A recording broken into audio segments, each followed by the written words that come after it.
forward and looked down from the cliff. You climbed up from there? Impressive. I've been meditating here for so long. And you're the first one to make it up. Su Jing was even more confused. So he knows what's below? Wait a minute. If he is aware of the changes I made, like shifting paths and filling lakes, then he must have seen everything. What is going on? With a quick glance, it was clear he wasn't thinking of anything good. The Taoist moved lightly, standing in front of Su Jing, pinching his fingers and tapping rapidly. Then he suddenly realized. I understand now, you are the master of this area. Did you calculate this? Su Jing immediately felt dry in his mouth. Usually, he showcased extraordinary abilities thanks to the system. But over the past few days, facing metaphysics directly made him feel a bit flustered. I do have some skills. Let us go. You must have come for something. The Taoist led the way, lifting the thick hanging vines on the cliff wall, revealing a dark cave entrance. What the heck? Even with Su Jing's years of experience, he wouldn't have noticed it if the Taoist hadn't actively opened the entrance. But the man had already crawled inside, so he quickly followed. What is going on here? He just wanted to explore the mountains. And now both Buddhism and Taoism have shown up. What kind of mountain is this?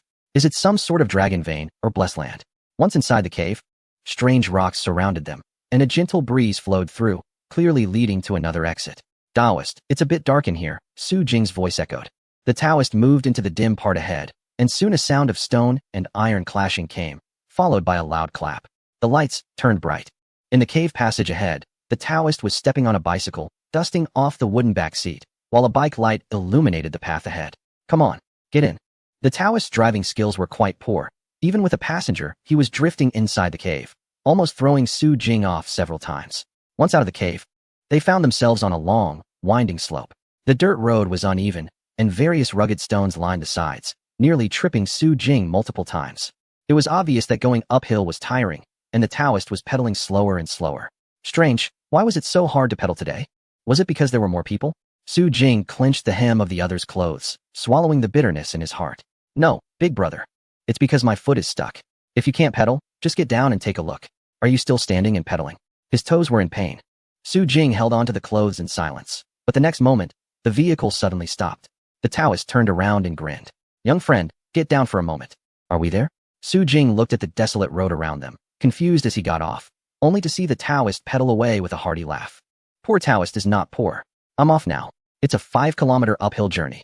I'll wait for you at Chongqing Temple. Hurry up. You can still catch breakfast. Chapter 143. First encounter at the small Taoist temple. Su Jing tossed his hiking pole aside and threw his heavily loaded backpack down.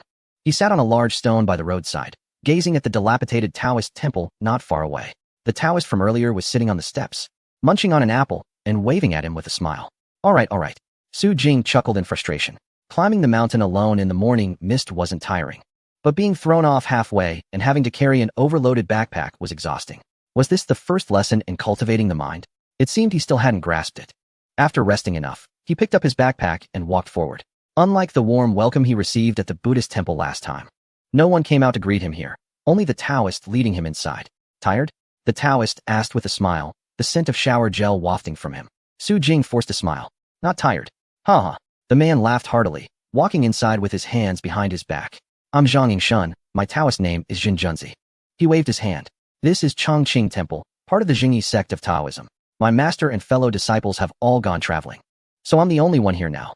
Relax and follow me. Su Jing scratched his head. Good Taoist name. At a glance. You seem to be a person with a firm heart in Taoism. No wonder you threw me off so casually earlier. He followed Jinjunzi inside. And this Taoist temple was far better than the Buddhist temple on the other side of the mountain. Perhaps because it wasn't on a snowy mountain. The surroundings were lush with trees, and there was a small pond in front of the courtyard. The Tai Chi pattern painted on the stone slab in the courtyard, though somewhat chipped, was still recognizable. The two entered a side room and sat on cushions. Jinjunzi spoke directly. The lake at the foot of the mountain was transformed by you? Su Jing was uncertain about his meaning, but the Taoist gestures were incredibly captivating. So he could only nod. Sort of. A great talent indeed. Jinjunzi nodded emphatically, then leaned closer, his eyes wide with curiosity. How did you do it? If I tell you, will you believe me? Su Jing asked. You need to tell me if you believe it. Jinjunzi's expression turned serious. If you don't say, I'm curious. This disturbs my Taoist heart. According to secular rules, we should have a few drinks and chat properly. Do we have to drink? If we're happy. Will we have to spar a bit too? He didn't want to get entangled in this issue. Actually, I don't know either.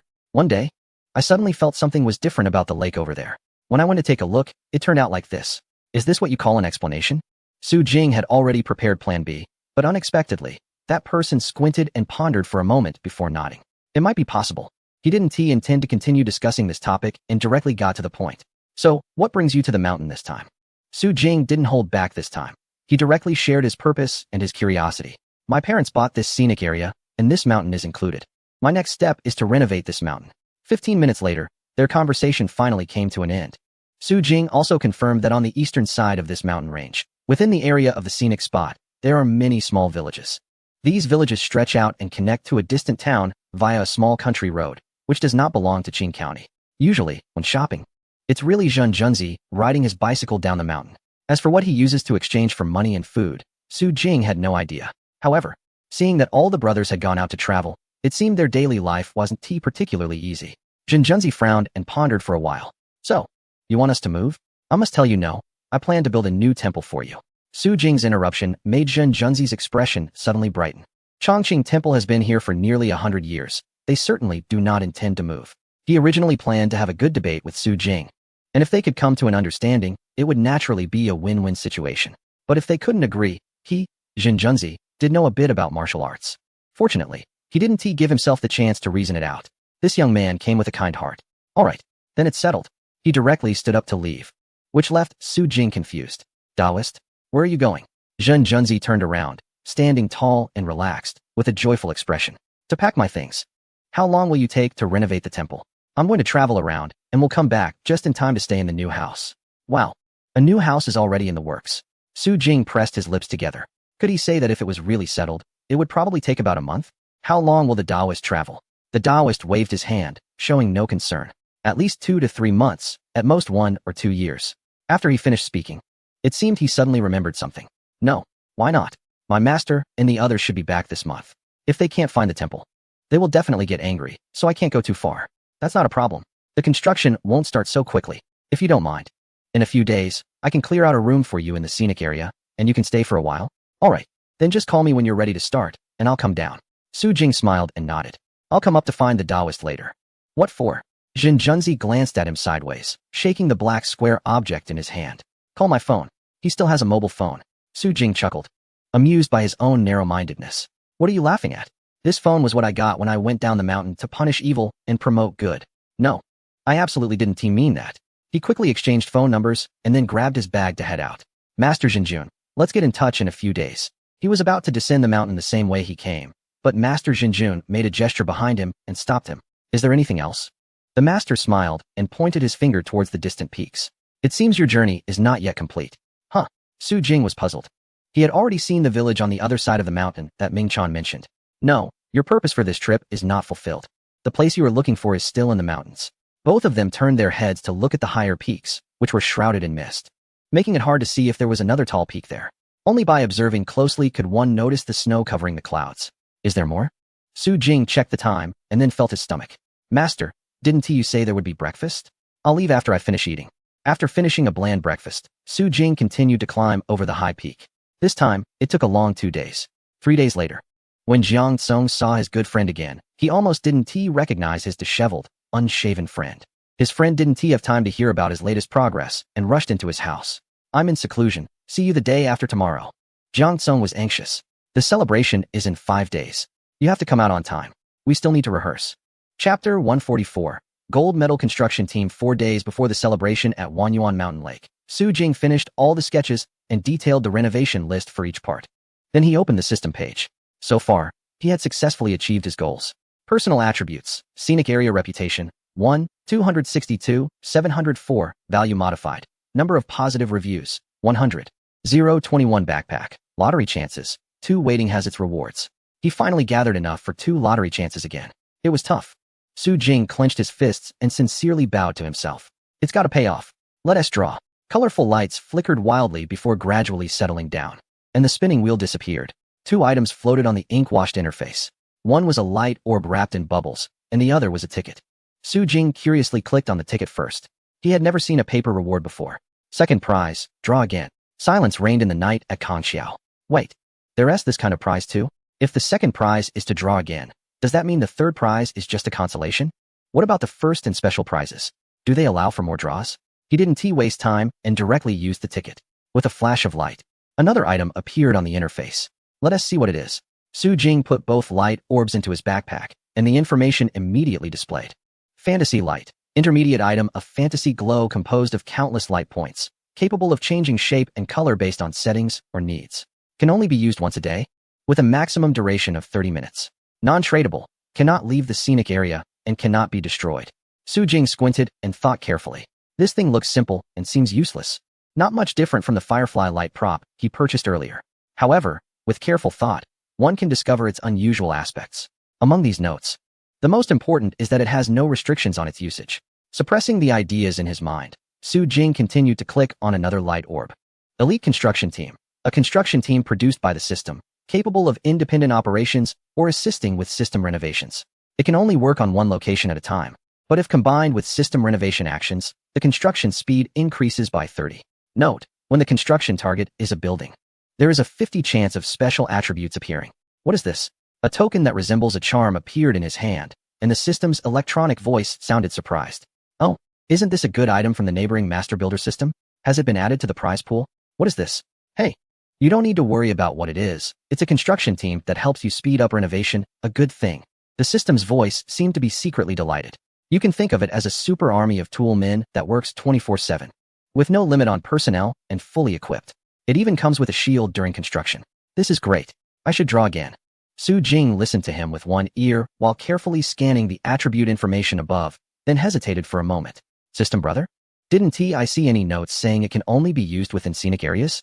Huh, there isn't one. The system's voice suddenly grew louder, then fell silent for a while before speaking again. Just wait here. It might be that the world entry didn't connect in time, causing a bug. I'll go find someone to fix it, probably in about 12 days. The system's voice gradually faded from his mind. Just wait here, don't do anything.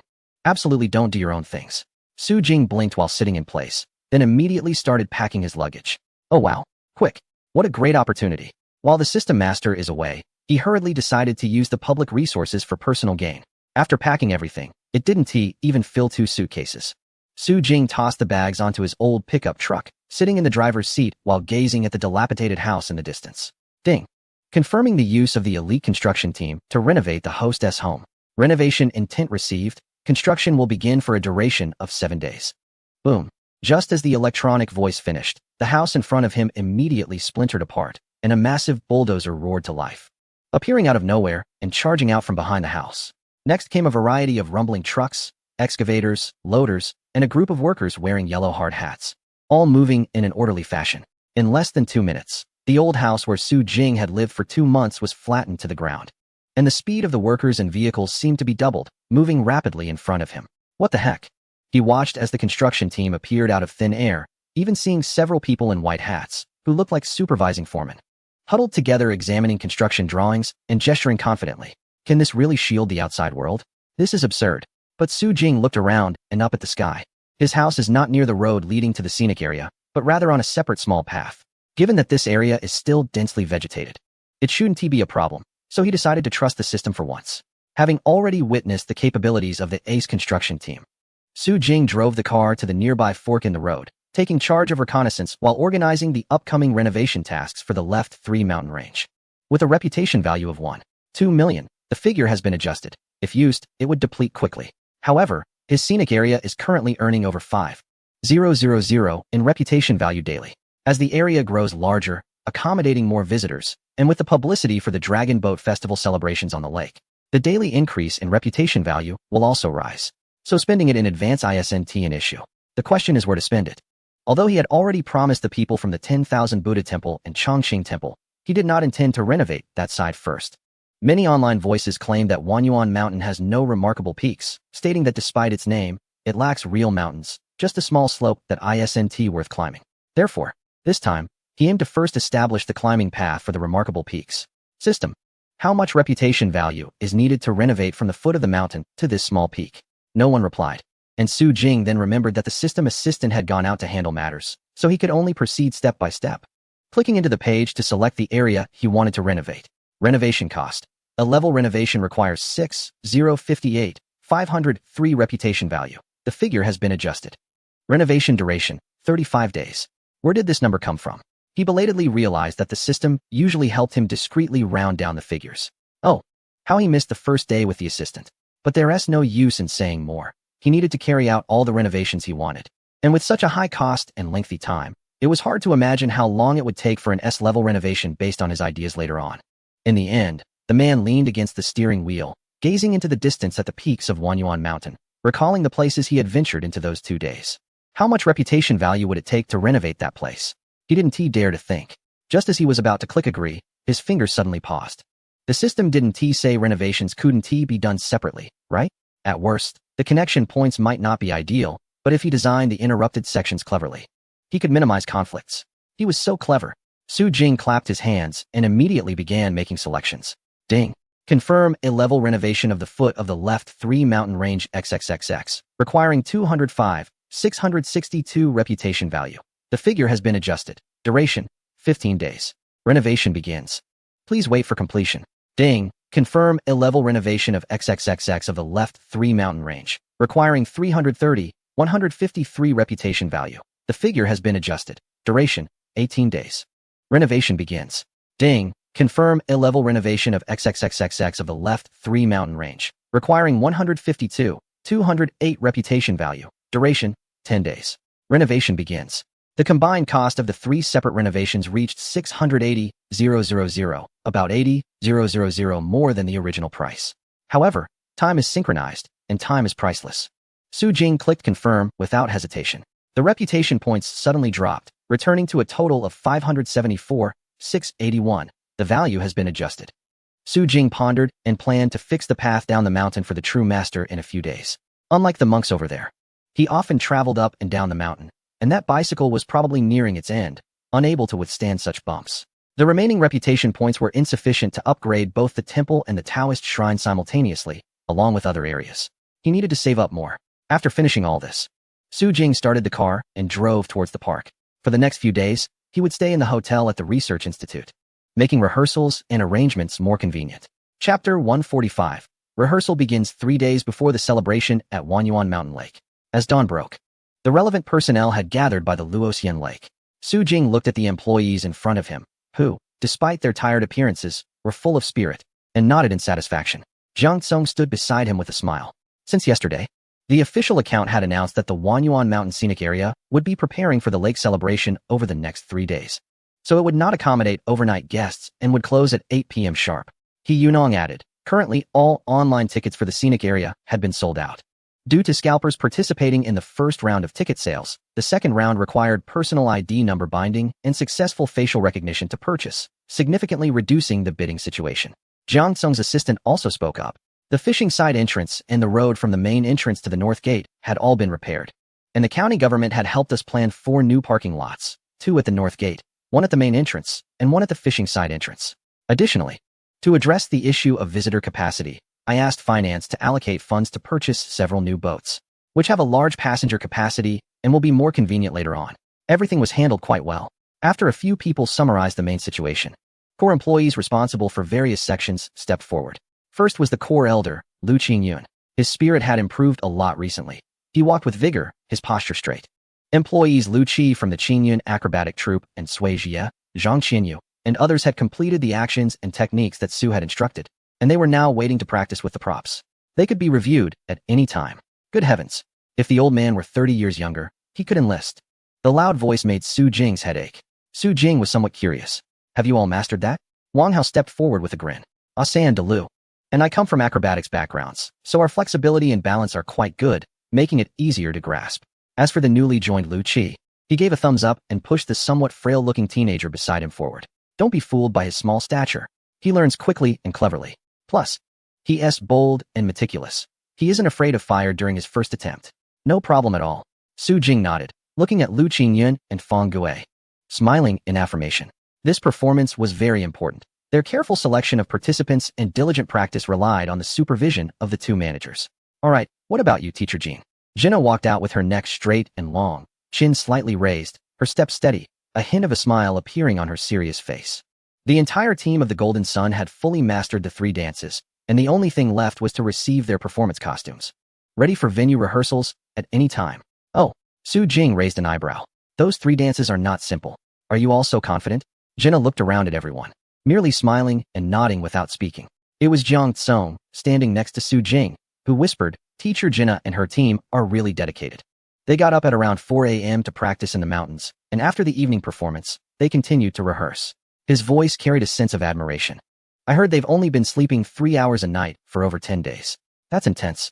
Su Jing felt a bit heavy in his chest, but quickly exhaled, looking at the slender yet upright men and women in front of him. That's right. Their efforts now are not just for Wanyuan Mountain, but for themselves.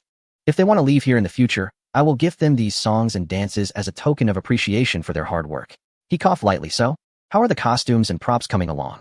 His eyes felt a bit sore, and he quickly turned to look at the scruffy-looking man on the edge of the crowd. The group of apprentices behind him had plasters on their shoulders and wrists, but their expressions were relaxed, proud, and content.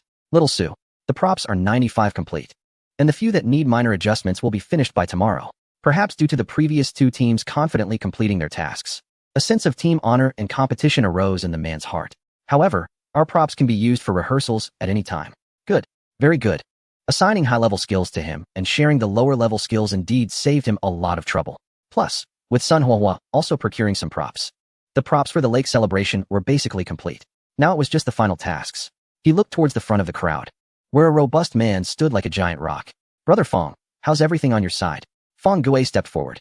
"The atmosphere teamwork you mentioned has all been arranged, and we completed a rehearsal in the central square at night. There shouldn't be any major issues.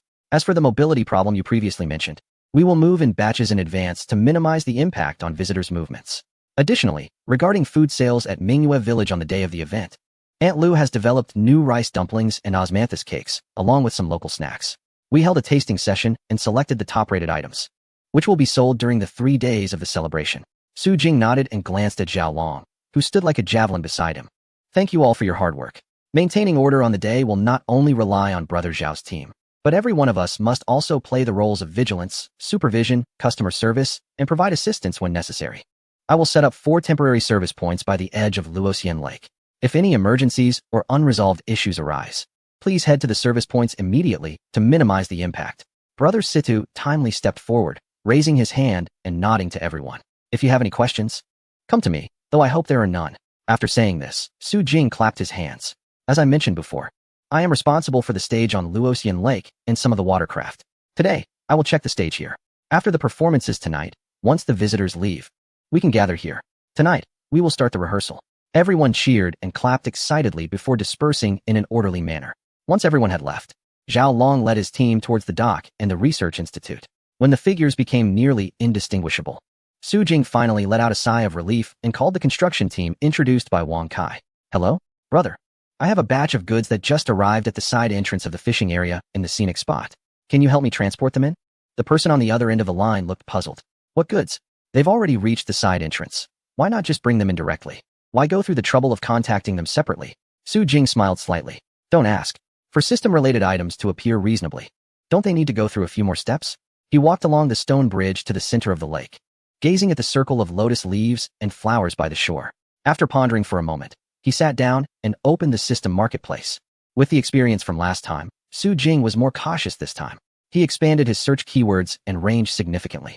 After flipping through nearly 100 pages, he finally found what he needed. Ding. Purchased XXXX15, cost 15,000 reputation points. Ding. Purchased XXXX1, cost 3,000 reputation points. Ding. Purchased fish attracting stone X10, cost 1,000 reputation points. Ding. Purchased special colorful rope X10, cost 500 reputation points. Ding.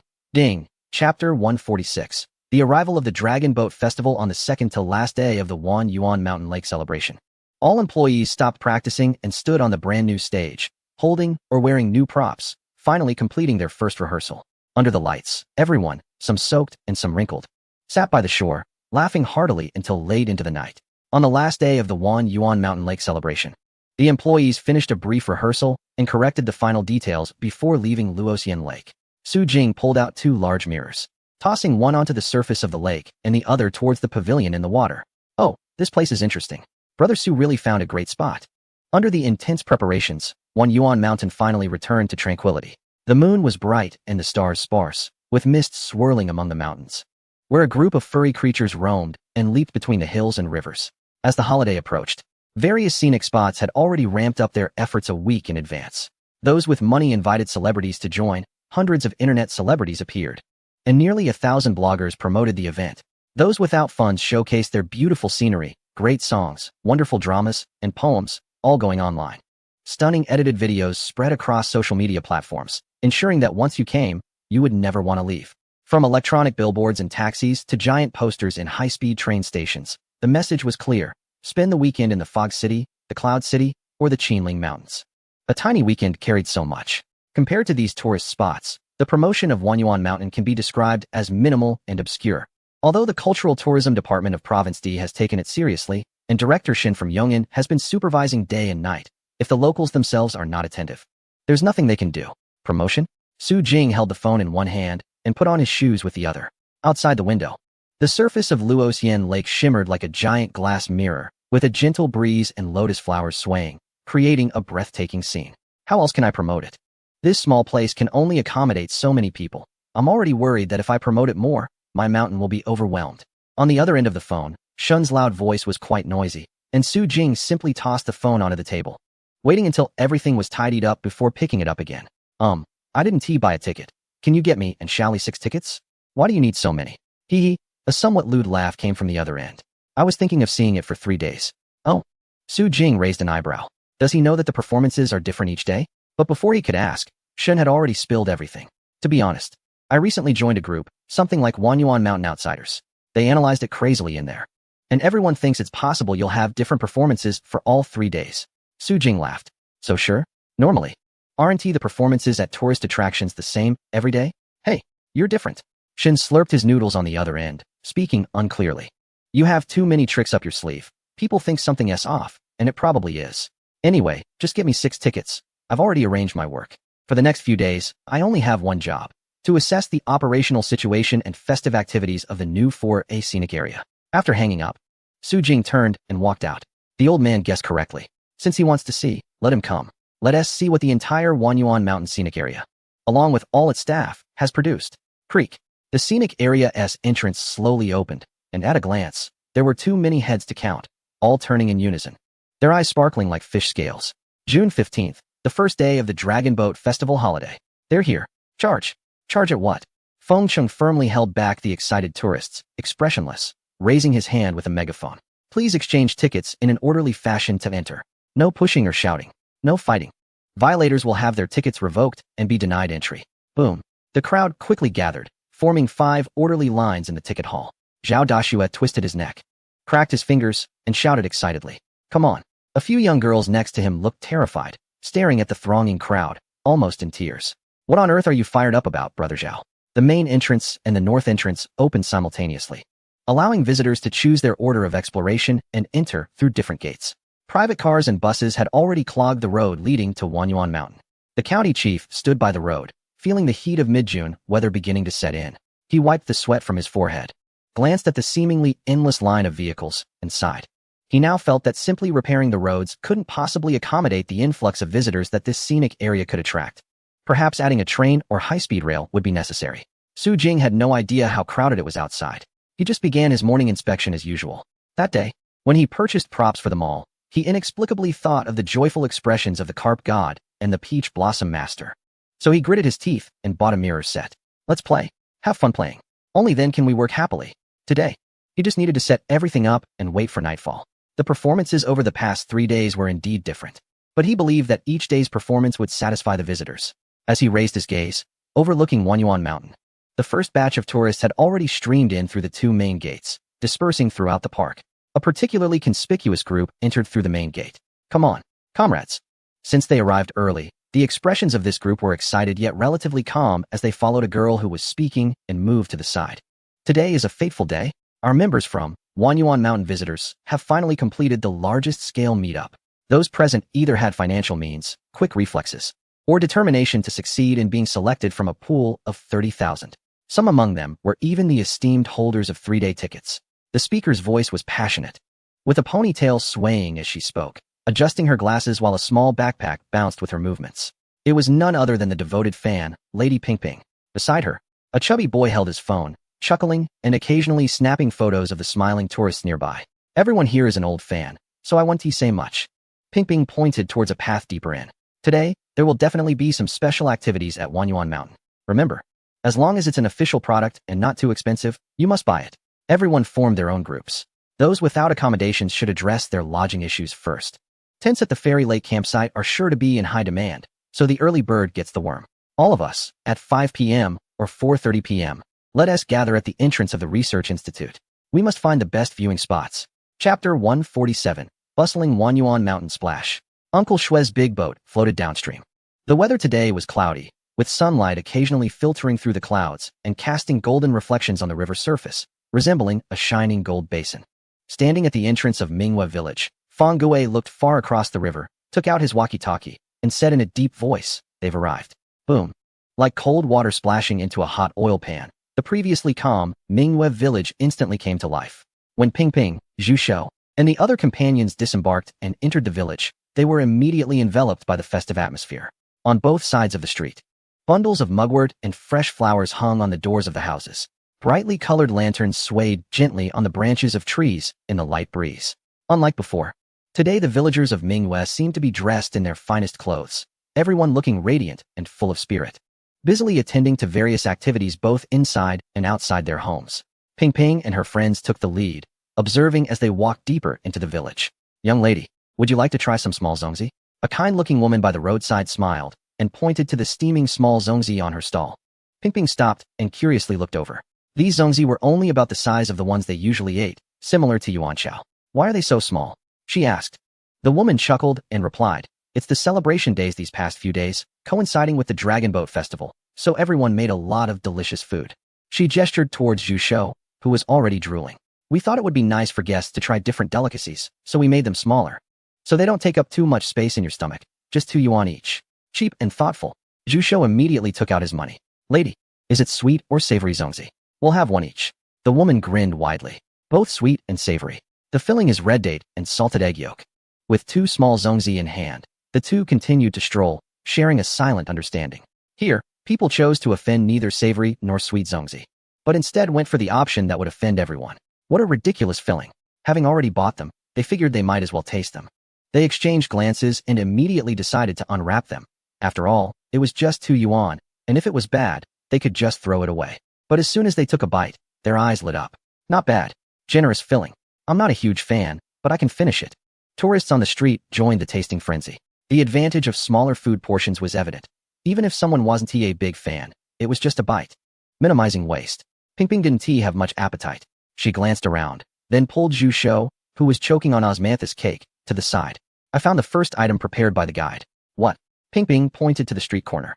Occasionally, at the corners of alleys, there would be a silent vendor selling just one item, seemingly ordinary colorful ropes. The price wasn't cheap, 5 yuan each. There were many vendors outside selling colorful ropes. For 10 yuan, one could get a lot of beautiful little accessories, and the weaving was quite nice. But what they were selling was just a very ordinary rope. So far, hardly anyone had visited. Zhu Shou squinted.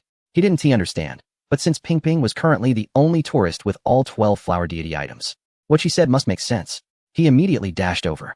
"Uncle, how much for this?" 5 yuan each, and each person can only buy one. "See." Ping Ping proudly raised her chin from behind. "The restrictions are out. There must be something special." She quickly sent a message in the group.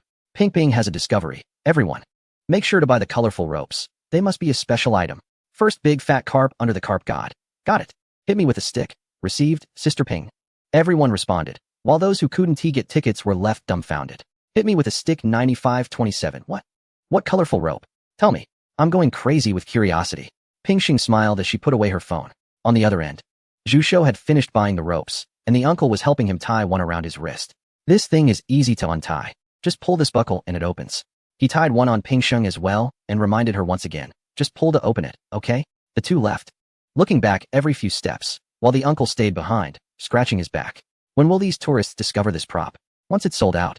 There 1 TB and he left. A total of 10,000 colorful ropes were distributed. Minghua Village received 6,000, Taohua Temple got 3,000, and Luoxian Lake got 1,000. The first to sell out gets to withdraw. He sighed as he looked at the densely packed ropes on the table. He didn't know when they would sell out. However, he thought to himself, given the high foot traffic at Minghua Village, if it's this difficult to sell, it must be even tougher at Taohua Dock. Tough. Lu Qingyun stood at the entrance of Taohua Temple, grinning broadly. The temple master was very happy. So today's topics would be quite challenging, and only one batch of visitors would be received. He needed to prepare for bathing and changing clothes for tonight's lake celebration. But the temple master instructed the staff to prepare some food for the guests, all made from locally sourced ingredients. Lu Qingyun pointed to several tables in the open area in front of the temple, each manned by boys and girls with faces like peach blossoms. There were peach blossom wine, peach blossom cakes, and peach blossom pastries. The peach blossom wine is low alcohol. Visitors are advised to drink it cautiously. We have small pots available for guests to take away and enjoy during the ceremony tonight. In the crowd, Xin Zhuang suddenly widened his eyes, excitedly gripping Xiao Li's hand. There's wine. We can drink. Leader, you're here for an inspection. You can't drink during work hours. The ceremony will be in the evening. By then, I'll be off work. I'll drink then. Xiao Li rolled his eyes at Xin Zhuang, who was acting like a spoiled child. Xin Zhuang smirked, looking as if he understood. I'll buy you a pot too. Xiao Li was satisfied and returned to his respectful demeanor. Lu Qingyun continued speaking. At the same time, to celebrate the Dragon Boat Festival, our residence has prepared some colorful ropes for sale. The proceeds from the food and the colorful ropes will be used for the temple master's travel and accommodation for today's celebration. The old man raised his sleeve, half covering his face, tears welling up in his eyes. Dear guests, for today's celebration, all capable individuals from Wanyuan Mountain will be attending. You wouldn't want the temple master to lose face, would you? Come on, buy. Go crazy buying. Although the old man's acting was somewhat over the top, for the graceful temple master, they had to send him off in style. The tourists inexplicably felt a sense of mission. As soon as Lu Qingyun finished speaking, everyone rushed forward. I'll take 20 pastries first. I didn't have breakfast. Get out of the way. Are you a pig? Such a big appetite. Then I'll take 10 pots of peach blossom wine. Let us drink. Colorful ropes for 5 yuan each. I'll take 100 yuan worth. Money is no object. Come on, just serve it up. Hey, I just want 2 pots of wine. Please give me the last 2 jars. Don't fight for them. Each person can only buy 1 colorful rope. Lu Qingyun stood with his hands behind his back, smiling confidently. Just kidding, can't sell out? Doesn't anyone know what Lu Qingyun started with? If he says 3,000 is too few, it really is. Just give him a chance. And he can sell 100 million. Chapter 148. Unusual employees. Meanwhile, at Luoxian Lake, early in the morning, the lake was quiet with no tourists yet. Only the fishing area was bustling with activity. Cheng Hu was frowning as he watched a group of tourists walking around, with almost every angler surrounded by 4 or 5 people. Bro, what is going on? Big brother, you've been here for so long. Haven't caught a fish yet? What time did you come? How can you use small fish as bait? So cruel. Damn it. So annoying. I don't know which old thief leaked the news, but those tourists were too crazy about getting tickets, causing the number of regular visitors to be more than 3 times that of the anglers. Are they here to fish? It looks more like they're here to blow up fish. He suddenly stood up. Not fishing anymore. Cheng Hu turned to look at the crowded ticket redemption area at the visitor center and started packing his things. Little Hu, where are you going? Not fishing anymore. A few fishing buddies turned around, slightly annoyed, but still managing to keep their composure. Not fishing. Can't focus, won't catch anything anyway. Cheng Hu carried his small bucket and fishing rod towards the tent. They all said their essay celebration, right? Since I can't fish anymore, I might as well go into the scenic area and take a look. Huh, are you really leaving? Should we go too? As one person left, others began to discuss. And soon everyone stood up. Let us just take a look. In no time, everyone at Wanyuan Mountain was on the move. Outside the gate, tourists continuously streamed in. Those with electronic tickets didn't need to rush to arrive at a specific time. But those who hadn't bought tickets had been queuing since early morning to grab them. After all, if they arrived late and the limit was reached, they wouldn't get in. But the tourists who had already entered were happy, and so were the staff. The employees at Tawawawu were making a fortune, while the Qingyun acrobatic troupe was silently adjusting the final details in their hearts. The teachers from Jinyang Sun were acting as NPCs while imagining their gorgeous dance costumes, making the tourists feel relaxed and happy. Meanwhile, Fang Gui was patrolling in Mingyue village, checking for any issues with the employees' work and silently contemplating everyone's positions and actions, following the holy mountain upward. The 2 brave brothers guarding the road today were no longer serious, both wearing faint smiles. The tourists were also happy, for no other reason. Those who had come before and those who hadn't were all here at a good time. The carp goddess hummed a tune, appearing very cheerful. The tourists dared not disturb her, yet they were mesmerized, afraid of missing her every smile and frown. One man half kneeled on the grass, crazily taking photos, muttering excitedly. Oh my god, the carp goddess is stunning. The big fat carp has no regrets. Damn big fat carp, stop photobombing. Let me cry a bit. The carp god sat in a cave, humming a tune while brewing tea. Su Jing mentioned that tonight for 3 hours, she could attend the full ceremony at the Immortal Lake. Just thinking about seeing something novel made her even find the big fish swimming around her feet quite pleasing. The teapot beside her was bubbling with steam, and the girl raised her hand to pour herself a cup of lotus tea, recalling the respectful servants she encountered at the peach blossom dock that day. Perhaps she should discuss with Su Xiaojing about getting a little maid or a young boy to serve her as well. After all, she had a divine title. Spending her days brewing tea and pulling lotus roots by hand seemed a bit undignified. As she was happily pondering, she lifted her gaze and saw a timid yet bright-eyed little girl on a stone bridge. The girl had her hair styled in 2 buns and wide-set eyes, resembling a little catfish. Quite adorable. Come here. The woman surrounding the child followed her slender finger, and upon realizing she was speaking about her daughter, she was so excited she nearly fainted. Hurry, the carp god is calling you. She nudged her daughter, who hesitated for a few seconds, twisting her little hands before stepping into the water. The summer weather was warm, and the pond was not cold. The little girl quickly made her way to the carp god. In the distance, a man taking photos paused his breath, and all the tourists instantly stopped their actions. Everyone had long forgotten that the carp god was merely an employee of a holy mountain and truly regarded her as a magical being. At this moment, she actively interacted with the visitors, something that had never happened since the park opened. Zhoupa, am I not counted? Did I get that slap for nothing? In the moment of silence, the girl picked up the teacup beside her and handed it to the little girl. Here, drink this. Oh my, divine grace has descended. The crowd could hardly contain their excitement, each one covering their mouths in hushed exclamations. The girl's mother was even more thrilled and quickly called her daughter back. That's the cup the carp god used. Oh my, if this were to be sold. But in the next moment, her mother's wish was shattered. The girl stood beside the carp god, her eyes clear. The carp god said the tea is for me. I can't take the carp god's cup away. The golden red fish tail flicked in the water, and the carp girl revealed a slight smile. See, sometimes children are much simpler than adults think. The path up the mountain continued. Today's butterfly fairy seemed a bit different as well. She sat cross-legged on the edge of the platform halfway up the mountain, her white tassel dress flowing down, swaying slightly by the rocks. What is the butterfly fairy doing? Aren't you dancing today? Oh, is she also attending the celebration tonight, and perhaps thinking about related matters? Maybe she's contemplating how to duel. The tourists below chuckled kindly, while teacher Xiao Sun above felt her ears blush slightly. Indeed, she was thinking about how to duel. Although these butterflies really listened to her, going east when told, they wouldn't go west.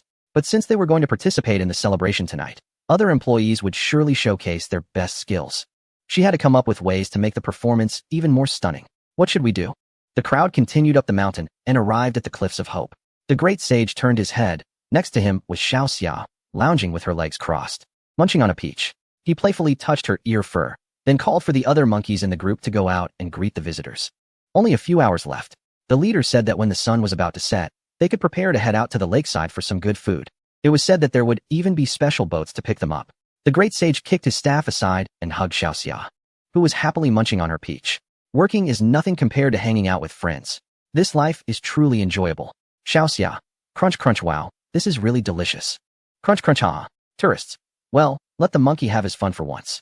But regardless, today's Wanyuan Mountain was quite different from usual. Many employees seemed to have taken the day off, according to outside observers. However, the tourists appeared completely unfazed.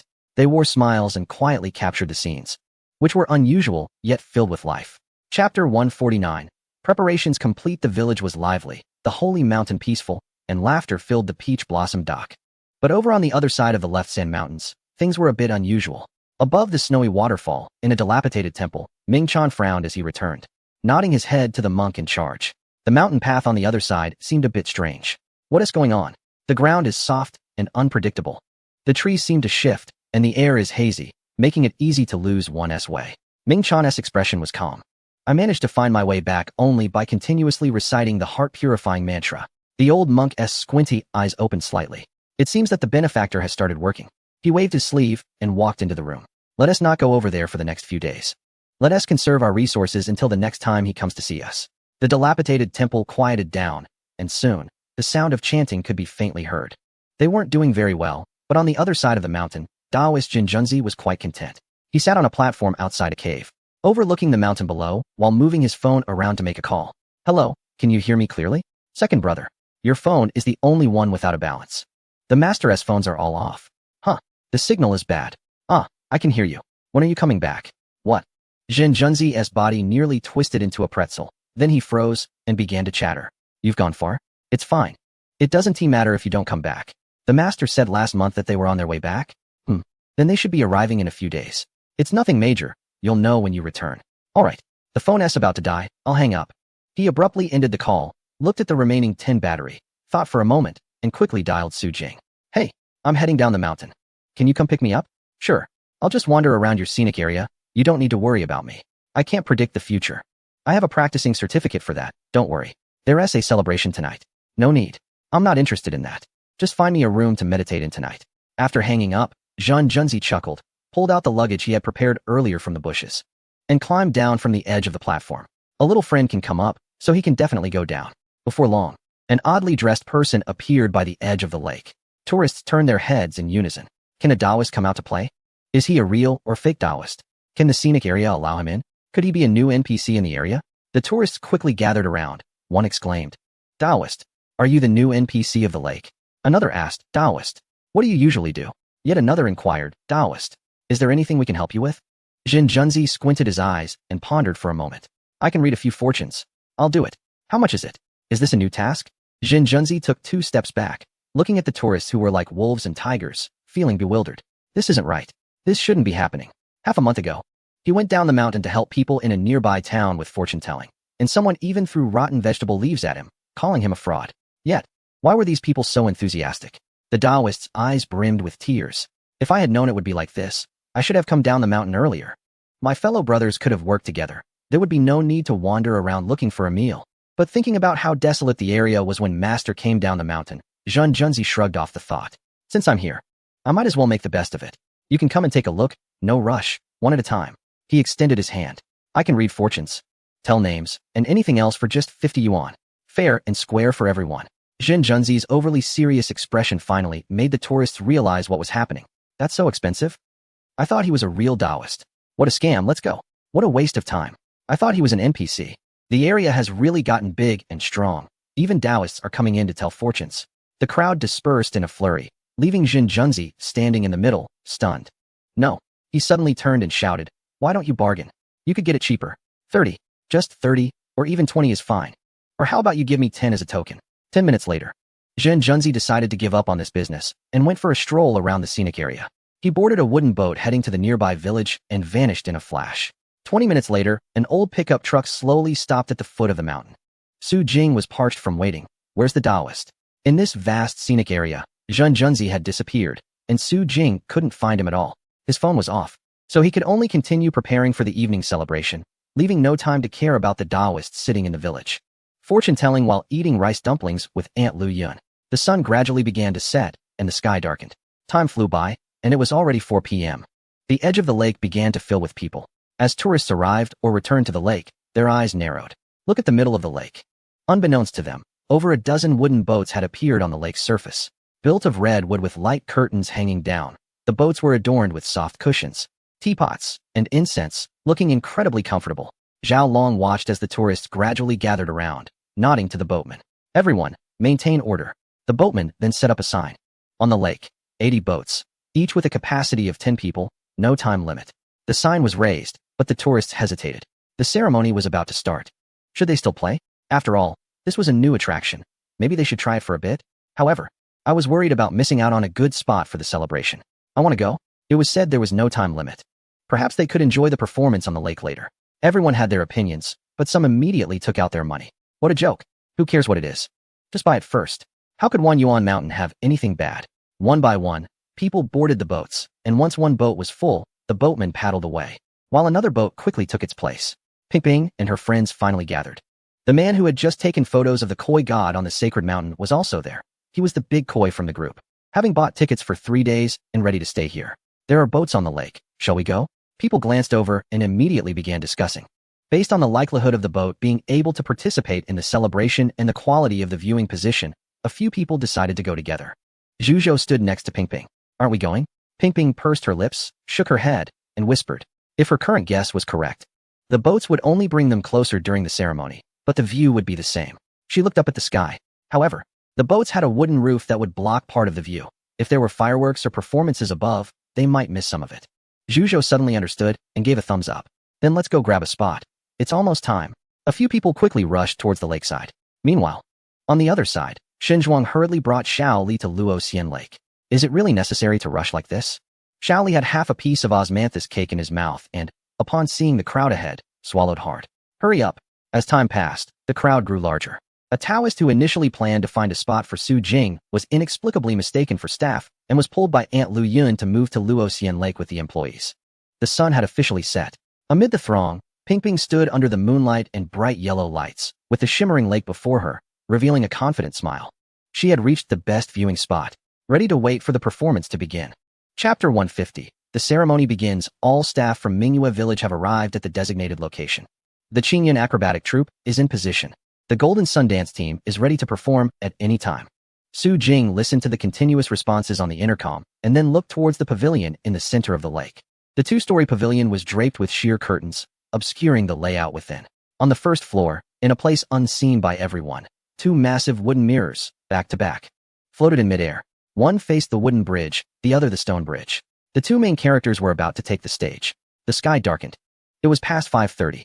Amid the bustling crowd, a flute suddenly sounded. The tourists instantly quieted down. The boats on the lake also came to a halt. Everyone stretched their heads out of the window, looking around to find the source of the sound. Has it started? No, the celebration hasn't begun yet. But the guests have arrived. From the foot of the mountain, amidst the darkness, the first small light suddenly lit up, followed by the second and third. A small procession approached, accompanied by the sound of flutes and pipes. It's the leader of the Peach Blossom Temple. Someone spotted the wooden palanquin in the distance. The leader is here. Only then did everyone realize that there were guests for this celebration. The palanquin swayed gently until it reached the lakeside, where everyone could finally see its appearance. Four strong men carried a bamboo and wood palanquin, with luxurious cushions laid on it, and the leader of the Peach Blossom Temple, dressed in pink, with hair cascading down and a smile in her eyes, rested her fan against her chin, surveying the falling immortal lake before her. The leader of the Peach Blossom Temple has arrived, giving it her all. The soft murmur of a man seemed to amplify, reaching the ears of every visitor across the lake. Then, he gracefully leaped down from the palanquin, waved away the crowd, and walked towards the pavilion in the center of the lake, stepping lightly on the water's reflection and light. Clad in pink, looking like a peach blossom. Even the swaying lotus flowers by the bridge couldn't compare to her charm. Ah, leader, sister loves you. So handsome. I want to take you home. Leader, don't walk on the bridge, fly over with your lightness. Pink suits you best. I will work hard to earn money to buy you new clothes. On the other side of the lake, cheers erupted. Although he couldn't hear what they were shouting, it must have been words of respect. The man smiled slightly and bowed towards the crowd across the lake, then waved his fan to part the light veil and stepped inside. As the figure of the leader of the Peach Blossom Temple disappeared, the visitors by the lake buzzed with excitement. Since the leader has arrived, how far could the next guest be? Tourists in modern attire and villagers from Mingyue Village in peculiar clothing stood by the lake, cheering together. To be honest, many of the staff from Mingyue Village had never been to Peach Blossom Dock or Falling Immortal Lake, and even more had never climbed the sacred mountain. They had always heard those legends and seen the excited expressions of tourists, but few had truly encountered the deities spoken of online. The leader of the Peach Blossom Temple who just appeared was so handsome and charming, truly extraordinary. The upcoming guest must be just as impressive. In the crowd, a few foreigners, some with dark skin and others with blonde hair and blue eyes, stretched their necks to see better. Oh, Eli, did you see that? The one just now is the Peach Blossom man mentioned online. Yes, he really is handsome, but I don't like that type of man. He looks too frail. The strong, tall black man next to him scoffed, resembling a gorilla. Everyone online says this place is wonderful. Luckily, we got tickets, so we can capture some real moments for everyone. The blonde woman beside him laughed. Exactly. In these past few years traveling in this country, we've seen many famous attractions. It has been a long time since any new attractions have emerged. People here tend to exaggerate, talking about gods and immortals. To me, it's all just technology, all fake. Haha, I think so too. Jones, let's keep watching. A few people fell silent, while on the other side of the group, another cluster of individuals huddled together, whispering. Captain Lin bought tickets for us, so we mustn't waste them. The leading woman had a graceful appearance, her eyes sparkling with energy. However, the few men and women beside her seemed unconvinced. Sister, do we really need to see that so-called Golden Sun? I checked.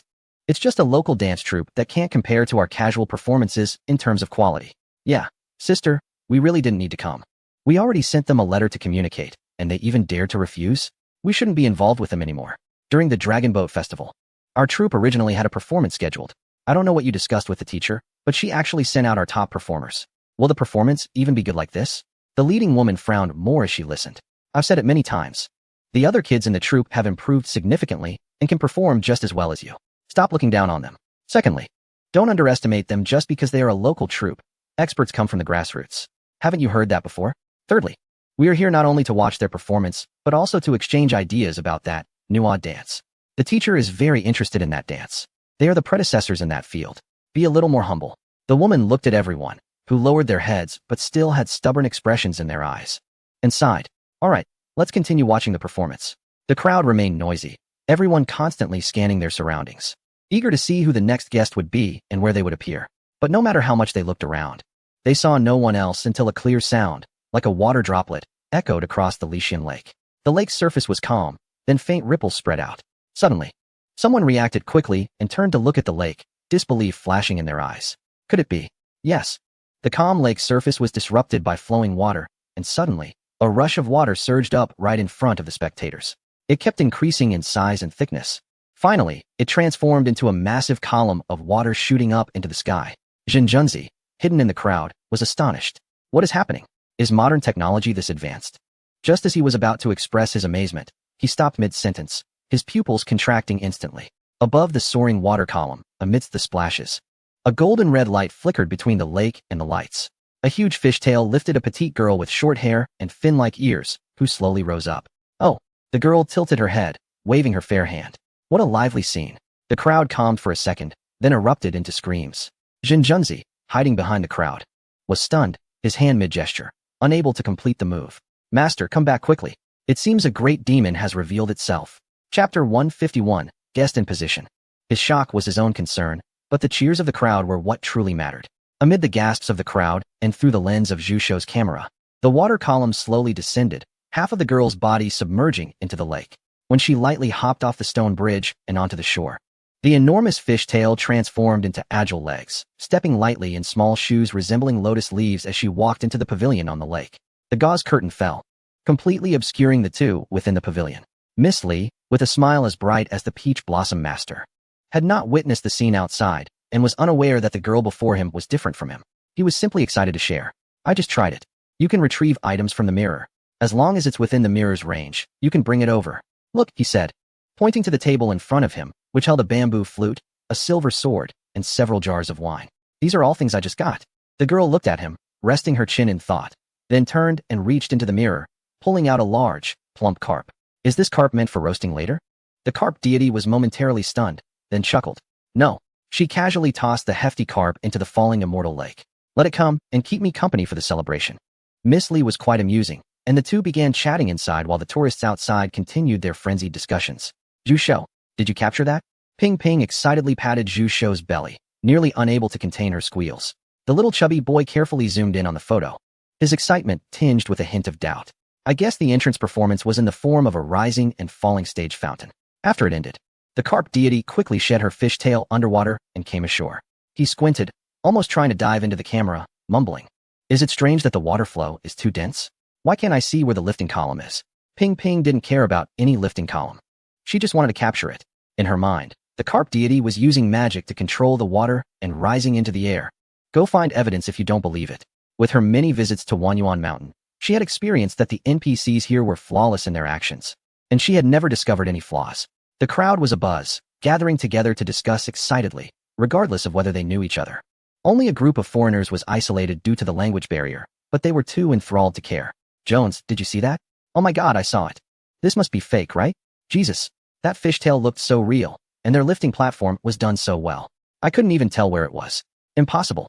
A performance of this level can only be achieved at that major seaside venue. How could a small county in Huaguo possess such technology? The foreigners questioned. But they were also somewhat excited. The performances of the two individuals were indeed stunning, and now it was a matter of whether their subsequent performances could match up. Everyone continued to watch intently. The tourists on the painted boat were laughing with excitement. Awesome. This money was well spent. Although the boatmen had rowed them to the edge of falling immortal lake, they were still closer to the action than the tourists on the shore. The carp deity's entrance and costume change felt as if they were right before their eyes. The massive splash of water soared into the sky, striking right at their hearts. Under the illumination of lights on the lake, it appeared even more sacred. The boatman at the bow pushed the pole, and the painted boat slowly came to a stop. Everyone was close to the shore when they suddenly noticed another painted boat approaching from afar. Oh no, how could they break formation? You're the one who's late. You know.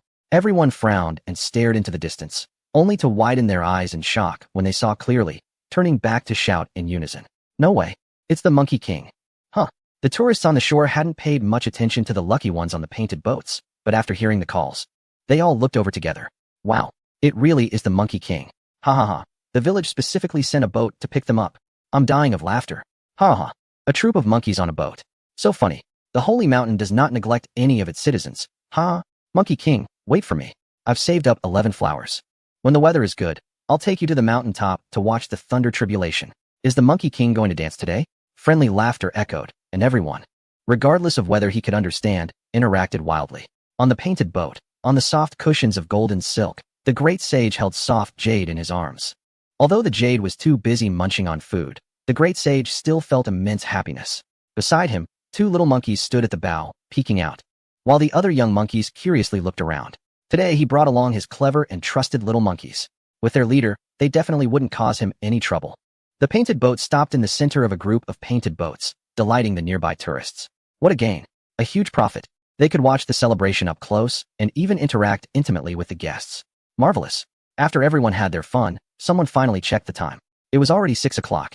According to the schedule, the celebration should have started by now, but the butterfly fairy hadn't arrived yet. Could it be that the guests mentioned in the promotion weren't coming on the same day? Standing at a temporary service point, Su Jing leaned against the railing, looking towards the center of the lake. Let us get started. A horn from the deep mountains sounded, echoing layer upon layer across the sky above Wanxian Lake. It instantly evoked memories for all the tourists of their first visit to Wanyuan Mountain. On the dark, ink-like surface of the lake, several flat bamboo rafts approached from afar. They connected head to tail, and at the front of the raft hung a solitary candlelight.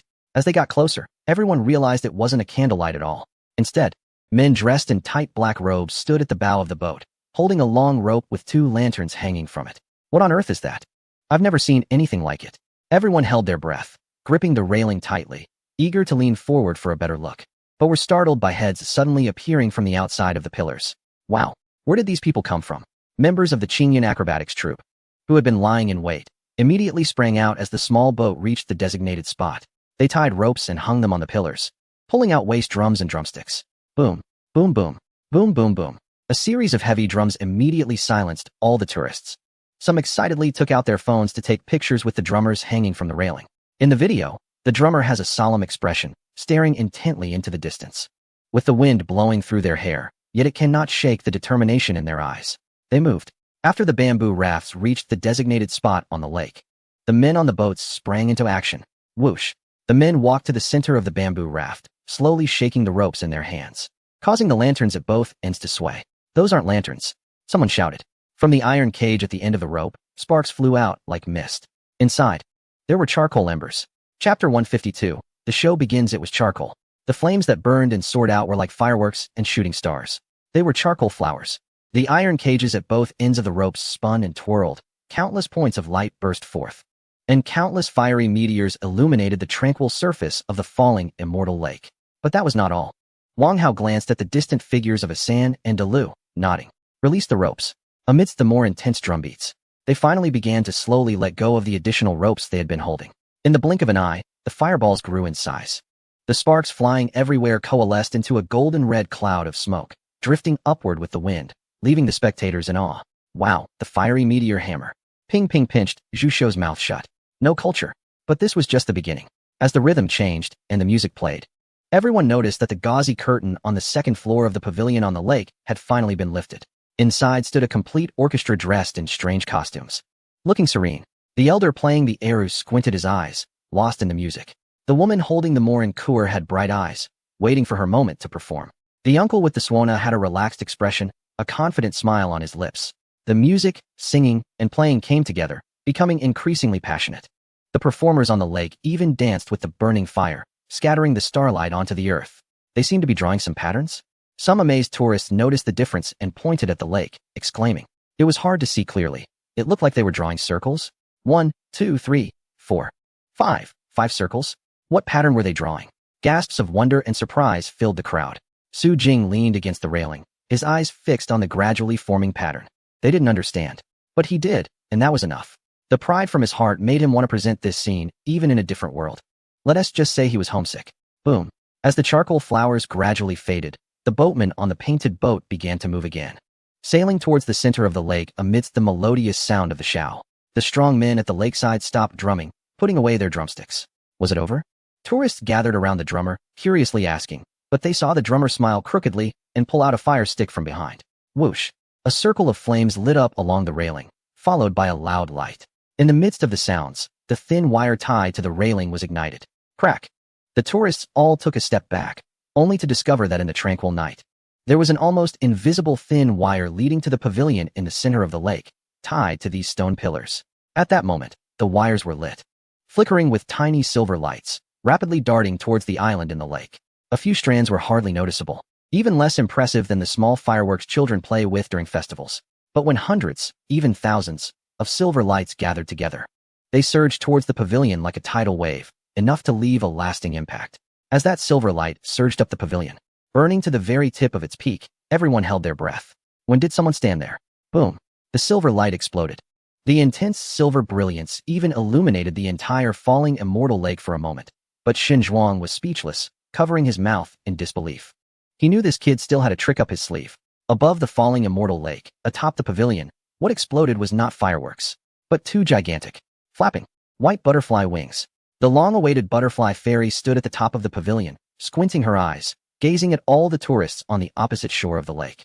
Behind her, countless white butterflies floated in the air, forming an ethereal butterfly wing that gently fluttered with the ripples of the lake. Come out! Who the hell said the butterfly fairy has no wings? Look closely. What is that? The scene of fireworks transforming into butterflies was so shocking that the tourists fell silent for a long time, finally processing this beauty. Ah, butterfly fairy. I love you. Wow. Illusionary wings. I'm witnessing a miracle again. This is definitely the true form of a martial spirit. The foreign tourists were completely speechless. Isn't that a drone? Doesn't he look like it? Are you kidding me? Accept the reality. They swallowed hard. Looking at the woman in the white dress on the opposite shore, her enormous wings nearly 4 to 5 meters high still slowly flapping. This is too outrageous. I think I'm going to believe in religion now. No one cared whether the blonde woman believed in religion. Other tourists were too busy taking crazy photos to capture this moment, and some had already started live streaming. The crowd that had surged into the live stream room due to the carbon flower dance had now multiplied several times. In the back of the crowd, Zhen Junzi's fingers moved rapidly in gestures, almost forming after images. This shouldn't be happening. I haven't heard of any revival of spiritual energy or great beings enlightening others. What is this performance? And what about that butterfly? He pondered to himself as teacher Xiao Sun began her guest performance. Having become accustomed to the unusual sight of butterflies swirling around her, her mental resilience had significantly strengthened. She softly chanted, but her voice instantly reached the ears of all the tourists. The orchestra on the second floor immediately followed with music, a symphony of flutes and strings. In the eyes of thousands, the butterfly fairy leaped down and began to dance on the eaves of the octagonal pavilion at the peak. The butterfly wings shrank, transforming into the light veil that danced with her movements, fluttering like ribbons. Oh no, my goodness, it's coming. That white, glowing butterfly flowed from the pavilion in the lake, rushing towards the boat with the music and the graceful dance of the butterfly fairy. It was like a burst of starlight before my eyes. A visitor stood at the bow of the boat, watching the silver river sweep over him, his fingertips still tingling from the touch of fluffy wings. The silver stream drifted past the boat and soared into the air, flying towards the tourists on the shore. Here it comes. Zhu Shuping held his breath, raised his camera, and, along with thousands of tourists, welcomed that dreamlike, fairy-bestowed veil. The tiny wings brushed past, silver powder scattered, and the veil flowed over the crowd like water, weaving away like silk, transforming into smoke, mist, and clouds, rushing into the mountains behind the crowd. Zhen Junzi stopped his incantation, no longer chanting. Master, there are too many oddities here. It's beyond my small skills. It's better to wait for the master to return and handle it together. As for him, he happily watched the white butterflies disappear, pulling out a handful of peanuts from his pocket, crunching them loudly. The tourists watched the butterflies vanish before reluctantly turning back, only to become excited again. Unbeknownst to them, dozens of lotus platforms had appeared in the middle of the lake, made of blue stone, intricately patterned. They floated just 1 centimeter below the water's surface, as steady as a rock. Above those platforms stood a group of strong men, bare-chested and wearing strange shorts. Their faces were adorned with masks familiar to many tourists from the festival, some with green eyes and fangs, others with red faces and white eyes, or fearsome ghostly masks. In front of them appeared a large drum suspended over the water, with massive drumsticks, signaling that a different kind of performance was about to begin.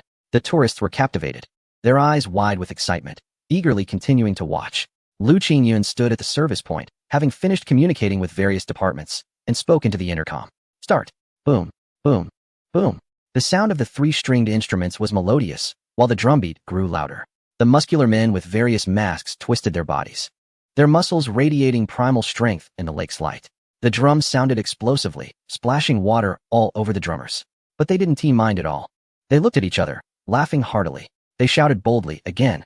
Bang, bang, bang. Seemingly inspired, more and more instruments joined in from the second floor of the pavilion, creating a lively atmosphere of music and performance. The festive energy ignited instantly. Just as the music and drumming reached a climax, it suddenly fell silent.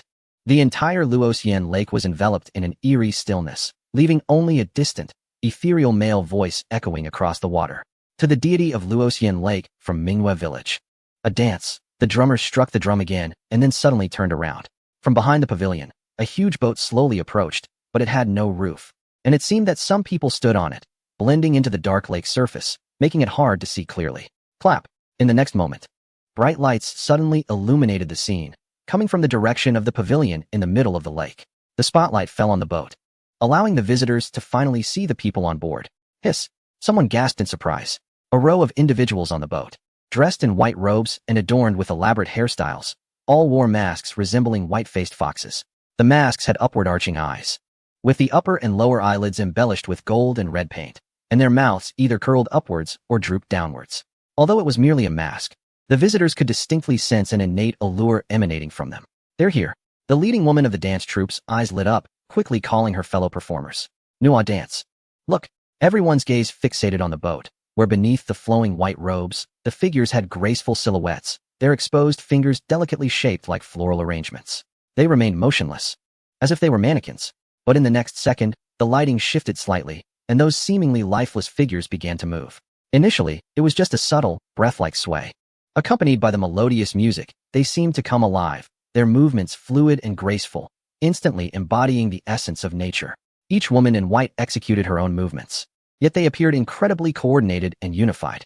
From Minghua village to Luoxian Lake, their dance transformed from a sharp and ghostly intensity into a gentle and tender exchange with the water. Of course, this softness was only perceived by them.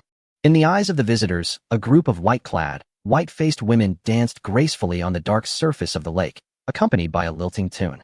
Even though they understood that this was the essence of Nuwa dance, they still felt goosebumps rise on their skin. Is this the dance that communicates with spirits? The leading woman murmured, already influenced by the atmosphere. But the dance was far from over. Their movements grew larger and more vigorous, until a loud drumbeat echoed. And they suddenly froze in place. From the darkness behind them, 3 men in red garments leaped forward. Wow! The visitors widened their eyes. Those outfits. The attire of the 3 men was more magnificent than anything the visitors had seen during their time here. Long red and black robes, adorned with countless gold, red, black, and purple ribbons hanging from the sleeves. A closer look would reveal that the ends of those ribbons were embroidered with strange patterns. Not only that, their clothing seemed to transform auspicious symbols into clouds, dyed red and intricately stitched onto the fabric. It was as if the feathers of birds and beasts layered upon them, creating a stunning display. This must be the magnificent attire prepared by Minghua village specifically for the celebration, right? It must be. I've never seen anything so extravagant. The garments were so extravagant that they even made the masks seem less intimidating. The 3 men, wearing masks depicting black and red ghostly beasts, suddenly took a bold step forward, crouched down, and with arms wide open, shook a circular object in their hands with fervor. A clear, crisp sound cascaded from his palm, merging with the music to form a river. Suddenly, a powerful female voice erupted over the lake, catching everyone's attention. As the 3 figures in red twisted, leaning back and shaking their bodies, the voice rang out again. A wish to the 1,000 deities. The sound of a swana burst forth, rushing towards the crowd, and the 3 figures in red suddenly leaped up, wildly twisting their bodies while holding masks. Behind those masks, painted faces flickered in and out of view.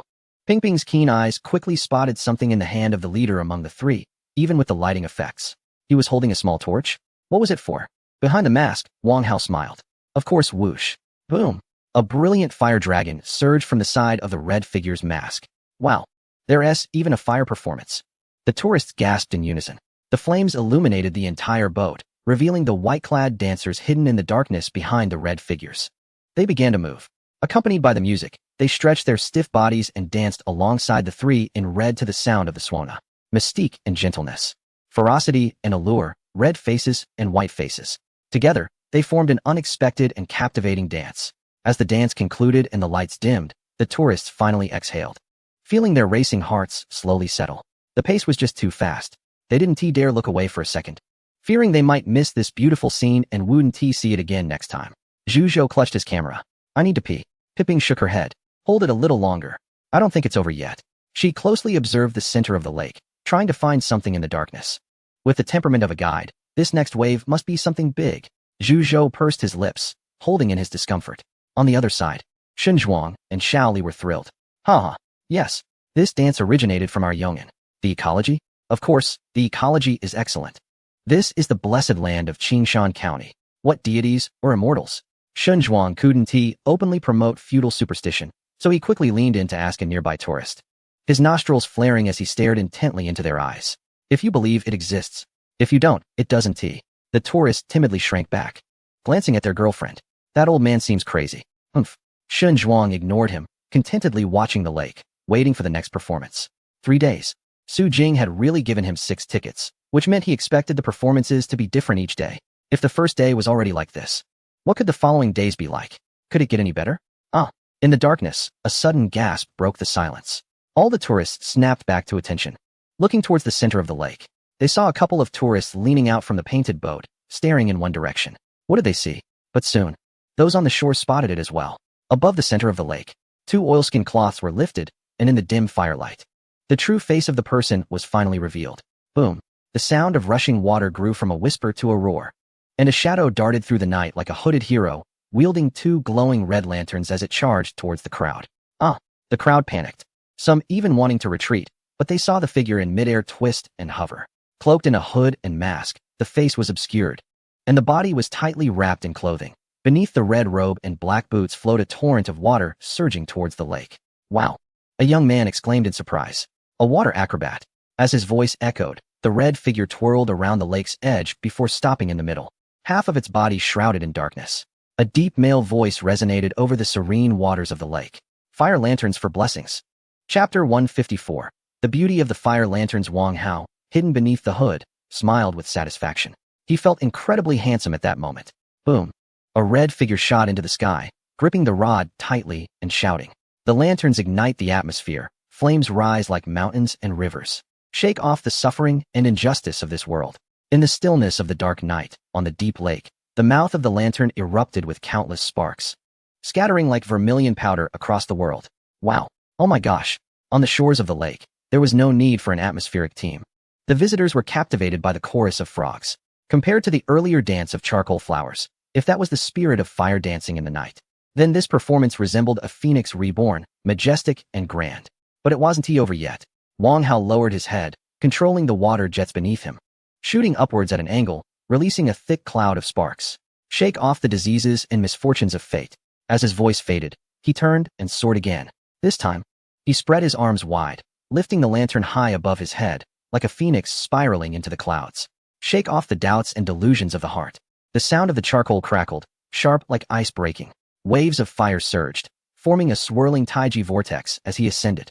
His black robe glowed bright red in the flames, his face focused and sacred.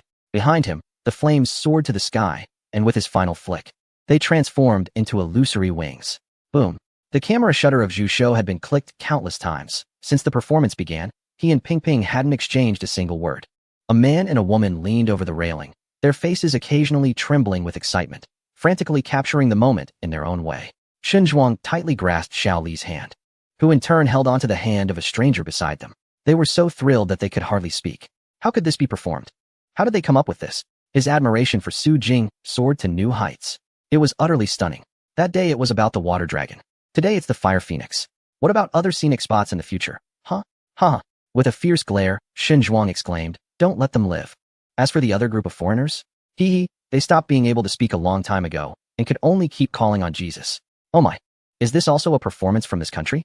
How could this country have such an impressive show? It's no wonder Shen Zhuang, being an old leader, noticed that pitch-black head from afar and immediately raised his guard. Apply for a patent. We must apply tomorrow. Preventing fire, theft, and neighbors. We can't let anyone steal it away one day. There won't even be a place to cry. As for the genuine figure far on the other side of the crowd, he was staring wide-eyed, his gaze clear, with bits of peanut shells flying around as he clapped in excitement. Wow, This is amazing. What big or small demons, they can just roll aside for now. Su Xiaoyu promised to help them fix the Taoist temple. So let's give him some face and not cause trouble. Once his master returns, they can investigate further. If they are indeed big demons, we must first see if they can be defeated. Evil demons, if they can be defeated, then strike. If they can't, then run. Good demons, if they can be defeated, then collect. If they can't, then be cautious. We're all buddies, always talking about fighting and killing. How inappropriate. Way of nature, let it be. The genuine figure smacked his lips, watching the returning fire phoenix, which spun around again, filled with sparks. The flames were towering high. When gathered, they resembled fireworks. When spread out, they were the world of humans. Beyond the sparks, the excited cheers of thousands of tourists surged like waves, bringing life to this remote mountain away from the city. Fire dispels evil spirits. Peace to all families. The voice was melodious, gradually fading into the night sky along with the lingering sparks above the lake. The tourists also heard a familiar voice. The speaker around the lake echoed with a cheerful male voice. Dear guests from afar, both Luoxian Lake and the sacred mountain of Mingyuezhai have received your sincere enthusiasm. Ping suddenly grabbed Zhu Shou's clothes. It's here. She quickly opened the group chat filled with, what happened? Tell us fast. And then sent a message. Ping has a secret. Props. Occasionally, someone in the tourist group would look down at their phone and then excitedly look up. So to thank everyone for attending, Luoxian Lake and the sacred mountain Koi God are sending you the final blessing. All guests who purchase the colorful ropes, please proceed to the railing by the lake. After I give the command, please throw the colorful ropes into the lake together. What? Zhu Shou immediately turned to look at Ping. She guessed right. This thing is indeed a prop. The crowd immediately buzzed with excitement. A total of 10,000 colorful ropes were prepared, and not all were sold today. However, those who bought them felt as if they had won a lottery, raising their hands high and justifying pushing to the front row. Xinzhuang didn't buy one, but Xiao Li did. He grinned, shamelessly joining Xiao Li at the very front. After a chaotic shuffle, most of the tourists holding colorful ropes arrived at the front row. At that moment, they finally understood why the seller kept telling them how to untie the ropes. They were all waiting for this scene. Someone whispered, "Isn't throwing so many ropes into the water damaging the natural environment?" A fellow in front glared at him. "Why do you care so much? Just shut up and enjoy." What environment? The scenic area allows them to do this. Just have fun. There were quite a few people with this mindset. But when the incomprehensible mumble from the broadcast ended and the word release was announced, they threw the ropes into the water and instantly forgot their concerns. Because the colorful ropes dissolved in the water. Within just a few breaths, they sank out of sight. But then what was that sound? With the first gasp of surprise, the depths of the lake revealed the first glimmer of light. Soon after, the second and third appeared, and hundreds of thousands of light spots emerged, shimmering as they floated up from beneath the water. The higher they floated, the closer they got. The tourists finally realized that those were not just light spots. They were fish emitting a faint glow. Big fish, small fish, carp, grass carp, black fish, catfish, all wearing a glowing coat. They swam joyfully towards the surface. Ping covered her mouth, her eyes wide in disbelief. Were their colorful ropes transformed into divine fish? More and more people reacted, screaming and pointing at the group of glowing fish, laughing in excitement. The fishermen also covered their mouths, gazing at the school of fish, laughing wildly. They knew there were plenty of big fish in the wild lake. They knew it, but they didn't expect so many. Soon they would buy another 10-day fishing ticket. Su Jing smiled in the corner. The first reveal of the fantasy light brought him such a surprise. Truly a lucky draw. Nothing drawn from it was ever useless. The crowd buzzed as the fish revealed themselves above the water. Then with a flick of their tails, they surged towards the pavilion in the middle of the lake. Like a fan, the shimmering school of fish broke through the water's surface, transforming into beams of light rushing towards the pavilion, even stirring the lake water into tiny waves. What were they up to? As the words fell, the fish had already reached their destination. They moved with the current, vigorously flapping their bodies, breaking free from the constraints of the water, and shot towards the sky, creating a brilliant curtain of fish. Wow, I couldn't see clearly from afar. No worries. The school of fish dove from the air into the water, then launched themselves again towards the tourists on the shore. No way, it can't be what I think. Zhu Shou's fingertips trembled as he switched to video mode, holding the camera to his chest. I guess. Ping's voice was eerily calm, and only by listening closely could one sense the madness beneath her calm. It should be. Boom. A massive wave crashed against the lake shore, spraying a sky of waves. And behind that spray were countless shimmering fish, weaving a magnificent curtain of light right before them, shooting straight into the sky. Chapter 155. Didn't get enough? Come back tomorrow. The sound of water splashing as golden and silver fish fall, resembling a light rain under the afterglow of the setting sun. A gentle breeze sways bringing the fragrance of lotus and moisture to the visitors, mingled with a hint of the sweet peach blossom wine, leaving them mesmerized.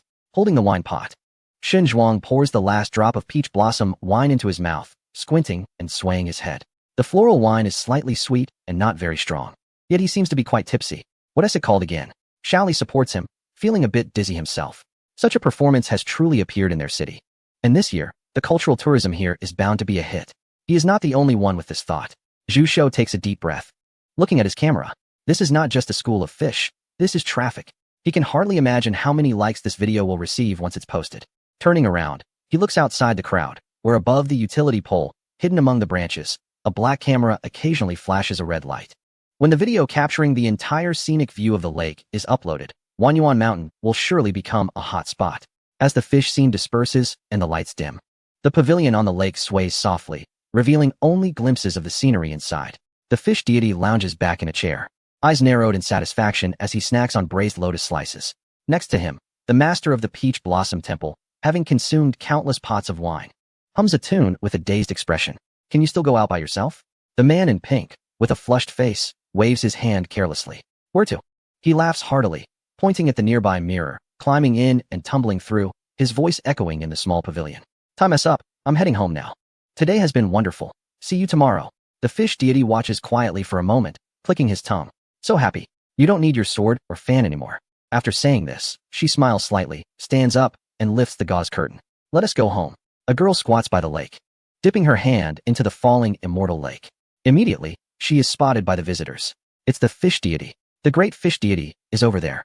The still gathered crowd erupts in excitement, shouting and expressing their admiration for her. The dark surface of the lake ripples slightly, and soon, a golden red that surfaces from beneath. A plump carp, wiggling and showing off, leaps into her palm, causing another round of gasps. It's the plump carp. Wow. The fish deity personally brought it to the falling immortal lake for the celebration?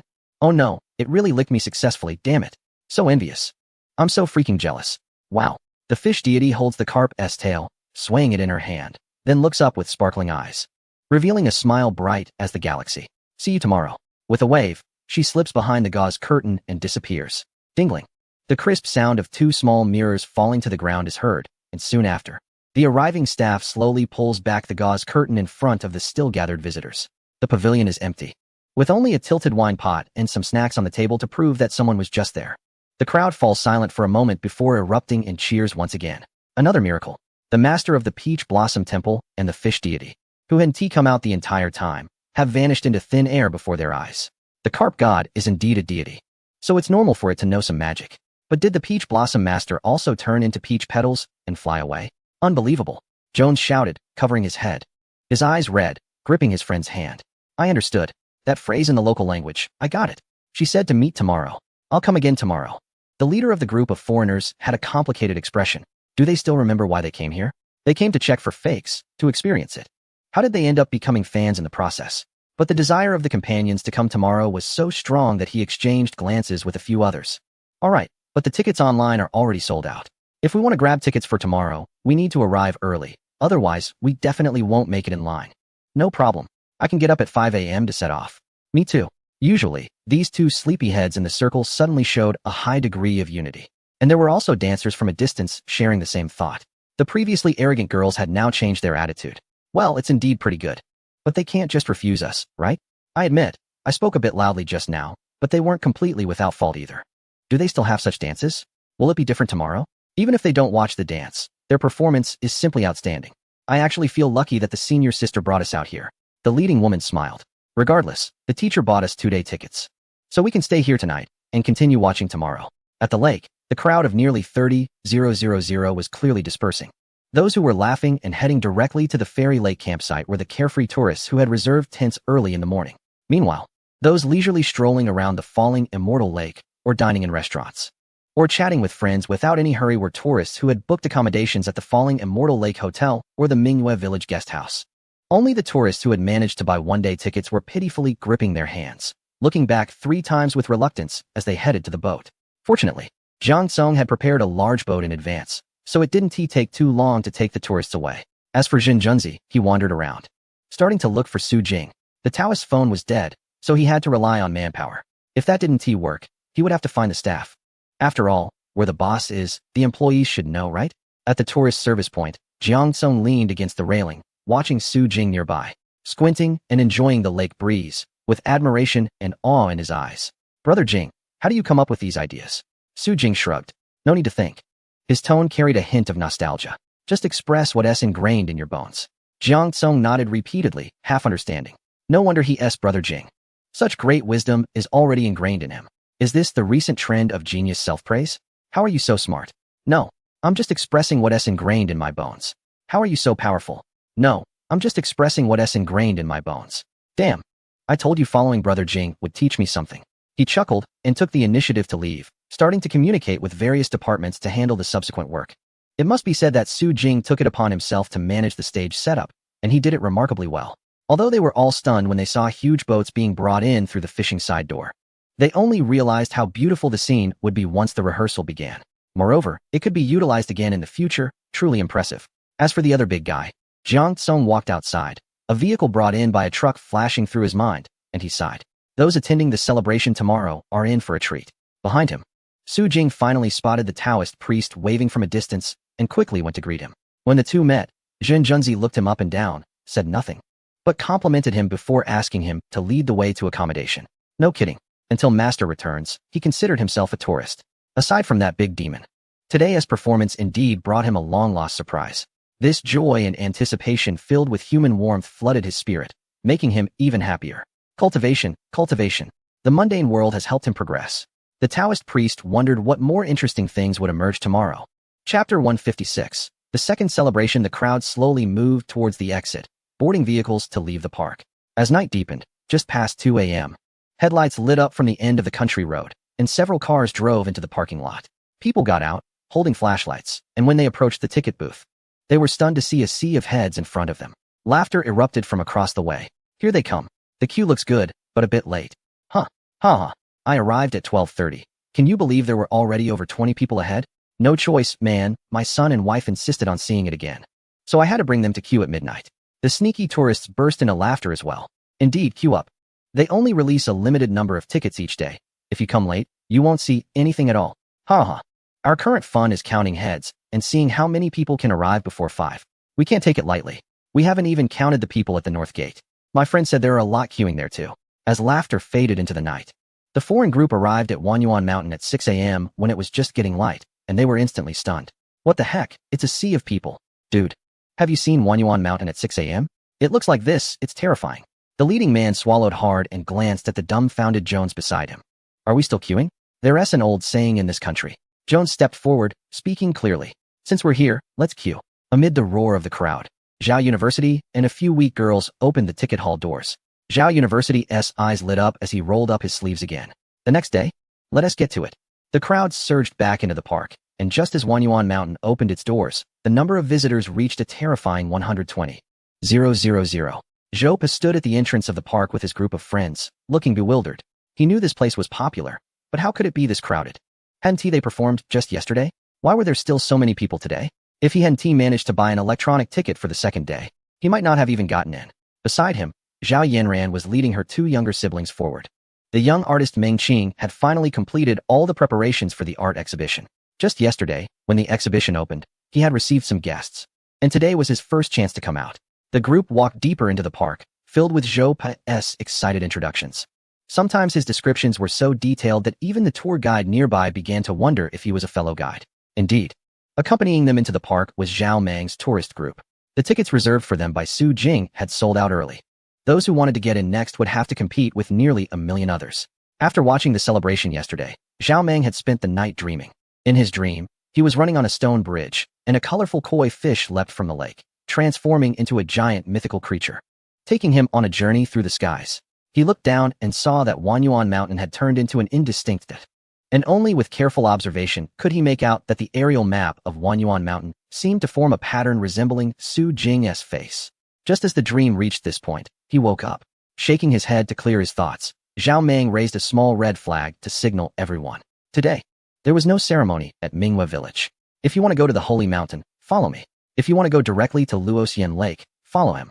Based on yesterday's experience, they planned to gather by the lake around 4 p.m. Otherwise, they wouldn't get a good spot. He turned to leave, but suddenly seemed to remember something. Oh, if you see anything strange being sold by NPCs, make sure to buy it. Yuan-Ti regret it. Especially the colorful ropes. The tourists excitedly and somewhat cluelessly dispersed, starting their journey in the park. As for Zhao Meng, he began searching for today's props. However, he was disappointed to find that Su Jing had only prepared props for that day's performance. The remaining unsold ropes had already been reclaimed by the system at a steep discount. The long-awaited system voice finally returned, sounding a bit cold after a morning of silence. You've dragged this out for so long, and all you did was fix a house. Are you out of your mind? You should have repaired all the roads around the park. Su Jing chuckled and muted the system's voice. He had lived in that rundown house for so long. Couldn't he have a little comfort? Repair all the roads? The government was paying a lot of attention here. And it wouldn't be wise to draw attention to himself. In the depths of the mountains, he could use clouds or magnetic fields to obscure things. Outside, he couldn't just conjure a bunch of workers without construction permits to start working, could he? However, it had indeed taken a long time. And now the gold medal construction team had restored the original restrictions and couldn't work outside the park, but ongoing construction wouldn't be affected. He planned to send the construction team up the mountain as soon as the repairs were completed. With their help, the renovation progress there would speed up significantly. Su Jing took a deep breath and rubbed her hands together. Next up was the celebration the following day. Time flew by, and soon it was 4:45 p.m. With a large crowd gathering again at Luoxian Lake. Pingping and Zhu Shou scanned the area and clearly spotted a few familiar faces. It seemed that they weren't the only ones who had purchased multi-day tickets. Everyone had arrived early to secure their spots and indeed saw the boatman who sold tickets yesterday. Uncle, are there any boat tickets available today? The boatman shook his head. No boat tickets today, we're selling something else. He seemed to want to keep some secrets. Turning around to pull out a sign and display it in front of them. Boat tickets for 50 people. Limited to 100 tickets. Children under 14 and seniors over 65 are prohibited from boarding. Ticket purchase requires qualification verification, answer questions via QR code, and must correctly answer more than 70 within 3 minutes to buy a ticket. Goodness. This time, Ping was finally excited. She said she hadn't seen any special tasks all day, and here it was. She immediately dragged the little chubby boy to scan the code. 3 minutes, 20 questions. Although they were all multiple choice, the time was extremely tight, leaving no opportunity to consult others or look up answers. The reflection from Ping's glasses revealed her satisfied smile. Here we go. This is a benefit for the loyal fans of Wanyuan Mountain. The ticket wasn't too expensive, but it was hard to obtain and limited in quantity. And the most important thing, why are our questions different? Dang it. How can anyone tell how many colors are on the tail of the carp god? In which corridor can you see the main entrance of the underwater ruins at Luoxian Lake? This question is relatively simple. The favorite color of the butterfly fairy must be white. Darn it. I've never even had it. Who knows what Aunt Lu Yun's specialty snacks are? Humph. Pipping puffed out her chest. A billion question bank. Endless variations. So what? She stepped forward, dropping the act, and confronted the boatman with a smile. Prepare me a ticket. Little girl, you need to pass the questions first, the boatman replied. Ping flicked her ponytail. This is too easy for me. I am the chosen one who has met all the deities more than 3 times and has successfully checked in all activities signed by the guide. The uncle glanced at her. You can't have multiple people answering questions at the same time. After 3 seconds of daze, Ping immediately turned to run away. Sure enough, the show was meant for those who could understand it. There were indeed many questions in the question bank, and they were diverse, including even what jobs Tian, a strong villager, had done in the past. However, despite the difficulty, it was still not much of a problem for her. Ding! She lightly tapped submit, and a passing sound notification rang from her phone. Oh, not bad. It sounded like it was personally recorded by the guide. And Ping's ears turned instantly red as she grabbed her ticket and hurriedly left. So embarrassing. Zhu Shou took a deep breath and also clicked submit. Perhaps it was luck. He happened to be right on the passing line and successfully purchased a boat ticket. A line of small text was written on the ticket. Please arrive at the No. For visitor service point on the right side of the stone bridge by 8 p.m. and board the boat in order. Chapter 157. The river goddess return gift. The task of answering questions to qualify for purchasing boat tickets quickly diverted most tourists' attention. At 50 yuan per ticket. It wasn't expensive, but getting the answers right was no easy feat at this moment. Zhou Po's group of friends gathered together, wearing teasing expressions. What's wrong, Pai? Didn't you say you're a diehard fan? Why are you afraid to answer the questions? Who said I'm afraid? He puffed out his chest and stepped forward. I'm just worried that if I get it right, I'll be the only one on the boat, and I don't want you guys to feel lonely. Oh, come on. One friend retorted without mercy. You're worried we'll be lonely with a whole group of us? Zhou Po rolled his eyes and steeled himself to scan the QR code and click. The first question hit right at his heart. In the test of visiting the Peach Blossom Abbot's dance skills, what is the name of the first arrow thrown into the pot during the pot throwing ceremony? A. Leaning rod. B. First arrow. C. Piercing ear. D. Final arrow. Zhou Pai Pai suddenly relaxed. I don't know if it's because he made a donation, but it seemed the question bank favored him, and Zhou Pai indeed managed to barely qualify for the ticket purchase. If you guys aren't going, then I will. Anyway, we all started together, so it wouldn't matter if I went on the boat alone at the end. No, I'm going too. The little painter beside him softly said, shaking his phone. There were 15 correct answers for the qualification right there, and the usher's voice echoed, not bad. No way, you got one more right than me.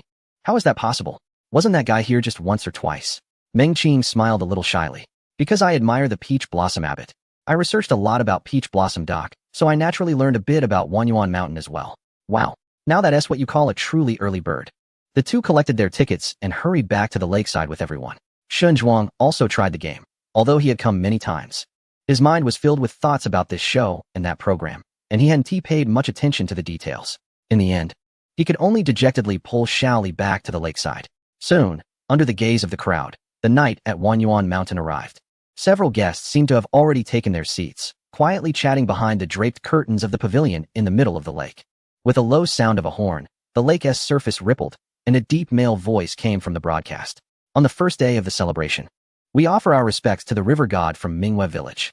On the second day, the river god returns the favor with the falling immortal lake. The tourists erupted in chatter. Some were suddenly confused. Wait, what's this first day and second day? Aren't the programs different these days? Others laughed heartily. I knew it. Good thing I bought a ticket today. No wonder yesterday was focused on the dance and rituals. It turns out yesterday was Mingyue village's main event. Haha. Exactly. That fire pot. Just thinking about it gives me goosebumps. The fire pot was fine. The final curtain of the myriad fish was truly crazy. Haha. Looks like we all saw those performances yesterday. Haha.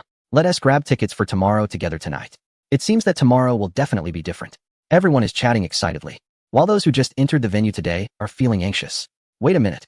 What is this fire pot? What is this 10,000 fish curtain? What performance? What did they miss? A kind man in the front row turns around. Just check online in a few days. It should be available soon. As the voices of the tourists diminish, a male voice from the announcement system sounds again. Villagers of Mingyue village roar. Hey! In the crowd.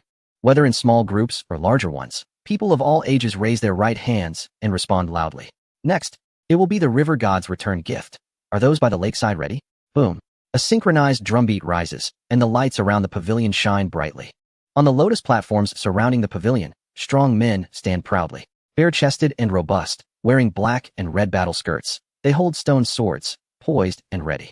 It seems different from yesterday's style. The costumes and hairstyles have changed. Someone suddenly has a flash of inspiration. It's the underwater ruins. The river god is returning the gift through the fallen immortal lake, so today's style is likely inspired by that underwater relic. With one shout, realization washes over the crowd, and they quickly explain to their companions. In the second floor of the pavilion, beside the huge leather drum, the man continues to strike the drum vigorously.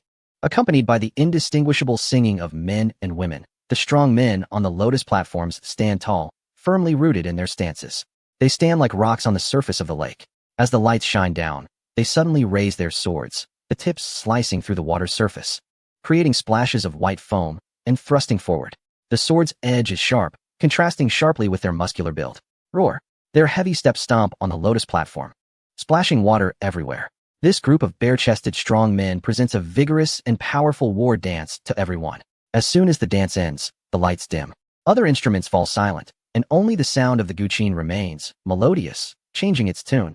It is recommended to play the music, Shui Long Yin. You can continue watching for 2 chapters.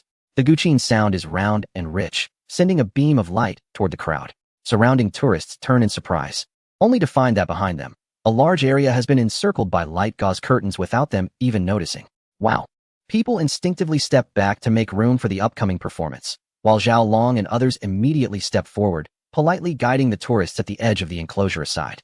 The lake breeze rushes in, carrying light that turns the gauze curtains golden. On the gauze, graceful figures are reflected, as if elegant women are hidden within. The guqin sounds again, and with a whoosh, the gauze curtains drop and then disappear into the crowd. Wow. A group of women dressed in vibrant clothing, with hairstyles like round buns or slanted cloud buns, smile with their eyes. Each holds a huge ball. The bamboo-woven outer shell encloses a bright red crossflower, not lantern inside. As their movements slightly change, the lanterns roll gracefully within the frames. What beautiful clothes. Is this ancient attire? Ah, I heard that previous visitors once saw ancient dancers in the underwater ruins, dressed similarly to this. Oh, river deity. Are you going to show us a dance from the prosperous days of the fallen city? Perhaps he guessed right. The lead dancer swayed her attire gracefully, puffed her chest, and rolled a bamboo lantern ball from her left hand to her right shoulder, creating a jingling sound. Her voice was crisp, triggering all the lanterns to change. This is the rolling lantern dance, and we are about to use these lanterns to open the night of splendor. A loud sound of water droplets echoed across the entire lake. With prior experience, everyone immediately looked to the lake's surface. The water was dark, rippling as if something extraordinary was about to emerge. Look over there. Without needing a reminder, everyone clearly saw the light rising from beneath the water. Unlike the countless lights on the first day, this glowing object was massive, with faint red patterns visible, exuding a fierce momentum. The water ladder is ready. The dancers by the lakeside quickly changed their formations, raising the lanterns high above their heads. A few women in colorful skirts, holding the lanterns, laughed and ran to the railing, waving continuously at the waters below. Signal received. Wang Hao held his breath tightly, gripping the sturdy stick in his hand, and stepped onto the water ladder. Others nearby followed suit, preparing to float up. Up. With the music shifting over the lake, the sounds of drums, flutes, and guqin resonated together. The lake, which had been calm just a moment ago, suddenly surged. As golden red light broke through the water's surface, two lanterns shaped like fish jumped directly onto the shore. Chapter 158. Night of the Fish Dragon danced. The sound of the phoenix flute stirred, and the jade pot glimmered. As the enormous fish lantern landed, several people appeared beneath its belly. Together, I'll help you. The villagers from Mingyue village greeted with smiles, lifting the fish lantern. The lantern's cover seemed to be made of waterproof material. After emerging from the water, it only shook a few times before drying completely. The golden red fish head, with bright, expressive eyes and fins standing tall, landed among the crowd, intently watching the rolling lanterns. The leading woman smiled playfully. Want it? Then it depends on you. She led the elegantly dressed dancers, some holding or balancing lanterns, as they split through the crowd and ran forward. The large fish, plump and trembling, would naturally not miss the opportunity. Supported by the people, it flowed into the crowd as if riding the waves. Don't let them get away, someone shouted with laughter. Come on, everyone lend a hand and send the big fish over. Splash, plop. More and more fish lanterns leaped onto the shore, some with long mouths, some with short, some plump, and others slender. Various large fish mingled into the crowd, and everyone joined in, playfully pushing them along with the tide. The dancers ahead are lively and playful, leaping and laughing as they pass through the crowd, skillfully tossing a ball into the sky and catching it back in their arms, showcasing their graceful movements. The fishermen hidden among the crowd no longer concealed themselves, excitedly laughing as they struggled to push their way forward, playfully grabbing at the big fish's tail. Ha! Next time, we'll catch you. How delightful. The fish lantern glides into the crowd, and the tourists spontaneously follow its lead. Tap, tap, tap, as the noisy crowd advances. One lantern after another lights up, along the lake's surface, by the railings, and beneath the treetops. Countless lanterns, small fish, and peace tags sway gently in the lakeside breeze. Further ahead, on the riverbank, men and women dressed in traditional attire are playfully handling a fish-shaped wind instrument. Wang Hao raises a stick and laughs at the two companions behind him. Let's show them something amazing. Roar. A long shout pierces the sky, and the leading big fish becomes agile, leaping out of the crowd, swaying side to side, especially that enormous tail, which keeps whipping back and forth, as if it were truly swimming in water. The tourists gasp, watching the massive fish approach them, then deftly twist away, rolling amidst the surging crowd. It is vibrant and unstoppable. Come and catch me. The woman in front tosses the rolling lantern high into the air, and a row of big fish raises their heads in unison. The tourists get excited again, taking photos while offering their support. Ha! If you don't catch the ball, you can't go back into the lake. Give it to me. Catch her. If you can't grab that ball, my buddy will let you play with his. The leading big fish wriggles its body, seemingly displeased with the mockery. Wang Hao glances sideways, noticing his teammate has reached the spot, and smiles. With 3 strong men diving into the fish's belly, the wooden support immediately splits into 2. 6 strong men, each with a stick, make the leading big fish even more robust and plump, even growing a few inches. The staff from Mingyue village exchanged glances, immediately asking the tourists beneath the fish belly to step back. Come, let's show them. He gritted his teeth and swung the fish head pole vigorously, laughing. This is what we call a true fish dragon dance. Boom. The big fish shudders in the sea of people, instantly becoming more agile. The fish behind it mimic its movements, all starting to dance together. Up. Like a lion dance, he leaps, stepping on the thighs of the brother behind him. He raises the fish head high. The fish dragon emerges from the sea, unyielding. Turn. He pushes and twists, and the huge fish head follows his movements, turning around. The brothers behind immediately follow suit, and the big fish spins in midair amidst the crowd. The fish dragon swishes its tail, driving away evil and deceit. Sink. The fish head dives down sharply, nearly burying a group of strong men in the ground, sliding close to the ground for nearly 10 meters before rolling up vigorously. Seizing the ball that has been tossed into the air again, the fish dragon lurks, ready to unfold its grand plan. Just grab it, and it's done. The tourists suddenly erupt in a huge cheer. Haha, I got it. So cool, bro. Strike a pose. They were clapping wildly, but all looked stunned. The huge fish lantern at the front, surprisingly, took the rolling lantern in its mouth and leaped down, disappearing back into the lake. The light was gone, and everyone realized they had followed the fish lantern to a spot behind the pavilion in the middle of the lake. Wow, where did it take us? With the fish lantern gone, the performance ended, and everyone quickly calmed their excited hearts, hurrying back, afraid of missing the next show. But then, a horn from the deep mountains sounded again, the ancient and mysterious sound sending chills down the spines of all the visitors. Everyone turned to look in the direction of the sound. There were no streetlights, just darkness that felt like an abyss. Suddenly, two huge bright yellow eyes lit up within that abyss. The eyes moved forward, twisting and swimming until the entire head emerged. Wow, the tourists almost choked in surprise. Can dragon boats do this too? Accompanied by the low horn, the exquisitely large dragon head transformed into the bow of the boat, proudly towering above a giant bamboo raft. The dragon's eyes were wild, and its whiskers fluttered, lifelike. But that wasn't what shocked the visitors. What took their breath away was that after the dragon head appeared, one after another, the dragon's body lit up. Bright yellow umbrellas layered upon each other, resembling dragon scales, covered the bamboo raft. And the yellow glow beneath the umbrellas enhanced the dragon's majestic presence. And in the middle of each bamboo raft, there were small wooden chairs occupied by people dressed just like the tourists. Wow, so beautiful. How did they get up there? You don't know? They started selling boat tickets at the Research Institute at 4 p.m.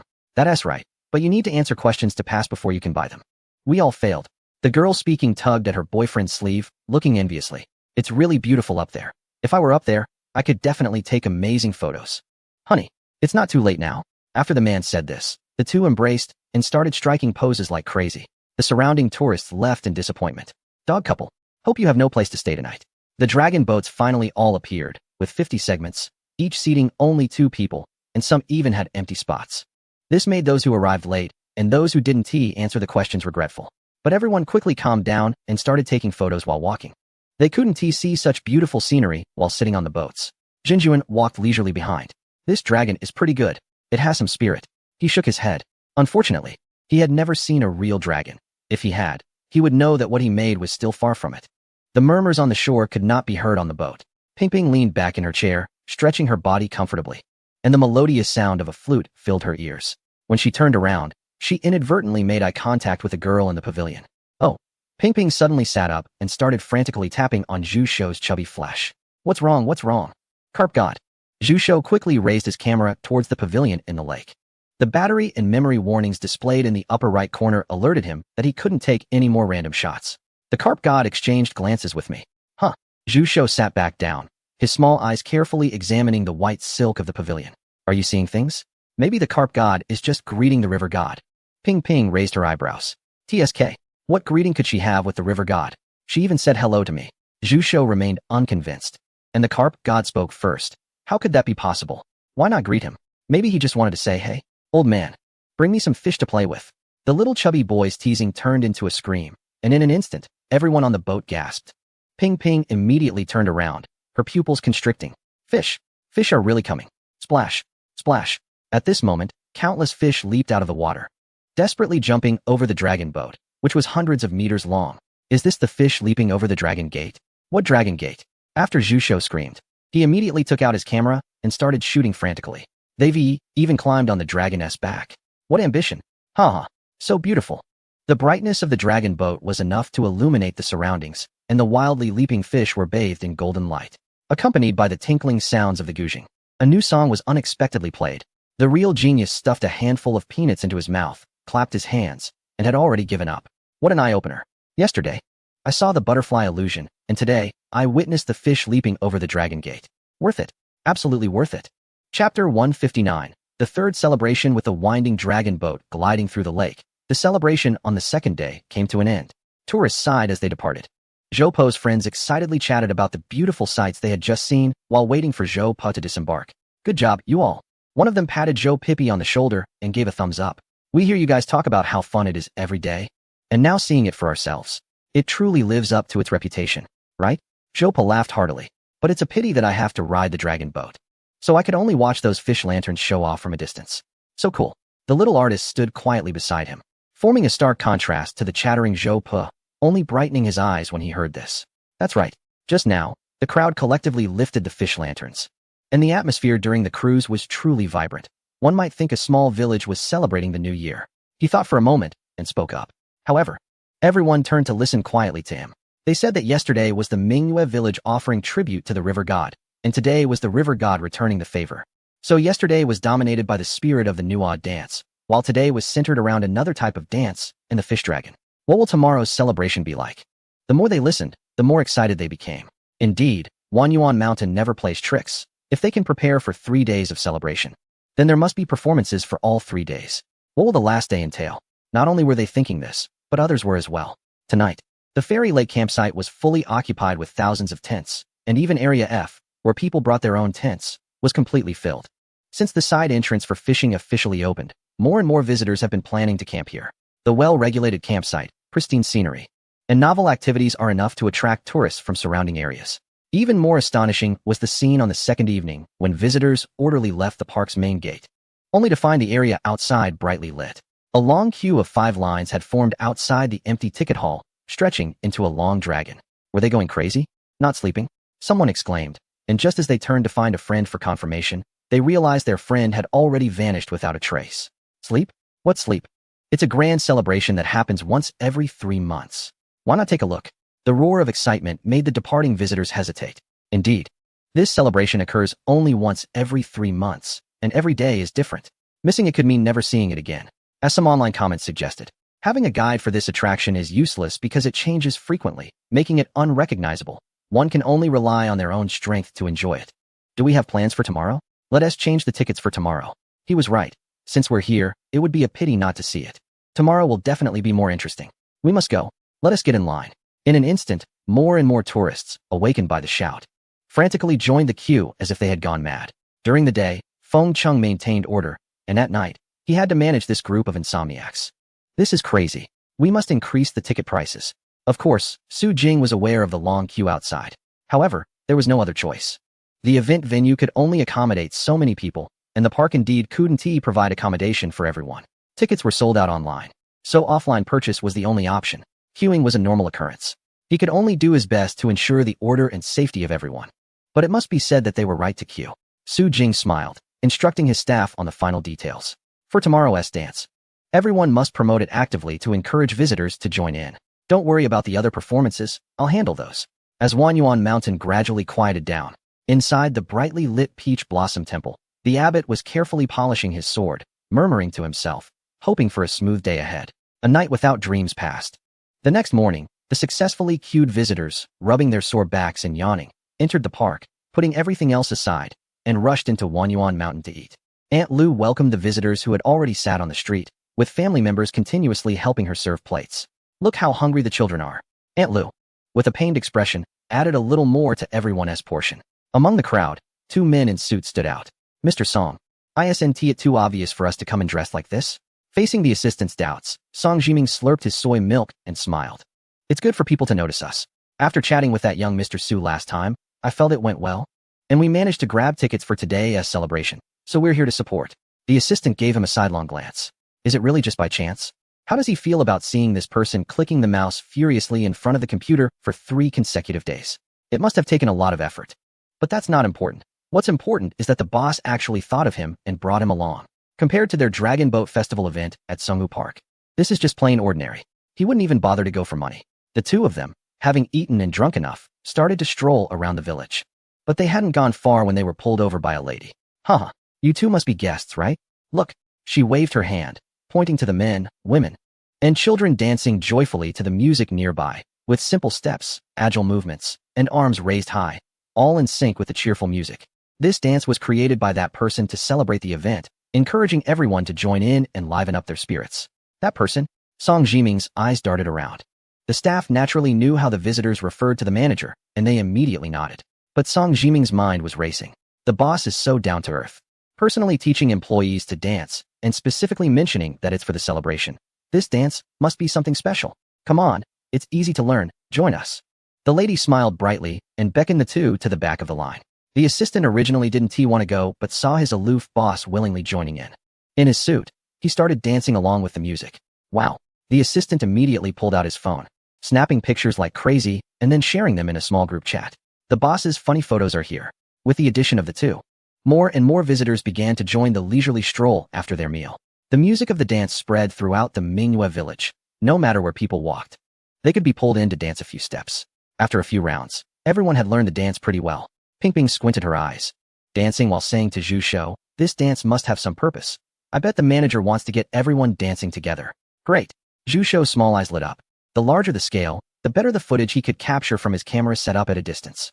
He had already checked the memory card over the past few days. The content was absolutely explosive. Just thinking about handing it over to the team made him giddy. They could create such a grand promotional video for the Wanyuan Mountain celebration. Are we still going at 4 p.m. tonight? Pipping squinted. No, let's go at 3 p.m. Although the announcement stated that daily admission was limited to 30,000 people, as of today, the number of visitors with fishing tickets and single multi-day tickets definitely exceeded that. And since today is the last day, good spots would be even harder to grab. Chapter 160, the Master S Sword Dance. They were thinking along similar lines. The number of visitors had indeed surpassed 30,000, so Su Jing decided to relocate the main viewing area, moving the primary angle closer to the fishing side entrance. In the angle between the two bridges, this section of the lake was spacious enough to accommodate more visitors while allowing for a more fluid performance. Most importantly, the lake embankment in this area was closer to the central island. Is everything ready? Jiang Tsung nodded. Having set up the netting over the Falling Immortals Lake as you suggested, I can't help but wonder if it's really necessary for it to be so large. Su Jing nodded. It needs to be big. Only then can it be effective. The equipment has been installed, and it's about time. You should find Zhao Long to guide the visitors to gather. Okay. After sending Jiang Tsung off, Su Jing opened the system interface. There was only one purpose for arranging all these things. He was afraid that the props would be too peculiar and might attract unwanted attention for research. Now that the scenic area is making money, it's still feasible to find some technology to provide a buffer within reasonable limits. Tick-tock, tick-tock. Time quickly reached 4 in the afternoon. Su Jing hid at the visitor service point, watching as people entered with smiles, eager to enjoy their time. And couldn't help but smile as well. To have so many people spend their precious holiday here and leave satisfied, perhaps that's the meaning of running a scenic area. He observed Zhu Shou and Ping Ping enter, saw Zhao Meng winking at him as he brought his team in, and noticed Song Jiming and his friend, whom he only knew briefly, also entering. It was hard not to notice the two sharply dressed men standing out among the crowd in casual attire. As the crowd thickened, he seemed to spot Shaoan, who had been there when the scenic area first opened, as well as the generous Zhou Pe, who had donated to him, and Zhu Hong and Chang Hu, who had recently taken their grandparents to Taohua Temple. Su Jing chuckled to himself. He hadn't anticipated so many old friends would come to support this festive celebration, but he believed that tonight's performance would not disappoint their enthusiasm. The brand new viewing positions amazed the visitors, but they were even more curious about the huge black netting blocking the surface of the lake. Zhu Shou poked Ping Ping. You're clever. What do you think that thing is for?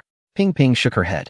If it were underwater, it might be for fishing. If it were smaller, it could resemble a theater projection screen. But with this size, I can't think of anything. Projection? Zhu Shou muttered to himself, thought for a moment, and hurried into the crowd. You find a spot first. I'll come find you later. He needed to adjust the camera position quickly, aiming for it to be higher and farther away to capture the range of that netting. The chubby guy disappeared into the crowd, and the visitors continued to move. Soon, the originally spacious lakeside walkway, except for a small path that had been blocked off earlier, was again filled to capacity. As time passed, the sky finally darkened as the crowd had anticipated. Finally, everyone slowly stood up, stretched, and prepared to welcome the grand finale of the celebration. Just like yesterday, several guests had already taken their places without anyone noticing. Amid the sounds from the lakeside broadcast, a familiar voice finally broke through. On the first day of the celebration, we pay tribute to Mingyue Village.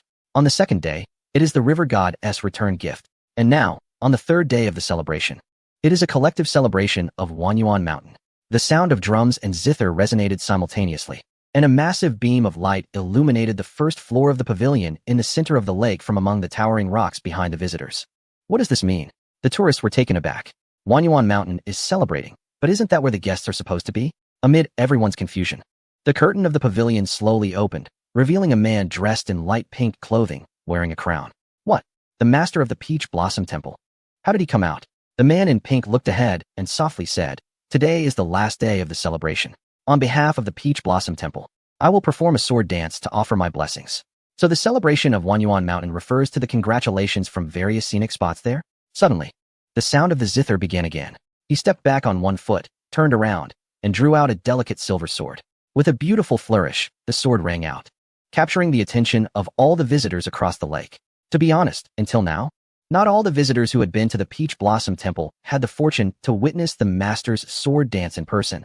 Most had only seen it online. Who would have thought that the master would actually perform the sword dance today? With a stomp, he stepped on the edge of the pavilion and leaped into the air towards the center of the lake. Here he comes. The crowd's spirit soared. The master's lightness skill. He moved gracefully, like a swallow, lightly touching the surface of the lake with his toes, and then soared upward. The shining sword flickered and instantly transformed, creating a net of swords. Wow, I knew there had to be lightness skills involved.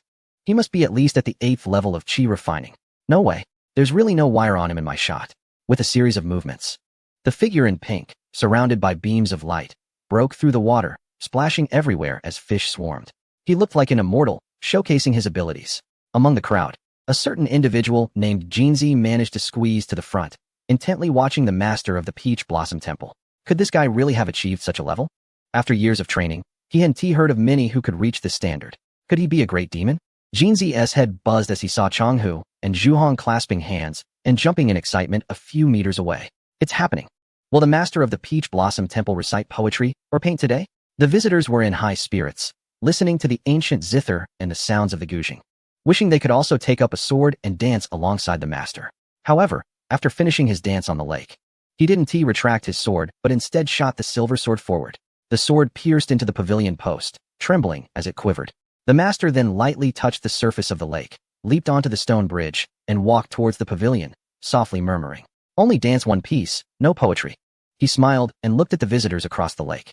Because in poetry, some surpass me by a mile. A mile? Zhuhong's pupils trembled wildly, and an incredible thought sprang up. The master of the Peach Blossom Temple lived here, and his talents in poetry and painting were already exceptional. But if someone could surpass him, he could only think of the character from that poem he had seen in the study. Just then, the master's voice rang out simultaneously. Although Brother Li has not yet arrived, his poetry should come. Today, I dare to pretend to be Brother Li and recite a poem for everyone.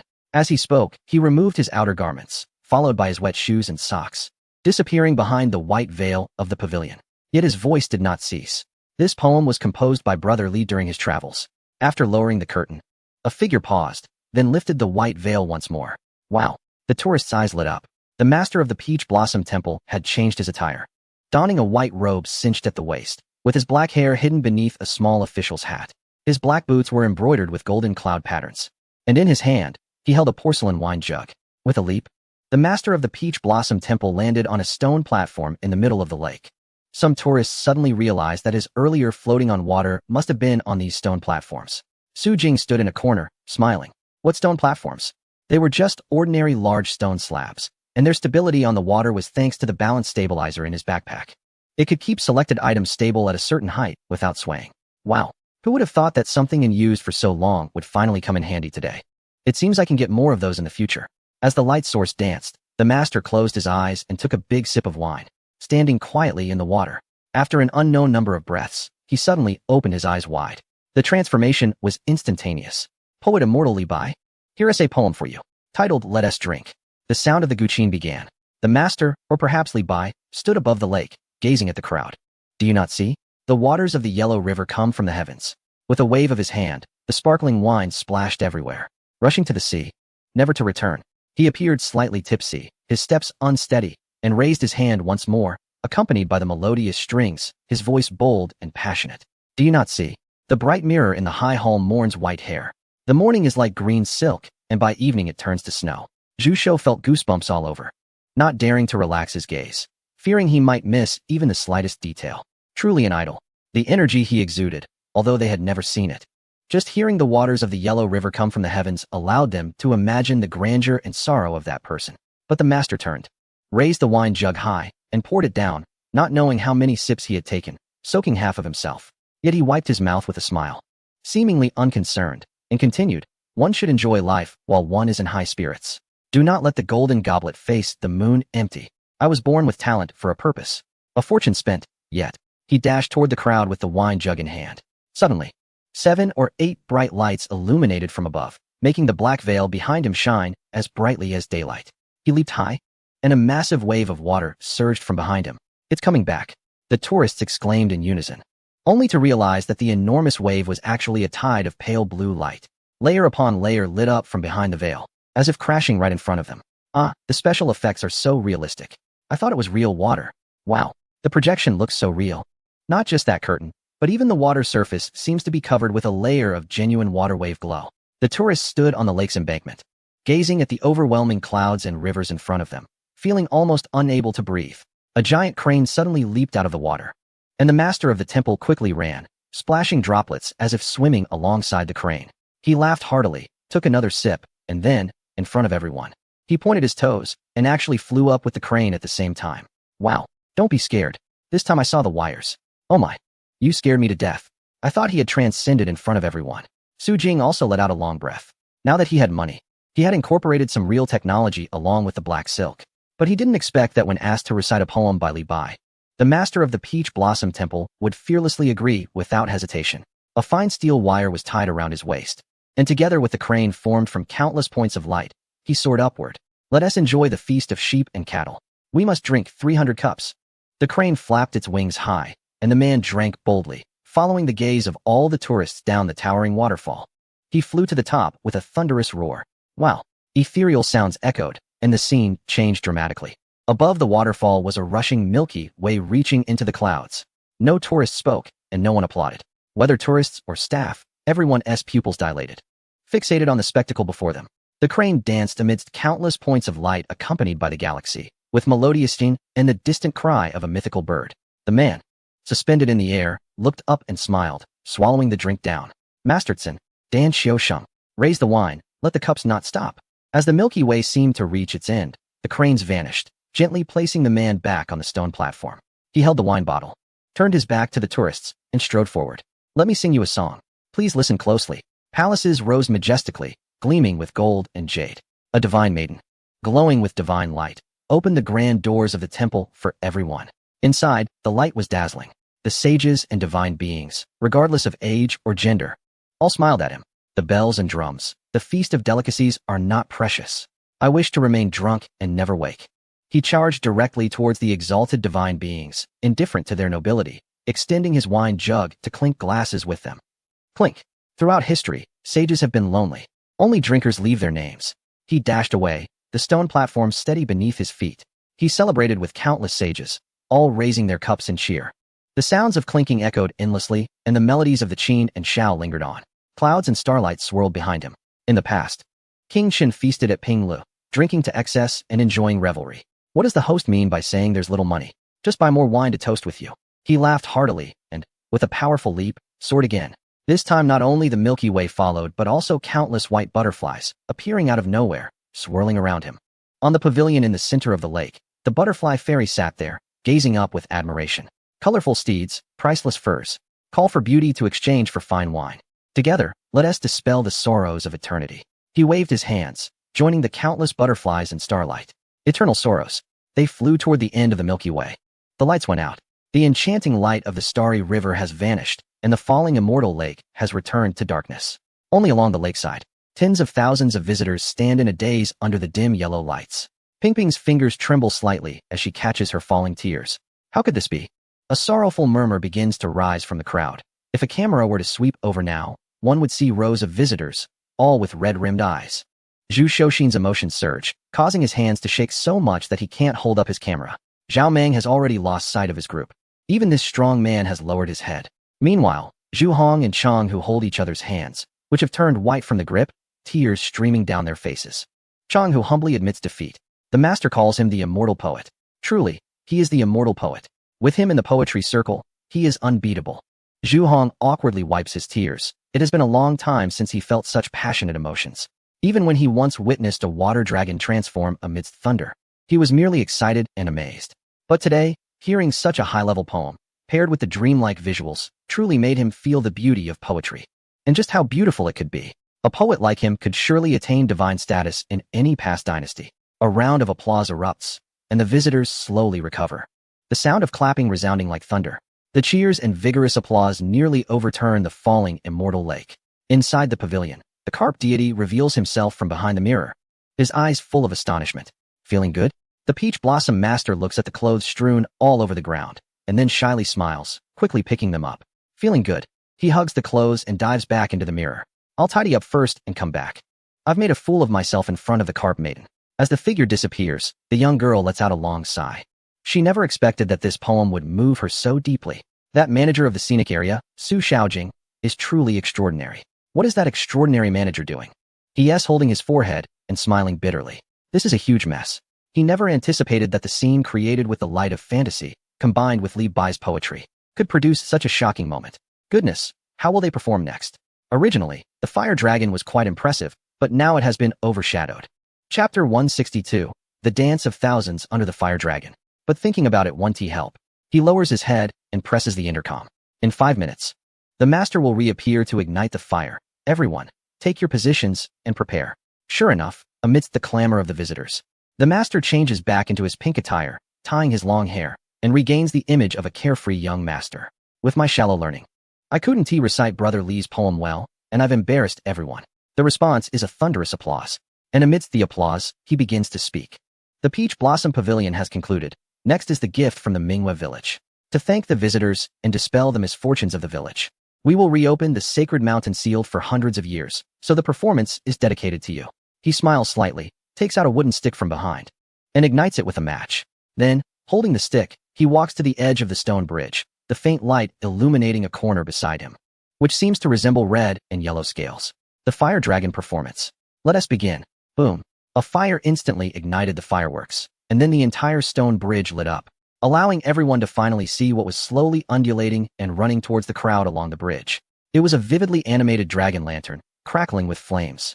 Wow. The dragon lantern quickly advanced in front of the tourists, and the previously soothing sound of the guqin was replaced by the lively music of the suona and eru, seemingly trying to suppress the myriad thoughts in the hearts of the visitors.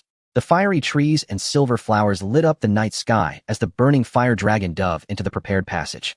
The tourists who had been standing closest to the lake now found themselves the nearest to the spectacle. They looked up, watching the surging flames transform into countless stars. Following closely behind the fire dragon was a group of dancers, smiling brightly, with colorful headscarves tied on their heads and adorned with bells beneath their busts, wearing bright red long skirts. Some male dancers were dressed in pants and boots, bare-chested, with red ropes around their waists, holding hands and dancing joyfully. The tourists began to recognize the scene more and more. Wait, just recovering. Song Jiming rubbed his eyes and asked in confusion. Isn't this the dance we learned today in Minghua village? Absolutely right, answered not his assistant, but a villager lady who had pulled him into the group earlier. The lady smiled broadly, her hands not being idle, as she pulled Song Jiming into the crowd of dancers. What are you afraid of? Come on. Haha. Didn't we learn it today? Dance with the fire dragon. It can ward off evil, overcome all difficulties, and burn away all bad luck. An outdoor party for thousands. What are we waiting for? The staff finally played their role in creating the atmosphere, pulling one shy, smiling tourist after another into the dance. The crowd outside grew smaller, while more and more people danced behind the fire dragon. Even Jin Junzi didn't know who had wrapped a piece of red cloth around his head, tightly securing his Taoist hat, so he couldn't take it off. All right, I'll dance. Jin Junzi covered his face, hiding his smile, and reluctantly joined the crowd in dancing. Oh no, master, today I'm truly helpless.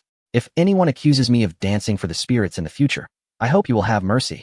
The master probably couldn't care less about him now, as Jin Junzi was already overwhelmed by the crowd, dancing together with the laughing tourists and villagers.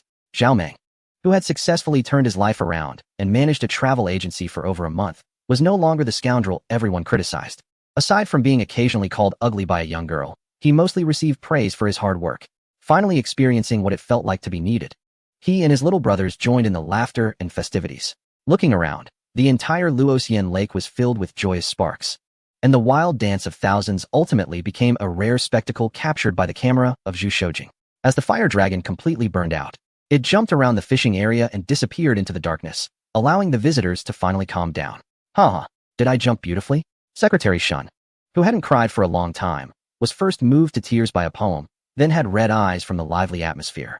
Xiaoli handed over a tissue, smiling sincerely. Looks good. Despite his age, the old man danced with charm. It was estimated that after retirement, he could become a dominant figure in square dancing. By the lake, as everyone settled down, the surface of the water started to stir again. After just sending off the performance from Taowan, they now welcomed a new stage master. Suddenly, a large fish jumped out with a splash. Then came the second, third. The lake rippled, and even under the night sky, everyone could see more and more fish gathering in the center. Who could cause such a spectacle? The tourists widened their eyes, watching the burly drummer step onto the lotus platform. Accompanied by a sudden eruption of huge splashes, a golden red fish tail leaped high into the air, and a girl opened her arms with a smile. A tribute from the holy mountain. Plop. She fell back into the water, and the drum sound quieted. But the next moment, the drumming grew louder, shifting from soft to urgent.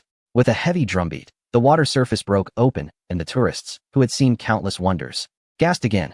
Accompanying the girl leaping out of the water was a multitude of red and white koi. They burst forth, almost forming a giant column of fish, rising to the highest point with white frothy waves. Boom! With the drumbeat, they blossomed like a fountain. The fishermen were once again in awe. Were there really so many koi in this lake? Of course not. Su Jing watched the performance across with great interest.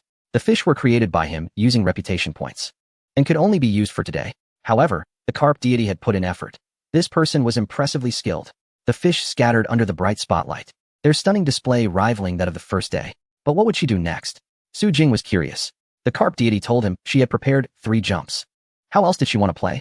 The chubby boy excitedly snapped photos. Can I take pictures now? Damn camera. Capture it. Ping Ping said nothing and took out her notebook again. Meeting the carp deity for the 5th time, the deity brings thousands of fish to celebrate. Plop, plop, plop.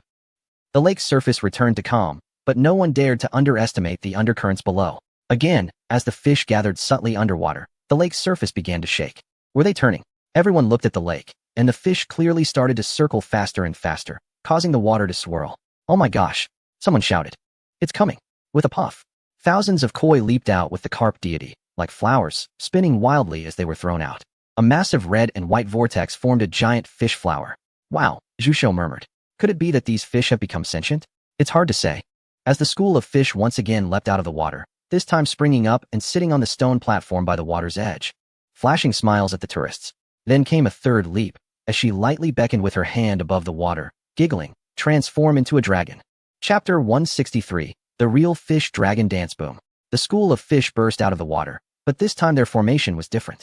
Previously, they either clustered together or spread out. But now, they came together, seemingly glued to form a dragon's head. The fish tails twisted, merging into dragon horns. The fish heads gathered to form a dragon's mouth. Golden fish were hidden within, revealing only a round face, transforming into the dragon's eye. The dragon head, along with a section of its body, broke through the water before diving back down. Then came the gathered segments of the dragon's body, with fish scales faintly resembling delicate dragon scales. Finally, the tourists witnessed a coiling dragon formed by the school of fish, submerged in the lake. At this moment, even the true Junzi couldn't help but applaud. This great spirit was truly using her magic. She was just trying to make the tourists happy. What was wrong with that? TSK. The true Junzi now wanted to keep this a secret from his master. This was a good fish, regardless of whether she could be captured. What would the tourists look at afterward? At their rough group of men? As he pondered this, everyone else was crazily taking photos and marveling. Only a few tourists recalled the day it rained, when they had seen the school of fish leap at the carp pond. How did they remember? Wasn't the carp god trying to lead the fish to leap over the dragon gate back then? Now that she transformed the school of fish into a dragon shape, was she trying to provoke something? Right, or maybe not. The carp god raised her brows and looked up at the sky, where a small patch of dark clouds had gathered without notice. The next moment, faint flashes of lightning flickered. Then, a massive bolt of lightning illuminated the sky. In an instant, the entire Luoxian lake plunged into darkness. Oh wow, lightning struck down. Oh no, the power is out. My phone and camera both shut down. Me too. It's not turning on. At this moment, Luoxian Lake was engulfed in darkness, with only the splashing sounds in the water continuing. Zhu Shou's phone camera also went completely black. Pressing it again only displayed that the battery was exhausted. He felt a bit flustered, but a cold hand grasped his. Then, Ping Ping's voice rang in his ear. Don't panic. Is it a dragon? In an instant, the memory of that day on the mountaintop, when everyone's devices malfunctioned and thunder struck down, flashed before his eyes. The image of the water dragon leaping entered his mind, causing Zhu Shou to widen his eyes and lock gazes with the big guy on his left in the darkness. Although Ping Ping didn't know what the person next to her was doing, she certainly knew they were up to something foolish. She took a small step forward, fixating on the lake's surface. Absolutely. A dragon is coming. She was right.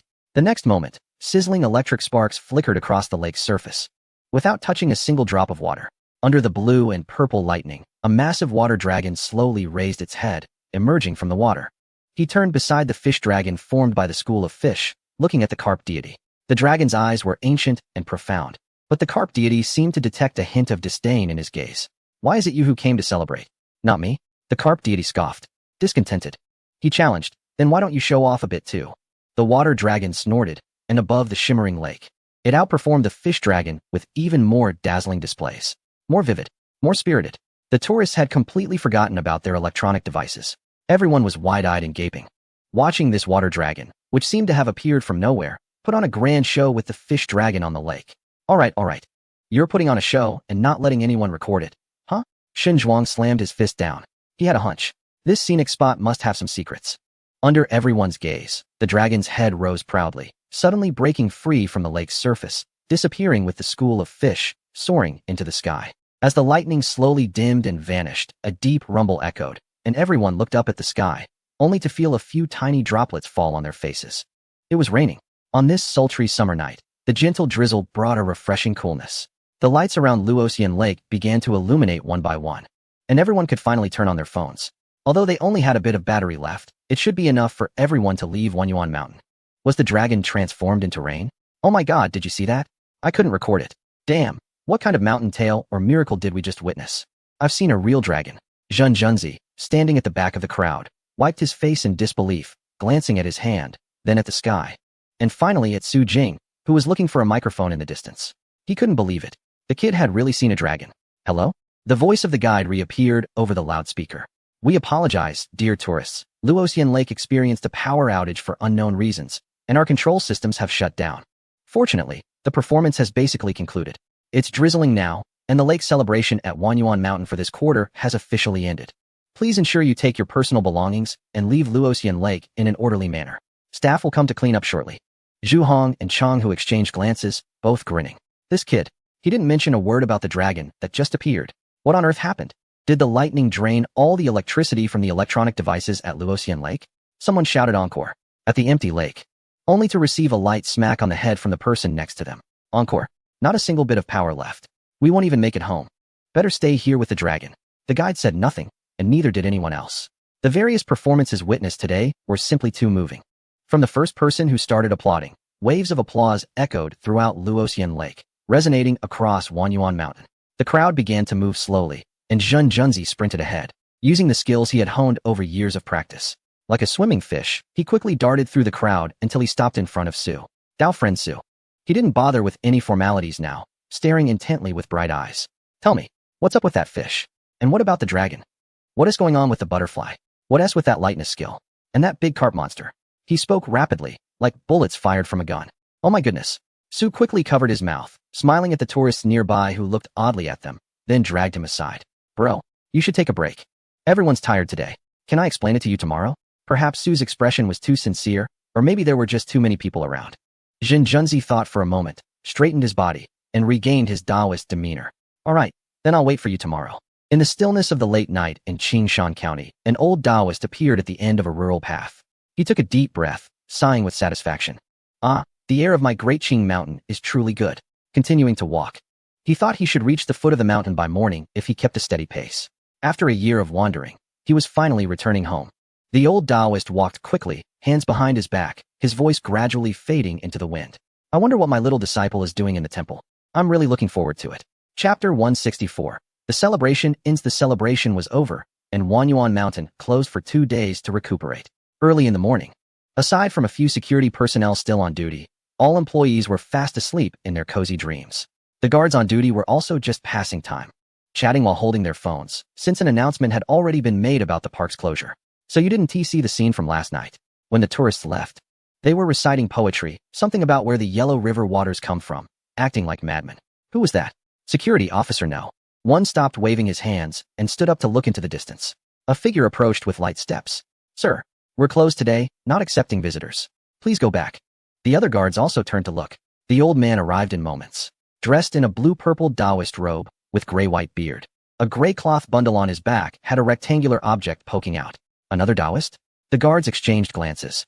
They had heard that security personnel encountered a Taoist at Loxian Lake who had tried to solicit business in the park, but gave up before the guards arrived. What? Did they discover a business opportunity? Planning to come here for some long-term business? Security Officer Number 1 raised his eyebrows, while Security Officer No. 2 quietly observed for a moment, then stepped back and took out his phone. Sir, WVE said it's closed today. Why are you still coming? The Taoist looked up at the plaque above the gate. Wanyuan Mountain 4A tourist area. When I came down, this was still a shabby dirt slope. How come it has a gate now? I'm here to go home. Home. Security Officer Number 1 maintained his patience. Within a radius of several hundred kilometers. This is all our Wanyuan Mountain scenic area. Your home isn't here. Is it a mistake? How could that be? The old priest pointed to the large mountain in the upper right. The temple of the master is right there. Everyone turned their heads in unison, looking at the mountains that had not yet been opened, and they chuckled. The security guard raised his hand. Let me see your employee ID. Employee ID? I only have a priest certificate. Do you want to see that? The old priest's notebook was pushed aside. This won't do, sir. We're following the rules here. Please don't make things difficult for us. We're the gatekeepers, and you can only enter if you're either an employee or a visitor. Otherwise, others can't come in freely. He smiled cheerfully. Once the scenic area opens the day after tomorrow, you can buy a ticket and go wherever you like. We won't stop you. The old priest was amused, pointing at his own nose. Do I need to buy a ticket to go home? The second security guard sensed the atmosphere was getting tense. After thinking for a moment, he quickly made a phone call. Hello? Captain Zhao. You might need to call Vice President Jiang. We have an old priest causing a scene, saying he wants to enter the scenic area to go home. When he was woken up, Su Jing was lying on the big bed in the hotel by the falling immortal lake, looking peaceful. On the phone, Jiang Tsong's voice was drowsy as he reported. There's a priest causing a scene at the side entrance. Su Jing initially thought of casually sending someone to handle it, but upon hearing the word priest, he immediately sat up alert. Fortunately, Jiang Tsong had seen the scene where the real master came looking for him yesterday, so today, upon hearing there was a priest at the door, he immediately called Su Jing. Without any hesitation, Su Jing put on his clothes and rushed out. While running, he called Jin Junzi. Jin Junzi had charged his phone fully the night before and played mobile games until late, so a phone call jolted him awake. Oh no, I forgot about my master coming back.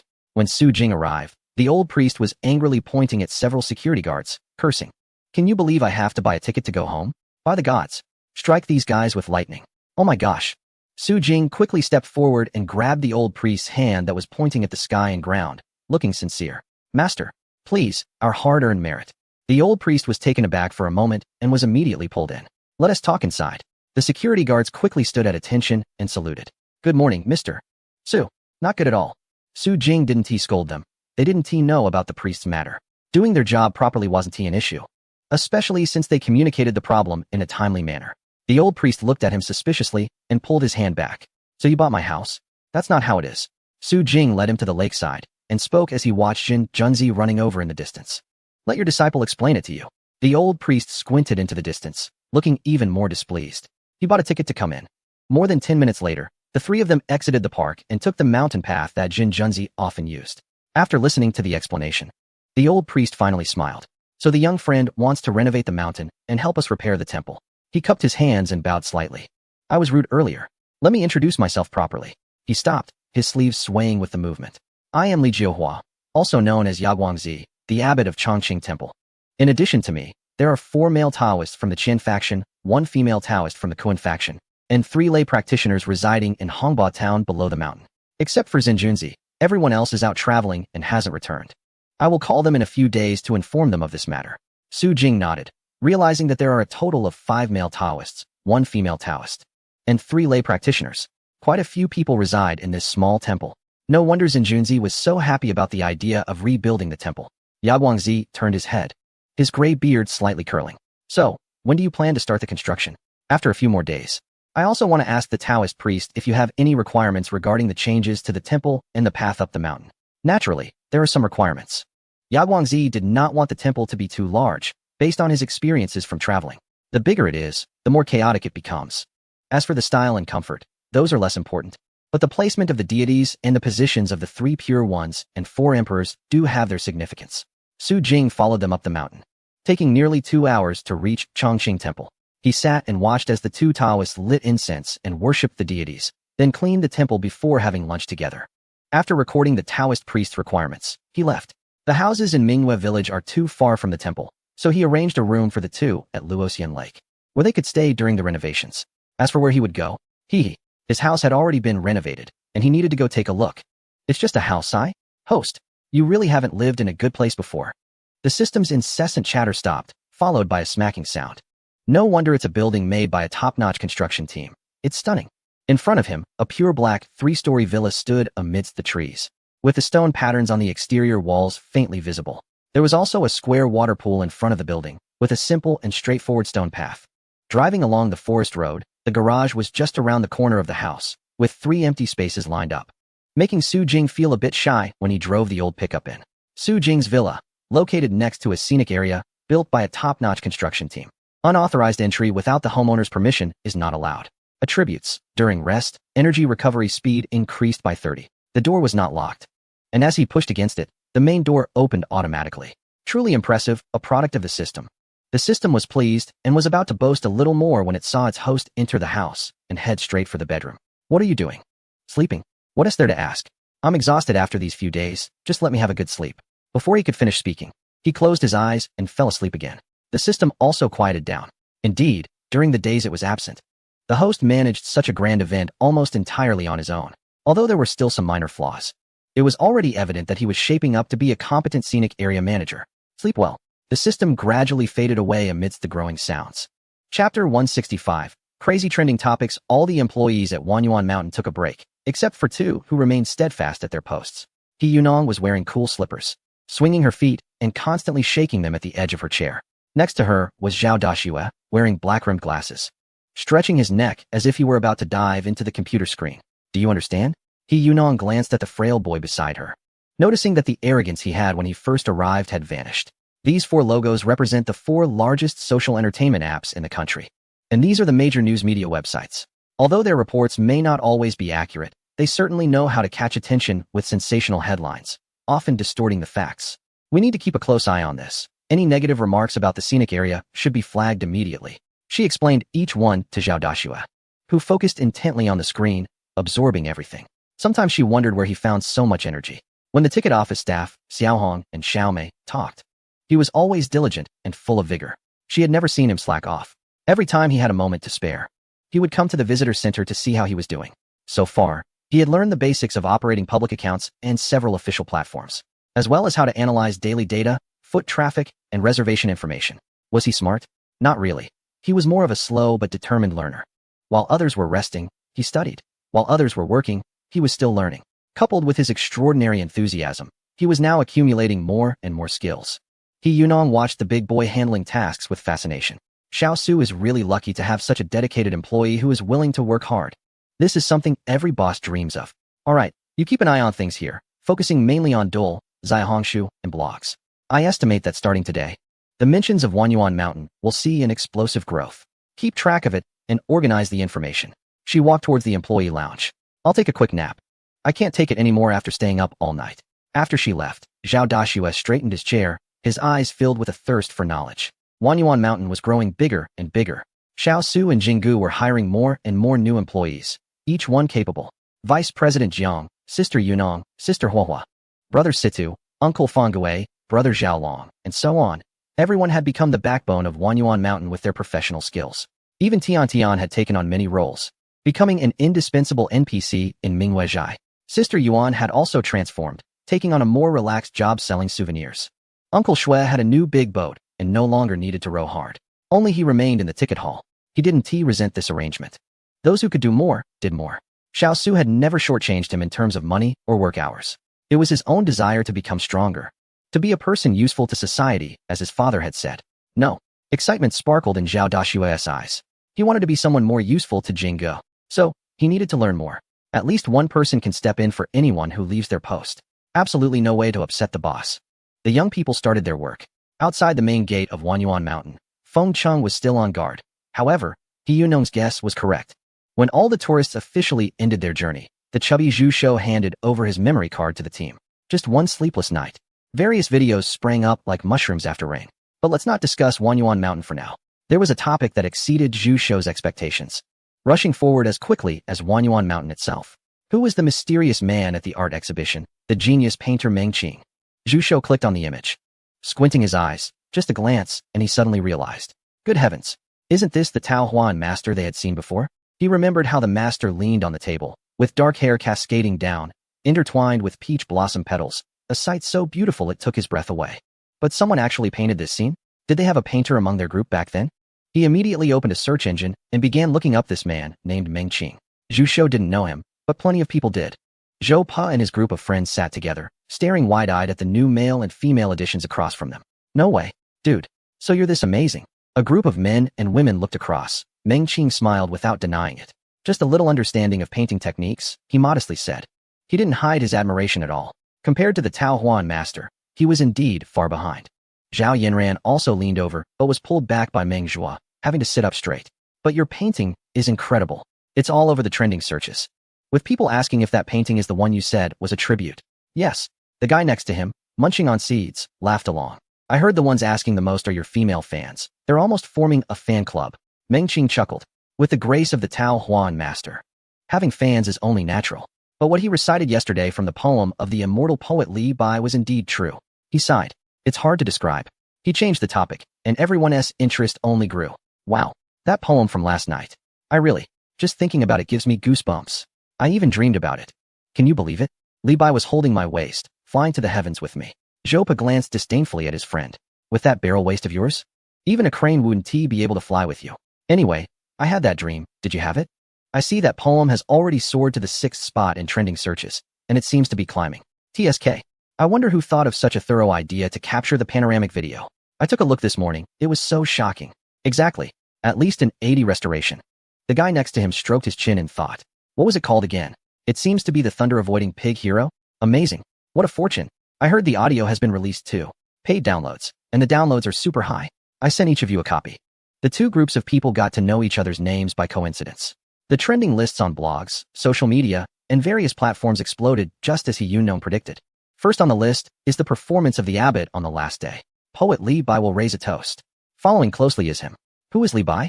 Then come the other performances at Wanyuan Mountain. Exorcising evil spirits for peace among all. A night of dragon and fish dance. 3-day celebration on the lake at Wanyuan Mountain. Different every day. Once every 3 months.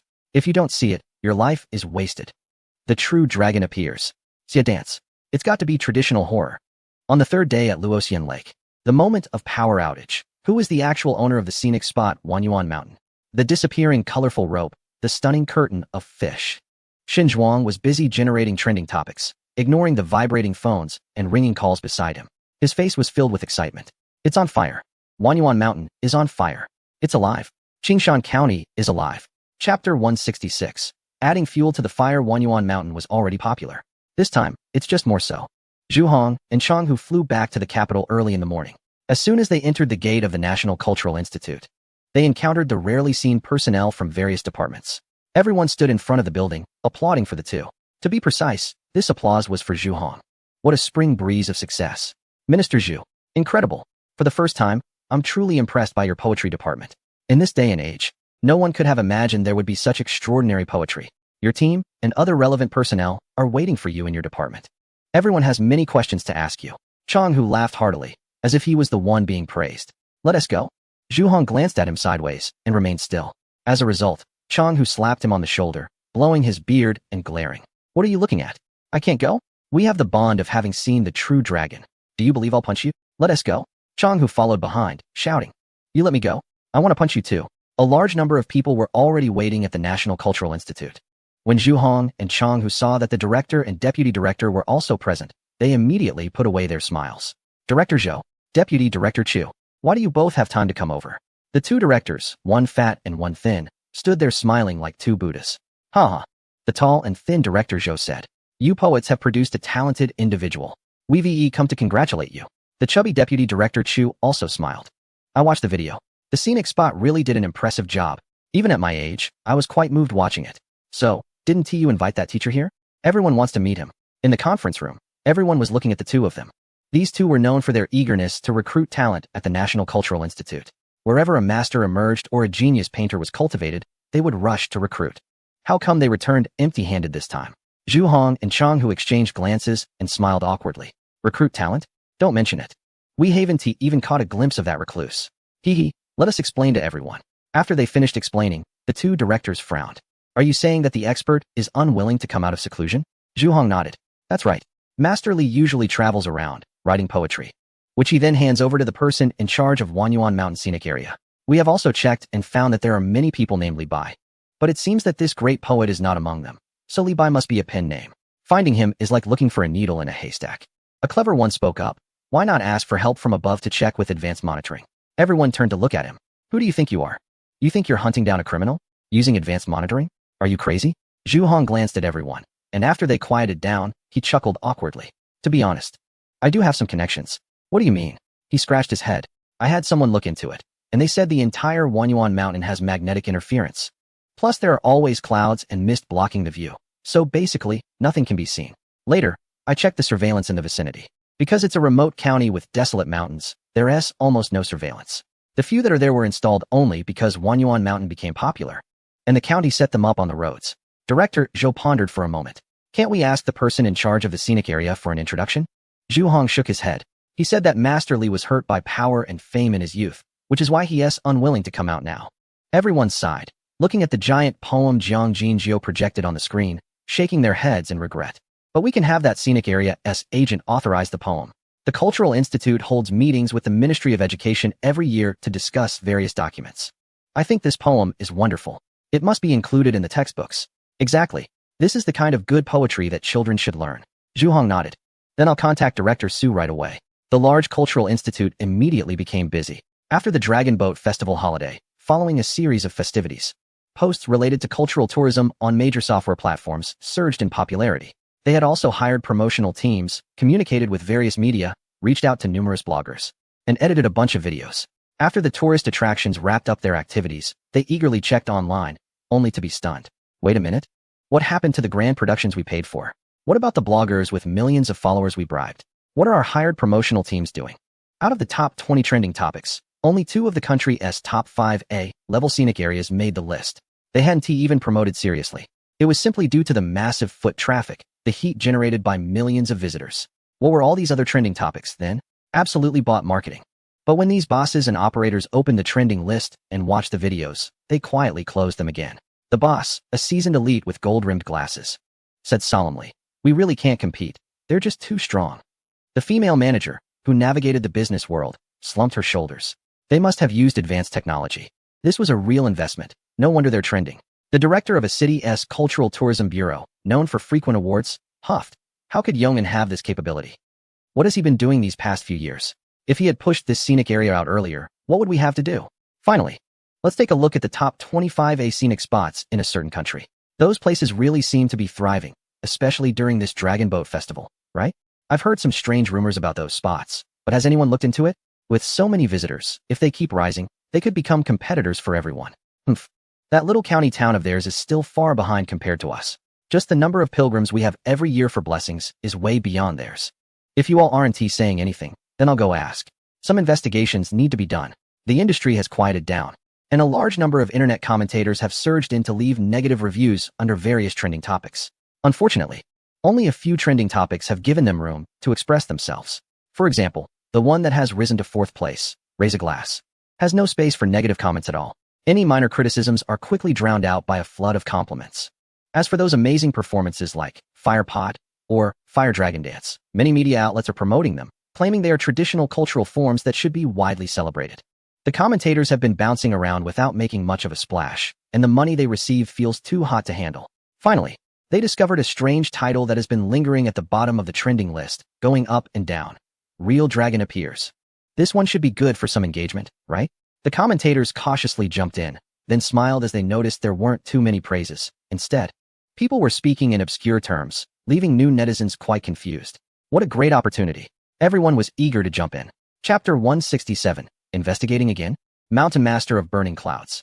You know, that night both my fully charged phones and my fully charged camera suddenly dropped to 1 bar.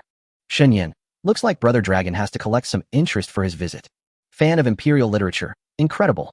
The electric lights were flashing on the lake, and those two were really mesmerizing to watch. Father of Pishio, truly. Later we discussed sending a representative from the holy mountain. And the carp god was going to perform, wanting the fish to transform into dragons, which made Brother Dragon unhappy. So he came down to maintain order. First fat carp under the carp god. What's wrong? So what if I represent the carp god once in a while? Return to the void. Fat carp brother, why are you everywhere? Never baiting, really. I'm glad I went to see that day. I was worried the electricity would shock the fish in my lake. The discussion was lively, but the commentators were hesitating on the sidelines, unsure about joining in. What are they talking about? Every word is understandable, but when put together, it makes no sense. Is this some kind of secret language? The leaders gritted their teeth. But since they were paid, they had to do the job. Let us get to work. Top team player. What dragon and electricity? What era are we in? Still believing in superstitions? Top assassin in the region. Humph, it's obviously exaggerated hype, just to fool those of you who are curious. Adding more and more until tired. Is this even interesting? Such an obvious scam actually made it to the trending list. How much money was spent to buy the online influencers? User 723874661. It's pointless. Am I the only one who thinks these people are just seeking attention? A wave of online influencers rushed in, venting their anger freely before stopping to see the reactions, ready to start the second round of insults. But the leader was perplexed. Why are these people's replies like this? Guesu. Oh, the influencers are here. I love it. Haha, that's right. It's all fake. We're just playing around. Don't take it seriously. Colorful carp tail. No becoming a spirit after the founding of the nation. Everyone watch your words. Never settle. The guy is right. It's all a scam. Don't get involved. Hit me crazy. Ignore them. Keep talking. So what happened after the power went out? Did Long Gu and Li Shun get into a fight? Eat my stick. Wait. Clear out the irrelevant people first. What the heck? Why aren't they angry? Why don't they explain? Why aren't they arguing with themselves? I'm an anti-fan influencer. Don't they care about their image? One cut 998. Ha, feeling guilty. Xinyan. Yes. You're absolutely right. Anything else to criticize? No. Then let's keep chatting. One cut 998. This is too bullying. The leader fell silent for 3 seconds and directly exited. Better to find another target. This group is crazy. Their words are unclear. And they stayed in the thread for half an hour without understanding what they were saying. Watching the comment section gradually calm down, everyone laughed. They began to play riddles, joking around. Long Gu manually cut the power. The meaning is clear. If even the staff doesn't speak, why would they make themselves look silly? If this attracts an investigation and Wanyuan Mountain gets sealed off, what benefits will they gain? Only over 10,000 people visited in 3 days. Do you know how many regretted not staying until the 3rd day? Do you know how many watched 3 days worth of video clips, looking forward to the next lakeside celebration? Do you know how hot Wanyuan Mountain is right now? If it gets sealed off, TSK, they would be the culprits. Everyone understood each other silently and continued with their riddles. On the other side, the elite dance group that had watched the lakeside celebration returned to the dance troupe, just in time to meet the siblings who had just finished the Dragon Boat Festival performance. Oh, senior sister, you're back. Everyone greeted them with smiles. How was it? I saw the videos online. They were so good. So beautiful. That's right. It's just a pity the camera angles were a bit far. The close-up videos had less about the dance and were a bit blurry. You were there in person, so you must have seen it well. How was it? Is it worth discussing with us? The team leader slowly walked in from behind everyone, observing the expressions of these talented dancers. Unexpectedly, the usually proud genius dancers showed complex expressions, hesitating for a moment before speaking. Objectively, they might lack some talent and ability, but the dance was excellent. Another person nodded. The dances during those days were all different, yet each was incredibly captivating. I can only say they were truly stunning and unlike anything we had ever seen before. On the 3rd day, when everyone danced together to the Fire Dragon dance, it was simple but highly contagious and easy to pick up. I think it might become a trend similar to community dance. The team leader smiled. This expensive trip was worth every penny. She stepped out, interrupting everyone's chatter, and clapped her hands. I just spoke with several dance studios, including Jitian Dance, Fan Mei, and Andu, over the phone. Everyone unanimously agreed that these dances have deep origins and planned to invite the teachers from the National Dance Academy to appreciate them together. To see if we could organize an exchange. We will definitely participate, and everyone must take this seriously. If we can truly exchange with them, we cannot let the Hongwon Dance Studio lose face. Everyone's spirits were instantly lifted, and they all agreed in unison. A celebration on the lake stirred up a lot of excitement. However, the buzz around this celebration was indeed significant, with Zhu Shuyi creating numerous videos about the lake celebration. And nearly all of them went viral. Other streamers learned from this and rushed to imitate. Just searching for videos tagged with the Wanyuan Mountain 4A scenic area yielded thousands of results. Su Jing was lying in bed, enjoying a good sleep. And he was raking in a large amount of copyright fees. In his dreams, Wanyuan Mountain was thriving. quickly attracting tourists from all over and allowing him to pay off all his debts. However, when he woke up, before he could see any good news, he received a phone call from Shun Zhuang with some bad news. He drove into the office of the Cultural and Tourism Bureau and saw the uncle who had been so excited just days ago, now wearing a worried expression. "You're here," Shun Zhuang sighed, unable to meet his eyes. "What else with that expression?" Su Jing laughed and patted his shoulder, showing no signs of anger or frustration, which left Shun Zhuang stunned. "Aren't you angry? They said you have to close those attractions for a thorough inspection." "Let them check," Su Jing shrugged. He had anticipated this inspection would happen eventually. After all, it was a high-level inspection, given the rumors surrounding Wanyuan Mountain. Once it was over and everything was cleared, he could operate it with more peace of mind. Xiaoli was stifling a laugh behind him. He had already told the secretary that with Su Jing's capabilities, he probably wouldn't be afraid of an inspection at all. "Those miraculous things of yours? No issues after the inspection?" "No issues at all." Su Jing widened his eyes, looking innocent and kind. "I've said it before. Those are all technology. They can all be explained. Didn't you tell me, believe it or not?" "Right." The handsome young man across from him grinned.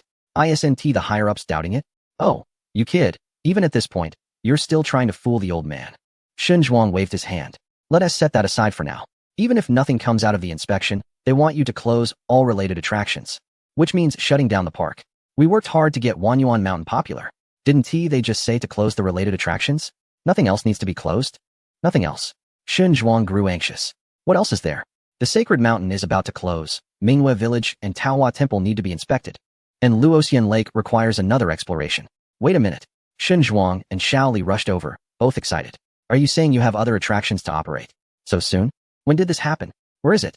Have we been there? When will it open? Let us go play first." "Wait a second. Didn't we just worry about my scenic area being inspected? Have you two forgotten about that so quickly?" Shun Zhuang laughed heartily, sweeping away the worries. He leaned back comfortably on the sofa, finally letting out a sigh of relief. "Since you're not afraid of inspections, then I'm not afraid either. To be honest, the big shot who ordered the inspection has hinted to me that the higher-ups don't actually want to check you, but the external pressure is too high. They say your place is engaging in deception and doing some mysterious things, so under the pressure, they have no choice but to respond." However, the higher-ups also said, "Rest assured, after such a thorough inspection, if nothing is found, it won't affect your reputation and operations." Old Shin's expression became a bit sly. "I heard that a high-ranking leader has spoken up, and to express their apologies, they will give you a gift. Although he doesn't know what it is. Can anything the country gives be bad?" This is the first time Xiaoli has heard of this, and he has already started to imagine. Shun Zhuang took a sip of tea and continued. "Besides, didn't you say you have new attractions? As long as the scenic area remains open, being inspected can actually let us play the victim for a while and gain some attention." He nudged Su Jing's shoulder. "It can also help promote your new attractions. So, which deity is behind your new attractions?" Su Jing was taken aback. "I'm a legitimate scenic area, leaving the Cultural and Tourism Bureau." Su Jing didn't tell Shun Zhuang what the new attractions were like. He only asked about the inspection time before returning to Wanyuan Mountain. "Can you handle this?" On the way, Su Jing began to organize the subsequent matters. The system was quite pleased. "Of course, no problem. How do you want to handle it? Do you need something tough?" "Oh, how tough?" "Let them come in standing and go out lying down." Su Jing chuckled. "That is too harsh, isn't it?" "All right, then my plan B will require you to make some sacrifices. Let's stick to plan A." "Not that kind of sacrifice." The system was speechless. "You need to spend some good reviews to buy something. Otherwise, we can't get through this." "No problem. Go pick something from the mall and give me a list." This is the difference between an intelligent system and a primitive one. One can help him solve many troubles, while the other only brings him more trouble. Fortunately, the inspection team won't arrive for a few more days, which is enough time for him to complete the renovation of the new attractions. I wonder how the monks in the 10,000 Buddha temple are doing. They should be fine, right? After all, they mentioned they would occasionally go down the mountain to beg for alms, and had also planted some food. The mountain road is only closed on one side, so there shouldn't be any issues, right? Su Jing nodded. After the gold medal construction team was brought in, the original timeline of 2 to 3 days for completion was instantly shortened, and it would be finished by tomorrow. When the Wanyuan Mountain opens to visitors the day after tomorrow, he plans to go up the mountain to take a look and bring them down. After all, the subsequent construction will be more expensive and time-consuming. It remains to be seen how much prestige value he can gain from the buzz created online in the past few days. The man smiled, recalling the image of the little monk sitting by the river fishing. Sigh. Unlike him, who is busy with various matters, they must be quite relaxed up in the mountains. How nice. The old pickup truck roared toward Qing County, disappearing into the rolling mountains and forests. On the mountain he was thinking about, 7 or 8 monks were gathered in a circle, looking dirted and serious. "Master, This is the last bag of flour. What about the corn? There are 3 ears left. What about the potatoes we traded for with the talisman last time we went begging? There are 4 left, but they've all sprouted. There are also 3 cabbages. Though some have frozen, they are still edible. The old monk squinted his eyes even smaller, remaining silent for a long time, unable to tell if he was asleep or deep in thought, before finally speaking. Is that road still not passable? Ming Chan shook his head, his posture still straight, quietly standing there. However, one disciple beside him was quite dissatisfied, yet still put his hands together, maintaining a serious expression. Abbot, the destined one has arrived. Why must we continue to wait so painfully? Other monasteries are built magnificently, situated in prosperous places. Only they, due to a decree, are hiding in this deep mountain forest, living more miserably than ascetics. Since the decree is as such, Ming Xiao, do not speak recklessly. The squinty-eyed monk finally sighed, lifted his foot, and walked outside, with a group of monks immediately following him. Amitabha. Our Buddha once said that this person has the affinity to connect with 10,000 Buddhas and can shape 10,000 Buddhas. The 10,000 Buddha temple will be unique. You and I just need to go with the flow and not force anything. Ming Xiao, you still need to learn more from Ming Chan and not lose your true essence. Ming Chan's stomach growled from hunger, making it hard for him to hear what his master was saying. He simply lacked the energy to engage in the conversation. Since they discovered that the path down the mountain was different, they lost one direction to walk, making it difficult to forage for wild vegetables and fruits. As for the other route leading to the village, it was indeed long, and they had already exhausted their options for food. So it would not be easy to gather more in the short term. Thus, they had been living frugally lately. If that little benefactor did not come soon, or if the path down the mountain remained impassable, they feared they would have to leave collectively. There is a saying in the world, as long as the green mountains remain, one need not worry about firewood. The Buddha's decree requires them to have the means to fulfill it. Amitabha, Master, Ming Chan is going to meditate now. The squinty-eyed monk nodded, waved everyone away, and slowly returned to his room. What would the unique 10,000 Buddha temple be like? Chapter 169. Receiving the monks, the temple quieted down, a faint mist spreading, and light snow began to fall again. Down in the scenic area, the employees continued to enjoy their rare 2-day holiday. Employees also go online, so they naturally see the high praise from external netizens for their attractions, saying this spot is fun and that spot is beautiful. Although they often play NPCs around, they still inexplicably develop a sense of team spirit. When they hear many compliments about Mingyue Village, Fong Guitian and Tian Tian feel happier when they hear praise for performances. The members of the Qingyun acrobatic troupe and Jintang also feel more joyful. Hearing that the order is good makes Zhao Long and Feng Cheng very happy. As for hearing that the lakeside celebration is great, everyone is happy.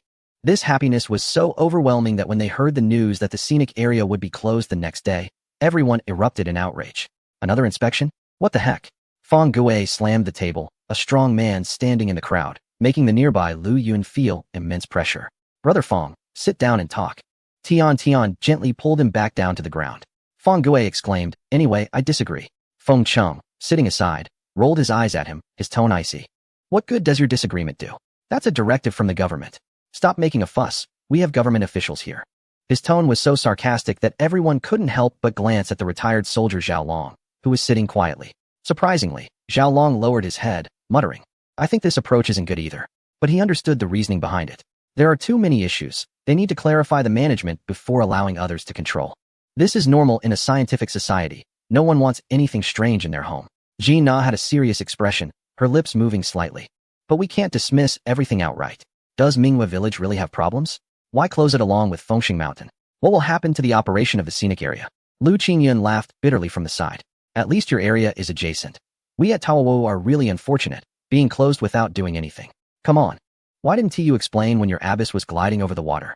Everyone exchanged silent glances, crossing their arms in anger and falling silent. It was still Su Jing who stepped in. Don't be upset. The scenic area can't be closed. When everyone looked over, he continued. Actually, during this time, I've been developing other mountains, fearing that this day would come. His expression was sincere, hands clasped, speaking as if it were all true. Since the underwater exploration team went to Luoxian Lake, I've already started looking for construction teams for renovations. Wow. Everyone was taken aback. Someone timidly raised a hand. Which mountain is it? I feel like I've been taking customers by boat every day and haven't heard any construction noises. Yeah, I haven't heard either. If you heard something, that would be a ghost. Su Jing cleared his throat. It's mainly night work, and the location is relatively high, so the noise isn't obvious. Anyway, if other areas are closed, you can temporarily work at the new attractions. Don't worry about salaries. Everything will remain the same. Once the renovations are fully completed in a few days, I'll take everyone up to see. Goodness. He, sitting behind the crowd, increasingly felt that this scenic area was full of hidden depths. The attractions and projects are so amazing, and they always manage to minimize losses and get through tough times. She thought to herself. However, this time the closure carries the name of the nation, and if utilized well, it could be a good thing for the scenic area. Beside her, Zhao University had stars in his eyes. Truly impressive. He always turns danger into safety. He recently learned a new idiom, foresight. It must describe such talented individuals.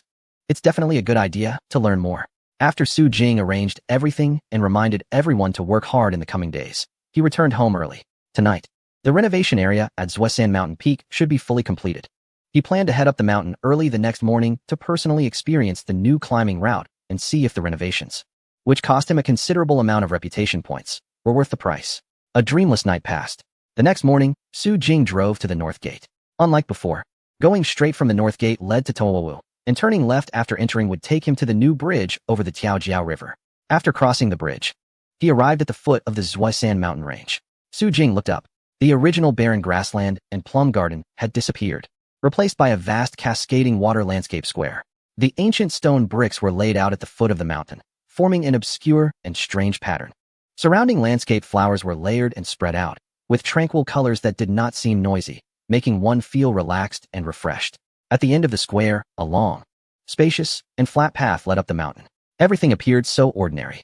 Su Jing nodded in satisfaction and began to walk in. Relying on his rich climbing experience and decent physical fitness, Su Jing finally reached the alpine meadow he had seen 3 hours later. Beyond this point lay areas not yet covered by the system renovations. This time, he did not see the giant deer, but confidently moved forward, climbing the snow waterfall to arrive at the entrance of the Wanfo Temple. It seems quite deserted today in the temple. Could everyone be meditating? Su Jing walked through the hall, but still saw no one until he reached their dining room. On the long wooden table was a bowl of steaming white porridge. Beside it, a small plate held 13 ears of corn, a small piece of potato, and a bit of cabbage stock. Just one bowl? Su Jing looked at the porridge and touched his stomach.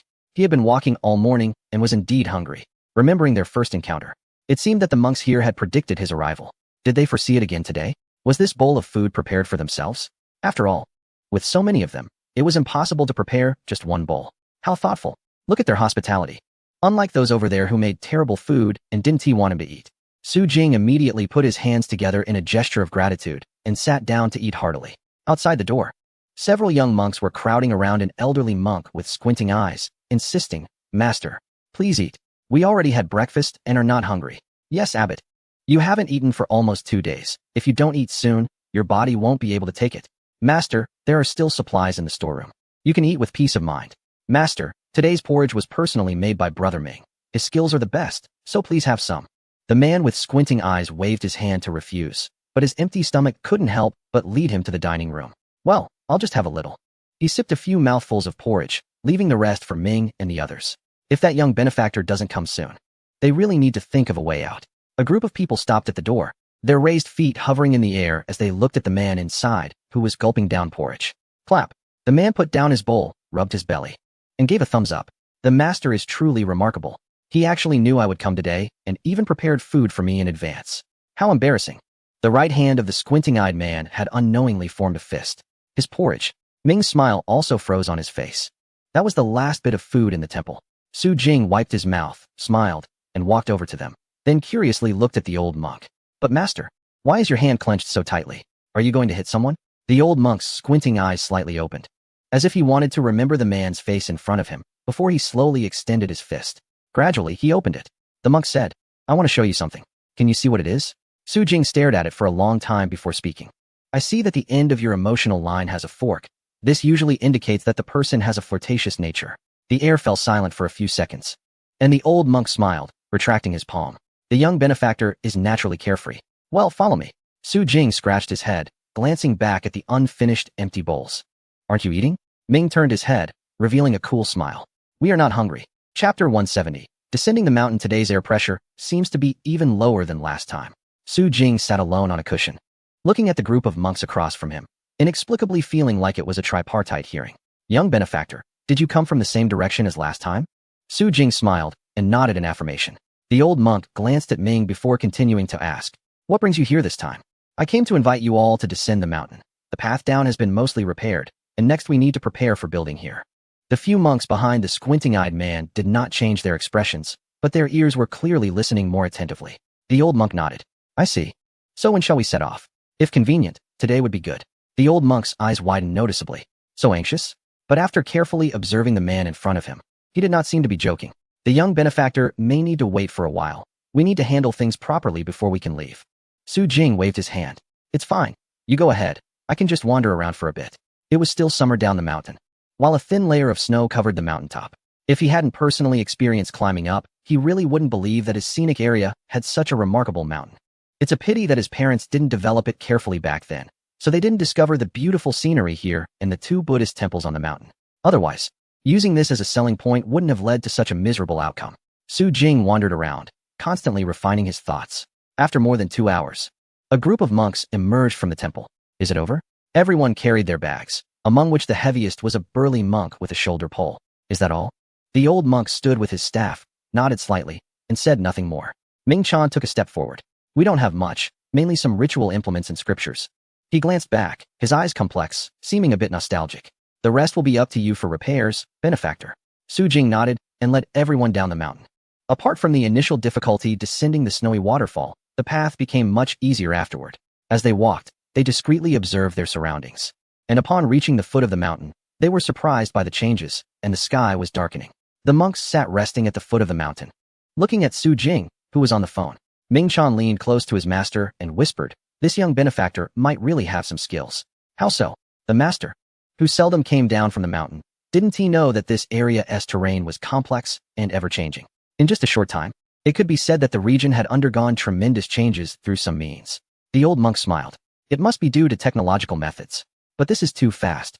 Ming Chan, rarely showing enthusiasm, asked curiously. I wonder what kind of transformation the benefactor will bring to the 10,000 Buddhist temple. I don't know either, but everything is external. Let him be. A small boat soon arrived, and the rower, seeing the newly transformed foot of the mountain and the monks sitting all around, widened his eyes. Su Jing shushed him, and then called everyone onto the boat. Where to stay is indeed a problem. The group of Taoists is at Luoxian Lake. They can't be sent there as well. The best approach is to take a small path and lead them to District D of Minghua Village, where there are some vacant houses that he had kept for emergencies, which just happened to be useful at this moment. By the time everyone was settled, night had officially fallen, even though they had carefully avoided crowds along the way. In early summer, a group of people dressed in cotton clothes and odd attire would still attract attention, especially since this group wore straw hats, monk shoes, and carried shoulder poles. They stood out even more. Su Jing glanced at them, prepared to leave, but thought better of it and turned back. It's too late today. The masters will have to make do. I've found a chef to prepare food for you, in accordance with your monastic precepts, so you can eat with peace of mind. As he spoke, there was a knock at the door. Ah, the food is here. You can eat first. For the next few days, everyone will stay here, and during the day you can wander around. Since this is a scenic area, there will usually be some tourists. And areas A, B, and C are quite lively. District D is quieter. The map is already on the table. I started working on the Buddha statues at the 10,000 Buddhist temple a long time ago. Once the repairs are complete, I'll come back to take everyone back. As he spoke, he opened the door. Fang Gui stood outside, smiling at Su Jing. I don't feel secure with others coming. Su Jing also smiled. After all, he was an experienced worker who had been navigating the local talent market for many years, working diligently and efficiently. All right, then I'll trouble you, Fang Gui. Please take care of things while I leave. The door closed again, and Fang Gui tried to ignore the monks who were staring hungrily at the food, placing the dishes on the table. Masters, please start eating. As the night deepened in Wanyuan Mountain, sounds of hearty eating echoed throughout the village. After inviting the monks down, Su Jing immediately began working on the remaining renovations. With the additional reputation gained over the past few days, his reputation points returned to 900,000, and he quickly started discussing renovation issues with the system. To prepare for the inspection, I have compiled a list of items you need to purchase. Su Jing glanced at it. Fishtail skin? You even have this stuff? After all, it's the system mall. What's wrong with being a bit generous? Then what's up with this super divine, pink mechanical transforming carp? There are plenty of fish in that pond, right? This is something I wanted to collect myself. With a dark expression, Su Jing deleted the mechanical fish worth 2,000 points of good reviews, and then purchased all the items on the list. Next came the repairs for the 10,000 Buddha temple. Together with the gold medal construction team, they finally determined the most cost-effective renovation plan. Selected the area from the high mountain meadows of the left 3 peaks to the snowy waterfall for A-level renovation and upgrade, consuming 230,000 reputation points. Renovation duration 25 days, using the ACE construction team. Please wait for the host while the renovation is completed. Adding in the items, it would still take 25 days. Knowing that the ACE construction team could speed up the construction by 30, it was surprising that it would still take this long. Couldn't it be renovated separately like before? The system's voice sounded frustrated. No way. The previous attractions could be renovated separately, but this area has rivers connecting them, and separate renovations would cause major issues. Besides, why are you in such a hurry? The tourists are asking you to take your time opening new maps. Why the rush? It's not like you don't have reputation points. Can't you be a bit more decisive and spend some big money to do it right? After being scolded by the system, Su Jing humbly accepted the lesson. There was no way around it. He was afraid of being broke. And with the monks loitering around the foot of the mountain every day, he really wanted them to settle in quickly. Alright then, starting renovation, please wait for the completion. Chapter 171. Climbing invitation for Wanyuan Mountain. With the successful celebration on the lake, there was an initial surge of comments under Wanyuan Mountain's official account, urging them to hold the lake celebration more frequently. Unfortunately, the proposal went unanswered. The official account seemed to have gone offline, not even responding with a word. Then everyone flocked to the comments of the Yong'an City Cultural Tourism Bureau, suggesting that they increase the number of trips to Yong'an, preferably with dedicated buses to Wanyuan Mountain. Every trip involved a lot of hassle, taking at least half a day on the road. Strangely enough, the Yong'an City Cultural Tourism Bureau also remained silent, seemingly uninterested in responding to everyone. What was going on? This was just one of the odd occurrences. Recently, many people visiting a certain mountain have been posting about their experiences with images and text. Naturally, the first to gather information were the loyal supporters of this mountain. Group of visitors to the mountain, 499 members. A local. Comrades. I heard that there have been sightings of monks and Taoists recently. Is that true? Visitor. It's true. My friend went and said they really saw them. Curious one. New activity? Another visitor. Can we not jump to the conclusion of a new activity every time something unusual happens? Observer. Honestly, I feel the atmosphere at the mountain has been a bit strange lately. The villagers seem gloomy, and the service center feels quite oppressive. Local enthusiast. The celebration on the lake was so grand. It shouldn't be like this. Tickets for the mountain have been selling out. I saw their official stats showing 350,000 visitors daily. Curious one. Please wait, I'll go ask. Another visitor. Who will you ask? Skeptical friend. Are you secretly in touch with someone important? As the first fan group formed, they have become veteran supporters. Among the limited 500 slots, the last spot is rumored to be reserved for an important figure.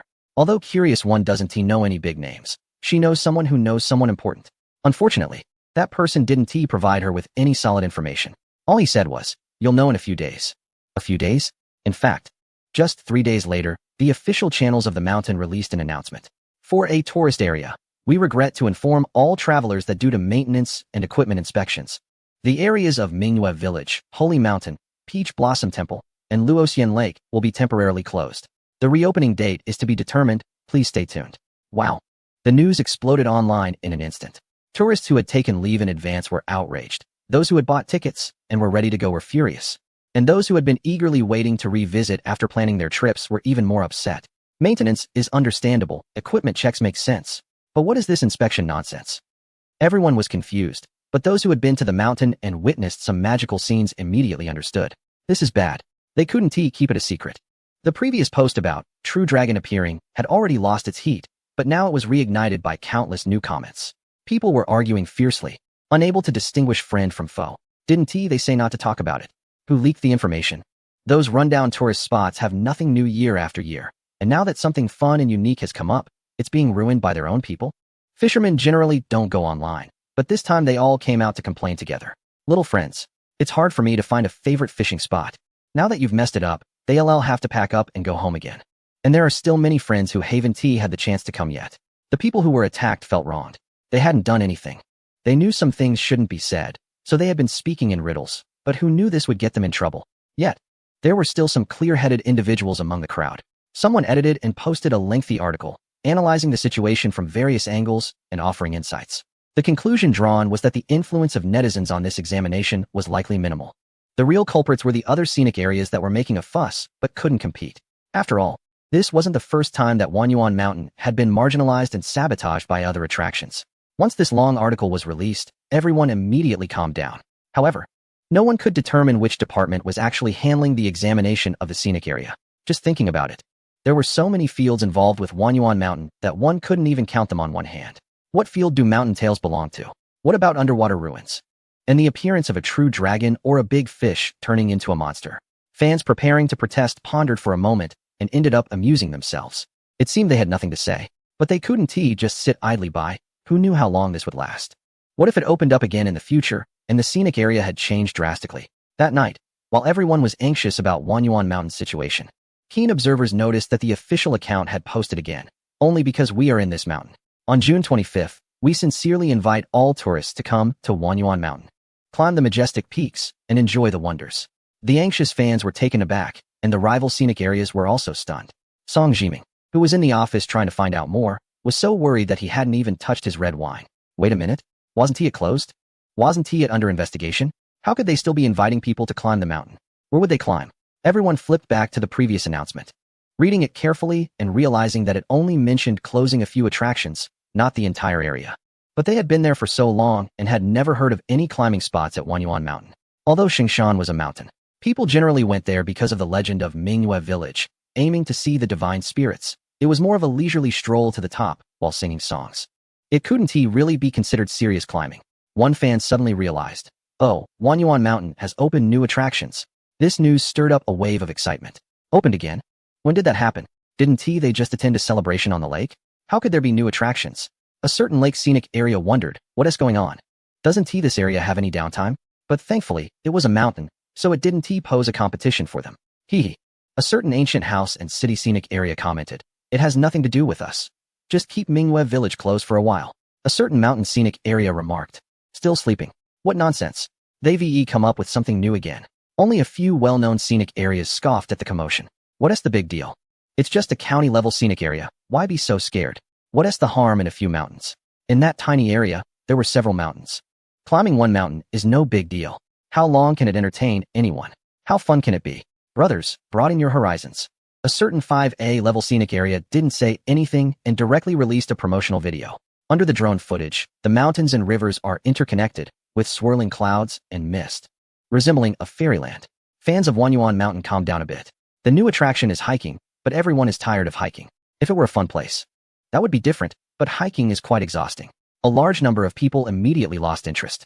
Those who bought tickets quietly returned them. Even those who had taken time off reconsidered and canceled their vacations. After all, what they wanted to enjoy were the Mingyue Village, the Holy Mountain, and the Peach Blossom Forest, but hiking just doesn't seem appealing. Zhu wished while staring at the 3 computers in front of him, anxiously biting his fingers. What to do? On the 25th, would anyone come to support them? Chapter 172. Inspection of the team on June 23rd. The weather was clear and quite hot. Su Jing and Jiang Tsong stood at the fishing side entrance, welcoming a large group. The entrance by Luoxian Lake opened, making it convenient for tourists and this group of people. He watched as vehicles drove in, and nearly 200 individuals streamed toward him. Mr. Su, right? The leading man appeared to be in his 30s, well-groomed, with narrow Danfeng eyes.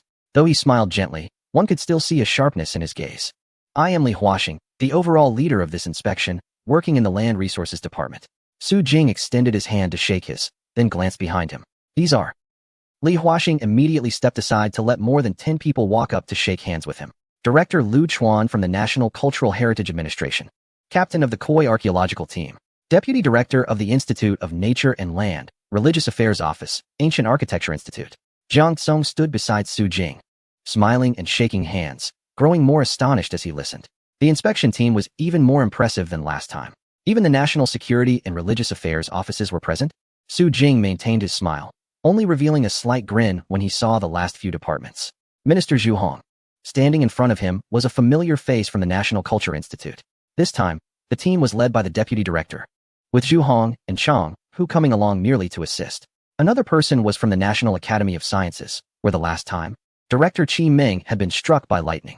However, this time it was a different man wearing glasses, looking very meticulous. TSK. One could tell he wasn't a good person at first glance. The last time he hadn't made a good impression, leading to Su Jing not being particularly friendly toward them this time. But the new director proactively spoke up.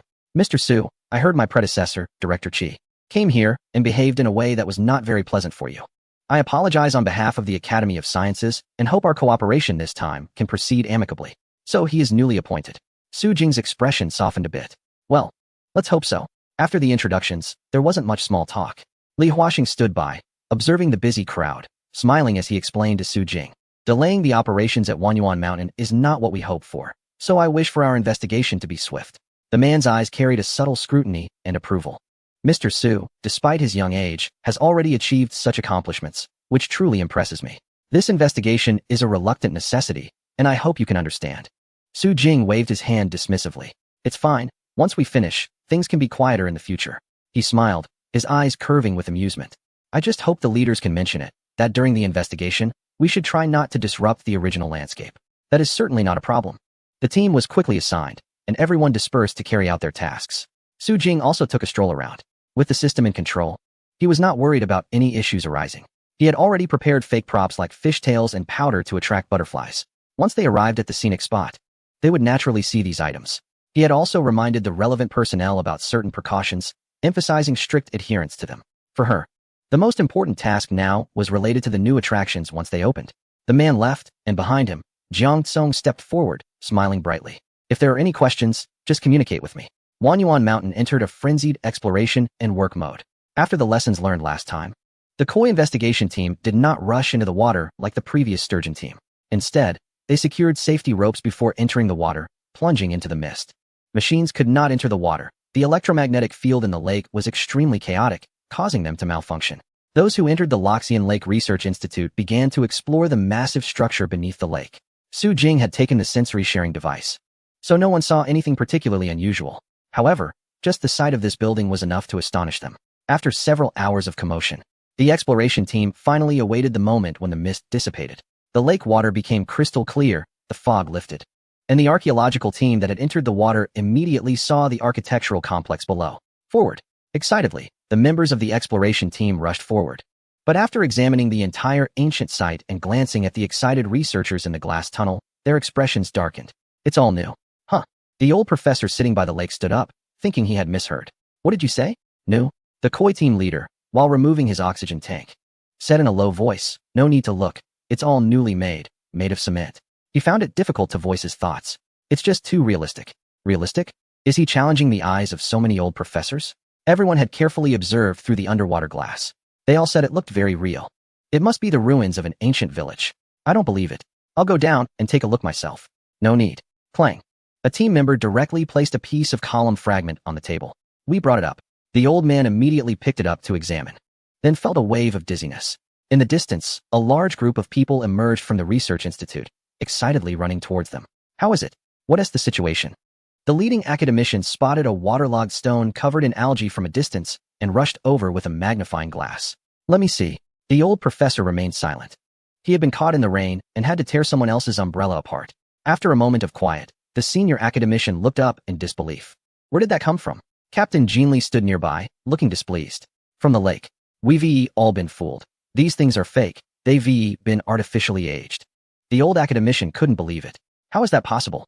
Not just me, but old Zhang and old Lu have all seen it.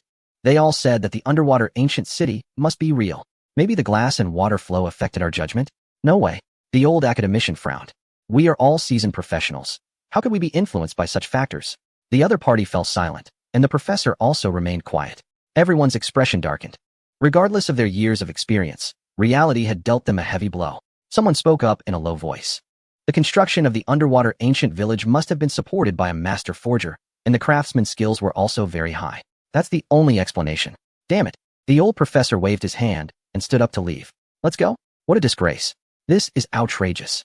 Hurry up and take the equipment with us. The researchers remained silent, quietly packing their things.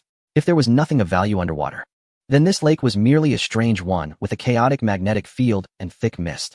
There was no need for any further investigation. A younger researcher glanced at the lake's surface and then at the stone on the table. Bah! He grabbed it and threw it forcefully into the lake. Splash! From a distance, Su Jing immediately received a notification. Warning! Scenic area structures under attack. Punishment in progress. Punishment completed. After throwing the stone, the researcher who ran back to the team suddenly cried out and fell to the ground, his right foot swelling up instantly. Ah! It hurts. The accompanying medical staff rushed over, looked at his foot, and then looked up in shock. His foot was dislocated. Huh. Seeing the surrounding researchers, Jiang Tsong stood in place, smiling brightly. I forgot to mention, in Wanyuan Mountain, those who disrespect the river god will be punished. Chapter 173. The arrival of tourists. Su Jing didn't pay attention to the investigation team at the scenic area.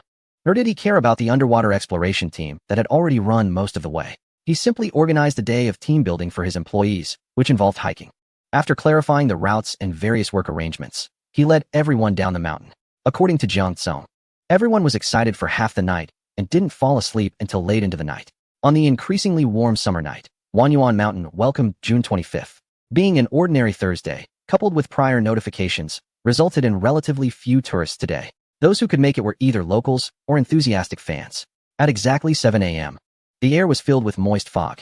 Outside the north gate of Wanyuan Mountain, a man returned from the ticket booth and, seeing his bored friend, smiled and said, "I know you don't like to join the crowd, so I haven't invited you to this scenic spot." He waved the ticket in his hand. "You enjoy hiking.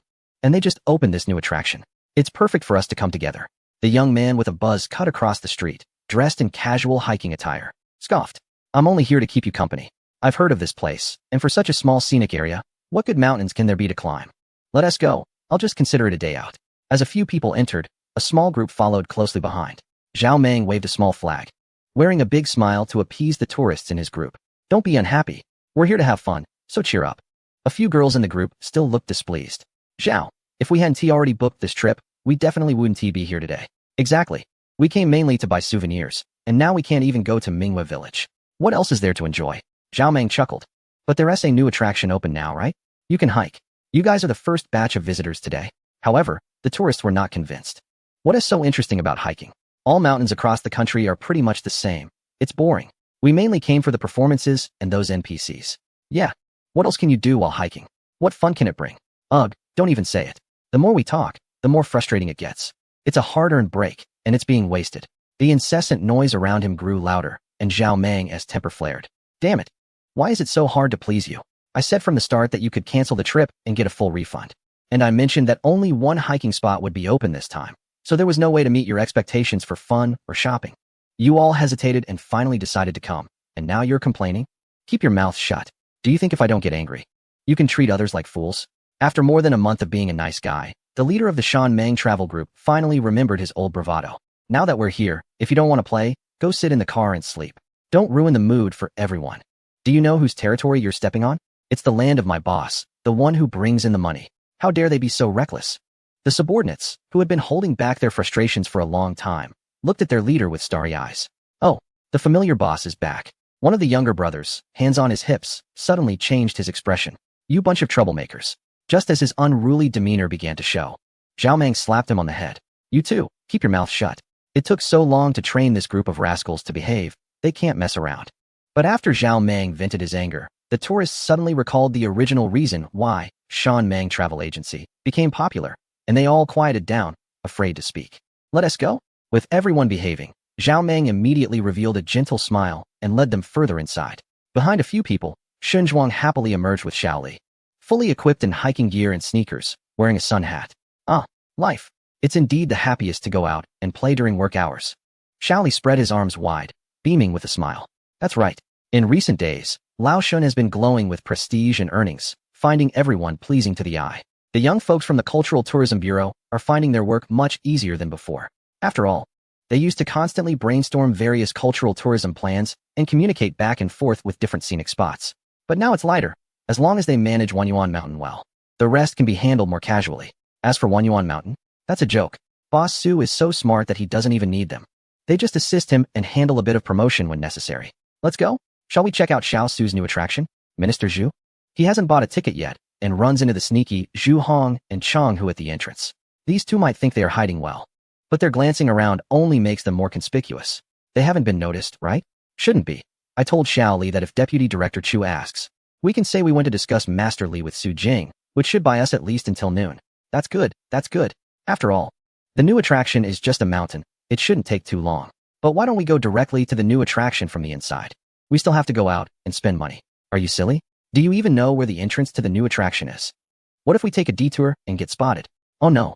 The two were whispering at the ticket counter when they were startled by a big head that suddenly popped out nearby. Secretary Shun. Shen Zhuang can at least claim he is on official business to inspect the scenic area, but these two are just skipping work. Seeing Shen Zhuang now, they were so startled they stuttered. Could it be that he is here to catch them? Gulp. The swallowing sound was too loud. Shen Zhuang immediately realized these two honest folks were up to no good. He approached with a smile. Meeting his fate, it's nothing. We're all just out for fun. Let us give him a favor. It might turn into a big favor later. Xinzhuang happily extended an invitation. I wonder if I have the honor to invite the two ministers to climb the mountain together? From the first visit to Taowan, he noticed that these two had a good relationship with Su Jing. Su Jing's friends are his friends. Zhu Hong and the others exchanged glances, smiled, and accepted this small favor. If it comes up later, even if they can't use Su Jing as a shield, they can still refer to the local cultural tourism bureau. The four quickly came to an agreement and bought tickets. In the ticket hall, Zhao Dashua wore a polite smile, feeling sweet inside. Look, there's only this one entrance to the scenic area, and Jinggu will definitely let him take charge, which shows trust in his abilities. Good morning. Due to some repairs in the scenic area, only part of it is open, so the ticket price has been reduced to 50 yuan. He handed over 4 tickets and followed up with, the mountain route map and climbing regulations will be available at the foot of the mountain square. Wishing all tourists a successful climb and pleasant sightseeing. Chapter 174, Arrival at Dahan Mountain. Watching the group leave, Zhao Dashua put on a smile to welcome new guests. Not many people, which is quite nice. This way, everyone has more time to appreciate the design and thoughtfulness of the leader. As for how thoughtful it is, the visitors will have to experience it themselves. After all, they didn't get to enjoy all the fun during their team building day. Meanwhile, the 4-member team walked into the north gate and immediately saw a sign saying, no entry ahead. There was only one left-turn path. Xinzhuang took the lead and led everyone forward. They passed through a graceful forest, with the morning mist not yet fully dissipated, and soon reached the wooden bridge. Zhu Hong looked at the map, then smiled and secretly turned to Chang Hu and said, look, we were right to come out. If someone wants to come here from Mingweizhai, they either have to go through Luoxian Lake and go upstream, or take the main road, which requires crossing 3 bridges. Chang Hu gave a thumbs up and nodded, then followed everyone across the river. The upstream waters of Tiaojiao River were fierce. They could feel the mist hitting their faces while standing on the bridge. Zhu Hong shrugged his shoulders, looked at the distant white waves, and cleared his throat as if he wanted to recite a poem. Wow, there are so many people over there. Let's go take a look. Chang Hu quickly grabbed his friend's collar and hurried down the bridge to follow Xinzhuang and the others. The square at the foot of the mountain was larger than they had imagined. Water cascaded down from the upper steps, merging and flowing around the perimeter of the circular square into Tiaojiao River. In the center of the square, on the ground, was a giant blurry pattern, with a group of people standing there, murmuring something. Xinzhuang couldn't miss such a great opportunity. It felt like a crucial moment for a certain ceremony that was about to begin. He was just the kind of clever strategist needed to hold the scene together. What's going on? Why isn't anyone climbing the mountain? Before he arrived, his voice reached them first. Everyone turned to look at this person, while others didn't recognize him. Someone in the crowd's eyes lit up. Hey, that guy? A chubby young man came running over and immediately recognized Secretary Shaoli. It was none other than the loyal Fan Zhu Shou. We are solving a puzzle. What puzzle? Although no one paid attention, Xinzhuang still cheerfully joined in. Next to the ancient pattern stood a small wooden sign. This is the Guardian Array of Dahan Mountain. If you can find the pattern of this array, you can unlock the Guardian Array and help all the guests from afar to ascend Dahan Mountain. Pattern? What pattern? The ground was bare, and apart from the blurry stone carvings, there was nothing else. At this moment, Ping Ping was not looking at the newcomers, but was frowning in thought. Logically, the guide should be present, but apart from a staff member selling lanterns under a conical hat, there was only a visitor service booth. No one else was seen. Does this mean that they would have to rely on themselves? However, the guide wouldn't set up difficult challenges at the starting point, meaning this question should be quite simple. Right? Everyone gathered in the center of the square, pondering the exam, until new arrivals appeared. A young man with braids glanced at the sign, walked around the center, then spat out the grass he had in his mouth and smiled. This isn't that simple, is it? Xinzhuang frowned as he looked up. Young man, you speak too arrogantly. After the person finished speaking, he walked over to a spot and stepped down hard. Then, he began to walk in a strange rhythm, circling slowly. Oh, wow, I think I understand. This is interesting. Smart move, buddy. Xinzhuang swallowed his words and leaned in to take a look. Realizing that the man was following the pattern's lines, the young man moved forward, stopping and starting, while pushing aside the tourists blocking his path, until he made several circles and finally stopped at the center of the pattern. I stepped on it. He glanced around at the crowd of tourists, feeling inexplicably excited, then stepped onto the plum blossom imprint at the end. Ding! A loud ringing sound echoed, followed by a bright blue light that surged from one end of the square's pattern, flowing along the lines like electricity, directly to the young man's feet. The ground trembled slightly, and at the center of the pattern in front of him, a square stone pillar slowly rose up. Wow! As expected of Wanyuan Mountain. I knew the guide's product wouldn't be ordinary. The pattern formed in one stroke. One just needed to start from the outer plum blossom imprint and keep walking to the endpoint for the stone pillar to activate. Applause erupted instantly. The young man elegantly waved his hand and bowed slightly in a gentlemanly manner before starting to examine the stone pillar in front of him. The square stone pillar was about half a meter thick and taller than a person.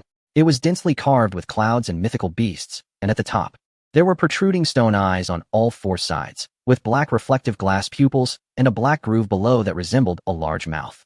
What is this? Others gathered around, continuously examining the pillar from all sides. But it was still the young man who first exclaimed, "Oh, what's the matter? You figured it out?" Ping Ping stared wide-eyed as she watched him pull out a crumpled ticket from his pocket and sweep it in front of the stone eye. Ding! Welcome to Dahan Mountain. Please collect your climbing wristband, climbing manual, and puzzle-breaking rewards. Visitor information detected, special climbing tools issued. If you need climbing poles and other items, please rent them at the foot of the mountain square. Once the voice playback finished, the red light in the eye extinguished, and several items dropped from the stone mouth below. The tourists were dumbfounded. Then a wave of excitement erupted. Haha, wow, awesome. Who said this is just climbing? So this is how it works? If I had known about this, I would have been happy to climb. Haha, this is so much fun. Let's line up. Everyone, please line up to collect. The crowd quickly formed 4 long lines, orderly standing at the 4 directions of the stone pillar to start the collection process. However, unexpectedly, the items collected were not the same for everyone. Firstly, the puzzle-breaking reward was only given to the young man. Secondly, the special tools were received by only a small portion of people, with no apparent pattern among men, women, and children. Ping Ping and Zhushou also collected their wristbands, with Zhushou receiving a special tool, but Ping Ping did not.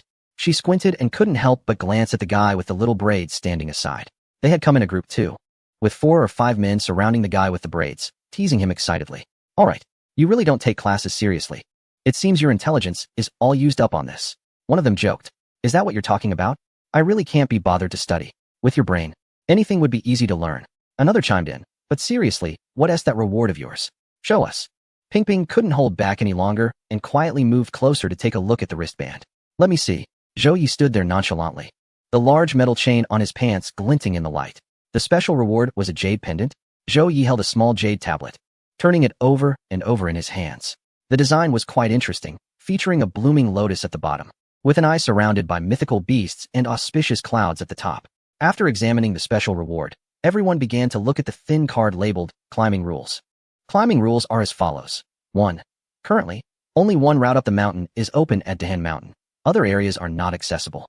Please do not enter the mountain privately, as any accidents are not the responsibility of this scenic area. 2. The climbing wristband is linked to the individual tourist and cannot be exchanged or gifted. It contains a built-in sensing chip that can collect information and energy along the climbing route through touch and other means. After collecting certain information and energy, you might receive special rewards. 3. The rented climbing pole has a detection device at its end, functioning similarly to the wristband. During the climbing process, it seems you can also reach information from further away, so make good use of it. 4. The lantern props at the rental station are limited and serve to provide light. In special circumstances, they can collect certain energies that may be useful elsewhere. 5. Special items are zodiac spirit beads, which have different support abilities and are distributed in a special pattern. 6. Only the tourists who are the first to unravel the mountain protection formation each day can receive the reward for breaking the formation. The reward items have special abilities. Please explore them on your own. 7. Each area has its own unique gameplay. 8. Energy is a good thing, but successfully reaching the summit is the most important. Please weigh the pros and cons. Finally, we wish all tourists a smooth climb up Dahan Mountain. Enjoy the beautiful scenery while experiencing the fun of climbing. Wow, that has quite a lot of information for such a small card. Zhou Yi finished reading the card, casually stuffed it into his pocket, and then looked around the square.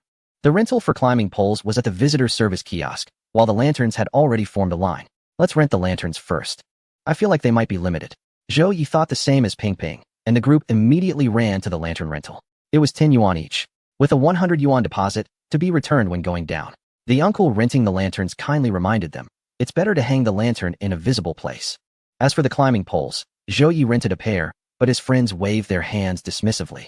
Come on, we're on the school team, we're fit enough. Just climbing a small mountain, we don't need these. Haha, why don't you rent it yourself? If you can't climb later, just let us know, we'll help you out. Haha, everyone burst into laughter. Zhou Yi couldn't be bothered with them and took out the zodiac spirit orb. Have you all put on your climbing wristbands? Everyone gathered around again, asking questions. The wristband was easy, but how do we handle the zodiac spirit orb? Only you and Wang Lu got it, but yours seemed different. Wang Lu stretched out her hand, revealing a small blue orb rolling in her palm, resembling the veins of a leaf, looking very refreshing. Zhou didn't respond, put on his wristband, and then took out a red orb to show them. Below the small interface of the black wristband was a circular groove, slightly smaller than the orb. He casually placed the red orb into it. Ding! As everyone watched, the wristband emitted a soft prompt sound. Zodiac Spirit Orb activated.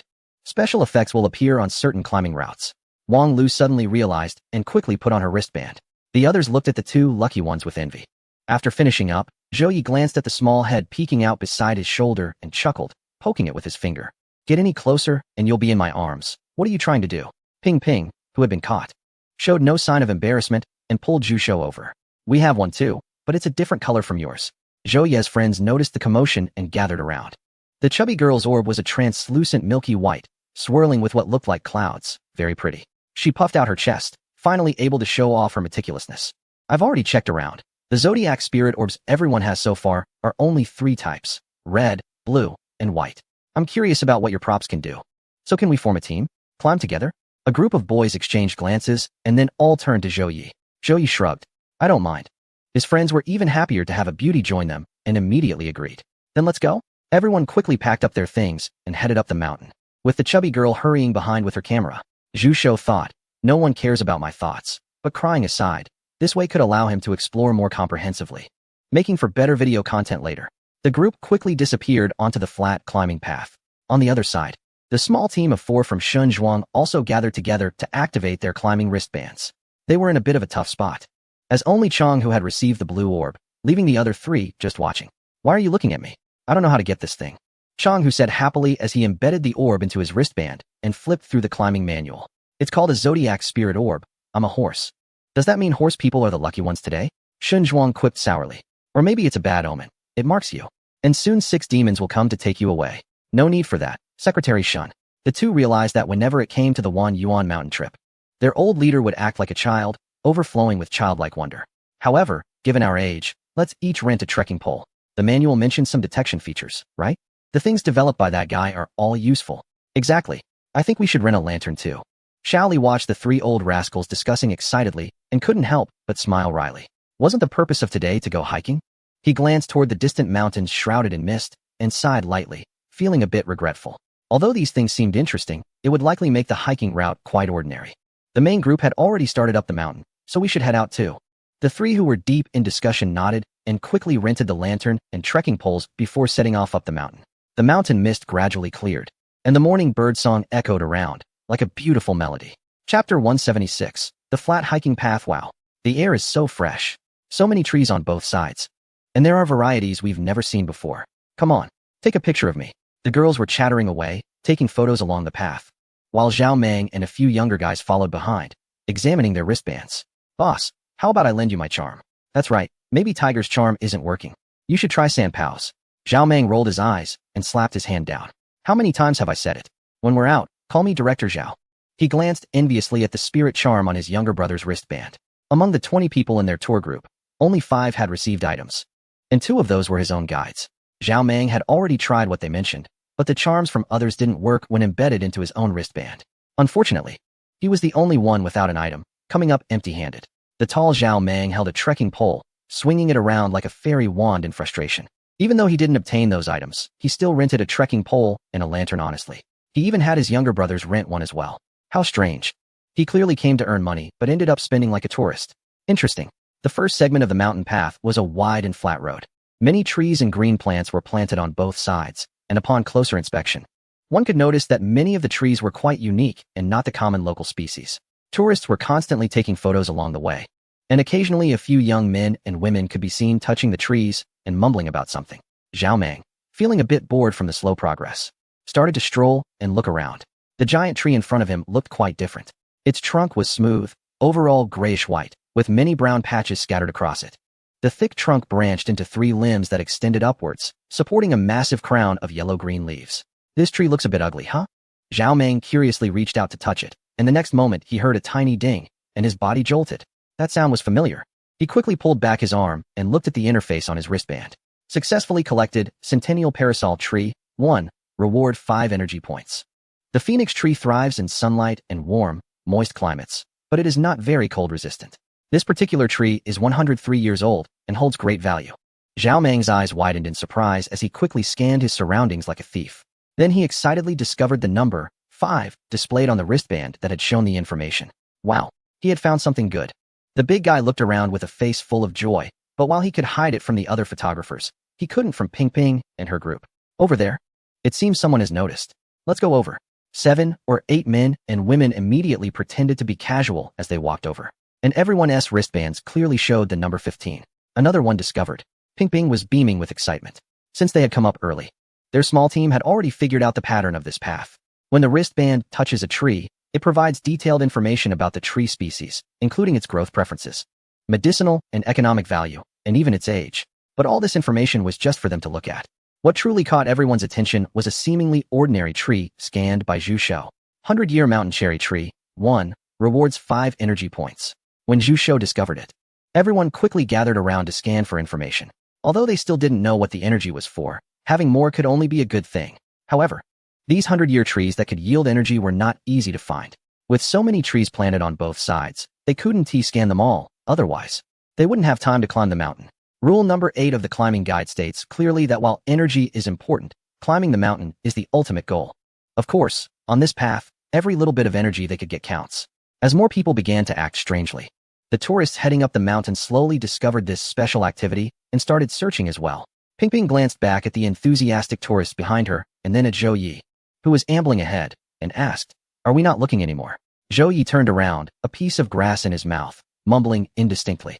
"Aren't we here to climb the mountain? Maybe there are rewards for reaching the top first." "Oh, right. The guide reminded us that reaching the summit is important."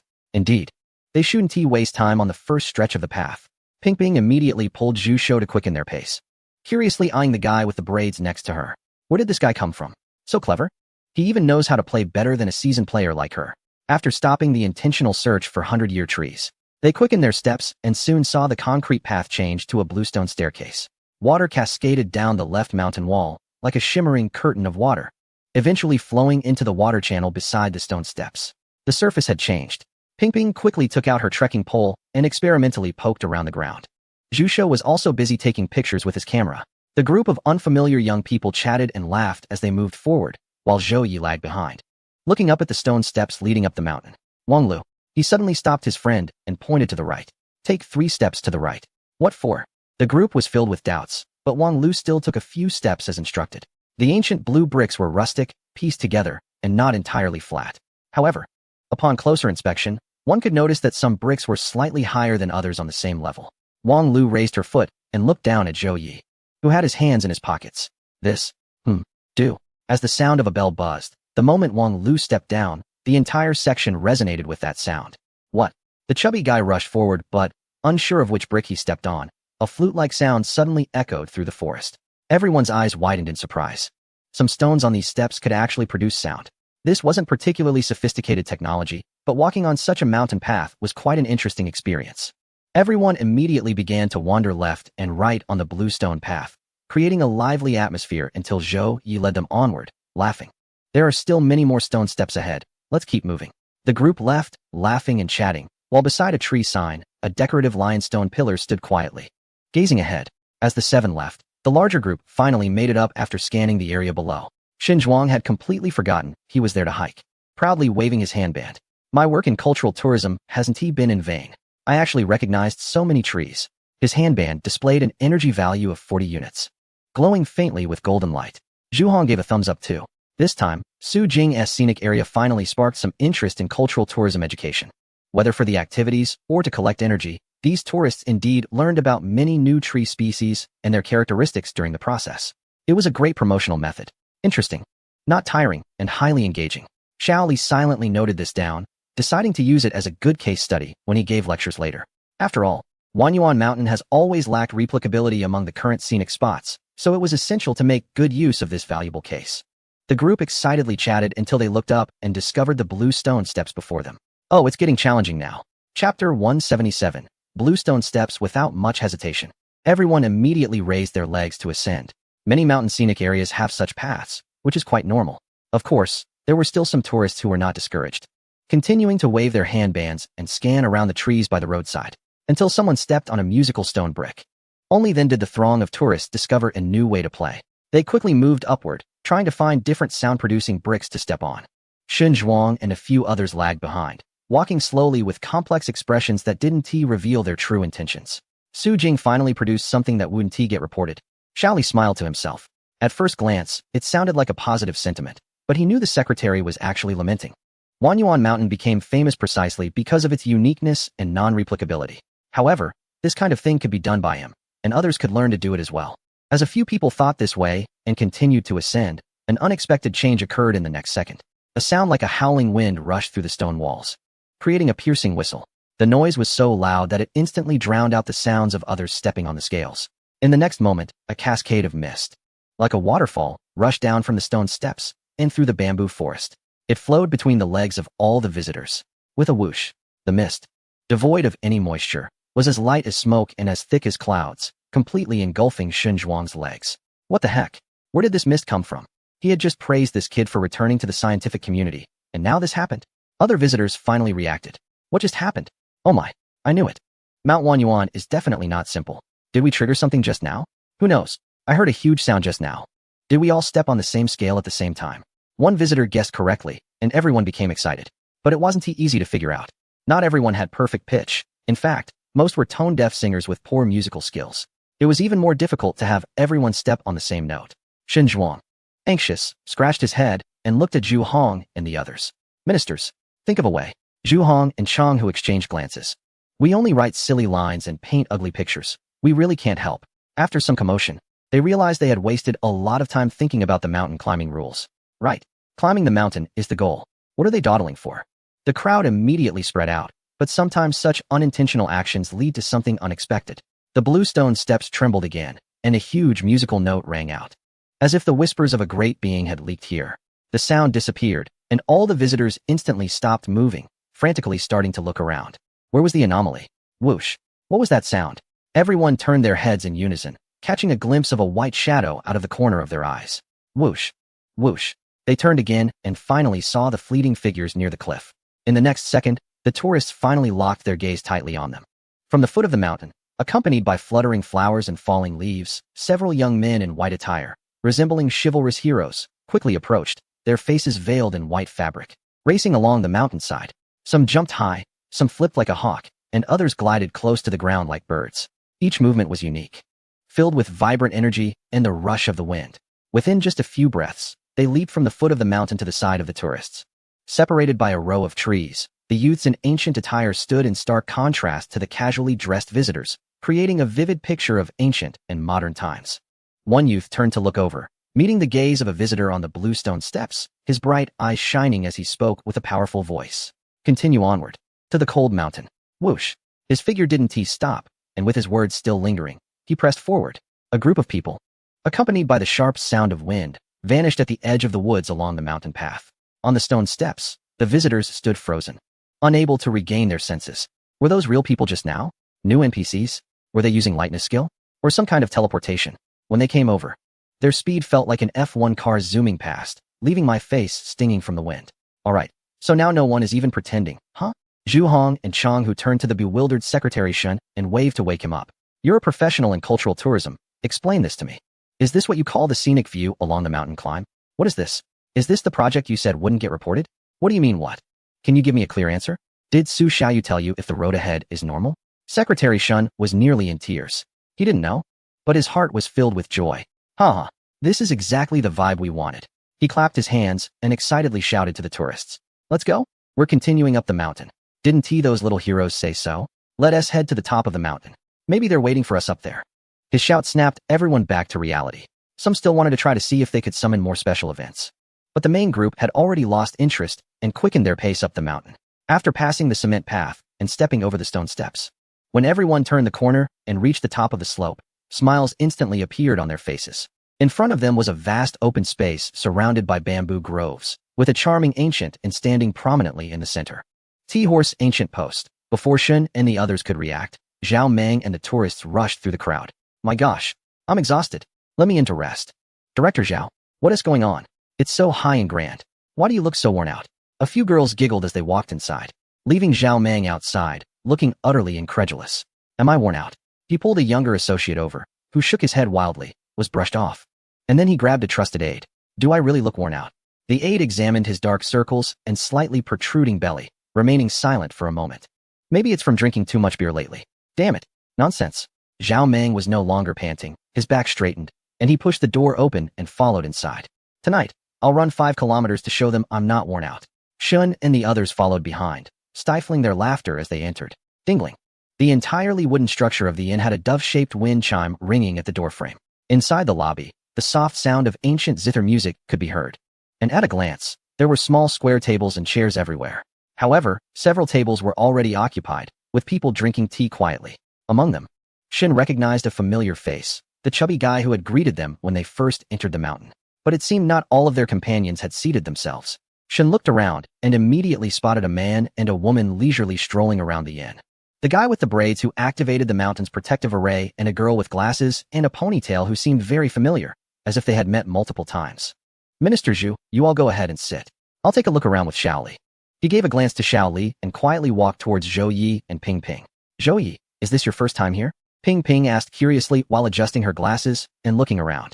I've been to Wanyuan Mountain many times. I've pretty much done all the attractions and activities this time, she replied, glancing at the smiling man next to her, whose small braid at the back of his head was quite noticeable. You seem like you know how to have fun too, Zhou Yi said as he strolled alongside her. Not glancing around too much, but each time he looked at an item, it seemed like he was discerning something. I've never been here, but if it were me, I would design these activities in a similar way. He raised his eyebrows. It's quite fun, but unfortunately, I was too busy with my internship before to come. As the two chatted while walking, Shun Zhuang and another person pretended to be indifferent while trailing behind and eavesdropping. Ahem, it can't be considered eavesdropping, Ping Ping said confidently, her voice not low at all. The braid guy seemed to have no intention of sneaking around either, so he listened quite clearly from behind. One is a senior, the other a sophomore. College students from the same district. TSK, youth is great. They clearly came out to skip class for fun, he thought happily, then bumped into the back of the braid guy. That person turned to look at him for a moment and then smiled. Hey uncle, you need to be more alert when eavesdropping, Xiao Li chuckled and quickly tried to smooth things over. However, the boy didn't say much more and instead looked down with Ping Ping at what was in front of them. Shun Zhuang glared and hurried over. These two clever kids. They must have found something good. Near the entrance on the left side of the hall, a small golden bell hung from a beam. Below the bell was a decorative carriage ornament nailed to a wooden post. The golden horse was lightly stepping, with the back carriage empty. And an eye was carved in the window position. Found it. Zhou Yi stood with his hands behind his back, gesturing for Ping Ping to scan it. She didn't refuse, extending her hand to scan, triggering a sound of ding. What does it say? Zhou Yi leaned over to take a look. And Shun Zhuang and the other person also leaned in. Before they could see clearly, Zhou Yi stepped back, turned around, and called out to all the visitors in the hall. Friends, Wei made a discovery. His loud shout made everyone stop what they were doing and look over. Wei discovered a special task. Someone couldn't sit still and immediately stood up to take a look. This brass carriage requires collecting 100 energy points to trigger a project. With so many people here, if everyone contributes 2 energy points, we can all see it. And it won't cost too much. What do you think? Someone looked around and scoffed. There are definitely more than 50 of us. If everyone contributes 2. What about the extras? Will the people behind not contribute once the energy points are full? Zhou Yi shrugged. Those who have more than 20 should contribute 2. And those with less than 20 should contribute 1. As for the extras, let us save them for the visitors behind. Surely, no one would be so stingy over that little bit. Shin Zhuang glanced at the expressions of the visitors and quickly stood up. Although we don't know what the project is, there are good things, so everyone can contribute a bit and enjoy together. It's more interesting that way. Remember the team task at the Peach Blossom Inn? Maybe this is a similar type. If it requires energy from everyone without any reason, people won't be happy about it. But if you say it's a task, then everyone will feel much better about it. I'm sure the ones who keep watch will be the first to support it. Coming over to contribute energy points. With a beginning, others gradually stood up and approached the brass carriage, contributing 12 energy points, and soon the total was filled. The bronze eyes snapped shut, startling the next visitor who was about to contribute energy. Immediately, everyone heard the golden bell above their heads ringing sharply without any wind. The bell rang continuously, and the previously empty hall suddenly saw several attendants walking in through the side door, cloths draped over their shoulders, their eyes bright and smiles wide. Dear guests, please return to your seats. The trade caravan from the east is about to arrive, and the performance will begin shortly. The attendant's voice was loud and clear. To enjoy the show, you'll need some good tea, so please scan the code to place your orders. Everyone chuckled and sat down. A pot of tea with 2 cups and a plate of peanuts only cost 20 yuan, which was quite reasonable. Ping Ping and others also sat down, ordered their snacks, and began looking around. Where was the trade caravan coming from? When would it arrive? The attendants became busy, serving tea to the visitors. Although the guests appeared to be drinking tea, they were actually observing the surroundings closely, afraid of missing any detail. Soon, the continuous sound of hooves mixed with the laughter and banter of men broke through the door. Bang! The wooden door swung open, and the visitors paused, exchanging surprised glances with their friends. Wow, this is so realistic. The leading man had a bronze complexion, rough skin, slightly cracked lips, and sharp, decisive eyes above a thick beard. His clothing was a mix of leather and fabric, with some dirt and dust on it. The other men behind him also looked travel-worn. Haha, the great Feng Guotu has arrived. Brothers, please invite him inside. The leader scanned the room with fierce eyes, pushed past the attendants, and strode forward. Business is good today, huh? Well, mainly because some mountain climbers came, but it's not as good as the business we bring. Feng Guotu shot a sidelong glance at the attendant without saying anything, walking straight to the large square table in the middle of the hall. This table was significantly larger than the others, and there were already 2 men sitting at it. This spot is mine. You should let me have it. The 2 men were taken aback. Were they not NPCs? How could they just take a visitor's spot? Isn't it the same wherever they sit? Don't they understand first come, first served? Feng Guotu smiled at the young man in front of him. I just want to sit here. Can you let me? An attendant hurried over to advise him in a low voice. Little brother, there are too many of them, and this table is large. You two don't need to take such a big space. Let them have it. If you don't, the man got angry, his neck stiffened. Bang! The wooden table shook, and the tourists instinctively looked down, then their eyes narrowed. On the table lay a rusty crescent-shaped blade, emanating a distinct metallic scent, slightly trembling. This. Can we let it go? In a society governed by law. Does this kid want to break the law? I'll file a complaint. Bang! Another loud noise, a large hand moved aside. Adding this to that, can we give up the seats? On the table, 2 bags of trembling items emitted a sinister pink hue. The man with a stiff neck thought for a moment. Then his pupils shook, immediately covering his backside and standing up. Brother, please take a seat. The staff received the order, immediately smiled brightly, and moved the teacups and peanuts to the adjacent table, but was held back by a tourist on the shoulder. Move it a bit further away. Sure. Watching the 2 men scurry away, the sturdy men from the caravan sat down boldly, while other tourists couldn't help but burst into laughter. Hilarious. Weapons and love. How did they come up with this combination? So funny. Indeed, men understand men the most. The host didn't mind the soft laughter of the other tourists. Waved his hand, and good tea and snacks were promptly served. Then everyone felt the lights in the hall dim slightly. In front, on the stage covered with red cloth, a high table was set in the center. A bearded elder in a gray robe, smiling and holding a folding fan, stepped up. Chapter 179, The Storyteller Clap. As he stood there, the fan closed, and he struck the table with a wooden clapper, and the hall immediately quieted down. The tourists stared at him, intrigued. What is this about? A stand-up show? The old man narrowed his eyes, leaned forward, and spoke in a booming voice. Last time, it was said that Wu Erlang entered the tavern, lifted the coarse curtain, and walked in. His voice was loud, and he even straightened his back a bit, as if lifting the curtain in the air, stepping forward. In the northwest corner, the charcoal stove crackled, and a half-hanging piece of greasy cured pork was on the east wall. There were only 7 or 8 tables in the room, all darkened by years of wine and charcoal smoke. Wu Song didn't care at all, and with a bang, he tossed his club into the corner, shaking off the dust from the wall, and then shouted loudly. The old man stood there, his voice deep and resonant. Waiter, bring me 3 bowls of fragrant liquor. Guess what? The old man seemed surprised, then reached out and poured the liquor into his mouth. Wu Song took the liquor, his Adam's apple rolling like beads, gulping down all 3 bowls in one go. Goodness. The old man slapped his thigh. How can one drink like that? The shopkeeper standing behind the counter was wide-eyed. It turned out this shop had a sign outside that read, 3 bowls cannot pass. The storyteller's expressions were vivid, and his voice changed dramatically, sometimes imitating the waiter, sometimes transforming into the imposing Wu Song. This story tells of tourists who initially intended to take a break and casually watch a performance before continuing their mountain climb, but soon found themselves increasingly captivated. The shopkeeper urged them, saying that a fearsome creature had appeared on the mountain. If they went there now, it would surely lead to disaster. Wu Song, having consumed a lot of alcohol, was quite tipsy and couldn't possibly heed such warnings. He shouted loudly. The old man leaned on his cane, laughing heartily. He declared that not even the fiercest of ghosts could withstand Wu Erye's punch. He brushed aside a few scrawny waiters and strode out with his staff, quickly disappearing into the night surrounding the mountain.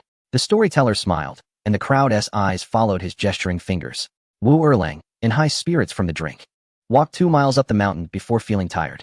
He spotted a mountain god temple in the distance and decided to approach. There was a notice posted on the temple warning travelers to be cautious of tigers in the area. This made Wu Erling a bit apprehensive. The storyteller shook his head. Going back to the inn? After boasting so much? Wouldn't he that just invite ridicule? So, Wu Song steeled himself, tightened his grip on the staff, gritted his teeth, and pressed on. Perhaps the darkness was too overwhelming, or perhaps the storyteller's voice was too haunting, but the tourists were all tightly focused on him, their hearts racing with his words and expressions. As the night deepened and the effects of the wine surged, strange howls echoed from the mountains. Wu Song tore open his clothes, tossed aside his staff, and leaned against a smooth boulder, preparing to take a nap. His voice grew lower, and the light in the hall dimmed. A waiter appeared from nowhere with a candle, placing it on a high table, casting flickering shadows across the storyteller's face. Suddenly, a wild wind whipped through. A foul stench filled the air, and Wu Song jumped up, grabbing his staff. He turned around. Aya! In the dim light. Behind the storyteller, a massive tiger lunged from the high platform toward the crowd.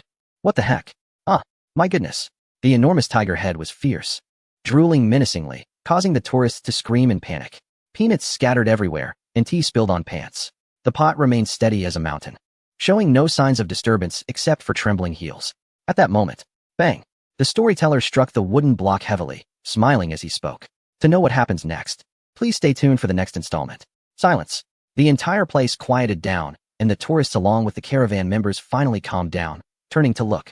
There was no tiger, the candle had gone out, and the lights brightened to reveal only the storyteller standing there. Pingping sat calmly on the stool, watching Zhou Yi, who had peanut shells all over his legs, clutching his arms tightly and covering his face, too scared to look ahead. She smiled.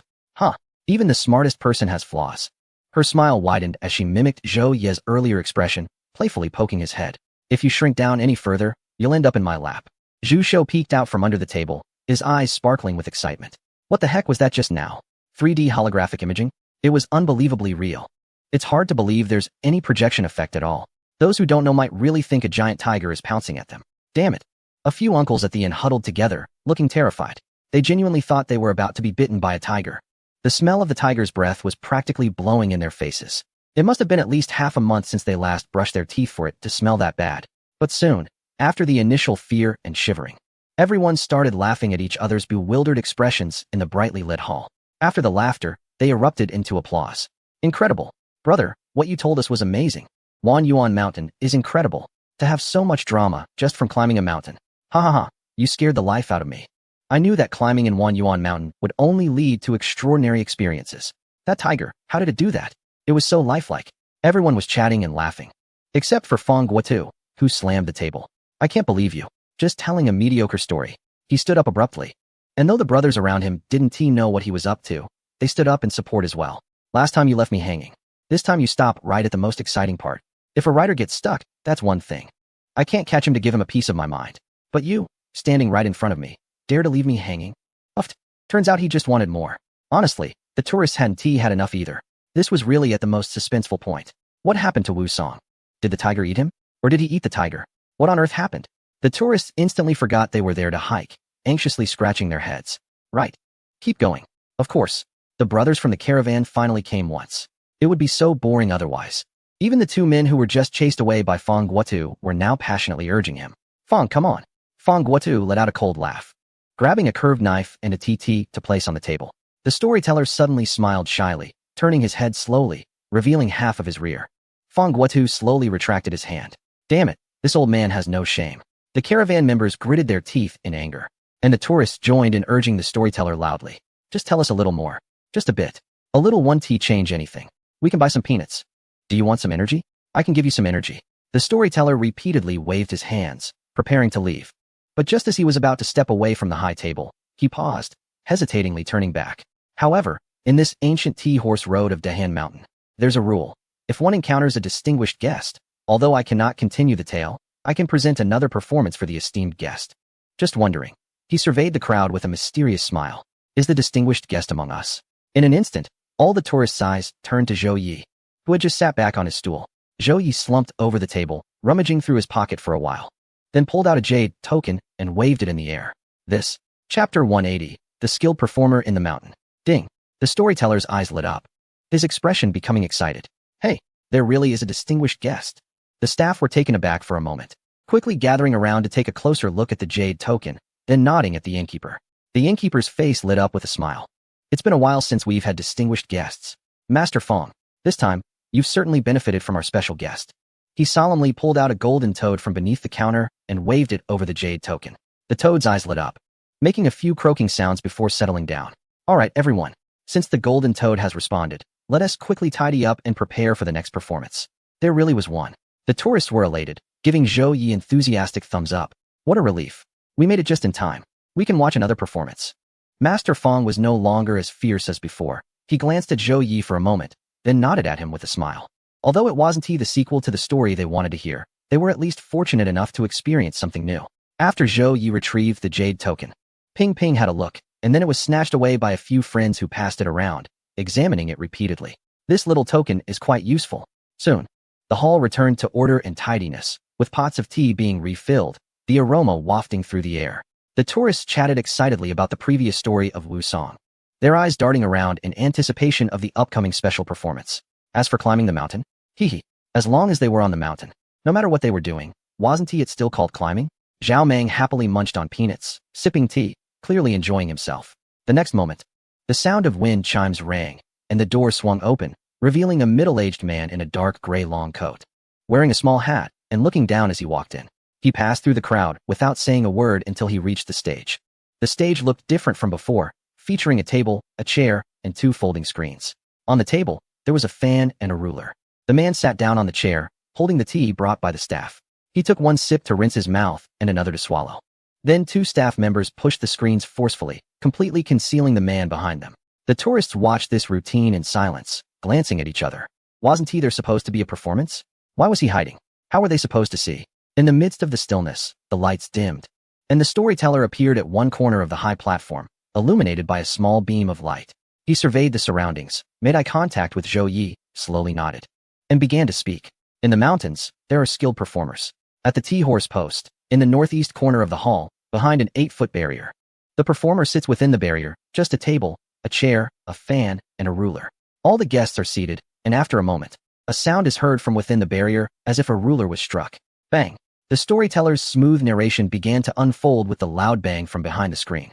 All the tourists widened their eyes, as if they had thought of something, and turned their gaze toward the screen. Faintly, the sound of barking dogs echoed in the quiet. A distant, muffled bark resonating. A woman suddenly stirred awake with a yawn, and amidst the barking, her breathing grew heavy, followed by a man's impatient mumbling in his sleep. Suddenly, the child wakes up, crying loudly, breaking the tranquility with the sound of a child's wailing. Even though there's nothing in front of them, everyone seems to envision the scene as if it were right there. The toddler, sucking on milk, cries and screams, followed by a gentle coaxing from their mother. The other son wakes up, howling, and then their father scolds them. Several voices arise in succession, sometimes overlapping, vividly recreating the scene with just sound. For a moment, the younger son cries, the older son cries, and then after the older son stops, the younger one continues. The father scolds the sons, the mother scolds the father, and the sounds of slapping and pushing fill the air, creating a chaotic atmosphere that leaves the visitors in shock. Wow, is this for real? Is this computer-generated sound? Zhu Shou whispers to Ping Ping, disbelief in his eyes. Impossible, the guide wouldn't deceive us. Ping Ping rolls her eyes, also surprised. So, all these sounds are made by that one person? They whisper among themselves while Zhou leans back in his chair, eyes half closed, a smile on his lips. Interesting. The storyteller on stage gradually lowers his voice. Soon, the sounds of a woman sighing and a mother gently patting her child begin to fade. A faint sound of a mouse scurrying, along with the clattering of a bowl, can be heard, and a woman coughs in her sleep, accompanied by the rustling sounds from behind the screen, causing some female visitors to shiver. Everyone finally starts to wake a bit from the cries and murmurs, shifting in their seats and letting out a sigh. But the next second, the storyteller suddenly stomps his foot, raising his voice. Fire! Help! A voice from behind the screen shouts. Suddenly, male voices, female voices, and children's voices erupt. Fire! Get up! There's a fire! What? Oh my god! Quickly wake the children. The sounds from behind the screen come in succession, accompanied by the storyteller's narration. In an instant, thousands shout, thousands cry, and thousands of dogs bark. Amidst the sounds of collapse, explosions, and howling winds, the atmosphere becomes chaotic. It feels as if the story is being dubbed live. There are cries for help, sounds of struggle, and splashing water, everything one could imagine. Behind that small screen seems to hide 1,000 worlds, 1,000 crowds. The wind picks up, Flames rage. Dog barks. Cries and splashes. Houses collapse with a thunderous roar, and the frantic shouts of people resonate together, creating an unending uproar. If one were to close their eyes, they would feel as if they were part of the crowd trying to extinguish the fire. Some even feel the heat of the flames as if it were hitting them directly. Damn it! Zhao Meng can't hold back, cursing with his eyes closed. Rolling up his sleeves. Is this for real? This is amazing. Shen Zhuang is even more outrageous. He can't help but open his eyes after a moment, looking around to see if there's really a fire. Xiao Li tightly grips the old leader's shoulder, fearing he might jump up and rush behind the screen to put out the fire. As for Ping Ping, although her eyes are closed, her body is almost off the seat. Her brows furrowed, eager to rush into the scene. Zhou Yi pressed the person back down with the warm breath by his ear, his breathing slightly heavy. Suddenly, a loud clap echoed amidst the anxious whispers of the guests, pulling everyone back to attention. The room fell silent in an instant. Two attendants stepped onto the stage respectfully and opened the screen. Inside, a man sat expressionless. There was just a table, a chair, a screen, and an armrest. Chapter 181. New choices. Oh my. Perhaps it was the astonishment from the sudden opening of the screen, or maybe the overwhelming sound was too shocking. The tourists didn't even notice when the performer left, still sitting on their stools, unable to gather their thoughts. The storyteller also slipped away, fearing that the crowd would insist on more stories. The attendants exchanged glances, sighed in relief, and stepped forward. Ladies and gentlemen. He clapped his hands to regain everyone's focus. The tea has gone cold. Perhaps it's time for you all to set off again. If you enjoyed the tea, feel free to come to the counter to purchase tea cakes. Buying one will earn you 5 energy points, with a limit of 2 per person. Shen Zhuang, feeling a bit lightheaded, stood up suddenly. Cough, cough, too excited. I think I'm a bit low on blood sugar. Indeed, one cannot be too active when getting older. He patted Xiao Li on the shoulder. Quick, go line up and buy me too. Xiao Li rolled his eyes, but still hurried off. Once everyone heard about the energy rewards, they rushed to the line without a second thought. To be honest, they couldn't tell if the tea was good or not. The previous tea accompaniment was so delightful that they were lost in taste. Even something unpleasant might have felt like a delicacy. As for Ping Ping and her friends, they were about to get up when they were suddenly stopped. A tall and burly man blocked their way, his large hand preventing all of them from moving forward. What do you want? Ping Ping stepped back cautiously but felt strangely familiar with this man. Hey there. The burly man chuckled deeply. You did well. Thank you for inviting me to enjoy the performance. He glanced at Zhou Yi's hand and then extended his left hand. Zhou Yi smiled and shook his hand. It's nothing, just a ding. As he grasped the rough, large hand, a flash of light appeared on the bracelet. Gained, friendship of the caravan. The burly man released his grip quickly, without the initial forcefulness of slamming his hand on the table. If you encounter any difficulties in the future, just mention the caravan's name, and I'll help you within my means. After saying this, he turned and left. A group of people came in noisily, and then left just as noisily. However, if one observed closely, they would notice that compared to the tourists, this group of strong men had no tea stains or peanut shells on their tables. Everything was so clean and tidy, which didn't match the identity of the tea drinkers. Watching the attendants maintain their usual calmness as they quickly tidied up the tables, Zhou Yi couldn't help but smile at the prejudice in his heart. He called Ping Ping and her friends to go to the front desk to buy some tea leaves. Zhu Shou turned his head and frequently glanced at the still open screen that hadn't been taken down yet. Suddenly, his eyes lit up, and he walked forward. What are you doing? Ping Ping asked curiously, but it was too late. On the table, among the wake wood, was engraved a mouth. The chubby boy immediately reached out to scan it. Ding! Acquired, mouth skill direct recording 1. Claim after reaching the top. Wow. Ping Ping quickly went to scan as well, but there was no response. There was only one. Ping Ping's face turned frost-like, and she felt a wave of sadness. This was too unfair. She was a genius. From the moment she entered the mountain today, she had faced setback after setback. It wasn't her who opened the mountain array. It wasn't her who got the item, and even the mouth skill video displayed there wasn't discovered by her first. Woo-woo. Ping Ping immediately took out her notebook and wrote vigorously. Genius. It's a combination of 1 talent and 99 effort. Although Zhou also had talent, her Ping Ping definitely wouldn't fall behind in uniqueness. After scanning the item, everyone wandered around the internal area of the ancient tea horse station before heading to the front desk to buy tea cakes. The palm-sized tea cakes were 20 yuan each. Ping Ping thought for a moment. While energy was important, she didn't usually drink tea, so she only bought one. After packing the small tea cake, she casually glanced at the hall. The station's hall was quite large, with staff entering the kitchen through one door, while on the other end, there was a tightly closed black wooden door, secured with a brass lock. She wondered what it was for, but swallowed her curiosity and followed the group outside. Climbing the mountain was more important. After thoroughly enjoying 2 performances with food and drinks, everyone took a break and continued to climb up with full spirits. After passing a flat section of the mountain path, they suddenly stopped at a fork in the road. In front of them, a dense jungle revealed 3 paths. On the left, the entrance was adorned with flourishing, bizarre purple wisteria, twisting and turning. On the right, odd-shaped rocks piled up, turning the path underfoot into gravel and stretching forward.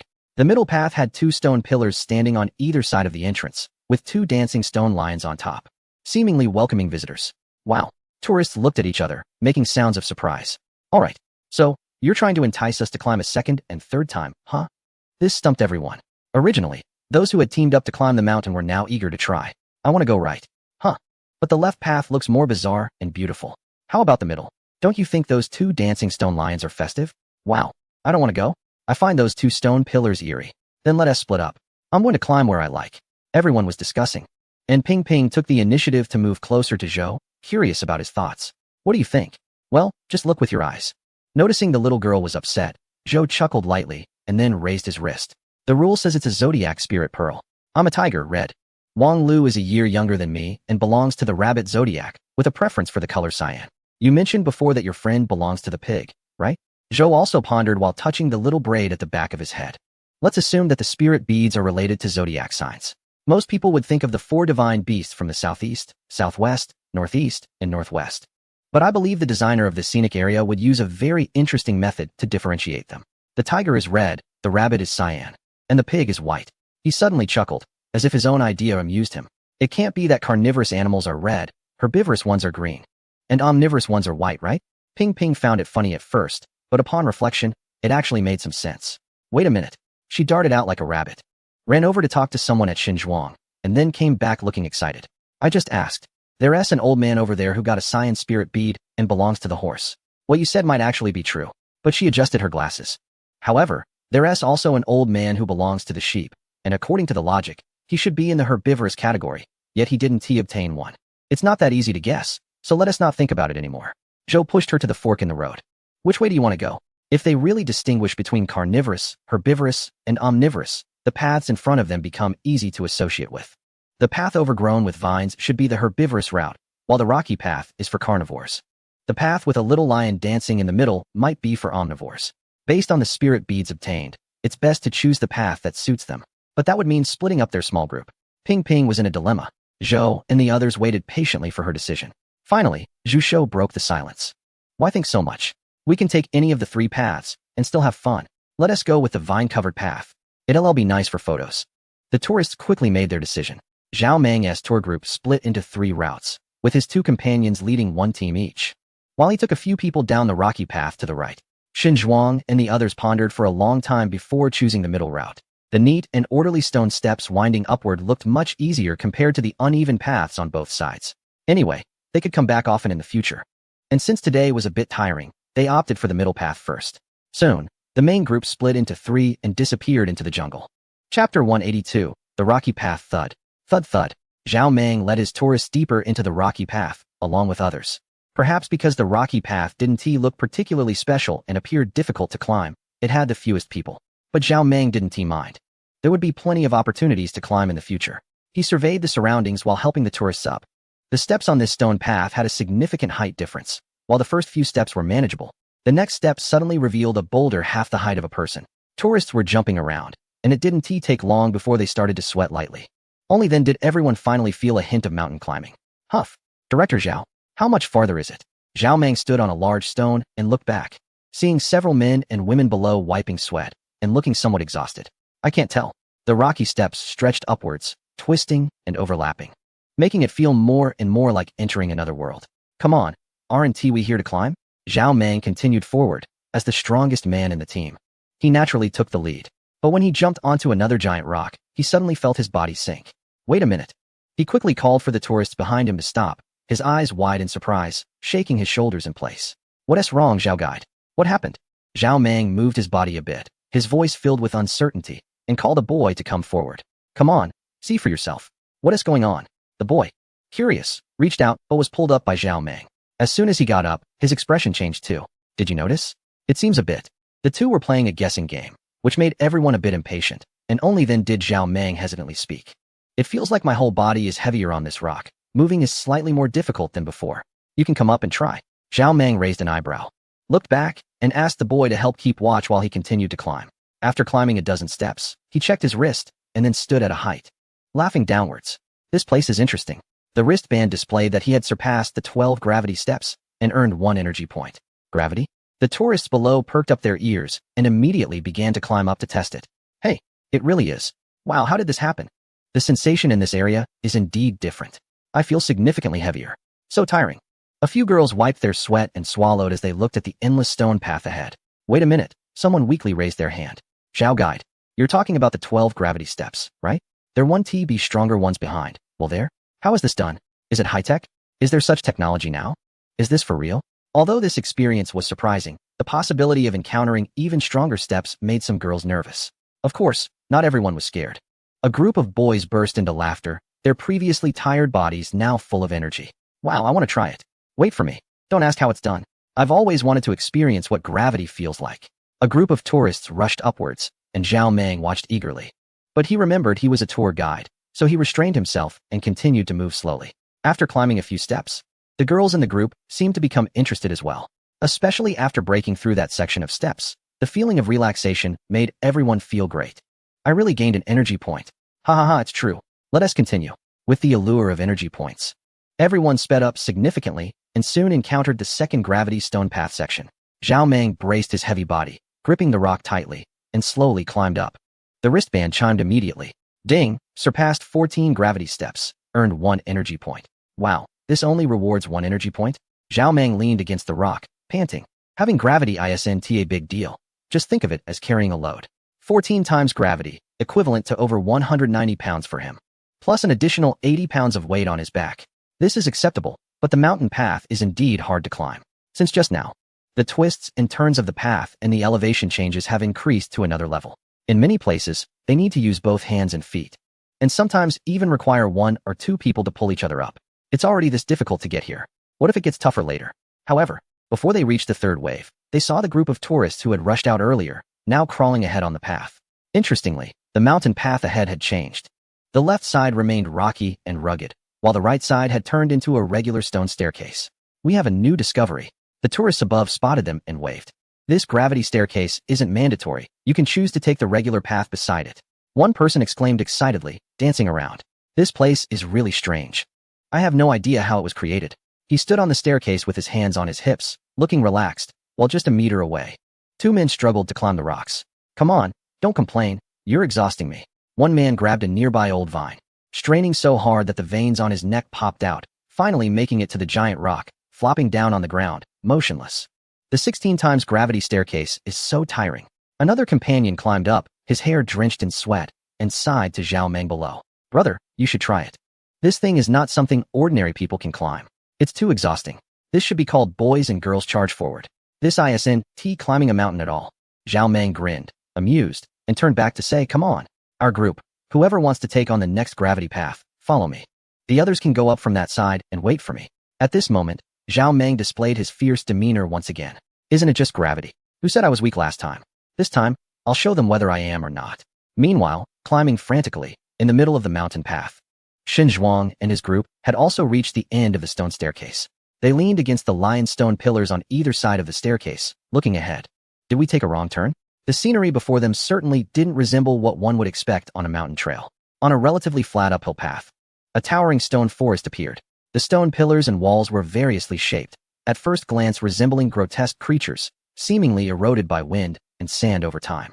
How strange. How did such a landform appear here? If the previous group split into 3 paths, then at the entrance of this stone forest, it was clearly a division into more than 10 routes. In the rugged stone forest, small paths crisscrossed, making it look like an easy place to get lost.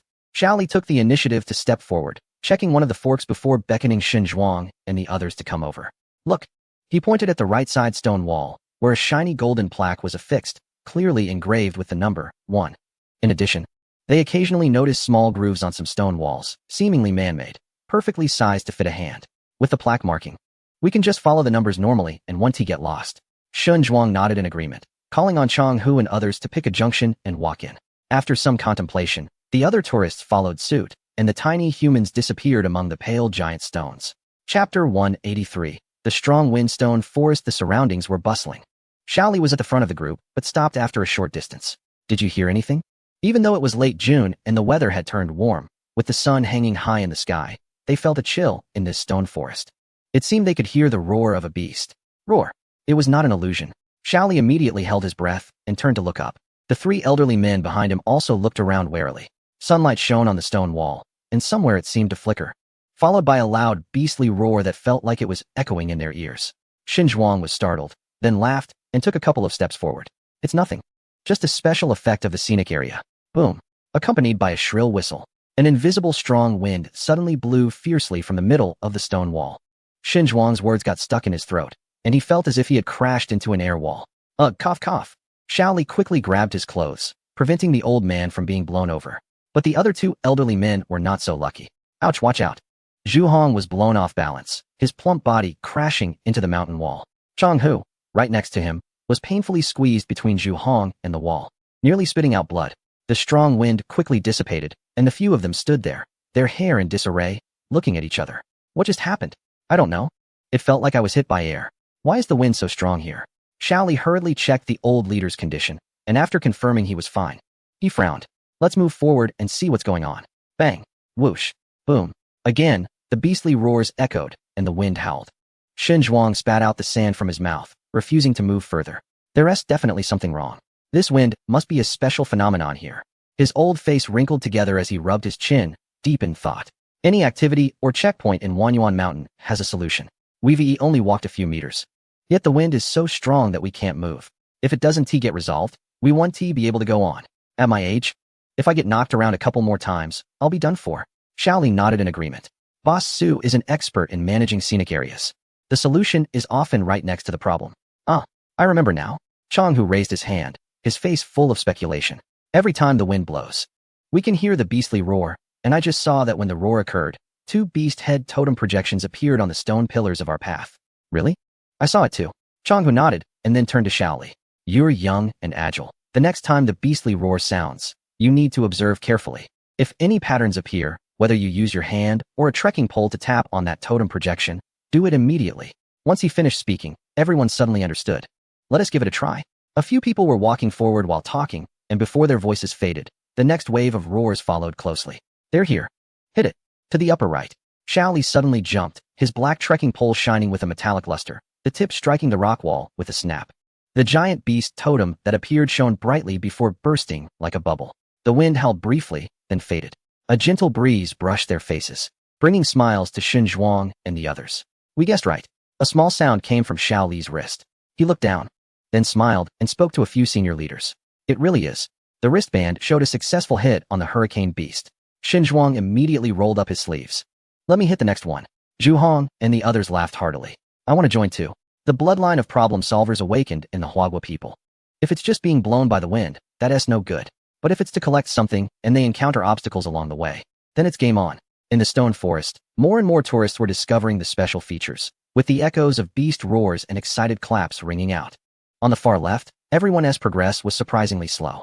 This path had the largest number of tourists among the three routes. Yet the scene here was both amusing and exasperating. Pull me up. I stepped into a pit again. Zhu Shou, you're so clumsy. Can't you watch where you're going? Hey, we found another crystal. Haha. Come quickly to absorb the energy. Laughter and scolding echoed as hundreds of massive ancient banyan trees towered above, their tangled roots completely covering the path up the mountain. It was less about climbing and more about navigating through vines. Since entering, everyone had been moving back and forth among the various roots and vines. What's even funnier is that, for some reason related to the terrain, someone would always get their foot stuck in the tangled vines. And it would take a lot of effort to pull themselves out. The typical case was the chubby guy. Whether it was bad luck or something else, he would fall in after walking a bit, and this time he got half a leg stuck. Ping Ping had no choice but to go back and rescue him. While anxiously watching Wang Lu's side, the energy crystals were discovered by them later. Under some vines or among flowers, there would be a trembling energy crystal hidden away. As long as you brought the wristband close, you could absorb energy. Unfortunately, each energy crystal could only be used 3 times. After that, it would be useless.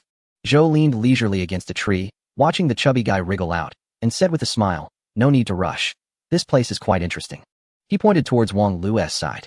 With so many energy crystals collected, it might not be a good thing.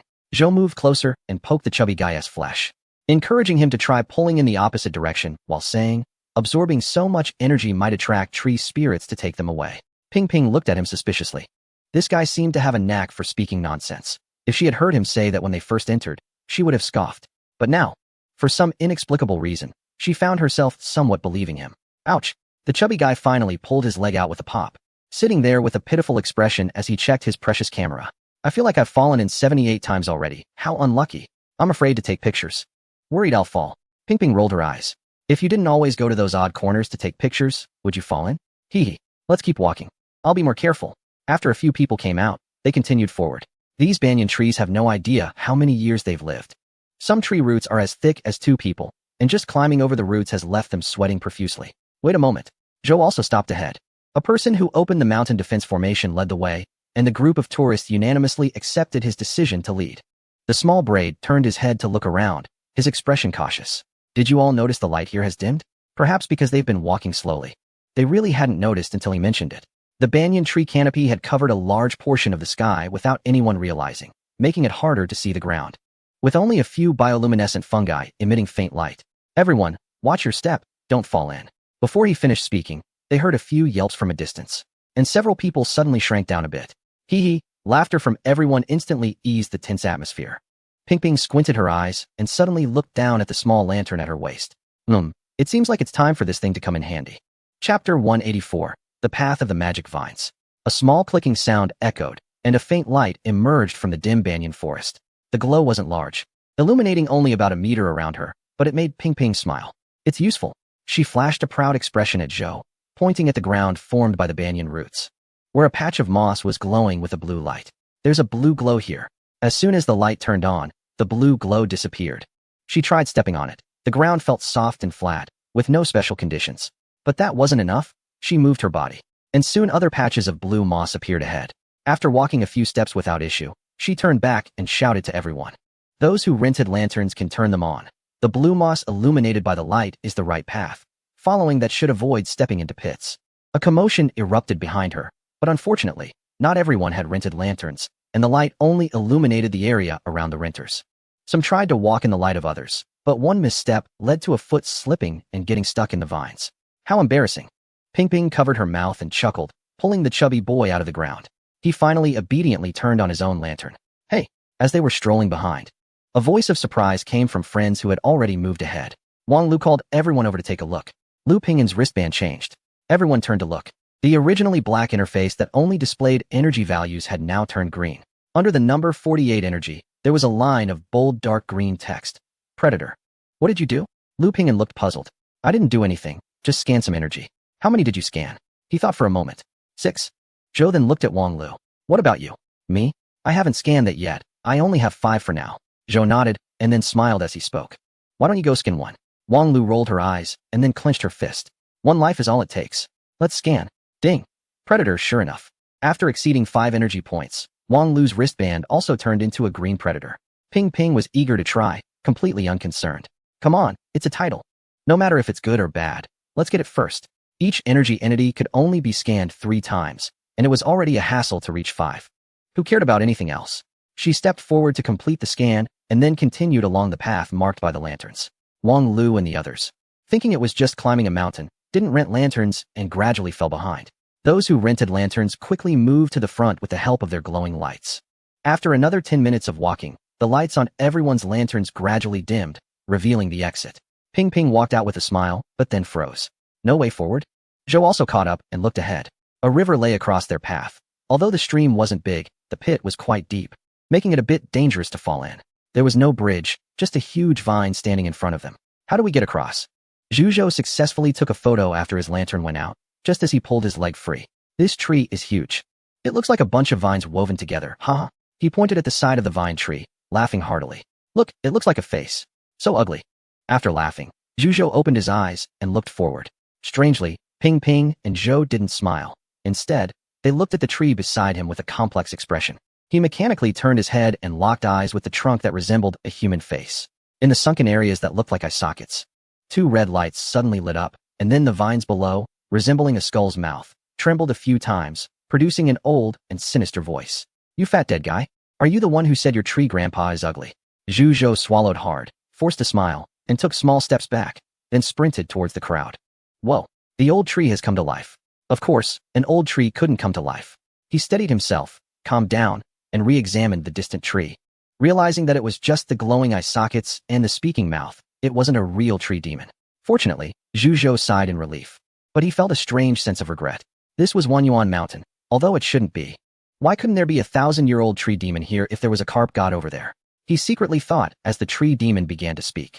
So you want to get past here and climb to Han Mountain? The red light flickered on the tree. You can, but I have my requirements too. The tourists whispered quietly behind, while Ping Ping stood firmly in front, not wanting to miss a single detail. Those who enter the mountain must have absorbed the energy of a 100-year-old tree, right? We trees grow slowly. Since you've absorbed the energy, I need to see if you're worth it. Come, let me test you. I only have one question. If I get it wrong, I want some energy points back. The red light flickered. Although he didn't move, Zhu Shou felt as if the other party was watching him. You fatso, you go first. Damn it, just a fatso. Zhu Shou cursed the ugly tree demon in his heart before stepping forward with a harmless smile, sweeping his hand ring upward. Oh, fallen into the tree root prison more than 10 times, still a loser. The loser has to ask 2 questions. Zhu Shou thought. So I really caught someone to take energy from. The tree demon's questions were very simple.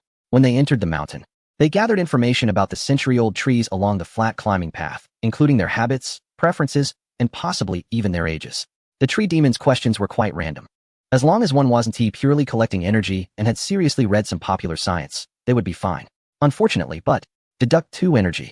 However, failure. Exactly 100-year-old trees can't be remembered. One by one, the tourists failed, and everyone awkwardly stepped aside after losing 2 energy points. Soon it was the turn of Zhou Yi and his group. Lu Ping'an stepped up, and after a chime, the tree demon's eerie voice echoed. Plunderer. You have to ask 3 questions. Seeing his companion fail, Zhu Shou immediately felt better. Zhou Yi chuckled, and Wang Lu shot him an angry glare. He would also have to answer 3. The young man quickly flipped through the information on his ring, trying to memorize as much as possible. Lu Ping'an soon came down. Having answered 1 correctly but lost 4 energy points, the young man was on the verge of tears. He had searched for so long and only gathered 6 energy points. But in just a minute, he lost 4. What a waste. But he immediately looked at Wang Lu. That guy was probably even dumber and would likely fail all 3 questions. Everyone watched as Wang Lu approached, and amidst the anxious murmurs, the tree demon slowly spoke. Plunderer, normally you would have to ask 3 questions. However, you are the owner of the grass spirit pearl. The spirit pearl has 3 uses. Using one can exempt you from this questioning session. Do you want to use it? From climbing the mountain until now, it was the first time the spirit pearl had shown its usefulness, and everyone started to chatter. Wow, I have a spirit pearl too. Why didn't he ask me just now? The pearl needs to be embedded in the ring. You fool. What about mine? I embedded it. But it didn't exempt me. Someone opened their hands to reveal a white spirit pearl. Zhou Yi glanced over and then raised his wrist to show the other party. It probably needed to match the attributes. Everyone's eyes widened as if they suddenly realized something. Zhu Shou immediately shouted, I know. These 3 spirit pearls correspond to 3 paths. My white one should be useful for the middle or right path. Realizing this too late, Wang Lu chuckled. I will use the spirit pearl privilege. Why not use the privilege? Besides, there are still 3 chances. Look at Lu Ping'an's expression. TSK. He must be so envious. Wang Lu walked down with his chest held high, and Ping Ping immediately welcomed him. Plunderer, all 3 questions correct. Reward special energy point. Everyone looked over. And Zhou Yi was also a bit curious. When did this little girl become a predator? Ping Ping flicked her ponytail and finally revealed a confident smile. Just kidding. She is a diehard fan of Wanyuan Mountain. What information can't she memorize? According to the tree spirit, she placed the lantern in its mouth, and within seconds, the lantern emitted a chime and lit up again. Zhou Yi watched Ping Ping happily run back, feeling an inexplicable urge to join her, and he walked forward as well. Oh, the tree spirit's evil voice paused, and then suddenly became gentle. A distinguished guest? Also a predator. Distinguished guests can choose not to answer questions, or they can answer normally. But if answering as a predator, a wrong answer will still lead to punishment. Zhou Yi turned around, his little braids swaying behind his head as he glanced at the lantern at Ping Ping's waist. Let us answer. Predator, all 3 questions correct. Reward, special energy 1. Wang Lu and the others gaped, watching Zhou Yi and Ping Ping, who were studying the lantern together, feeling a surge of emotions. The top students really deserve it. However, they finally completed the tree spirit's test. With a creaking sound, a thunderous noise erupted, accompanied by green mist and dust from the moss exploding. As the tree spirit let out a deep, sinister laugh and fell backward, the vines toppled, pulling countless tendrils from the ground and trees. Tighten up, until the tip of the tree spirit crashed heavily to the other side of the riverbank. Boom. The tourists stared wide-eyed. frozen in place as they beheld the massive vine suspension bridge that had formed before them. At the end of the bridge, a glimmer of light peeked through the mountain crevice. They finally reached the end. Chapter 185. The climb has just begun. The vine suspension bridge still carried a faint, musty smell of damp earth. Everyone forgot the embarrassment of their earlier exam failure and eagerly stepped onto the bridge. The chubby boy snapped a few photos and finally saw the long-awaited sunlight. Oh my, finally seeing the sun. They had been trapped in that dark jungle, constantly ensnared by vines. It was truly miserable. Tourists who chose the other two paths definitely didn't suffer like this. So envious. He crossed the bridge and walked with everyone to an exit between the rocks, then exchanged glances with the other two groups. He no longer felt envious. On the side of the mountain crevice, Zhao Meng and his group were drenched in sweat, their faces dirty, looking like refugees returning from a disaster. In the middle of the crevice, Xiao Li and Shun Zhuang stood there, their hair disheveled, fingers pale and bruised, looking as if they had been through a lot. Almost like they had lost their souls. The chubby boy swallowed hard, suddenly doubting. They must have taken the hardest path, right? The tourists finally regrouped. What was it like over there? Shin Zhuang pointed to his head in response to the chubby boy's curious inquiry. Wanna know? He grinned, looking rather tragic. You'll find out next time if you go yourself. Damn it. They originally thought that as long as they caught that hurricane beast and broke the totem, they could safely walk out. However, that totem never intended to let them all hit it. Some were over 3 meters high, some flashed by, and some were as small as a fingernail. So when they were lucky, they could pass through safely. When they weren't, it was a whirlwind with no brakes for over a minute. What drove them crazy was that when they finally reached the exit point, the tourists who had broken more than 5 totems earned the title of Hurricane Hunter. But this title was given a special enhancement when passing through the strong wind tunnel at the exit. The wind came from all directions, and an ordinary person would be done in a minute. However, the Hurricane Hunters were left there being blown for 3 minutes. Do you know how hard those 3 minutes were? The once youthful and energetic Secretary Li felt like he aged 3 years, as if his soul was about to be blown away. But they couldn't leave. If they exited the wind zone, the title would disappear. They had to endure to gain the benefits. Secretary Li complained verbally, but kept glancing at his hiking stick. This benefit was probably something only people who took this path could obtain. They looked bitter on the surface, but had plenty of schemes in their hearts. Only Zhao Meng was more straightforward. After resting, he stepped forward and smiled at everyone. What benefits have you all received? He asked cheerfully. We have a challenge task over there. Those who pass get a title and a small reward. Oh, Zhou perked up, giving a thumbs up. Brother, you've got some skills. It's clear you've earned something impressive. Let us hear what kind of title befits your prowess. Zhao Meng raised his head, his voice deep, yet slightly exhausted. It's nothing much, just a title of Ripper. The final gravity field was no longer rocky, but a simple stone slope. The difficulty level was 20, initial difficulty. However, this level had already filtered out 90 of the tourists. In the end, only Zhao Meng and 2 other males and 1 female remained. The female had more defined muscles than him, clearly someone who exercised regularly. Everyone started climbing the slope with confidence, but the further they climbed, the more something fell off. The journey of about 100 meters became increasingly heavy with every step. Halfway through, 1 male couldn't handle it and left first, with a sound indicating energy level 1 from his wristband. A little further, with less than 20 meters left. No matter how Zhao Meng persuaded, the other male also rolled away. This time, it was energy level 2. Zhao Meng was actually starting to struggle too. Even though the gravity was evenly distributed, he felt a wave of dizziness. It's funny to say, but it was the encouragement from that female that pushed him to keep going. But upon completion, there was a surprise. Both of their wristbands rang out with a clear chime. Energy level 5, title earned. Ripper. It was actually quite simple. But as they finished speaking, the other tourists suddenly began to breathe heavily. Wait, what gravity field? Are you joking, brother? Are you talking about some kind of super training ground from an urban martial arts novel that can enhance physical abilities? What is the point in working out anymore? When it's time to push my limits, I can just come here to climb a mountain, and since, as he said, the gravity is set according to one's body weight, doesn't that mean it's like an infinite energy machine?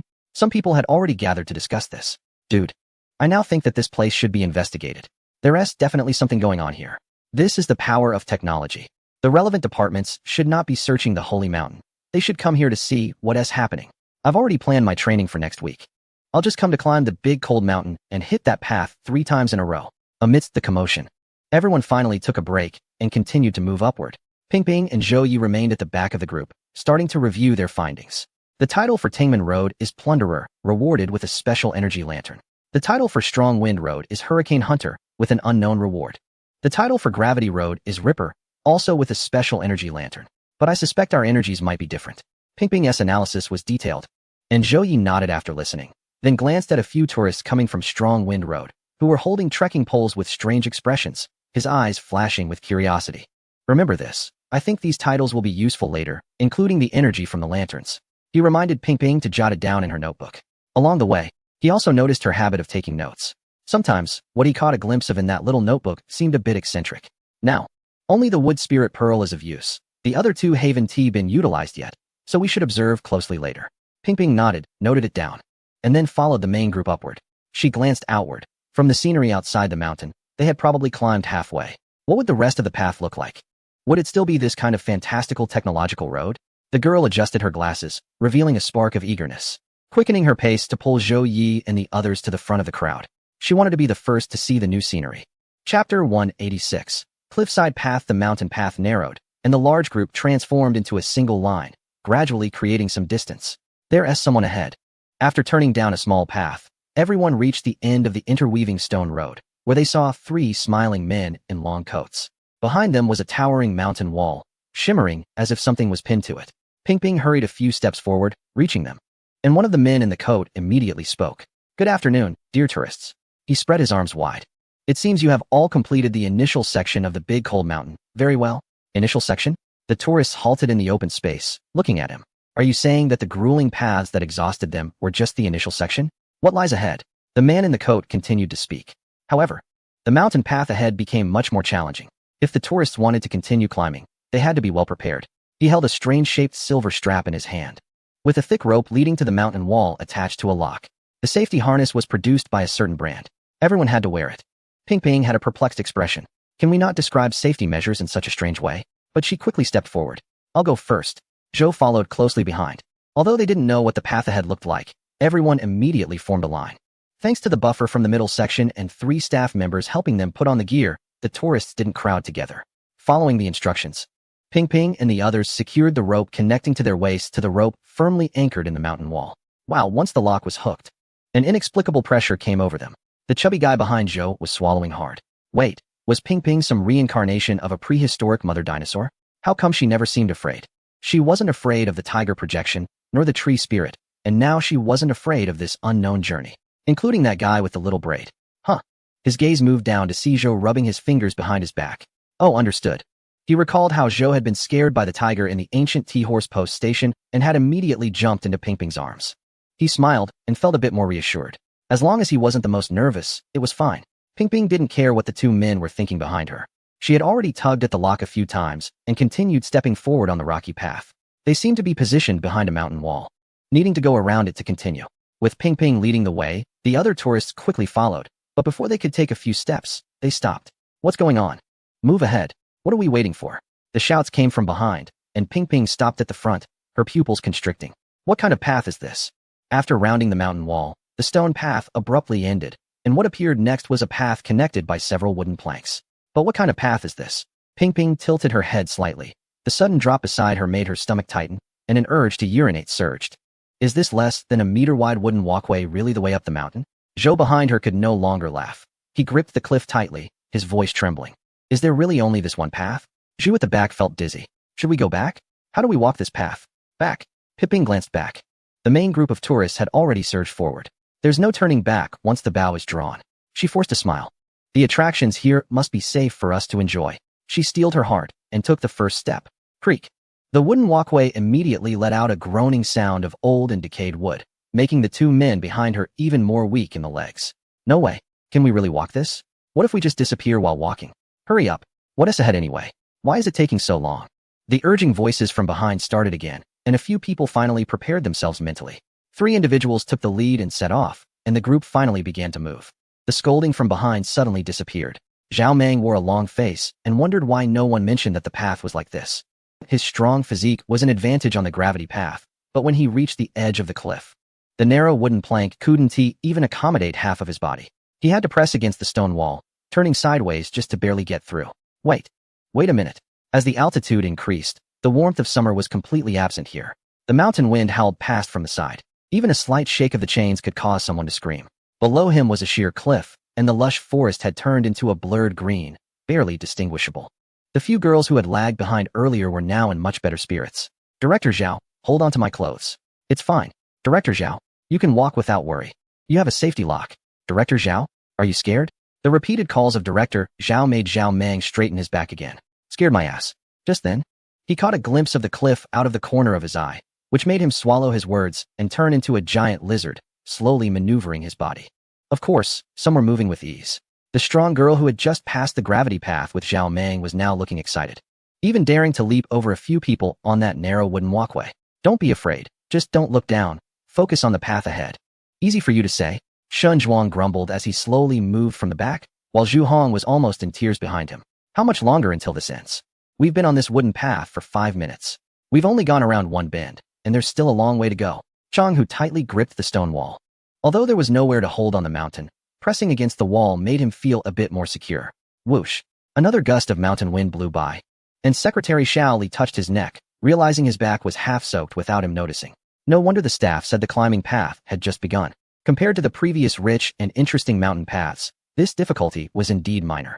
He tightened the climbing pole around his waist again and looked ahead. Leader, there's fog ahead. Everyone looked up in unison. At the turning point of the new mountain wall, a faint mist appeared. More?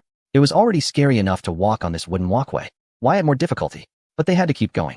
A group of small figures quickly vanished into the mountain mist, and as the mountain wind blew, the mist swirled even more, as if something was stirring within. Ping Ping and her group were still ahead, leaving the other tourists far behind. How's the visibility? Came Zhou Ye's inquiry from behind, and Ping Ping shook her head. I can only see about 3 to 5 meters. The fog is quite thick. After walking for over 10 minutes, everyone had adapted to the life-threatening intensity, and now they even dared to switch positions up there, quite audacious. Except for Zhu Shou, who was still a bit shaky and needed help from others. Everyone else had relaxed. Let's go. I feel like this path should be coming to an end soon. The conversation among the group suddenly halted, and Wang Lu tightly gripped the steel cable, peering curiously ahead. Did you hear something? It sounds like some strange wind. Up ahead. Ping Ping's footsteps retreated, and she immediately pointed into the depths of the mist. A faint howling wind grew louder, and the mist in front of them began to sway gently, then surged violently. Boom. Chapter 187. The post office in the clouds. It was as if a fantasy had come to life. They widened their eyes, watching a gigantic beast surge forth from the mist. Its body was composed entirely of white mist, with a head resembling that of a yak, 6 eyes on its face, and fur that rose like flames. Its 4 claws were covered in sharp spikes, and a tail trailed behind, dragging clouds as it ran wildly through the sea of mist. Roar! Its roar blew the mist away, charging right at them. Everyone instantly shut their eyes, gripping the steel cable tightly, pressing against the stone wall, not daring to move. Only Zhu Shou's teeth chattered, but he still forced himself to pull out his camera and snap photos madly. The mist engulfed them, and it took several seconds before calm returned. The group exchanged glances. What was that just now? Ping Ping opened her mouth, unable to speak for a long time, then turned to Zhu Shou. Did you get a shot? The chubby boy took a few deep breaths, flipped through his album, then smiled wryly and shook his head. There's only mist in the frame. I can't see anything else. Zhou also slowly moved closer to Zhu Shou to see his camera, then raised an eyebrow. An anomaly? A fantasy? Did we trigger something just now? It seems there was no prompt, and the wristband didn't react. Ping Ping tugged at the rope, half squatting to look down the cliff. The cloud beast seemed to have never appeared, vanishing without a trace. They stood on the wooden platform, searching for a long time, but found nothing, so they could only continue walking forward.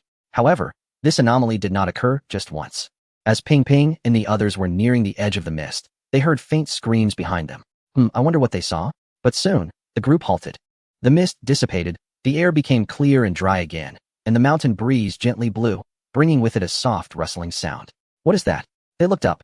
The wooden walkway ahead suddenly widened, and above the walkway, a series of small white bird wind chimes hung.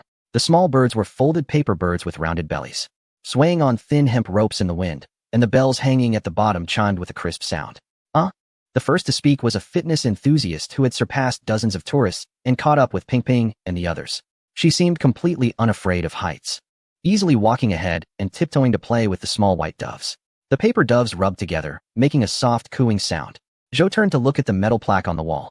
Post office in the clouds. Use 1 energy point to speak to the mailbox, and you will receive a delivery pigeon that can be hung on the post office wind chime. Oh? He quickly brought the wristband close to the nearby blue and white mailbox, then turned to the others with a smile. Don't eavesdrop, I might get shy. You don't look shy at all. But everyone was a bit curious about what the man who activated the mountain's protective formation would say. With his little braid, he took a deep breath, focused his energy, and smiled as he loudly declared, I am the most handsome in the world. Wang Lu turned her head. What should I do? It's so awkward. He knows he can't say anything serious. Zhu Shou paused for a moment and then burst out laughing. Ping ping wow. Although the shouting ended, something fell into the mailbox, and Zhou Yi reached out to pull it out. It was a small pink and white paper dove. Its belly puffed up. He shook the paper dove a couple of times, leaned in to listen, but only heard a gurgling sound. It seemed useless. He said it out loud, but still carefully hung the little paper dove on the curtain. The others thought for a moment and decided to buy one too. After all, it didn't cost anything, just energy points, and they had plenty to spare. Sister Fitness followed closely behind. I want to get an 8-pack.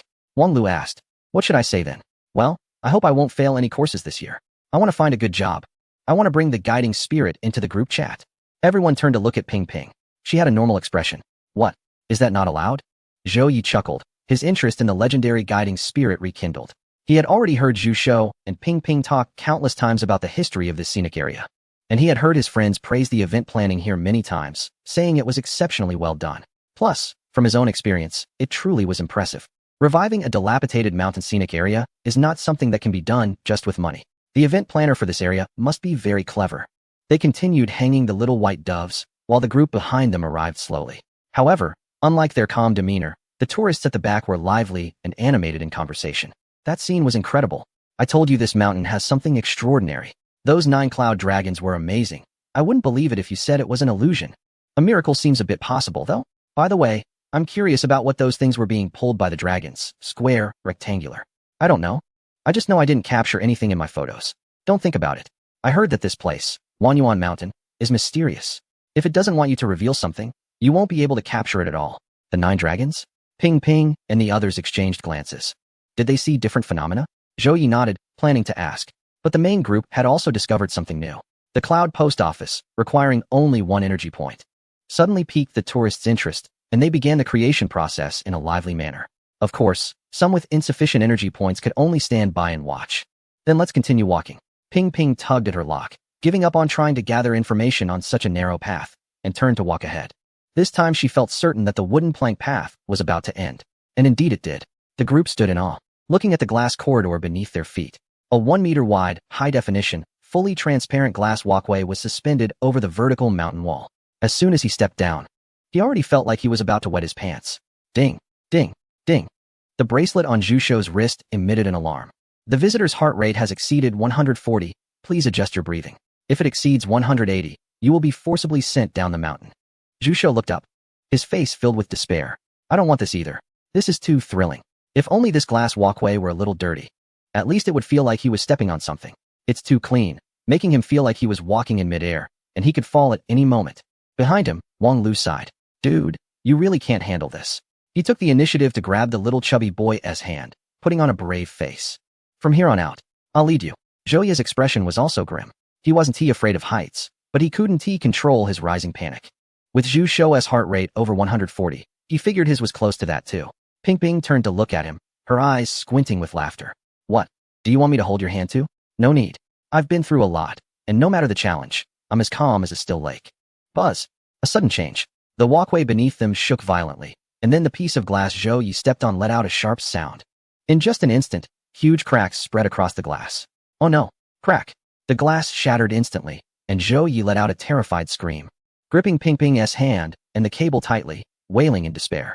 Father, save me. Chapter 188.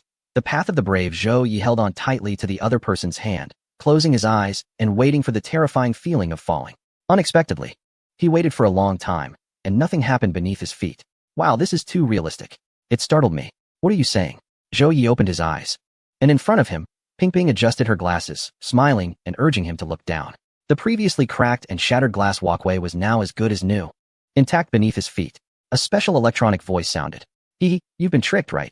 Zhou Yi felt his ears turn slightly red, while Ping Ping and Zhu Shou jumped up in delight. It's the voice of the guide. Ha ha ha, as expected of him. This glass setup is so interesting. Everyone laughed and walked past Zhou Yi. Perhaps because the pathway was wider, as long as they overcame their fear, this stretch was even easier than the last. Crack. A small sound echoed again. Ping Ping walked over, glancing down, her eyebrows raised at a tiny crack. Here we go again? She looked back at the little chubby boy, waiting for him to step on it. But Zhu Shou had already noticed. Ha! I already figured out this mechanism. Crack crack. The tiny sounds continued. And Zhu Shou smiled with pride. At least this chubby guy has seen the world and won't be scared.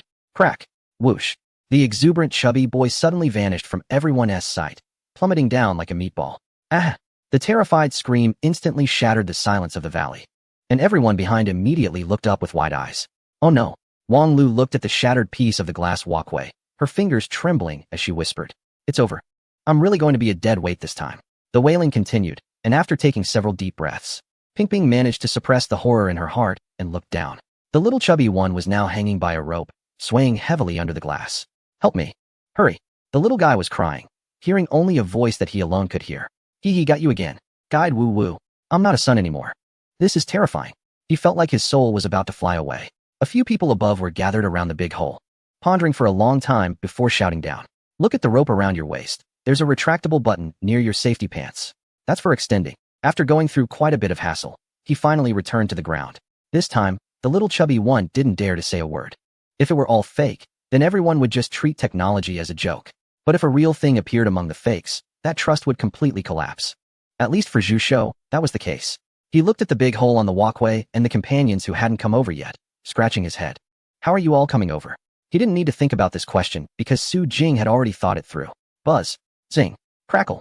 Everyone just watched with their eyes wide open as a piece of glass, the same size, slid out from the mountain wall beside them after a vibration, then pushed up and got stuck in the steel frame of the walkway.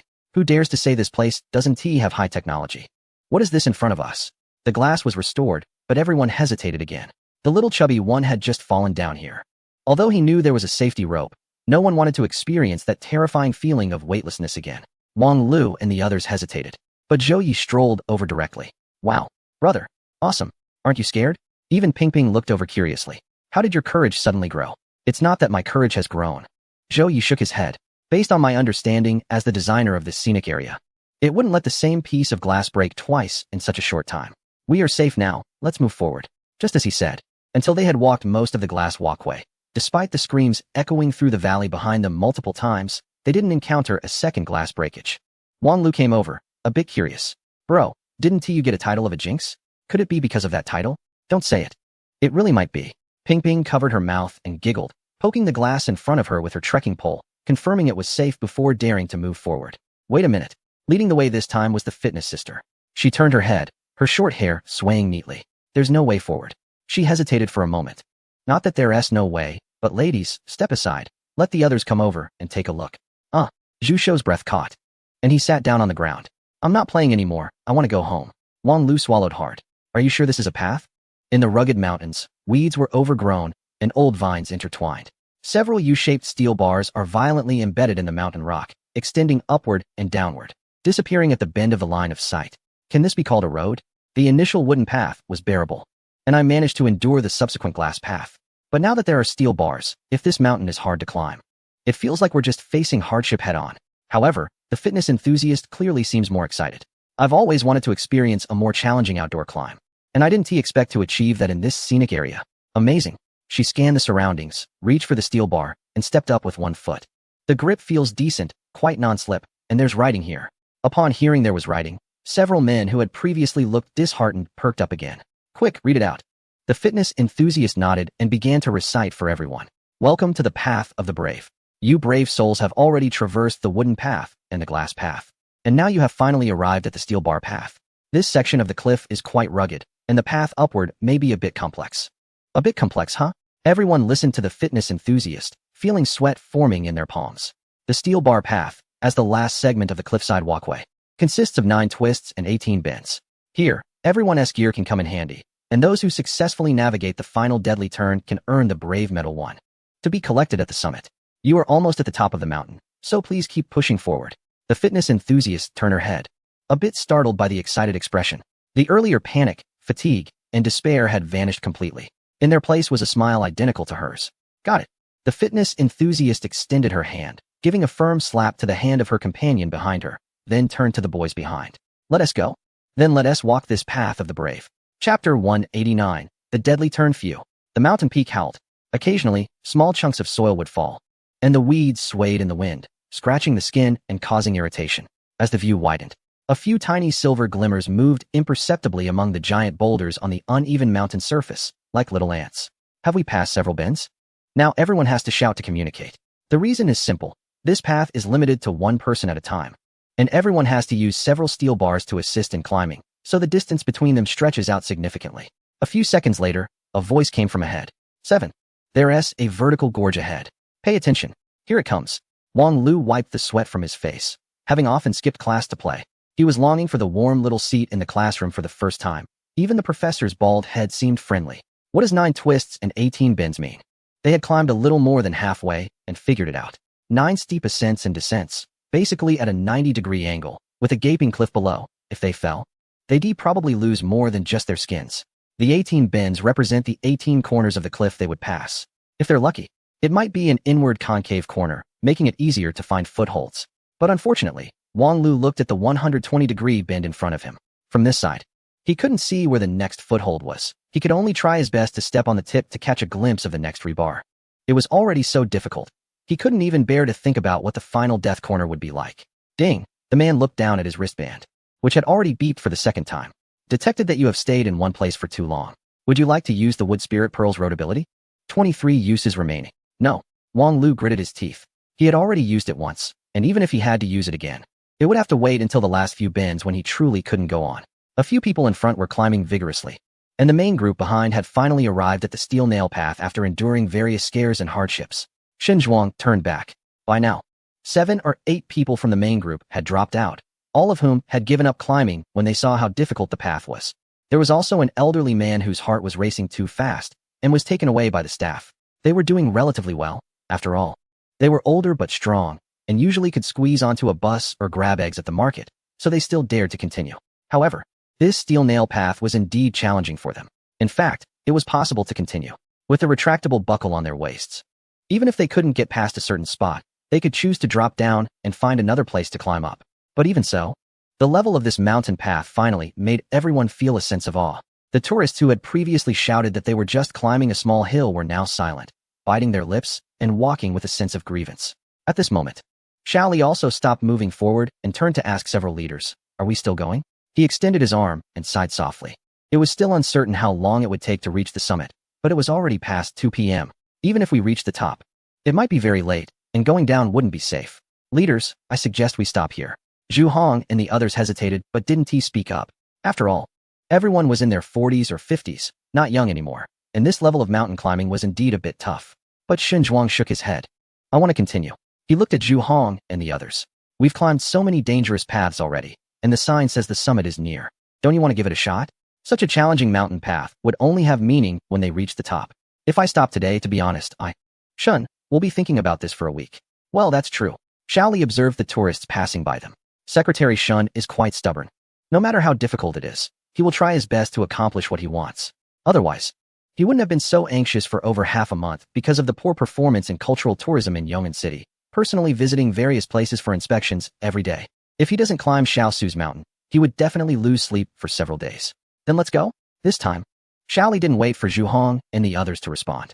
He grasped the steel cable, exhaled a long breath, and stepped onto the rebar. Those two could do whatever they wanted. He didn't care. Secretary Xiao Li was just the secretary of Secretary Shen alone. An old man and a young one stepped out onto the steel bars, exchanging a glance with Zhu Hong, who couldn't help but smile. "Damn it. Who do they look down on? Let's go? Do they really think we won't dare to follow? Let's catch up. When this old fellow gets scared later, we must show him a thing or two." "Exactly. We still have a spirit orb, don't we? Why shouldn't we be more confident than him?" Everyone, filled with nervousness and a hint of excitement, vanished along the steel path. The mountain breeze started to blow again. In the inspection team at Mingyue Village on Wanyuan Mountain, Deputy Director Chu squatted by the roadside studying the surface, repeatedly glancing back at his subordinate. "Are you sure old Zhu and old Chang really want to find Su Jing?" The subordinate forced a smile.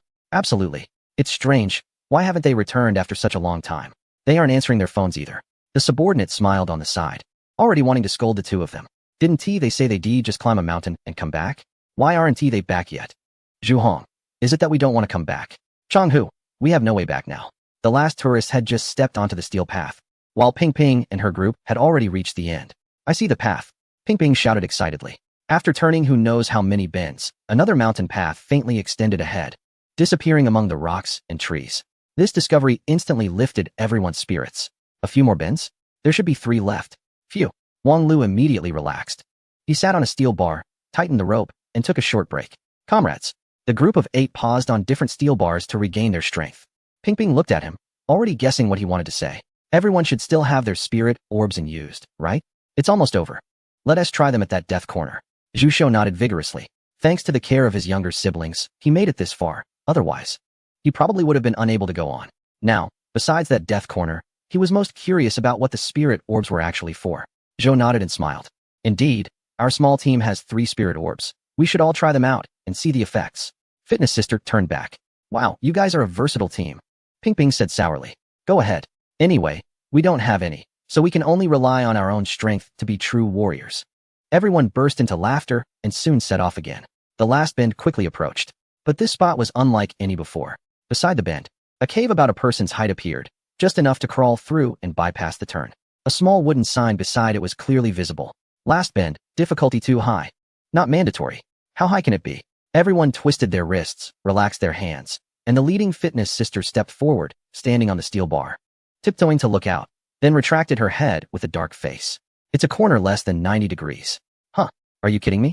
If a 90-degree corner is hard to pass, what is it like if it's less than 90 degrees? Do they think we are acrobats? Fitness sister took a deep breath. I'll try first. Chapter 190, is it about to end? Let's give it a try. Everyone stood on the rebar watching her, and a few minutes later, she frowned and moved back.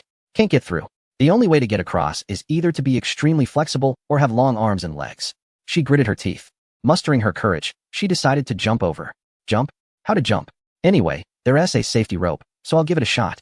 She no longer looked back at the crowd but firmly gripped the rebar at the corner, like a poised wild cat, and with a powerful push from both feet, she launched herself out. There's a handhold over there too. After shouting her last words, she swung to the highest point, twisted her waist, and with a swift motion of her left hand, she disappeared around the corner. 2 minutes later, it was silent on the other side. Zhu Shou swallowed hard, and the next second, he locked eyes with a smiling face from the cave. Ha! I made it. The fitness sister excitedly waved from the other end of the cave, her voice echoing far away. That brave medal. I got it. Wow, she really did it. Ping Ping stepped aside, nodding at Zhou Yi. What are we waiting for? Go for it. Zhou Yi felt helpless. Could he say he actually wanted to go through the cave? But everyone was watching, and they wanted to test his ability, so he had no choice. Then I'll give it a try. He stepped onto the rebar and tapped the flashing red orb on his wristband. Buzz. The rock wall trembled noticeably, and everyone was unsure of what was happening, gripping the handholds tightly and looking from a distance. However, the little chubby guy and Ping Ping were close by. Their eyes widened, and they exclaimed, "What the heck?" Suddenly, several stone bricks jutted out from the uneven rock wall. What the heck? A rock mechanism. Zhou Yi, huh? This difficulty has basically been halved, right? He hadn't expected it either, but quickly grabbed the rebar and took big strides across the stone bricks. This is awesome. He smiled widely, raising his wristband to see the brave medal appearing above, nodding in satisfaction. Next, Wang Lu, you're up. Wang Lu stood tall and proud, immediately activating the grass spirit orb, then looked eagerly at the rock wall. Come on, grow him a magical vine path. He could slap. An old vine suddenly flew in from somewhere and slapped his back, then just hung there motionless. Is this it? Wang Lu tugged at the vine and looked up along it, seeing an old tree standing alone at the edge of the cliff above. Wait a minute. Is it asking him to swing over like Tarzan? Will this little vine be able to hold him? I hope it doesn't pull the whole tree down. Everyone covered their mouths and laughed, urging him to hurry up and get across. Wang Lu pulled on the vine, although it was a bit embarrassing. After failing to grab it the first time and being swung back, and then hitting the rock wall hard on the second attempt, he finally reached the other side of the cave. Next up is the little chubby guy. He turned around and flashed a flattering smile at Ping Ping. Sister Ping, can I not go? Woe is me, he would rather not have that medal than face that danger. But the arrow is already on the string and must be released. The milky white bead lit up, then flickered and suddenly went out. Ding! The usage count of the spiritual bead offsets the unlucky title. If you wish to use it, please reactivate it. The chubby boy looked shocked. Does that unlucky title still have a use here? I'm not going. He immediately shrank back and quickly dove into the cave. Although the others were curious about the bead's purpose, they ultimately decided to let it go. The chubby boy was too scared. If he fell again, his heart rate might really exceed 180 and he would be sent down. The 4 of them passed the deadly turn, and next were the remaining few. Ping Ping grinned, and then directly jumped into the cave. As the ancient said, those who understand the times are heroes. I give up. She was brave, but not foolish. Even the fitness coach had said that place was impassable, so she certainly wouldn't consider it. Plus, without the spiritual bead's help, it was better to give up and save her strength for later. The other guys also tried it. One of them even scraped his hand, barely making it through. The others tried as well and ultimately decided to obediently crawl into the cave. When everyone finally finished this path of bravery and their feet were back on solid ground, no one could help but collapse on the ground. Oh my, so tired. What time is it? I had 3 baskets of buns and 2 bowls of porridge this morning. And now I'm hungry. Let us eat something. A staff member in a yellow coat smiled, leaned in close, and whispered something before stepping forward. Dear tourists, you can take off your safety pants now. The road ahead is normal. Finally, everyone hurriedly took off their things, and when they sat back down on the ground, they immediately felt a wave of relief. It wasn't easy. So not easy. Ping Ping directly caught the staff member and asked, hello. How much longer until we reach the top? The staff member didn't keep them in suspense. It's soon. Just a couple more sections of the road. Really? The chubby boy's eyes lit up, finally relaxing completely. Great. Only 2 more sections to go. She was happy, but Ping Ping's gaze flickered as she looked towards the end of the path. She felt that the 2 sections the staff member mentioned probably didn't count this normal road.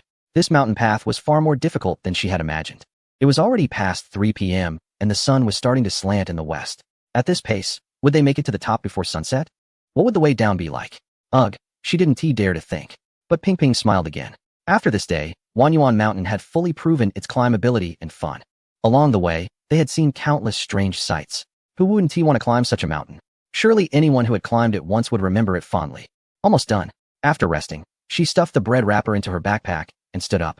No one knew how far ahead, so they better hurry. Maybe they could see the sunset from the top. Zhou also rubbed his sore knees and asked the chubby boy, is your friend really not a fake? Why does she seem to have endless energy?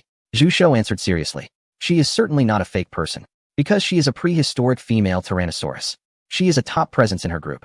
Ping Ping turned back, adjusted her glasses, and her high ponytail arched beautifully in the air. The short-haired fitness enthusiast next to her also smiled. The 2 looked like strong warriors charging for their tribe, and just a glance at them made one inexplicably admire them. What are you all chattering about? Hurry up and catch up. All right. Everyone immediately got up. A group of young people happily walked towards the end of the path. Before long, the main group finally arrived one after another. Shen Zhuang collapsed on the ground, completely disregarding his image. Shaoli stood aside, feeling frustrated. It's you who needs to climb. It's you who is complaining about being tired. Look at Minister Zhu and Minister Chang. They haven't uttered a single word of complaint. And you? I'm tired enough climbing by myself, and I still have to help you. My goodness. I really need a raise when we get back. Otherwise, I'm going to collapse one day. Shen Zhuang stared blankly, looking at the blue and white clouds in the sky, waving his hand, too exhausted to say a word. The situation over there wasn't any better either.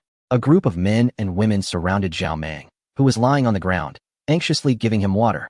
Director Zhao, are you okay? Director Zhao, you've worked hard. Director Zhao, this mountain is so interesting. I want to come again next time. Can I sign up for your tour again? Zhao Mang, who had originally closed his eyes, suddenly opened them wide, glaring at the girl who was speaking. No sign-ups. I'm not coming next time. This route is cancelled. Damn it. It's too exhausting. If it were just him alone, it would be fine. It's tiring, but also quite interesting. But with this group of young girls and boys, oh my god, just spare him. One can't climb anymore. Another suddenly needs to go to the bathroom. And another one is asking him to pull them. He is stuck in the middle, having to take care of 7 or 8 people. Damn it. The more he thought about it, the angrier he became, glaring and scolding. You young people, how can you be so weak? Go home and exercise. You're all so fragile, not even as strong as the old man over there. On the other side, the old man Xin Zhuang, Zhuhong, and Changhu. Xin Zhuang sat up abruptly, subtly showing off the biceps on his arm. That's right. You old man. After all, you are the old man.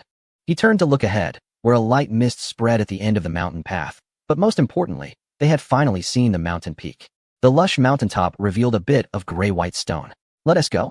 Xin Zhuang felt his strength returning a bit, stood up, and said with a smile. It's about time. Let us hurry up. I think this mountain climbing journey should come to an end. Chapter 191. Climbing the cloud ladder end? It's impossible for it to end.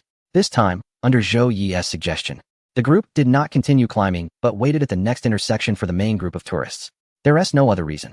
It's just that this section of the road is more interesting with more people around. A group of people looked up, echoing the surprised exclamations from the crowd behind them. In front of them, on the edge of a cliff, stood 2 staff members on either side of a nearly 200-meter-long, hollow, skyward ladder that seemed to pierce the clouds. Below the ladder was an abyss. At the end of the ladder, the mountain peak was faintly visible. Suddenly, a loud gulp broke the silence, bringing everyone back to reality. Ping Ping, stifling a laugh, stepped forward to get everyone's attention. Everyone, we've already taken a look at this spot before we arrived. There's only one path up the mountain, and we all have to go this way. The introduction to this path is here, and after you've read it, come over to secure your safety locks. Shen immediately stepped forward, looking at the stone tablet in front of him. The inscription was bold and powerful, clearly written by a skilled calligrapher. Climbing the cloud ladder, 3,000 steps. Reach the top to see the mountain peak. Those who have made it this far must be brave and fearless. Enjoy yourselves.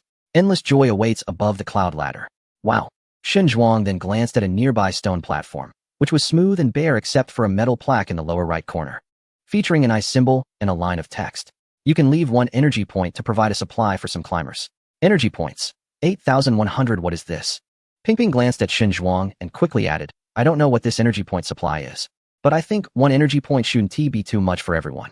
If anyone has extra energy points, you can each scan 1. It might lead to a new special scene. That sounds fine. Shen Zhuang still had over 60 energy points, so scanning 1 was easy for him.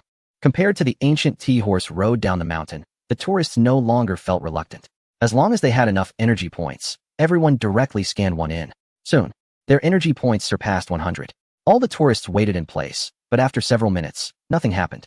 A staff member interrupted their waiting, waving, and speaking. Dear visitors, those preparing to climb the cloud ladder can get ready now. Time waits for no one. It's better to ascend the mountain as soon as possible. The words of the staff member were profound, suggesting that once they entered the scenic area, they shouldn't underestimate any NPC they encountered. You never know which one might possess special abilities or roles that could be crucial during their adventure. After the staff member finished speaking, Zhu Shou immediately abandoned waiting, rushing to Ping and the others, urging, don't wait. Let us go. If you don't go, he won't dare to go either. Ping hesitated, glancing back. But in the end, Zhou also stepped forward and cleared his throat. Go. 1 or 2 of them are quite timid. Ping can only give up on the unknown activity and turn to prepare for climbing. She closes her eyes and places her foot down. Damn, looking again is still terrifying. At this point, it doesn't matter whether one is afraid of heights or timid. Anyone facing such extreme danger would be scared. The fact that she can still move and joke is already very good. Ping exhales a deep breath and then raises her foot, ready to step on the first metal pole. Whoosh. Zhou also stops and turns back first. Whoosh whoosh. The tourists all stop putting on their gear and turn to look back in unison. The path behind them is dim and shadowy, the grass swaying slightly, and a few leaves spiral down. Shen Zhuang suddenly widens his eyes, recalling the scene they saw when they first ascended the mountain. It's them. Whoosh whoosh whoosh. The forest suddenly shakes, leaves and flowers flying, and several white figures rush out from the woods. The leader lightly taps his feet and swiftly catches up with the group at the stone platform. The tourists step back, making way for the group of young people. Someone behind the veil chuckles lightly. We're done here, and you just arrived. Who is speaking? Ping finally pulls her thoughts away from the dilemma of to go up or not to go up, and hears the sound of the wind behind her. Her eyes lighting up as she quickly turns her head. Swish. Her ponytail tangles with the veil. A handsome face with sharp eyebrows and bright eyes flashes past her, bringing a refreshing breeze as he rushes forward, leaving only cheerful laughter echoing in the mountains. Keep going, ascend the cold mountain. She widens her eyes, momentarily ignoring the handsome guy. There's a sheer cliff ahead. None of them are tied in safety ropes. Ping slowly opens her mouth, watching the group of young men in white fluttering like light dragons, completely ignoring the ladder made of thin rods. Each light step propels them far up. Some of the boys even playfully leap onto the handrail locks mid-run, taking a few steps and jumping ahead of the leader as if they had never been there.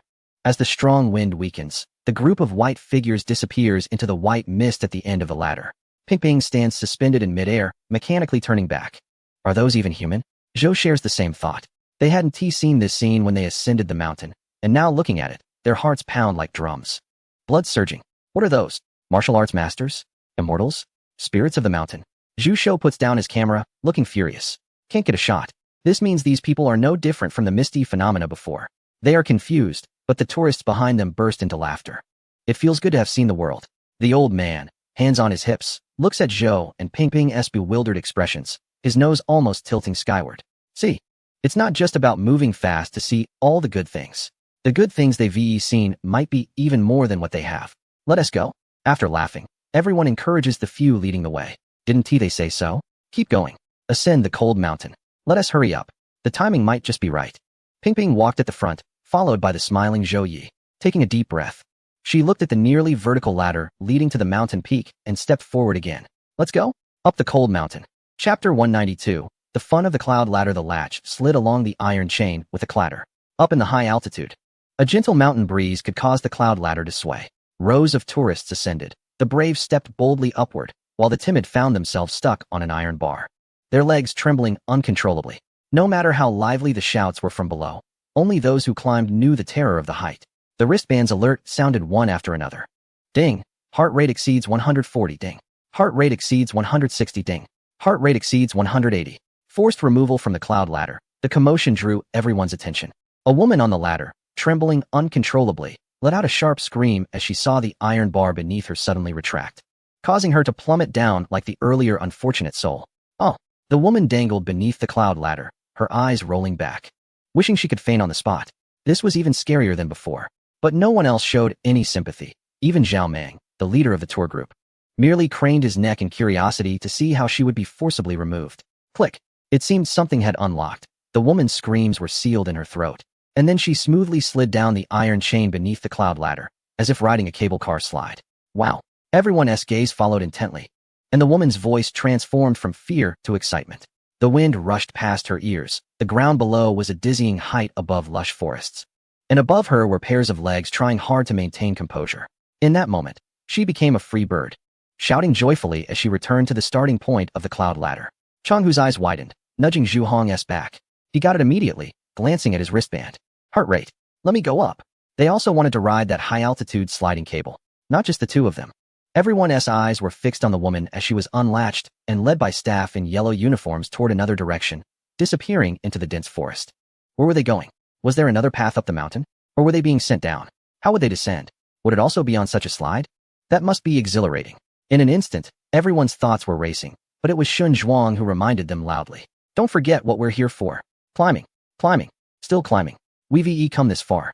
What else is there to think about? It's just an extra long hanging high-altitude sliding cable. It's nothing serious.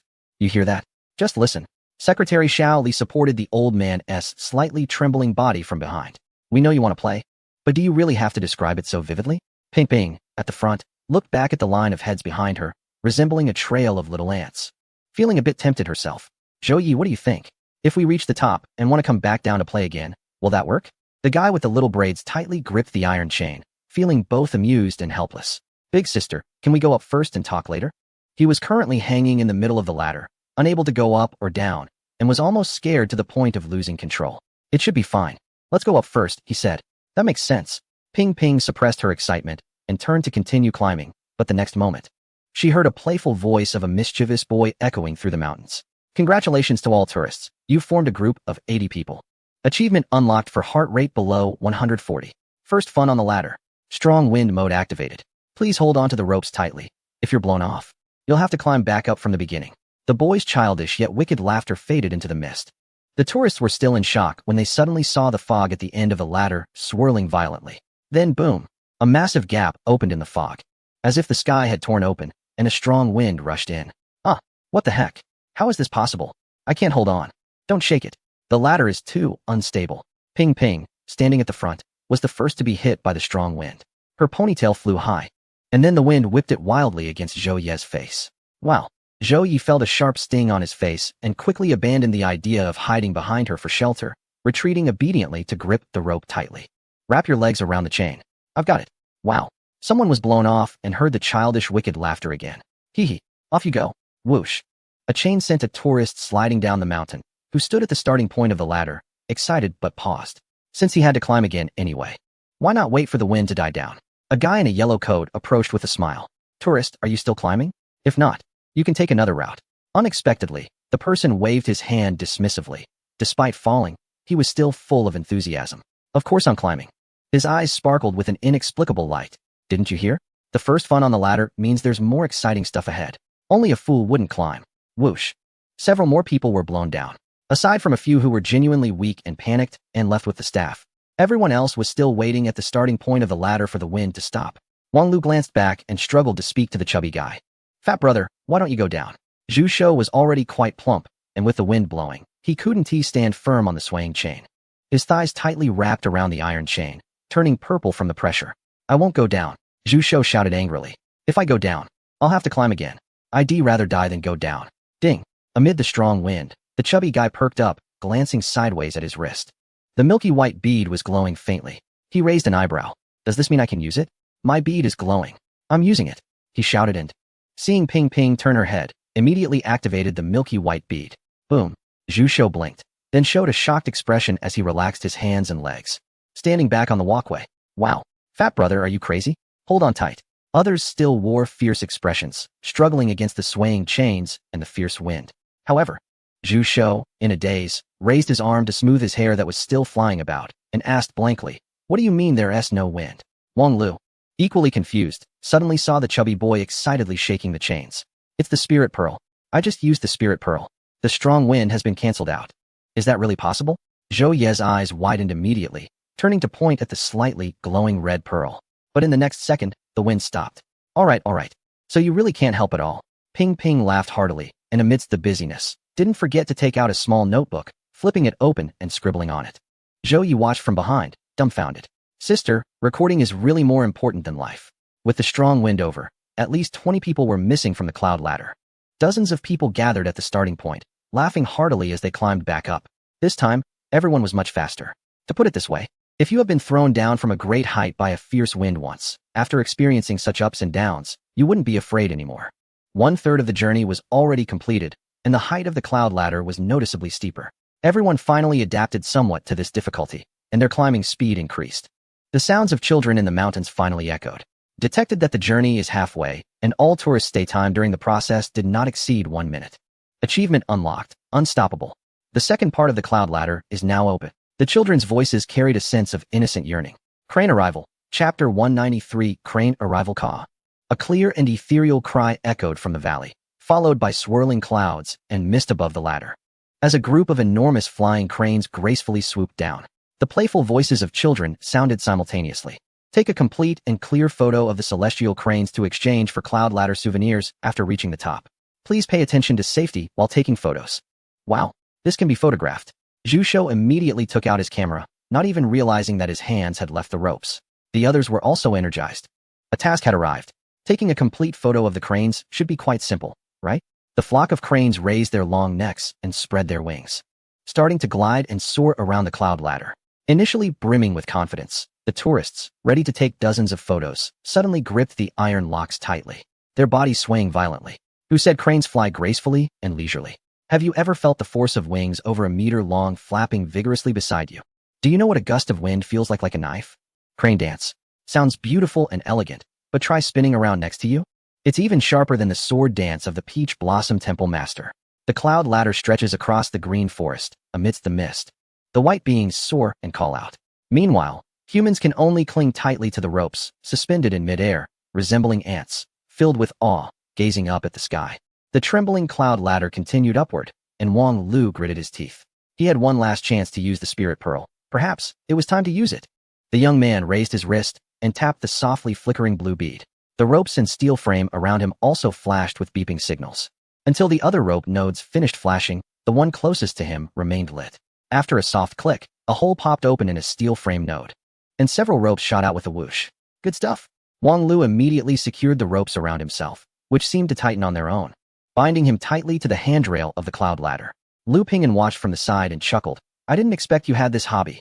Lu Ge, I underestimated you. Wang Lu turned his head and retorted with a traditional phrase, then laughed. Don't worry about how I look right now. Just check if the photos I took are clear. He indeed captured high-definition images. In the photo, a crane soared gracefully, its long legs trailing behind, its head adorned with a bright red crown like flames, showcasing its proud spirit amidst the valley's mist. Beautiful. Lu Ping'an fell silent and turned back to continue shooting. On the other side, Zhu Shou finally returned to his own territory. No joke. With my super telephoto lens and rich experience, if I can't take good photos here, I might as well delete my account and quit after leaving the scenic area. The crane dance didn't last long, accompanied by a loud crane call. The flock suddenly soared into the clouds above, disappearing. Ping Ping put her phone away, wasting no time, and continued to climb. I see the end. Zhou was momentarily stunned. What is it like? A bit strange. Ping Ping hesitated for a moment and tried to describe it. It's a rocky peak with a hole in the flat top, and the cloud ladder leads right into that hole. Curiosity drove them to quicken their pace, soon entering the vast clouds at the highest point. Do you feel something's off? Zhu Shou and Wang Lu, having untied their ropes to take photos, fell to the back of the small team. The fog obscured their view of those above, and they could only hear sounds like "bio, bo" coming from above. Let's go take a look. As they got closer, the two who had climbed up with difficulty froze at the pole, murmuring, "What are they doing?" A group of people above were grabbing the ropes with one hand while poking around in the clouds with a trekking pole in the other. At the same time, a voice echoed in Zhu Shou and Wang Lu's ears. Congratulations on reaching the last section of the cloud ladder. You can choose to participate in the cloud spin activity. Poking the clouds will increase energy up to a maximum of 10 points. Stay in this section for no more than 5 minutes. At first glance, it didn't seem too difficult, but the chubby guy looked up at his short arms, then at the cotton clouds hidden in the mist, swirling around the cloud ladder, appearing and disappearing intermittently, and immediately felt like giving up. So it's like a whack-a-mole game in the clouds? Who can focus on that at such a height? Wang Lu murmured to himself. Except for that dinosaur, Ping Ping has now transformed into a long-armed monkey, wielding her trekking pole like a magic wand, wildly fencing with the clouds. In contrast, the few people below, including Zhou, seemed quite refined. It's too far. I can't reach it at all. Ping Ping exhaled and glanced at the time. Only 1 minute left, and she had only poked 4 clouds. If only the trekking pole were a bit longer. Or if these damn clouds would just disperse and not block my view. The clouds and the cotton clouds are almost indistinguishable. This game isn't just about hitting moles. It also requires finding differences. Zhou leaned against the railing below, his arms sore from waving, jokingly suggested, "Why don't you try turning on the lantern? Maybe it can disperse the clouds?" Lantern? Didn't you get a bit of lantern energy? Give it a try? He didn't have much attachment to it. But seeing the little girl eager to play, he couldn't help but remind her. Since they had come this far, almost all items could be useful. So the lantern should work too. Ping Ping was very obedient. Likewise, she received great feedback. The lantern dimly lit up, and the cloud mist around her with a diameter of 1 meter instantly dissipated, revealing the hanging threads of the restless cotton clouds inside. Suddenly, without cover, Ping Ping surprisingly saw a panicked emotion in those clouds. Now's the chance. The opportunity was right in front of her. She picked up the trekking pole and tapped it 3 times with satisfaction before relaxing. If I had known, I would have used it earlier. 5 minutes had passed, and she smiled, shaking her hands as she continued to climb up. I'll go ahead. I'll wait for you all up there. Zhou quickly put away his pole and climbed up as well. Wait for me.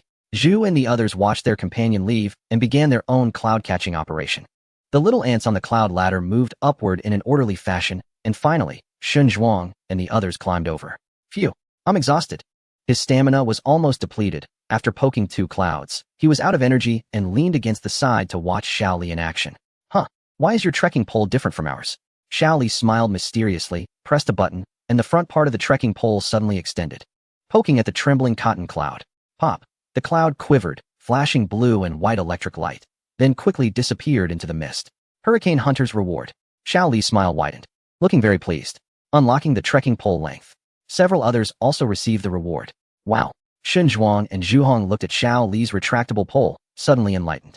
No wonder this kid had been so mysterious along the way, looking inexplicably excited.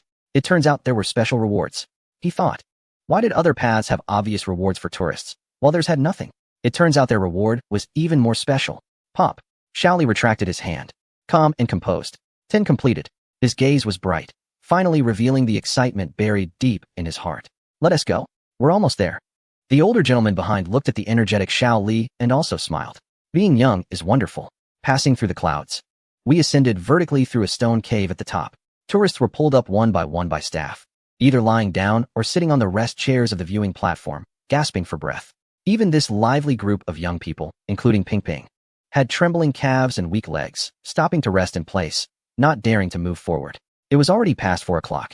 Through the clouds, they saw the sun again, slowly descending amidst the layered clouds.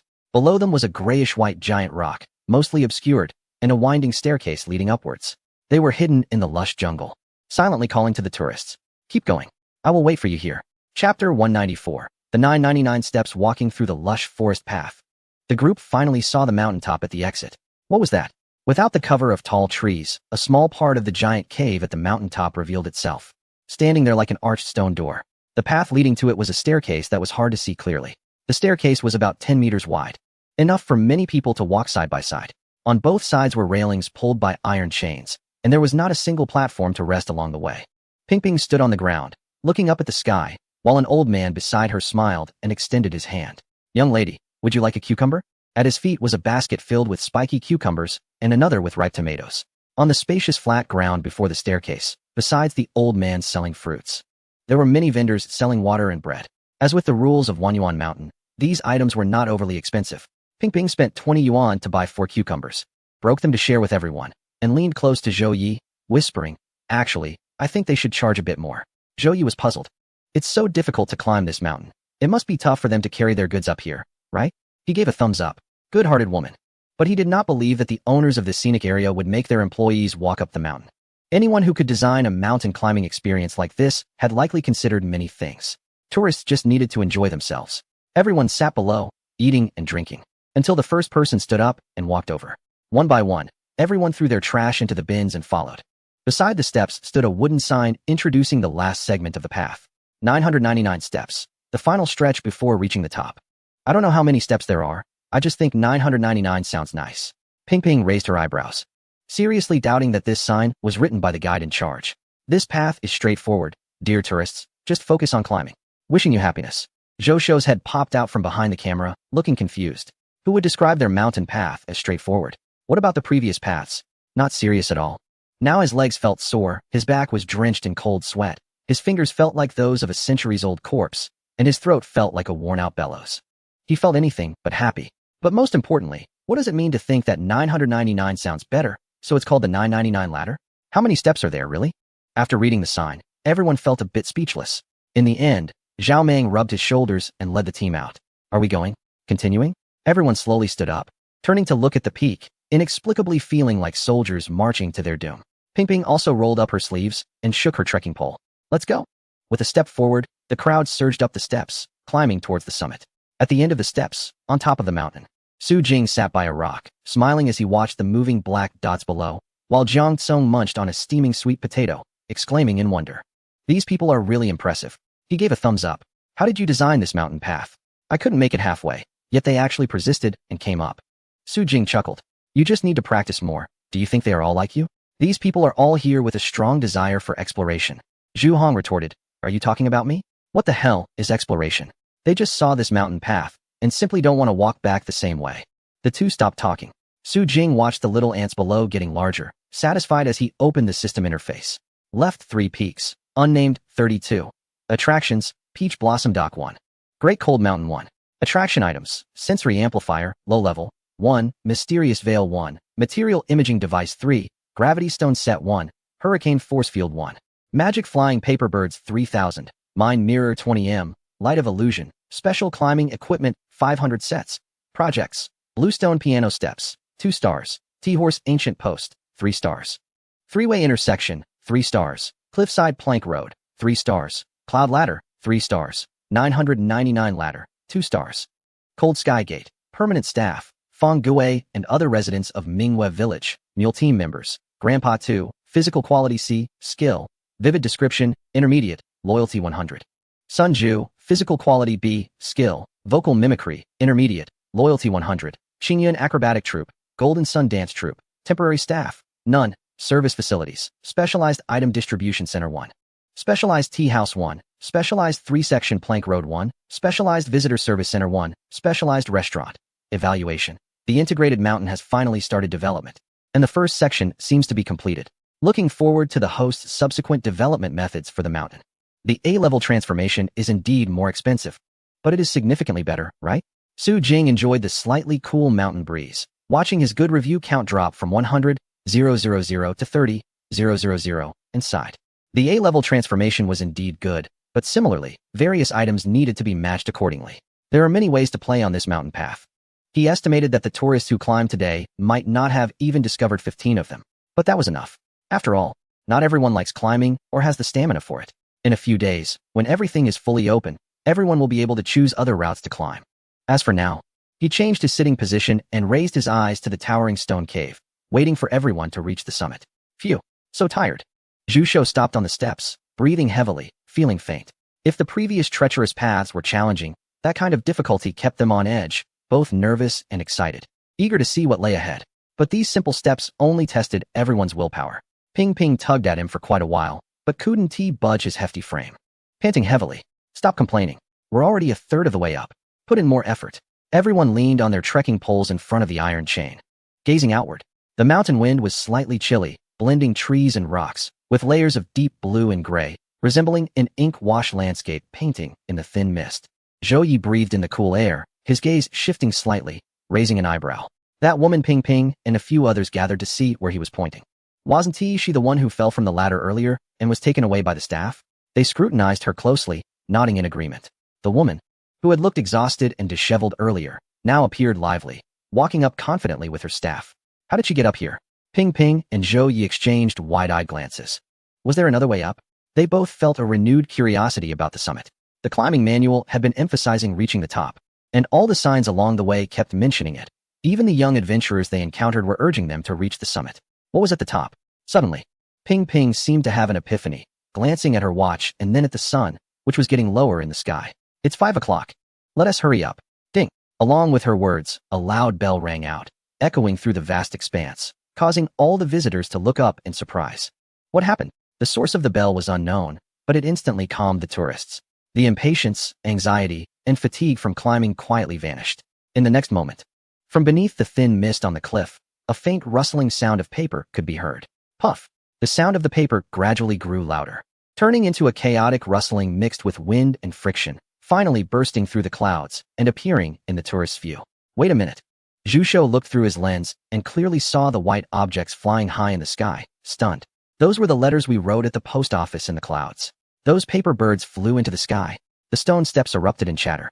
But the paper birds soaring upwards remained still. They simply darted straight into a dense cloud. When they emerged again, puff! Wow! The paper doves transformed into white birds. Thousands of wings fluttering together, charging into the sky like arrows piercing through the clouds, heading straight for the massive stone cave at the summit. In the astonished gazes of everyone, the leading giant white bird puffed its belly, flapped its wings, and let out a loud cry.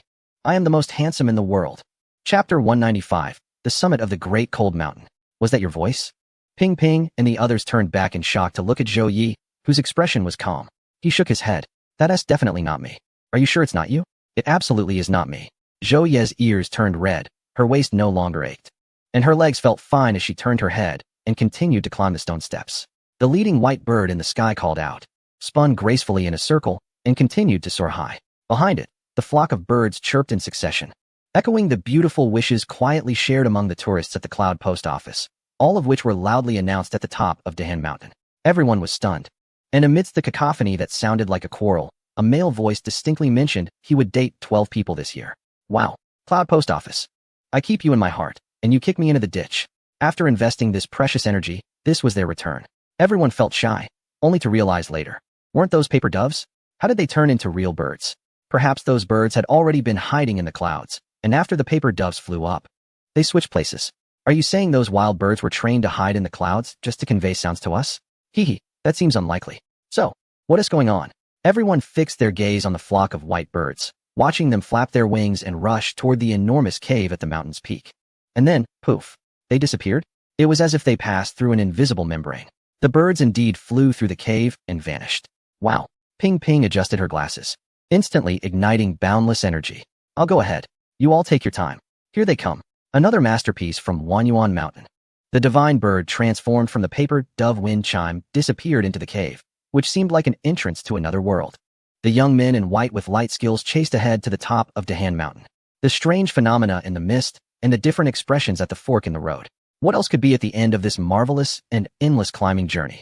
Ping Ping leaned on her staff and quickly ascended, but wasn't everyone else thinking the same? The tolling of the bell awakened their tired bodies, and all the tourists gathered their strength again to continue up the steps. At the summit, Su Jing turned to glance at the sky behind him.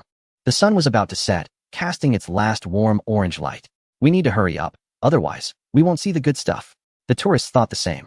As the sun dipped lower, the valley's thin mist completely vanished, making this the perfect time to reach the summit for sunset views and to admire the beauty of the mountains. They had been climbing for so long.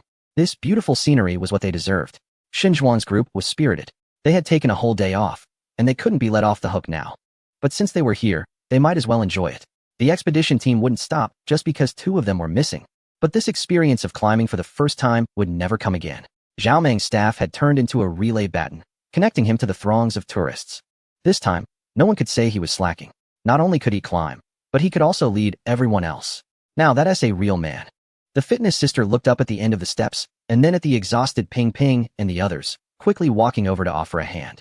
Behind this group, Zhu Shou struck the ground forcefully, his expression fierce. Today, I must reach the top of this mountain. Ding! A familiar sound echoed in everyone's ears. Zhu Shou looked at the misty totem rising from the stone steps beneath his feet, then glanced ahead. What had he triggered? Suddenly, a torrent of mist cascaded down from the mountaintop steps, rushing towards the crowd along the stone path. Whoa! Ping Ping was startled and lifted her foot to dodge. But Zhou Yi held her back. It's just mist. However, this mist didn't seem ordinary. Within its milky white, faint golden particles flickered as it enveloped the tourist's legs and vanished behind them. After the mist dissipated, someone hesitantly spoke up. Did you all feel your legs getting lighter? Wow. I thought it was just my imagination. I thought I had broken through my physical limits. That's why I suddenly felt less tired. Oh my gosh. Is everyone feeling this way? After that mist came down, it was like this. Zhu Shou scratched the bottom of his shoe with his toes, then suddenly crouched down on the steps to observe closely. The area where the cloud pattern had appeared had already returned to normal. And no matter how much the trekking pole poked at it, nothing changed. Stop thinking about it. It's probably the last bit of support for us to reach the top. Zhou Yi pulled up the chubby kid, and the fitness sister helped Ping Ping up as well. The tourists felt the soreness in their legs dissipate by more than half, supporting each other as they looked at the last few dozen steps. Let's go? To the summit. The crowd surged again, finally revealing their heads from below the steps in line with Su Jing's anticipation. We made it. The fitness sister shouted while vigorously pulling Ping Ping up. Behind them, Zhou Yi, Wang Lu, Zhu Shou, and others also struggled to climb up. The tourists were drenched in sweat, their hair clinging to their scalps, looking pitiful like little chicks caught in a downpour. Yet their eyes sparkled with fiery light, filled with indomitable spirit, as they charged forward. Su Jing took a few steps back to avoid being knocked over by the tourists. Wow, he chuckled and nodded. Seeing them all so exhausted made him feel reassured. He was confident about the difficulty of this path. Guide! Zhu Shou cried out as he crawled over, tightly hugging his thigh, covering Su Jing's pants with dirt and dust. It's too hard. This route is too difficult. Su Jing pursed his lips, trying hard not to laugh, then patted his shoulder. You made it up too despite the difficulty. You've conquered yourself. Great job. He smiled and forcefully broke free from the chubby kid's grip, stepping back a few paces with arms wide open. Congratulations to all the tourists for reaching the summit of Dahan Mountain at the Cold Heaven Gate. With a whoosh, the thin mist parted to reveal the monumental stones bathed in sunlight. The majestic mountain rock in front of the tourists finally showed its full appearance, like a divine sword piercing through the peak. Only the arched stone cave remained, resembling a window to the heavens that had opened up in the mortal world, revealing a bustling crowd on this side and a vast sea of clouds on the other. A winding path descended from the heavenly gate, disappearing into the mist. Above, birds circled while a golden sun hung high, bright rays of dawn illuminating the tourists' bodies, eyes, and hearts. Zhu Shou's hand reacted faster than his mind. Instinctively, he raised his camera, aiming at the mountain gate. Chapter 196. The light of the Cold Heaven Gate. Su Jing watched everyone appreciate the beautiful scenery and slowly stepped back, leaving the mountaintop clear for visitors. As the mountain breeze blew, a deep and ancient voice suddenly echoed, reverberating across the summit. Ping Ping turned her head to look at the embedded speakers on either side of the mountain walls.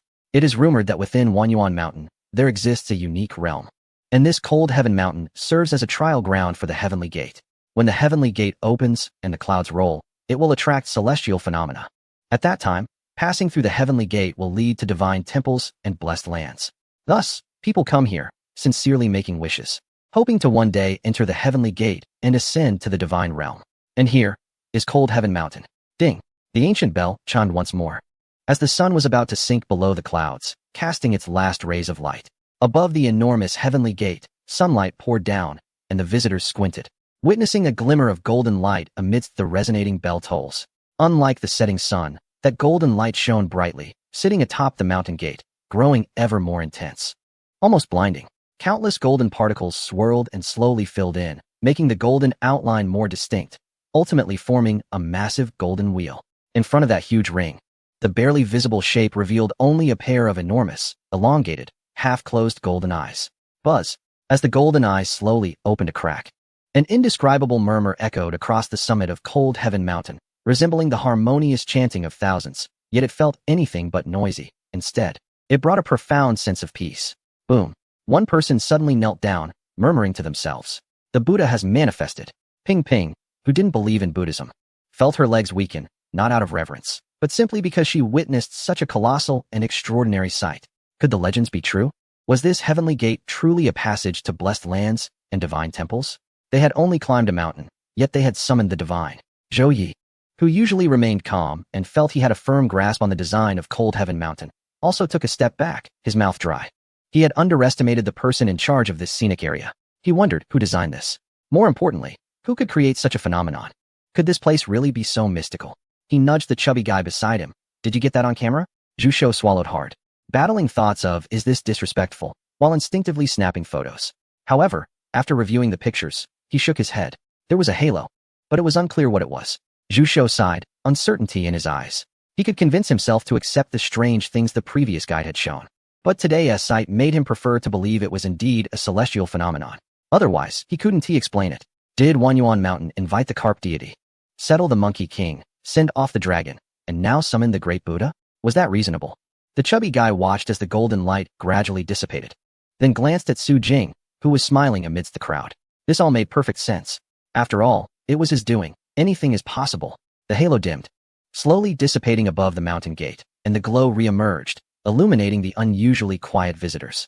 In the crowd, Zhu Hong turned his head slowly to look at his old buddies, feeling as if his mouth wasn't his own anymore. Are you sure there's nothing wrong with the investigation of Minghua village? It seems like we should be here, right? Chang, whose trembling hand brushed his beard, pulling down several strands without realizing it. I don't know, don't ask me. Shen Zhuang stood in front of everyone, suddenly turning his head, his expression solemn, eyes calm, yet filled with power. Investigate what? What is there to investigate? This is a natural wonder. Have you studied geography or physics? This is an abnormal light refraction caused by changes in air temperature and humidity. You two cultured folks understand nothing. Cultured folks. No.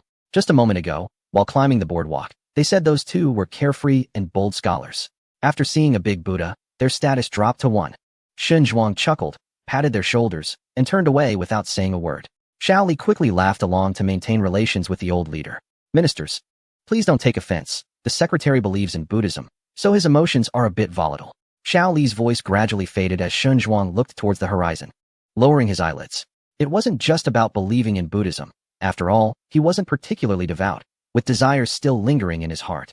So he appeared calm on the surface, while a storm was brewing inside. At the Cultural Institute level, they might only focus on these deities and cultures. But in terms of cultural tourism, do you know how many believers a mountain that reveals miracles can attract? Do you know how much traffic today's magnificent light can bring to Wanyuan Mountain? Or even to Yong'an City? Terrifying. Right now, he just wanted to do one thing. Rush over to Su Jing, grab his collar, and ask him. The broadcast just said that if we keep walking, we will see the temples of deities. Do they really exist? If they do, oh my. Shen Zhuang felt a shiver run from his toes to his neck, breaking out in goosebumps. By the end of the year, would he really only be able to secure a top 10 position in the provincial capital's Cultural Tourism Bureau? Could he possibly aim for the top 3, even the first place? He thought to himself, gradually calming down while basking in the glow. But behind him, Zhao Meng was not calm at all. In the brilliant golden light, an inexplicable emotion surged within him, and after the light faded, he found himself in tears. He didn't know who the tears were for. Perhaps for the young and reckless Xiao Fong. Perhaps for the self who once wandered the streets with a stick. Or perhaps for his parents who left in disappointment with gray hair. Before he could gather his emotions, he heard a snap as the team surrounded him, capturing his disheveled appearance from every angle. Director Zhao, my dear brother.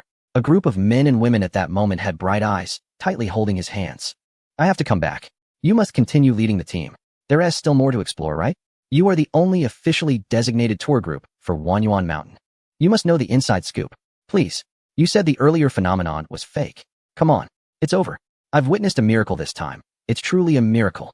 I can't make excuses anymore. Zhao Meng was speechless, blinking and swallowing hard. He recalled the grueling mountain climb and swallowed again. If he said he wouldn't take this route anymore, would these people skin him alive on the spot? What about his little brothers? Hurry and save him. On the nearby open ground, his little brothers were huddled together, chattering away. Little brother 1. I suddenly understand the saying about putting down the butcher's knife and becoming a Buddha. Little brother 2. I've seen the Dharma form too. Now converting to Buddhism should have great prospects, right? Little brother 3. Wah. I regret it so much. I shouldn't have collected protection fees when I was young. I shouldn't have been a thug. The Buddha statue created by the light of fantasy caused a commotion far beyond what Su Jing had imagined. This group of people stopped, no longer moving forward or enjoying the scenery. They began to fervently discuss the earlier phenomenon. It still required him to take the lead. Cough, cough. The broadcast at the mountaintop finally resumed. Dear tourists, I can understand your excitement. But we still have some matters to attend to that are not yet finished. Why don't you continue moving along, so we can descend before dark? Chapter 197. Beginning the exchange, the guide reappeared in everyone's sight, and the tourists glanced at him. Then they turned back to excited discussions. In the end, It was Ping Ping and the others who urged them to follow along and warned everyone about the difficulties of descending after dark, which finally settled the crowd. Su Jing walked ahead, stepping over the relatively flat stone surface, leading the tourists through the cold Heaven Gate. Huh. Didn't they say that passing through the Heaven Gate would take them to another place? Someone curiously looked up at the towering mountain rocks and swallowed. Su Jing explained from the front. Only during special moments, or when great opportunities arise, will it open. Then let's go check it out. Su Jing slowly turned back, looking at the enthusiastic Zhao Meng, and forced a smile. Is it necessary for me to explain so clearly that the route ahead has not yet opened? The tall and strong man awkwardly laughed and retreated back into the crowd. Almost forgot. Haha, this is a scenic area, not a real fairy mountain. The crowd finally stabilized. And Su Jing, stepping through the glow of dawn, led everyone to a quaint wooden platform. Everyone, on this mountain journey. The various items you've obtained can be exchanged at the Lingbao Pavilion. Once completed, you can submit your climbing gear and turn right upon exiting. Over there is the descent passage, and I and other staff will be waiting for you there. After Su Jing finished his words, he strolled away. The tourists instantly surged forward, crowding into the Lingbao Pavilion. The Lingbao Pavilion was divided into 2 levels, quite impressive, with intricately carved wooden beams extending from the entrance. The main door faced a row of wooden counters, where several men and women in long robes were busy inside. To the left were rows of wooden glass display cases filled with various special items. Next to the display cases were a series of stone pillars resembling those seen in mountain guarding formations, likely self-service machines. To the right was a cafe. The right side screen and ornaments are placed casually, with carved wooden chairs and small tables hidden behind greenery. A large menu hangs above a U-shaped wooden bar. Wow. The sweet aroma of roasted sweet potatoes finally reaches the tourists' noses, mixed with other enticing scents that make their mouths water. Some immediately walk over, while Zhou Yi, Ping Ping, and Healy work together to stop Zhu Shou, pointing at the wooden sign at the entrance. Their essay guide sign. Let us take a look. The sign is quite simple. The automatic machine on the left will perform energy analysis and retrieve the wristbands. The central counter is for returning trekking poles and other equipment. Please return them with the wristband. The leisure area on the right sells local delicacies from Dahan Mountain. If you have enough energy, it seems you can exchange for them for free. Let us return the trekking poles and lanterns first. Ping Ping takes the lead, running towards the front counter with her items. Xiao Li and the others glance at each other before following closely behind. Having encountered this group multiple times, they now understand their capabilities. They are clever, quick-witted, and willing to try new things. When exploring new maps, following them is definitely the right choice. Xiao Li tightly grips his trekking pole, walks up to the adjacent counter, and hands it over, feeling a bit anxious. His trekking pole has unlocked a special ability, so it feels like a waste to return it. Unexpectedly, the staff member in a long coat takes the trekking pole and wristband, scans them on a stone platform behind, and smiles at Xiao Li. Mr. Li, your trekking pole has been unlocked once. This privilege will be recorded in your personal information, and next time you come for hiking, your trekking pole will be automatically unlocked. Ping Ping, who has just returned her items and is about to leave, immediately leans over with wide eyes. You can still use that privilege in the future. Xiao Li, also smiling in surprise, nods. It seems so. Awesome. But the staff mentioned it's been unlocked once. Does that mean there could be 2 more unlocks, or even more? Xiao Li's excitement grows, and he decides to spend his upcoming holidays hiking. While Ping Ping and the others return their items, they walk to the other side with envy and a bit of laughter. He indeed unlocked the trekking pole, but several of them have also unlocked the lanterns. According to the staff's explanation, the special energy collected by the lanterns can activate more abilities, initially used only for lighting. Once energy is obtained, a second ability can be unlocked. For instance, when they are on the cloud-turning climbing ladder, they can use it to disperse the fog. Just as Xiao Li said, they also believe the lanterns can unlock new abilities in the future. Ping Ping clenches her fist, feeling that this truly has the feel of a growth-type adventure game with save points. She queues up in front of the left stone column, where gasps of surprise echo, and the line ISNT moving quickly. Fortunately, there are many scanning machines here, so it doesn't take long for Ping Ping to stand in front of one, with Zhou Yi peeking out from behind to observe together. This time, the method of use is to place the wristband into the mouth of the machine. Then the eyes scan the tourists, and the screen below will display the interface. The interface is very simple, with only 2 main categories: achievement exchange and energy value exchange. Ping Ping is the first to click on the achievement section. Several rows of gray shadow images fill the screen, each labeled with locked. The only one that lights up is the plunderer medal. Ping Ping immediately clicks on it.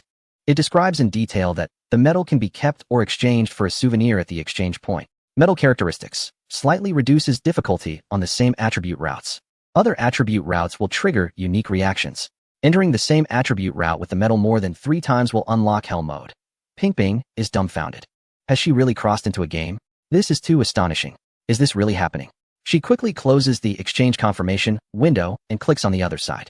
Come on, she is not just here for a temporary vacation. She has plenty of time and energy to tackle challenges here. Those souvenirs can be exchanged later.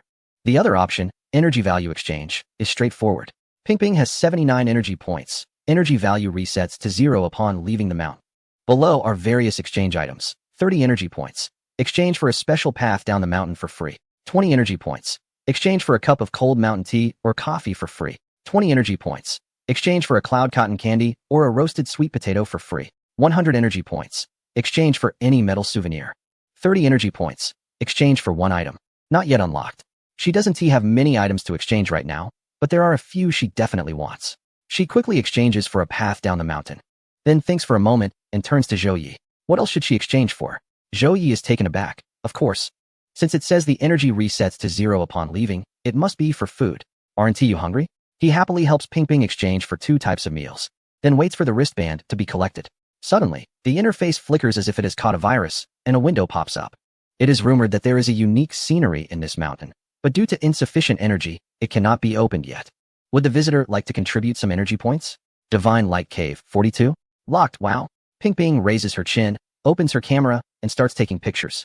Then immediately swipes all her remaining 9 energy points into it. It's not useful to keep them, better to give them all away. Divine Light Cave, she whispers softly. Even before seeing the cave, it has already sparked her endless imagination. Beep. As the sound ends, she hears some noise from the wristband, which disappears. A golden ribbon with 2 round buckles, one black and one white, appears in the wristband. Ping puts the items away and signals Zhou Yi to go ahead. Zhou Yi has far more achievement medals than Ping. The Friendship of the Caravan, Plunderer Medal, and Breaker medals stand there. Without hesitation, Zhou Yi directly clicks to exchange the Plunderer Medal for its souvenir. He and Ping have the same thought, since they can come back many times. It's better to exchange and see what it is first. The remaining operations are the same. He only has 72 energy points left, and after exchanging items, there won't be much left. The two of them clutched various items and met up with other friends, then headed towards the special display case together. Hello. Are you here to exchange for souvenirs? A female staff member smiled slightly as she took the coin with the vine pattern that Zhou Yi handed over and turned to retrieve something. This is the souvenir from the raiders. Please keep it safe. Although a few of them had imagined what the souvenirs from Wanyuan Mountain might look like, they figured that since it was a free exchange, it would be at most a refrigerator magnet or a simple badge. However, when the staff placed the item on the counter for him to see, Zhou Yi was still surprised and widened his eyes. This is a souvenir? The palm-sized stand was wrapped in oddly shaped gray-purple vines, and at the tip of the vines, there was a nest-like area where an egg, resembling the surface of the moon, was securely placed. Zhou Yi blinked and, drawn by some inexplicable impulse, pressed the small eye symbol beneath the vines. Ding! The eggshell instantly lit up, emitting a soft glow through the mottled, meteorite-like texture. It's a small nightlight. Ping exclaimed softly. The girl had always been weak against such super cute things, and she even thought about changing her mind. This lamp is so cute. The group immediately turned to look at the side. Xiaoli initially didn't want to exchange for a souvenir, as he planned to come back a few more times to collect enough badges. But Shen Zhuang was too clingy. If he didn't exchange it, the old man would keep looking at him with a pitiful expression, his face wearing a smile that seemed to say, if you don't exchange, I'll make things difficult for you. There was no choice. He could only click to exchange. The souvenir for the title of Hurricane Hunter was a small handheld fan, with a chibi hurricane beast opening its mouth, which transformed into a wind outlet, continuously blowing air out. Shen Zhuang was so enamored that he claimed it as his own. I'm your leader, so it's reasonable for you to give me a small gift, right? Xiaoli forced a smile. Sure enough. He had been too nice to the old man lately. Just wait. He would make sure to give him a laxative when they got back. With their items in hand, everyone immediately walked over to the resting area. The line for purchasing items there was already quite long, but since the items were simple, the movement speed was fast. Drinks, if not exchanged for energy points, cost only 10 yuan each, which was astonishingly cheap. Cotton candy and roasted sweet potatoes were similarly priced. The group saved dozens of yuan in this exchange, looking at each other in surprise. Can the guide really make money? Someone wondered. With prices like this, won't he lose money? The prices here are so low. Oh my god, he should charge a bit more. I'm worried he'll end up going out of business. Previously, it was the companions who were worried, while Zhou Yi seemed indifferent. But after he took a sip of coffee and bit into a sweet potato, he started to worry too. The items were cheap and of good quality. Now he was also concerned about Wanyuan Mountain going bankrupt. But it must be said that as everyone either sat or stood, or strolled around with hot tea and sweet potatoes, the mental fatigue from climbing the mountain gradually eased. A sense of satisfaction naturally arose, allowing everyone to relax. Above the cold sky gate, flocks of birds occasionally flew by, and a few wild pines leaned against the rocks, spreading the fragrance of pine resin. Beyond the cold sky gate, the foot of the mountain could be vaguely seen. The jumping river, once of vivid blue-green, now resembled a pale ribbon, intermittently connecting the mountains. At the end of the line of sight, the central square of the bright moon village revealed a hint of limestone, surrounded by overlapping eaves, with wisps of smoke rising and slowly blending into the mist of the surrounding mountains. How beautiful it is! Ping stood on the stone with her hands on her hips, finishing the last sip of hot tea, then turned to her companions. Let's go down the mountain. Everyone nodded, and after Zhu took a few last photos, they hurried to catch up while the twilight lingered. They rounded the Lingbao Pavilion, and 3 forks in the road appeared ahead. One wide path wound smoothly downward, disappearing into the jungle. The sunlight had not yet completely faded, and the streetlights gradually lit up, providing a strong sense of security. At the intersection, Su Jing stood there, smiling and waving to the arriving tourists. Welcome, he gestured with his arm.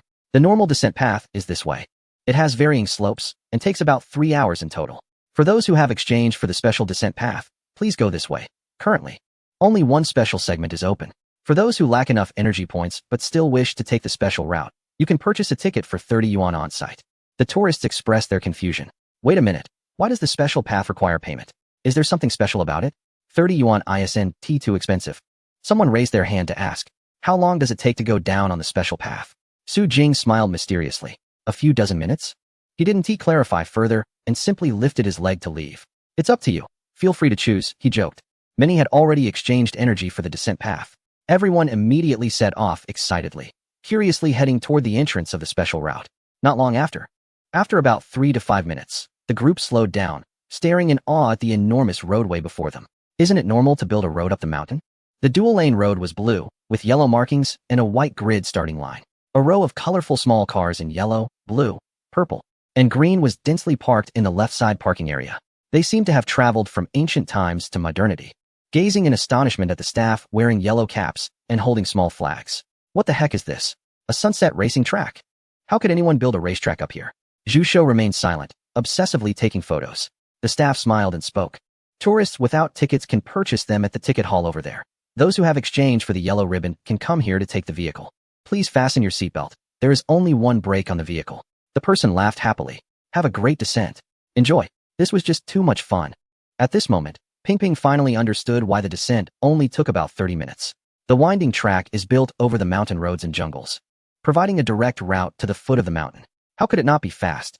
Shun Zhuang is behind, gripping Xiao Li's shoulder. Xiao Li holds his hand. Although it hurts, he can't suppress his excitement. Manager Su, from today onwards, you are the #1 idol in his heart. What boy could resist such temptation from the sunset joyride? Didn't you see how excited the old man Shin was, nearly bursting with joy? Zhu Hong and Chang Hu, 2 cultured individuals, have completely set aside their personas and rolled up their sleeves, eyes gleaming with enthusiasm. I'll go first. Don't rush. Let me go first. Move aside. I'm 3 years older than you. Respect your elders. They are still tugging at each other, while Zhao Meng has already taken his team to line up. Only a few members could come with him to this side. But who cares? It's go-karting. Those people with a younger leader have gone down the mountain. He absolutely will not accompany them. Who told them not to work hard for energy? This super cool go-kart journey is what Zhao Meng deserves. He squeezed his large frame into the small go-kart, looking ahead, and after the staff waved a small flag with a smile, he shouted and zoomed off. Chapter 199, The Descent Yuhu. The go-kart started off slowly, but after passing 2 small slopes and turns, the speed picked up significantly. The mountain breeze danced around Zhao Meng's ears, carrying the fragrance of trees and moisture. The scenery on both sides rushed past him, occasionally with little birds flying up, their cheerful chirping seeming to cheer him on. Awesome. So exhilarating. He became more and more excited, the purple-red glow of the sunset watching over him. Perhaps because of Zhao Meng's large size, he overtook several people along the way, ultimately crashing into the tire buffer at the turn while laughing heartily. Brake, man. Whoosh. I knew you wouldn't last long. Whoosh whoosh. The cars he had passed quickly overtook him again, and Zhao Meng scratched his head but remained in good spirits as he straightened the cart and continued down the mountain. The purple afterglow finally disappeared. The sky turned dark blue, and as the altitude decreased, the temperature warmed up again. The track lights illuminated, and various lights in the mountains lit up in succession. Everyone drove with more enthusiasm, and in the blink of an eye, half an hour passed, and they all reached the finish line. Eh. Ping Ping looked at the massive building ahead and tugged at Zhou's sleeve. Is that the ancient Tea-Horse Road? This downhill path actually leads to the back of the ancient Tea-Horse Road. Everyone turned to the right, and through the jungle. They could vaguely see a bright downhill path. Ping Ping suddenly realized. Indeed, she knew it. There couldn't be just one way up Dahan Mountain. With the wisdom of the guide, there would definitely be various ways prepared for tourists to ascend and descend. She recalled what he said earlier about temporarily opening only one special downhill route and swallowed hard in excitement. This one was already so much fun. She couldn't even imagine how great the other routes would be when unlocked. Their group met at the finish line, bypassed the ancient Tea-Horse Road, and stepped back onto the flat mountain road to descend. The warm golden light radiated from the Tea-Horse ancient post station, but a sign reading "Not open for business" hung on the door, leaving tourists who wished to return for another cup of tea and a handful of peanuts with no choice but to give up. Heading home, a wave of exhaustion suddenly washed over. Zhu Shou looked at his trembling legs, on the verge of tears. He turned back to suggest to the guide that the trekking poles be returned at the foot of the mountain. Without the pole, he simply couldn't go down. So tired. Who says there are no mountains in the scenic area? Come out and say it again, if you dare. Come climb the mountain yourself and see if it's strange enough, perilous enough, and interesting enough. He hefted his heavy camera. Despite his fatigue, he felt immensely satisfied. That's enough. Promoting the new attractions of Wanyuan Mountain. A day's worth of shooting was sufficient. Not just him. All the tourists chatting and descending the mountain path in the evening were filled with excitement. Eager to pull out their phones and post about the mountain they had just climbed and the sights they had seen. Everyone couldn't help but speculate. Was the golden light from the cold heaven gate truly a miracle?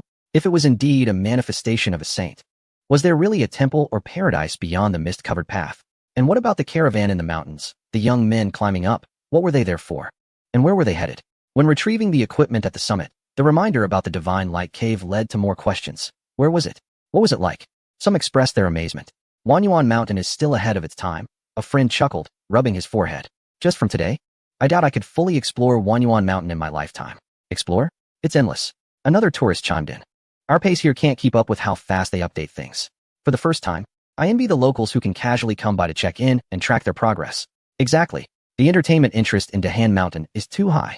Although the difficulty is indeed great, if one could conquer all the challenges, how exhilarating would that be? Envious. I'm going to post about this when I get home. Haha. The cloud post office shouldn't tell the truth. It has to make others feel the same way. Right. As they chatted, the tourists finally returned to the square at the foot of the mountain. The night scene of Wanyuan Mountain lit up, with some staff members smiling as they guided visitors away. Ping Ping and Zhou also parted ways at the park entrance, but everyone exchanged contact information, promising to come together again next time. Dahan Mountain gradually quieted down. After confirming that no tourists were left in the mountain, Su Jing waved to lead everyone down. At the foot of the mountain square, Shun Zhuang and others were waiting for him. You really took your time. Secretary Shun complained, his face beaming like a blooming chrysanthemum. You little rascal.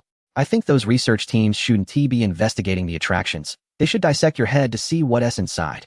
Secretary Li behind him pressed his lips together, giving a thumbs up enthusiastically. Zhu Hong and Chang, who stood aside, and by the end of the day, both felt they had lost some weight. Indeed, the development of this mountain is impressive. When did you manage to get it done? Su Jing waved his hand, signaling others to leave first, then walked forward with a smile. In fact, construction had begun even before the scenic area was open. But due to the massive scale of the project, it took a long time, and it was only today that it could barely open. Barely? Secretary Shun leaned closer. Are there other areas that are not open yet? Of course, the mountain is so big. How could everything be completed at once? Su Jing looked at Shun Zhuang as if he were an idiot. Instead of getting angry, Secretary Shun became even more excited. I knew it. I knew you had more tricks up your sleeve. Xiao Li also joined in. Su Zong, is there an easier climbing path? The one we took today was really too difficult. I feel many visitors might be deterred. Su Jing nodded. Yes, there is a regular descent path designed for ordinary tourists. What you climbed today was of medium difficulty. Medium? Is there an even harder one? Shun Zhuang leaned in, wanting to say more, but was held back by Su Jing. You don't need to ask about what the rest of the path looks like, or what's there. I can't tell you yet. But we can start on the promotions. The slogan for the top of Dahan Mountain can be used. Got it. Shun Zhuang was left stunned by him. The more he listened, the more he felt Su Jing was the leader, while he was just there to get things done. But it didn't matter. All right. Shun Zhuang nodded, and then signaled everyone to leave. However, Zhu Hong and Chang, who felt a bit shy and stayed where they were, looking at Su Jing. Su Jing smiled, and waved for them to follow. I know you two snuck out. Don't worry. Vice Dean Chu called me, and I told him I would bring you to see the new attractions, so it's all good. The two were overjoyed. and Su Jing's image in their minds rose several notches as they hurried to catch up. Su Xiaoyu. To be honest, after climbing the mountain today, I already have a poem in mind. I'll write it out when I get back for you to use as a slogan. Su Xiaoyu. I also have a painting. I'll draw it when I get back and give it to Wanyuan Mountain. The chatter gradually faded away, disappearing into the rushing waters of the Tiaojiao River. Xinzhuang and Shaoli returned to the Grand Hotel in Yong'an City under the cover of night. Eat. Let us eat heartily. Today has worn us out. Chapter 200. Promotion. The night was long and mysterious. In the Wanyuan Mountain scenic area, employees gathered in Mingyue Village, secretly chatting about the interesting things they saw on the mountain today. Some were excitedly planning to take a break and go climb the mountain themselves for a feel. The research team sat far away, counting their gains from the past few days. They discussed the culture of the Nuo dance and recorded several documents. The fish pond of the sacred mountain and the props for the fishtail were studied repeatedly. The biological energy of Butterfly Valley was also tested, and the magnetic field at the top of the mountain was examined. If you say it can be explained scientifically, it indeed can. However, with so many strange phenomena concentrated in one place, it becomes quite difficult to explain. What is going on? Did his parents foresee that this place would witness all sorts of miraculous events when they bought the land? As for the underwater archaeological team at the lake, they had long since left, leaving behind only a few researchers to explore the formation of the underwater mist. However, it seemed they hadn't discovered much, only advising Su Jing that if they wanted to conduct underwater projects in the future, they must ensure the safety of tourists. If any unsolvable safety hazards arose, this place would definitely be closed for a while. Su Jing scoffed. With the system monitoring the scenic area, even if tourists wanted to get into trouble, it would likely take some effort. If they had the time to worry about others, they might as well worry about themselves. After toiling underwater for a long time, the lakebed corridors had gotten dirty, and the moss on the buildings had been scraped away. The system was quite frustrated and had to think of a way to appease them, or they would have been left there. Moreover, there were indeed secrets at the bottom of the lake. Although the system had disabled radar instruments, if they were a bit more observant, they could still discover something. Unfortunately, it seemed that up until now, no one had found anything. He sent Zhu Hong and the others back to the Cultural Institute's research team, then walked straight towards Li Huanqing. This man with phoenix eyes was sitting on the steps of the central square, holding a lunchbox and eating. Upon hearing footsteps, he put down his meal and looked back. Mr. Su, he greeted proactively, and Su Jing nodded, sitting down beside him. Leader? How much longer will this investigation take? Li Huanqing smiled. Are you anxious? Fortunately, the tourists are more eager than I am. Su Jing gazed ahead. There are indeed many strange things in this mountain that I can't explain, but I have no other intentions. I just want to create a good scenic area. The handsome man turned to look at Li Huanqing, his eyes reflecting emotions that were hard to decipher. I just want our country to have an outstanding scenic area, one that can compete with world-class attractions, even be among the best. I hope the magnificent landscapes of our country can be seen by the world, even if this landscape is just a small corner of our territory. I want visitors to have fun, not to spend their hard-earned time off in a place filled with deception. I wish for my hometown and city to have more unemployed people learning and growing, ready to get to work as soon as possible. I want to do my best to protect the ecological environment while allowing people to deeply appreciate the beauty of nature. I don't ask for much. Su Jing's gaze was intense, and each word he spoke made Li Huanqing's heart burn. It just depends on whether the country is willing to help me realize my wishes. Li Huanqing left while talking on the phone, carrying his lunchbox. Su Jing sat on the steps of the square, gazing at the starry sky. The light pollution in the county town wasn't severe, especially in such deep mountains, making it clean and fresh. So, just by looking up at the sky, one could see countless stars twinkling. The corner of the man's mouth curled slightly. What a joke. Have you never seen a pig run if you haven't eaten pork? The people sent by the country, after all this time, haven't intentionally set any traps. They should be neutral. So, what do they want to hear, and what do they like to hear? How could he not know? Go ahead and say it. After all, that's indeed what he thinks, but it's definitely more pleasant to hear it polished a bit. If all goes well, the inspection teams will be able to leave the scenic area in a week. By then, other attractions will also reopen. Brother Tongzi, how much do you think the ticket price should be this time? What happens in Wanyuan Mountain is unknown to outsiders. However, the returning tourists are already showing their skills. Zhu Zhou went straight back to the studio, carrying takeout, and as soon as he walked in, he tossed a USB drive to a colleague. This, once the subtitles are done, send it directly. What are we sending directly? The tall, thin man plugged in the USB, and the screen showed a simple scene. A man sitting behind a large screen, with a small table in front of him holding two items. What is this? After throwing the camera memory card to another colleague, Zhu Zhou walked over with his meal, curiously staring at the computer and mysteriously replied, I haven't seen this either. It's the only prize I managed to grab today while hiking up. It was a live sound mimicry. While rubbing his sore muscles, he stuffed a mouthful of fried noodles into his mouth. At first, everything seemed normal. But when the person in the video began to perform sounds officially, the chubby guy spat out his noodles. Huh? What the heck is this? After a long pause filled with laughter, the two resumed watching. Everyone in the studio gathered around, marveling at the facial expressions of the sound mimic while also being astonished by how realistic the sounds were. A few minutes later, as the video ended, the tall man's eyes lit up. Where did this video come from? Didn't you go hiking today? Did you also catch a performance on the way down? Wow. I think once this video is out, this performance spot will become popular. This is just too funny. Zhu Zhou chuckled mischievously. I told you, it's from Wanyuan Mountain. Just post it. This will definitely go viral. We still have a lot of work to do. Everyone immediately focused, returning to their positions, and began working frantically amid occasional gasps of surprise. In the world of self-media, it's all about who acts fast to capture traffic. As the unofficial promotional ambassador for Wanyuan Mountain, Zhu Zhou will remain steadfast in his role and fulfill his responsibilities. Xin Zhuang was also busy. While eating, he kept the colleagues from the Cultural Tourism Promotion Department behind. This is important. Let us work overtime. The colleagues had been idle for too long, and now that work suddenly resumed, they were all more proactive than ever. They started creating a promotional plan for Dahan Mountain overnight. Xin Zhuang had only one statement. If we promote it well, this single mountain will ensure that Yong'an's cultural tourism thrives for a long time. At midnight, a flurry of posts suddenly surfaced, appearing before the night owls who were still awake.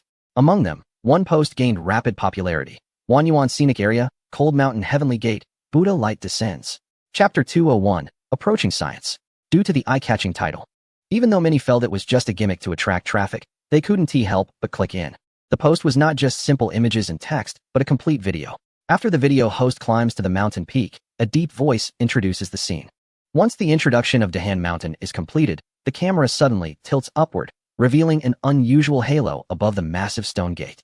Under the halo, the crowd at the mountaintop is silent until someone suddenly kneels down, causing the cameraman to shake and turn the lens towards the crowd behind. Everyone looks forward in astonishment, their eyes shining with a golden light that serves as the best proof of the video's authenticity. The voiceover chimes in. Although nothing is visible in the footage, we truly saw the shape of that halo on site. It resembled a Buddha statue. To be honest, we all unanimously acknowledge that we heard the sound of the Buddha, but I don't know why it's not in the video. We feel incredibly lucky to have reached the summit at this moment and witnessed such a strange phenomenon. They say when the heavenly gate opens, we might have a chance to reach the Temple of Immortals, though I'm not sure if that is true. The voiceover fades along with the halo in the video until it ends. The video lasts less than 10 minutes, but the comment section explodes. Bystanders passionately chime in. Time flows like water. This scenic area is really willing to do anything for fame. LOL, this is hilarious. Where did you get that mountain? Why would the Buddha light descend there? Just fool yourself, don't really believe it. Abaddis, really? Isn't this just a coincidence with a special halo? How can you call it the Buddha light? How Jian is not good? Another one Yuan Mountain? Isn't this place closed by the authorities? How can people still go there to have fun? Flower blooms with wealth. Good luck. Momo, is this real? If there is Buddha light, is there a temple? If you say there is, I'll book a ticket. Most comments doubt the authenticity, while a few are excitedly wishing for good luck. This has left the tourists who just finished climbing and witnessing the Buddha light in a panic. Golden Mountain Climber, brothers. I just came back from the mountain and am still lying in bed. I swear by my life. That Buddha light is real. Wild Fishing Master. Not only is it real, but the outline is very clear. So clear that you can tell what it is at a glance. I'll never lie. A world scholar, dude. No way, are you swearing that seriously? I trust you, okay? Zhou Yi. Real name verification. The Buddha light at the peak is real. Li Shun is my wife. I just remembered something. Didn't someone say they saw monks and Taoists in the Minghuezhai and Luoxian Lake area recently? Could this be related? Child's innocence. Oh, I thought of this too while climbing yesterday. Will those monks come to climb the mountain in the future? After all, there is a Buddha image at the peak. Ba Ling Hong Guang. Wow. Guys, can everyone move today? My legs feel like they're not mine anymore. Dreamy, although I'm tired. I slept really well last night, especially after hearing that murmur.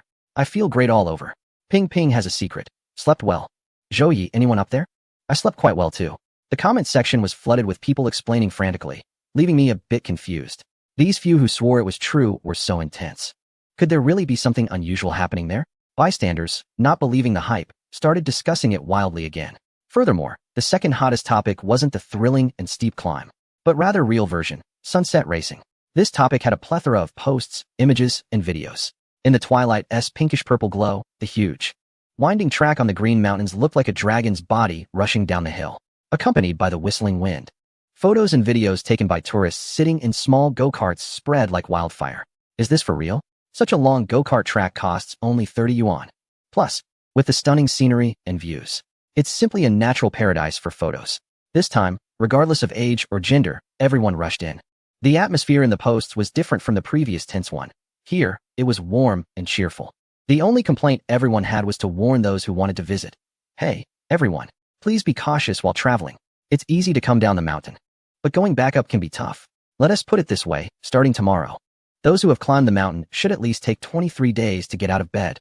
Mountain Adventure Travel Agency, the only designated tour group for Wanyuan Mountain Ha. Let us go. Charge ahead. Autumn name Mountain Car, God 9527. Send me the address. I'm ready to go. With this super spiral racetrack, I'll accept climbing the mountain too. Hey, upstairs, let me give you a tip. Check out this blogger's video of the entire mountain road. Then decide whether to go or avoid it. No thanks needed. Ping Ping has a secret. Just a friendly reminder. The guide said that the racing road is just one of the downhill paths. There are other routes that haven't been unlocked yet. I'm already looking forward to it. Mountain Adventure. Charge. Just charge ahead. Everyone was amused yet helpless. But they immediately clicked on Wanyuan Mountain's official account to verify the authenticity of the sunset racing. Su Jing had already anticipated that someone would start searching tonight. So he had discussed it in advance with Jiang Tsong, asking He Yunong to upload all the promotional images about Dahan Mountain. He Yunong quickly handed the task over to Zhao Dashue. Recently, this kid had officially started to get into the swing of things, working quickly and meticulously.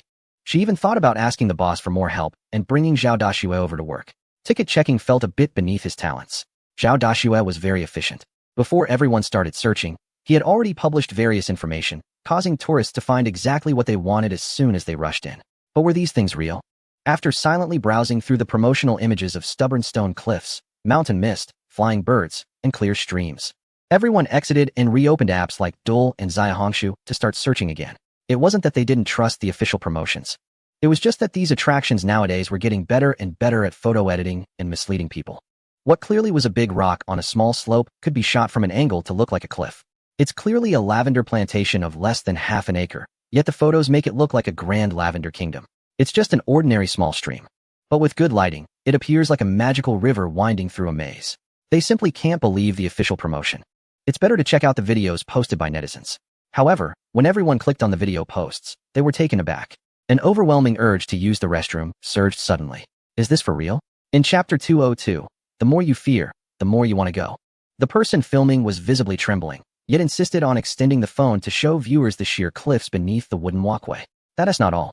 When they stepped onto the glass walkway, the pristine glass felt no different from walking in midair. It was simply outrageous. The person filming had a shaky voice, and viewers felt a tightening in their stomachs, the urge to relieve themselves intensifying, and their vision darkening. Are you sure this is a mountain hike and not a suicide mission? Everyone was sweating palms, but couldn't bear to exit the video. Listening to the background warning. Please do not unbuckle your seatbelt, or we take no responsibility, they anxiously watched. However, when they saw the cautious tourists ahead, with the glass suddenly shattering beneath their feet, screaming as they fell, they couldn't help but scream along. In the deep night of a certain city, a man was hiding under the covers watching the video, only to be startled and jump up with a yell. He was then scolded by his mother who barged in and snatched his phone away. The man curled his neck, waiting for his heart rate to calm down, only to suddenly realize, Mom, I'm already 32. Why are you still taking my phone? I haven't finished watching yet. Damn it. The man bit his nails, eyes wide in shock. Did that person really die? Ugh. Stop saying such ominous things. The person filming had collapsed onto the walkway, screaming along with everyone else. The entire corridor echoed with cries. After the man yelled, the woman screamed, prompting a distant response from a group of monkeys in the mountains. It wasn't until several minutes later that a voice emerged from below the glass walkway. Stop yelling. I'm not dead. Pull me up. Miraculously, after the man was pulled up, the glass walkway completely restored itself, and everyone was able to walk on it without any issues. In the eerie silence, only the annoying voice of the announcer echoed. Hee, gotcha again. People watching the video squirmed in bed. How infuriating. So tense, so scared, so thrilling, they really wanted to go. If the attraction truly has this technology, wouldn't that make this corridor an utterly random psychological challenge? No wonder it's South called the Road of the Brave. Bystanders watched the video, hearts racing. But when they saw the wooden walkway transform into one made of steel nails and rebar, they were left speechless. Hello? Are you sure this is an attraction? Someone even clicked to file a complaint, citing, this video contains content that is unsettling. Yet, most were even more excited, eager to see what happened next. This winding path had turned from a local curiosity into a competitive arena for professional commentary. Only climb the peak. Wow, this path is incredible. The dog of a wealthy family. If this road is really this long, let's plan our mountain climbing meetup here next month. Climbing to a good mountain. Amazing. That last deadly turn definitely requires a professional. Ordinary people can't get through it all. Laughing until the head falls off. Where is this? I've never heard of such an interesting mountain before. Mountain travel agency. Charge ahead. Someone laughed. It's surprising how this mountain travel agency can be seen everywhere. Just kidding. Zhao Meng was slumped on the bed, fingers constantly typing, needing to pause and shake them off every few words. The reason? His fingers hurt too much. The boastful claim made at the T-Horse ancient road about running 5 kilometers had long been forgotten. Run? Did he dare to run? Could those people have the energy to come out and watch? Today's mountain journey was the smoothest ever. After descending, the tourists left the scenic area, quietly boarded the bus, and upon reaching the hotel, they went crazy showing off their meals, scaring the hotel owner into giving them extra rice, seriously suspecting these folks hadn't eaten for days. At dinner, no one fussed about whether the food was good or how comfortable the hotel was. Once they entered their rooms, they all went silent. They were probably sleeping soundly now. Zhao Meng scrolled through his phone, checking different topics, then logged out to start thinking. The development of mountain travel was already very stable, but to go further, they needed to expand their strength. To be honest, ever since the opening of Luoxian Lake and the emergence of a dragon at the top of the holy mountain, he knew very well that his travel agency alone could not handle the big opportunity of Wanyuan Mountain. Su Jing was progressing too quickly. Whether it was various ideas or his ever-abundant finances, this made the speed of updating the scenic area far surpass others. With today's outing, he also thought about the future path of mountain travel.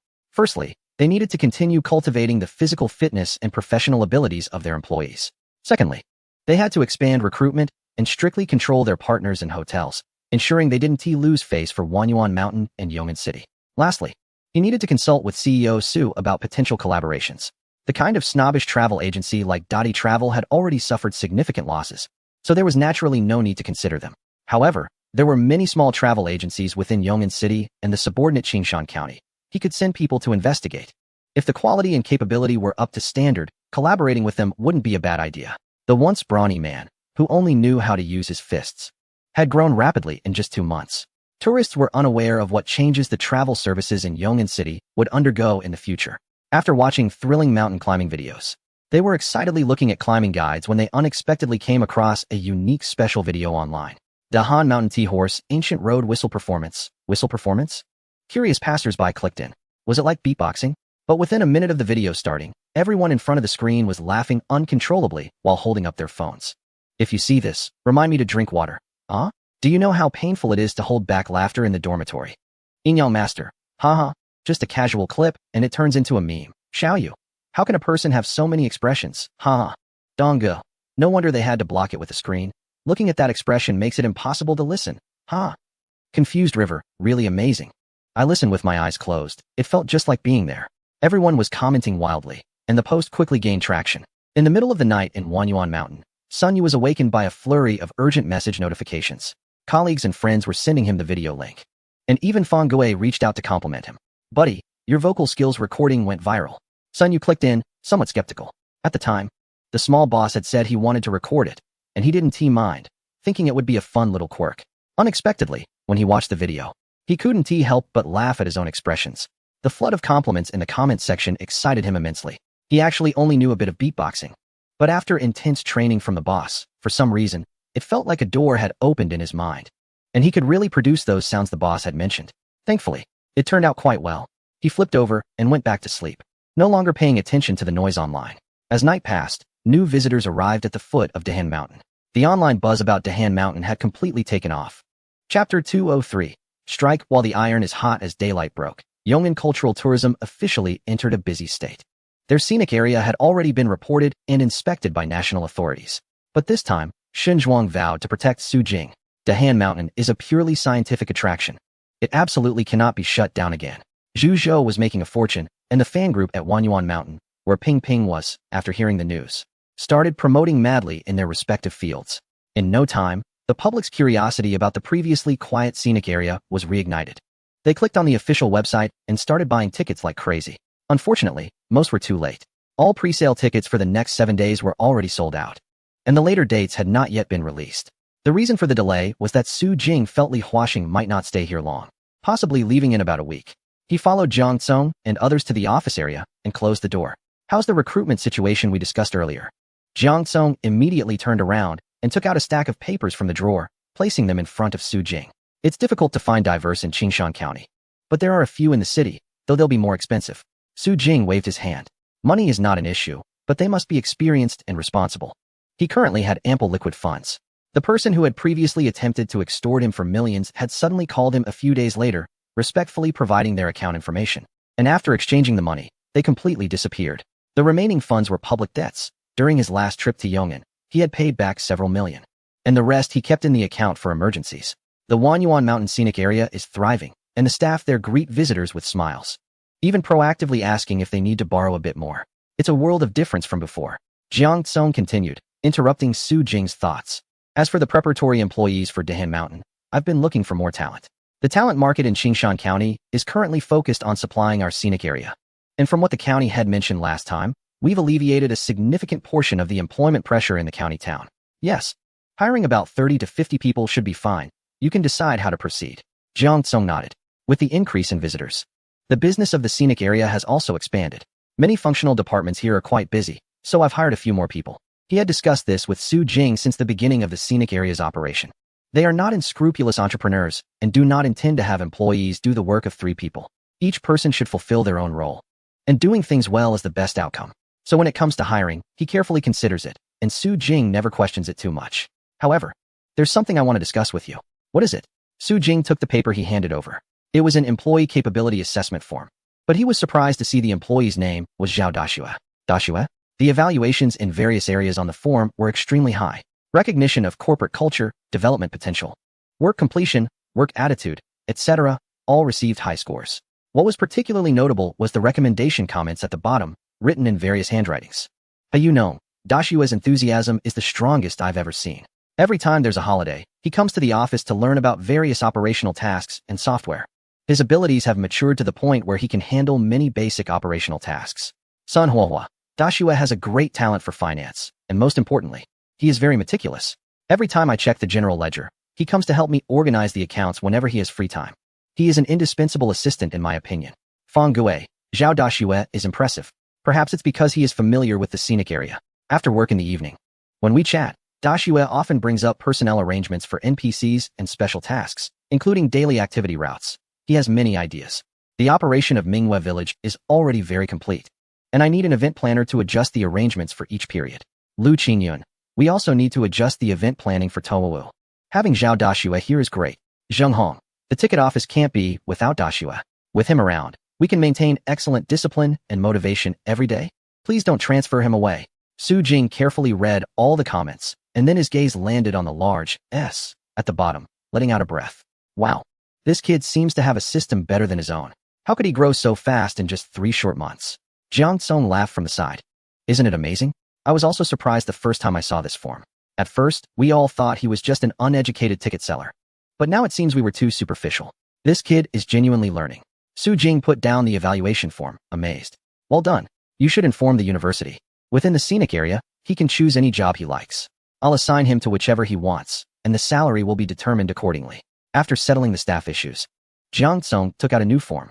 Last time we talked about equipment updates. It's just the right time to replace everything with new ones during this closure. He pointed with his lips. Kaiger really has his ways. He managed to get cars for us, and now I want to buy a boat. And he surprisingly found one that is both affordable and good. Anyway, we didn't spend much, but we replaced all the tour boats in the scenic area. Now there are a total of 4 large boats, which are more than enough for daily visitors to travel back and forth to Mingwezhai without the long queues like before. Then he mentioned that after the recent celebration on the lake, several dance troupes had been sending us invitations, but they were too busy to respond. Recently, someone from the Central Dance Academy reached out via email. Take a look. Su Jing took the phone. The message wasn't too lengthy. It basically stated that they believed the culture of the Xie dance was very valuable and worth spreading. They hope to have various dance troupes send people to form a team for exchange and learning, to come and work for free for a while, paying a bit of tuition to have the Jin Sun team teach them. If Su Jing was willing, they would invite the Jin Sun dance troupe to join the National Dance Association and also participate in the year-end tour performances together. This is quite a good offer. Su Jing smiled. Why would you keep free high-level labor outside the door? Let's go for it. He leaned back on the sofa, starting to enjoy his tea. This way, the teachers from Jinsun could truly step onto the stage in the country, which would be beneficial for both them and the Wanyuan mountain scenic area. Jiang Tsung put away various forms, finished reporting, and finally smiled, leaning closer to Su Jing with a smirk. So, Jinggu, tell me, what's really behind Dahan Mountain? Just then, a loud knocking interrupted their conversation. Jiang Tsung quickly sat up straight, putting on a professional demeanor, and cleared his throat. Come in. In came his assistant, looking flustered as he spoke. The Taoists have arrived at Mingweizhai, and they ran into that group of monks. He didn't know why he was so anxious. But he was indeed panicking. What if the two groups clash? Su Jing was also unsure why he felt a bit anxious. After all, with the temperament of Yaguangzi, he might say something unpredictable. That old monk had squinty eyes, and generally, people with such eyes have some skills. You know what I mean. Plus, that handsome guy from Mingchan was cool. If the 18 bronze men were recruiting, he would definitely be among the top candidates. At least with his skills. He could easily handle a real master on a bicycle. He couldn't focus on his tea anymore and hurriedly led Jiang Tsung over. Exiting the visitor center, they rushed over. And from afar, they could see the two groups of monks and Taoists crowded together. To be precise, it should be a group of bald men surrounding the two guys in blue robes, sealing off the area tightly. Su Jing's hand paused in midair as he watched the crowd part, with two groups of people smiling with squinting eyes, creating a peaceful scene that left him bewildered. Who said there was going to be a fight? That gave him quite a shock. Jiang Tsung's assistant stood behind him, looking aggrieved. He hadn't said anything about a fight. He merely mentioned that the two groups were meeting with fierce momentum. As soon as Su Jing made his appearance, Yao Guangzi waved his small hand, excitedly calling him over. Su Xiaoyu, you didn't mention you knew these masters. Masters? Su Jing turned to look at the old monk with his hands together in prayer. His squinting eyes and flowing beard giving him the appearance of a wise monk.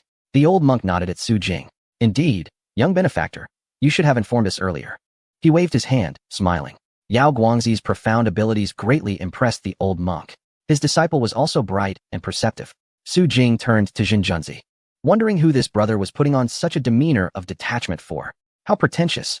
Yao Guangzi no longer exhibited the earlier bravado of wanting the ancestors to strike them down. His hands hung naturally, and his sleeves were empty, inexplicably exuding an air of wanting to become an immortal. Are you all enjoying your chat? Of course. Yao Guangzi could see what Su Jing was thinking at a glance and lightly snorted. With thousands of years of culture, although Buddhism and Taoism have different origins, in the end, they both cultivate the heart. Would we really fight upon meeting? Indeed, that was exactly what Su Jing was thinking. He stifled a laugh and looked at the two groups opposite him, then extended his hand. Since everyone has met, why not sit down and talk? In the tea house of Mingwe village, Su Jing's expression turned serious. If he had known, he wouldn't have sat down. Initially, the conversation was going well. But once everyone realized they had all come from the Great Cold Mountain, they understood each other's identities and positions. The old monk and the others had come down because Su Shizhu was to rebuild the Wanfo temple. I too have moved my family for the same reason. And Su Xiaoyu even mentioned he would help us build a road to Chongqing Temple. Su Shizhu is building us a temple, which is a decree from our Buddha. Su Xiaoyu is repairing our temple, which is purely following the natural way. The atmosphere visibly grew tense. The old monk's squinting eyes opened slightly, his body leaning forward. Su Shizhu is to reshape the Wanfo. Yao Guangzi also waved his sleeve, lifting his chin. Su Xiaoyu even specifically asked us about the layout of our Taoist temple. He respects our Taoist rules. Su Shizhu provides our Buddha with a golden body. Su Xiaoyu has even built individual rooms for the infinite heavenly sovereign. Su Shizhu has dined at the Wanfo temple. He even cracked seeds here. Su Shizhu promised to keep the incense burning at the Wanfo temple. He also said he would ensure Chongqing temple lasts forever. The old monk's eyes were now fully open, his gaze fierce, just about to speak. When Yao Guangzi slammed his hand on the table, startling him. Monk, what are you fighting about? Huh? The old monk almost choked on his breath. His eyes squinting in anger again, with his hands pressed together. Ba, this one exclamation contains countless emotions, leaving the disciples of Ming Chan utterly stunned. What just happened? Was their master disturbed in his state of mind? Ming Chan suddenly turned his head, his arms slightly tensed beneath his robe, while the person opposite, Jinjunzi, was casually reclining with his legs crossed, returning to his previous demeanor. What a joke. The old monk still wants to talk about his master. They don't abide by so many rules. They speak freely, saying whatever comes to mind. The old monk is as stubborn as ever. This had been evident to Su Jing from the very beginning when he first met him. As for Su Jing, he was now immensely grateful that Yao Guangzi interrupted their conversation. If they continued their nonsensical debate, he feared he would lose his innocence. He was genuinely worried that if the two kept arguing, he might end up in a situation worse than being accused of wrongdoing. What are you two masters doing? He said seriously. Just a moment ago, they were discussing the shared origins of Buddhism and Taoism, both focused on cultivating the heart. Yet now they seem to be splitting apart. The two old men turned to look at him. One smiled with squinty eyes while the other glared with wide-open eyes. Speaking in unison, so, when will the Wanfo temple be renovated? Soon. Very soon. Su Jing hurriedly sent the two groups back. Just before parting, Jinjunzi kept him back and leaned in with great interest. Do those monks know that the summit of Dahan Mountain has emitted a Buddha light? Su Jing was taken aback. How do you know? The other shook his phone, looking puzzled. Of course, I saw it online. That golden light phenomenon at the top of Dahan Mountain is currently trending in the top 10 on social media. It's quite the sensation. Goodness. He thought about the group of monks next door. They didn't even have a decent outfit, let alone a phone. Suddenly, they seemed a bit pitiful. After finally making a trip down the mountain, they had to deal with the irritation of Yao Guangzi and his disciple. He came back to his senses, glanced around to ensure no one was nearby, and leaned in closer. Shoo, don't tell them about this, or I'm afraid they'll insist on going up the mountain. Zhen Junzi chuckled, leaning in even closer and lowering his voice further. All right, but I have a request. What request? Su Jing was puzzled when he heard the sly tone of the older man. Take me for a walk around your holy mountain, will you? I want to meet that koi god. Huh. Su Jing maintained a calm exterior while quickly communicating with the system in his mind. What exactly is this koi god? According to your human vernacular, it seems to deal with subduing demons and capturing ghosts. Can he actually discover what the koi god truly is? The system hesitated for a moment. It's hard to say. With me around, it definitely won't harm the tool user, and besides, her true form isn't a living being. Can that Taoist really capture a doll?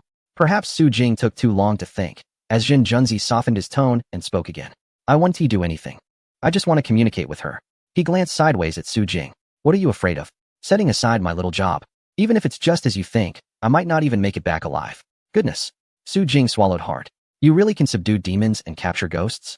Jin Junzi immediately took a step back, clasped his hands in a salute, and smiled with his head bowed. What version do you want to hear? Chapter 205. One hit each. Is there a version difference? Can you explain both? Zhen Junzi chuckled and shook his head. If we follow idealism, we only understand a bit of magic, allowing us to draw in a small amount of weather spirit energy to do some things. If we go with materialism, then it's about arranging certain items to communicate with magnetic fields and cosmic energy, interfering to some extent with peculiar magnetic fields or phenomena. Su Jing was dumbfounded. You really can explain that. After finishing, Zhen Junzi added, but those things you imagine, I can't do. Of course, I believe there are certainly celestial masters who can do it somewhere in the world, so, fellow Taoist, hurry and take me there. That carp deity didn't react to me at all, so stop worrying unnecessarily. No reaction? Su Jing rolled his eyes internally. It wasn't that there was no reaction. It was that when he initially set up the carp deity's persona, it was based on the perspective of a god. The deity didn't even think of itself as a spirit, so it wasn't that it wasn't afraid of him, but it simply didn't regard him at all. What a joke. Would a god fear mortals? He thought about it. Anyway, he was free now, and Zhang Tsong had taken care of work, so he had nothing to do. So you're coming with me? Let's go? Zhen Junzi answered repeatedly, and then quickly returned to the hotel to grab a small package. What are you carrying in those big and small bags? The two walked on a small mountain path, free from tourist disturbances. At this moment, the holy mountain was tranquil and peaceful, with the occasional calls of birds and beasts adding a touch of elegance to the climbing path. They soon arrived at the carp pool. Zhen Junzi pushed aside the hanging vines, his eyes brightening. This place is really beautiful. After some time apart, the carp deity had gone to the Peach Blossom Abbey and brought back quite a few items. Small peachwood tables were scattered across the lawn, and the teapot and cups finally had a place to be set, though they were still casually placed on the table.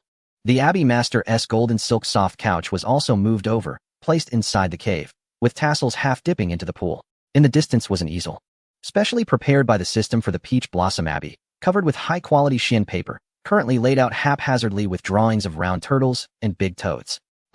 This level must be at least that of a child. Su Jing withdrew his gaze and looked at the girl approaching them, barefoot and holding an embroidered fan.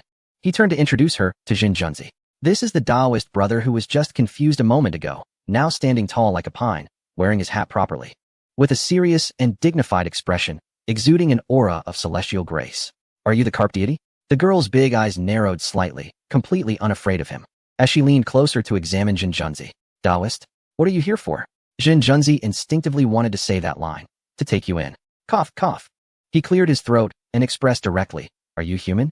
The girl seemed amused. Of course not. Huh, I knew it. I am a deity. Are you crazy? Jin Junzi didn't want to waste words. He wasn't here to start a war, he was just too curious. After listening to so many mythical stories and practicing for so long, he still hadn't seen a real monster, let alone a powerful one that could transform into human form. In this world where spiritual energy was so scarce, could one really cultivate to such a state? This isn't some urban fantasy novel about spiritual energy revival.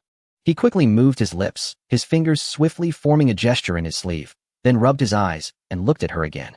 The girl across from him smiled charmingly, casually waving her fan by her thigh, completely unfazed. He blinked, using his special sight to observe her, but there was no change. Not only that, he couldn't see anything about her. No aura, no life force, nothing at all. The fish deity twisted her body, feeling a bit tickled by being watched. And a playful thought crossed her mind. Did he see something? His gaze sharpened, his aura imposing as he spoke in a deep voice. Nothing at all. What are you so proud of? Su Jing let out a breath beside him, startling him. He continued, but you are a strange person. The performances at the lake celebration. You must have practiced for a long time, right? Quite impressive, you almost fooled me. Not having discovered the powerful being, he felt a bit disinterested and waved his hand, intending to leave. But a voice suddenly called out from behind him. Is this what you mean by strange? Su Jing's eyes widened. Hey, don't cause trouble. Can't you just let this little Taoist go? The girl behind him grinned wickedly and, under the watchful eyes, jumped into the pool. Splash. The water splashed everywhere. But it couldn't hide the huge golden-red fishtail that emerged, revealing her transformed legs. It lifted her into the air. Holy cow! The Taoist exclaimed in shock and then fumbled in his pocket, pulling out a bunch of talismans. Oh no, are you trying to take my employees?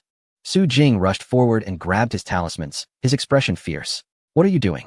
The Taoist wanted to cry, but had no tears. She is transformed. So what? Do you hear yourself speaking human language? The fish deity continued to stir the pot from behind. What are you doing? Are you trying to strike me with lightning? Provocation. Regardless of whether he could win, the Taoist had to bravely give it a try. He pulled out a messy talisman, muttered a spell, then widened his eyes. Waving his hand, thunder and lightning, descend swiftly, follow my summons, urgent as the law commands. Crackle. Su Jing nodded, feeling more at ease. This guy actually had some skills. But not much. The air was indeed stirring, and a faint tingling sensation came from the tiny hairs on his face. Other than that, it was just the three of them staring at each other. All right. The Taoist clapped his hands in self-congratulation, laughing heartily as he touched his sparse beard and stepped back. I didn't rest well after gaming too late yesterday.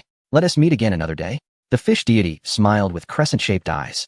Meet again. She flicked her fishtail, transforming back into legs as she landed, suddenly blocking the Taoist and knocking him to the ground. Oh, I'm hurt. She covered her mouth and let out a chuckle, then looked up at the stunned Junzi. Since you can't summon the thunder, then I will.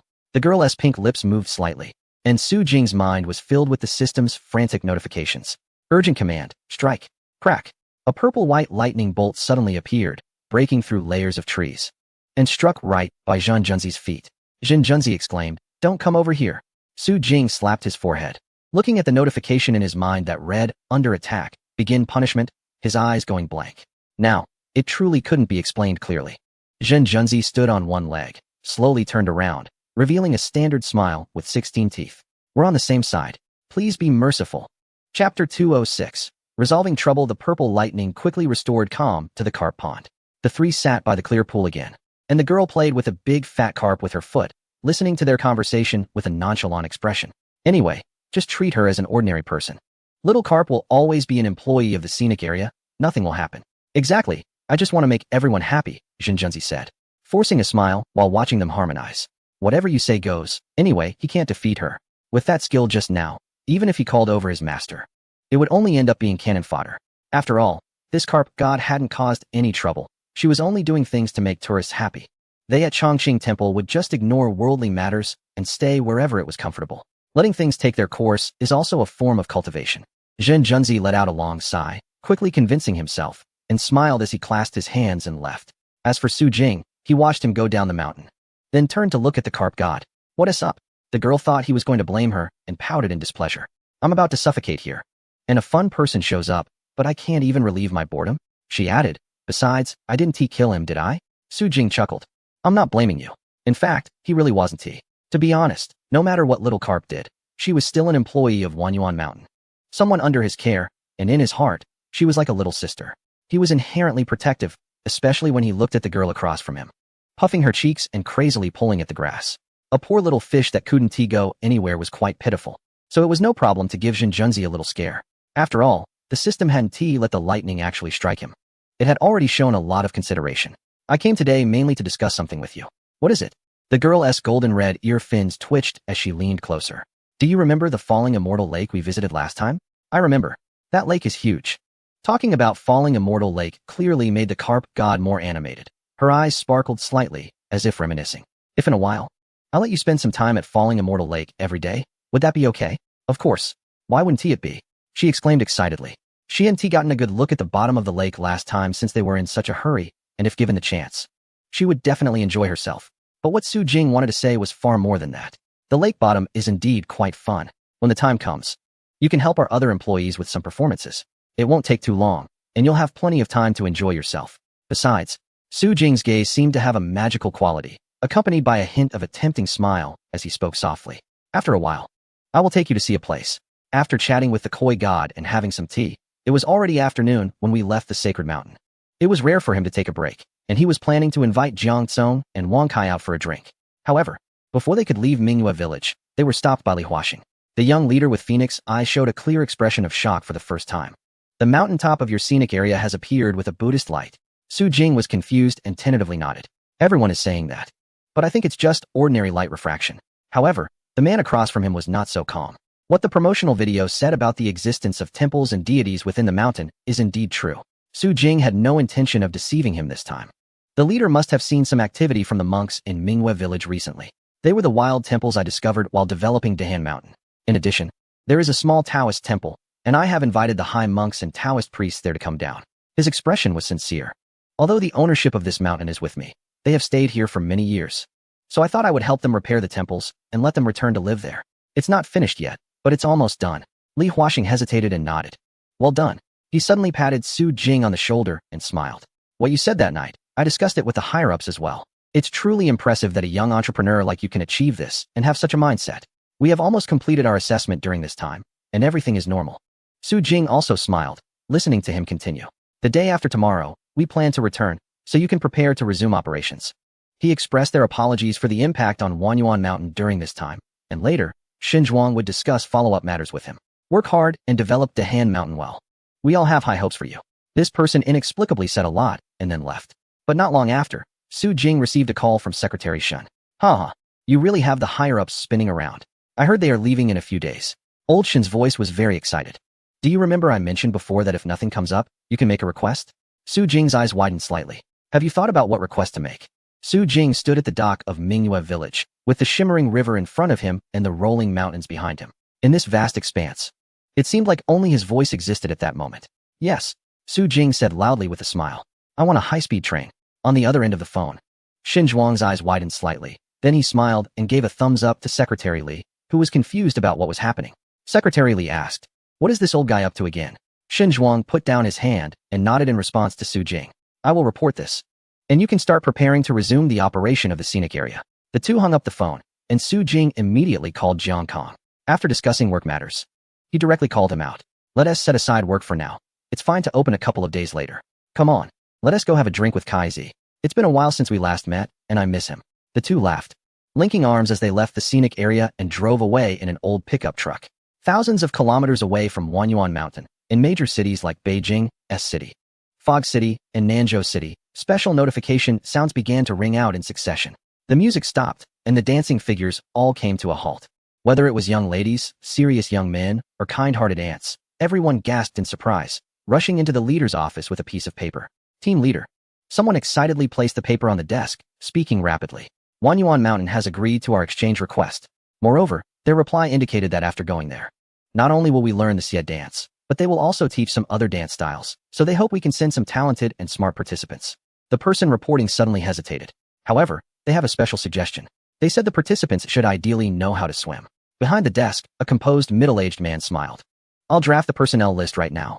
Tomorrow, we'll have everyone pack up, and we'll set off the day after tomorrow. Chapter 207. Reopening notification on June 25th, the Dahan Mountain attraction in Wanyuan Mountain Scenic Area reopened. On June 26th, it made the top 10 trending topics. On June 27th, two groups from Chongqing Temple and Wanfo Temple met and became aware of each other's existence. On June 28th, Li Huaxing and the inspection team packed their equipment and bags, shook hands with Su Jing, and boarded the bus, leaving with determination. On June 29th, the official website of Wanyuan Mountain issued a notification that starting from July 1st, the entire scenic area would resume operations. They introduced a new ticket pricing scheme: 100 for a one-day ticket, 188 for a two-day ticket, 268 for a three-day ticket, 338 for a four-day ticket, and 400 for a five-day ticket. Fishing tickets would still be charged separately. The ticket prices do not include accommodation. Those needing lodging are advised to book homestays within the scenic area or rent camping tents in advance. Once the notification was sent out, it's hard to say how much of a stir it caused in the outside world. The first to be unable to sit still were the leaders of Qingshan County. They eagerly gathered in the county leader's office to kick off the most important monthly meeting. Everyone, I believe you have all received the notification. The county leader sat upright and cleared his throat. The reopening of Wanyuan Mountain indicates that the inspections from higher-ups have concluded, and it also proves that the visitor numbers and reputation of Wanyuan Mountain are indeed well-deserved. Furthermore, even under such challenging circumstances, Su Jing was still able to launch a heavyweight attraction like Dahan Mountain, leaving those who said Wanyuan Mountain had no mountain speechless. This is the strength of Wanyuan Mountain. Even if only a corner of the iceberg is revealed, it is enough to impress. Hearing the county leader's passionate speech, the other leaders couldn't help but smile. The excitement from the county leader seemed as if Wanyuan Mountain was his own creation. However, he wasn't wrong. Leaders from various departments looked at the indicators recorded in the meeting brief in their hands. Since the official operation of the scenic area began, the transportation, foot traffic, dining, and accommodation industries in the county have undergone tremendous changes. The county mayor, having never seen such a situation, accepted it with tears and snot. He then began to propose 5 regulations and 8 systems. For example, there is a strict prohibition on malicious price hikes and hunger marketing. The sale of inferior goods is also banned, as well as any malicious overcharging by transport vehicles. Additionally, to promote a civilized city, more trash bins will be set up. Security patrols will be strengthened, and measures will be taken to manage the flow of traffic and pedestrians, including the establishment of designated parking areas. It can be said that all these policies are aimed at serving the scenic area. If you ask where the funding comes from, the mayor smiled broadly. The main budget allocation, along with the taxes collected from the scenic area, is enough for them to renovate the urban environment. Moreover, the county's employment rate has significantly increased. Some nodded in agreement.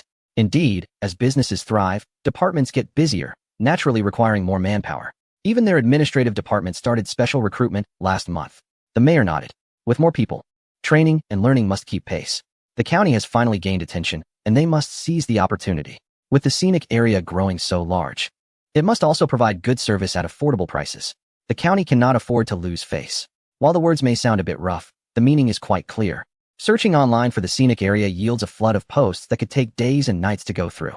But what about the county? Truth be told, not many people know about it. However, they do not mind. A good reputation is not important. What matters is the development of the county. After discussing all the matters, the mayor looked at a subordinate. Is the tourism shuttle ready?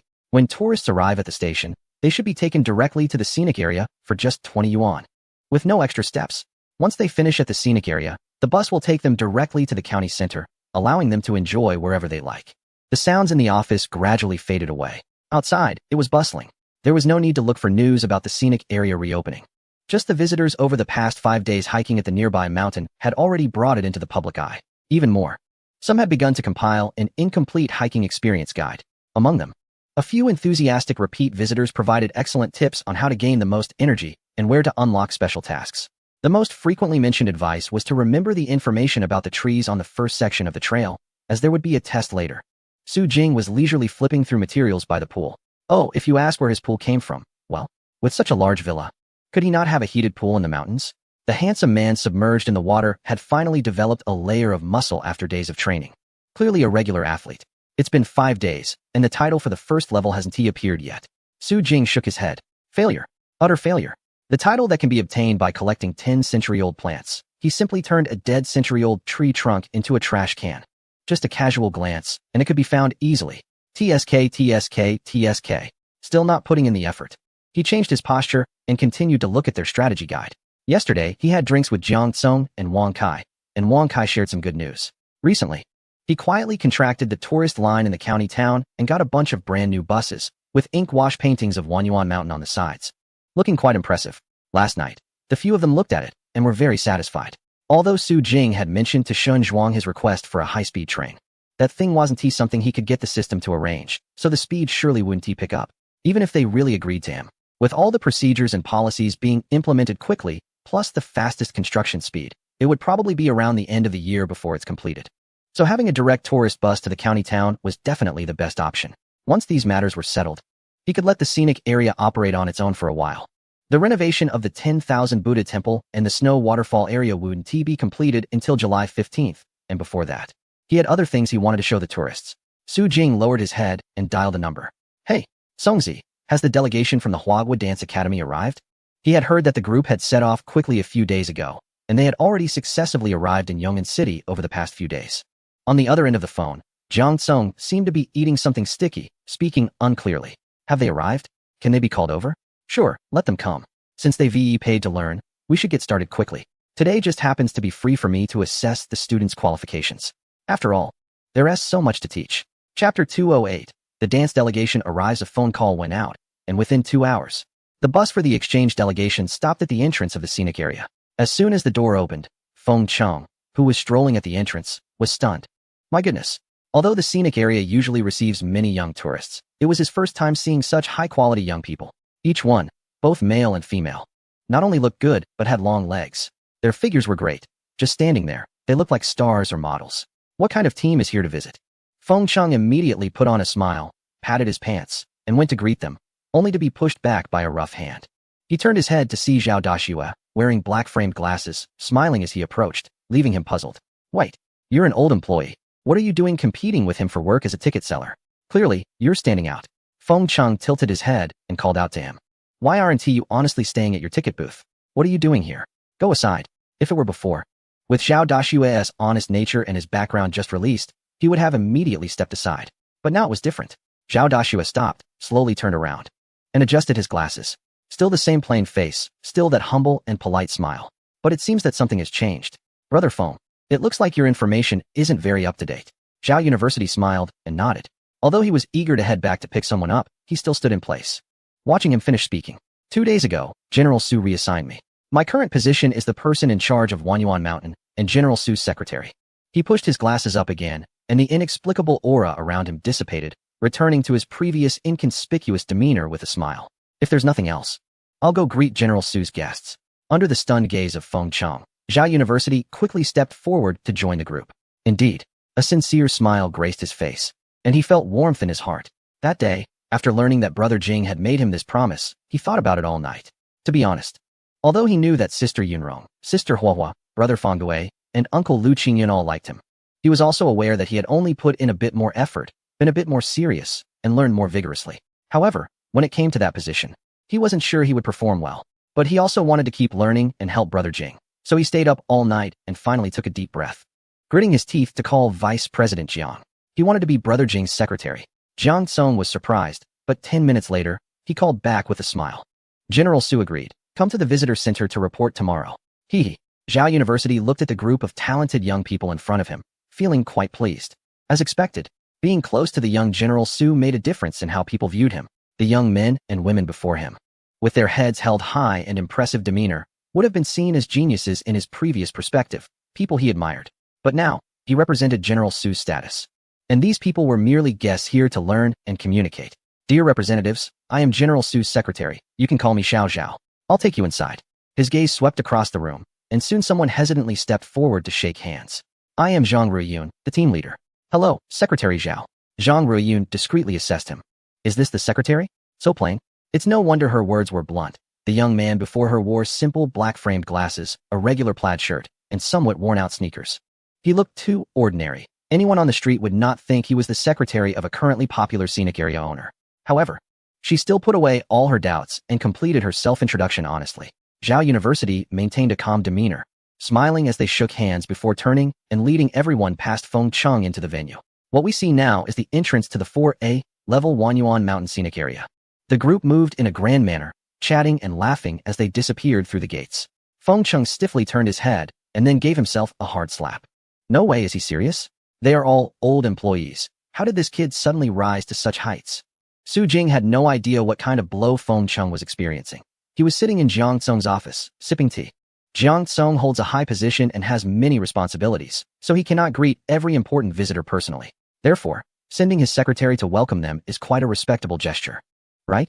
As for Zhao Dashue having the courage to take on this position, to be honest, he was pleasantly surprised. A chef who doesn't want to be a general isn't a good doctor. Zhao Dashue has shown his capabilities, and if he also has ambitions for advancement, it indicates he can achieve even more. Although he doesn't necessarily need a secretary. This job is indeed the quickest and most convenient way for him to get involved with various tasks at the scenic area, so he accepted it. Jiang Tsung is also quite happy about it. He has too many responsibilities and sometimes struggles to keep up, being able to delegate some tasks. He actually appreciates Zhao Dashue for stepping up to the challenge. It should be almost time. Jiang Tsung set down his teacup and stood up first. Let's go. The team from Jintang is waiting in the conference room. Su Jing nodded and stood up as well. Time to meet those talented individuals. In the quiet conference room, Zhao Dashue opened the door and Zhang Riyun led her team in, instantly locking eyes with a group of men and women sitting in the classroom. These individuals were not young, with an average age of around 30. The leading lady was even older, although well-preserved. Her serious face revealed many fine wrinkles. Oh, Zhang Riyun realized this, and her expression shifted to one of respect. This is the top dance troupe from Wanyuan Mountain. Super talents who perform the Xie dance and the rolling lantern dance. Goodness. The previously aloof and proud individuals behind her, after carefully observing the faces of the Jintang members, also instantly showed their respect. Wow, they are idols. Meanwhile, the members of the Jintang dance troupe, who had been sitting upright with a sense of vigilance and crisis in their hearts, suddenly felt that the gazes from the group of youngsters across were a bit strange. They had heard that the dance academy from a certain country sent top talents from various provinces and cities for this exchange. They were extremely anxious, fearing that if the young leader noticed how excellent the others were, she might no longer want them. Yet, these people seemed off. Jean Na frowned, tapping her fingers. Why did they look so unusual? It felt like a pack of hungry dogs eyeing meat. However, after exchanging glances for a few seconds, Zhang Riyun signaled her team with a nod, then quickly sat down, raising their heads to face forward. As Zhao Dashue stepped forward to greet them and opened the main door, two young handsome men appeared at the entrance, smiling and nodding at them. Then one took a seat while the other walked up to the podium. Welcome to all the dancers who have traveled from afar. The man had a smile on his face, his shoulders relaxed as he scanned the room. I am Su Jing. Chapter 209, New Dance. The head of Wanyuan Mountain is well known, but only now has everyone finally met him in person. Isn't he just the ultimate NPC guide of the scenic area? The young talents from various dance troupes had long been well acquainted with Wanyuan Mountain, and along with their interest in the dance performances, they had also learned about the general strategies for each attraction. The most famous person here is undoubtedly the core figure who appears everywhere.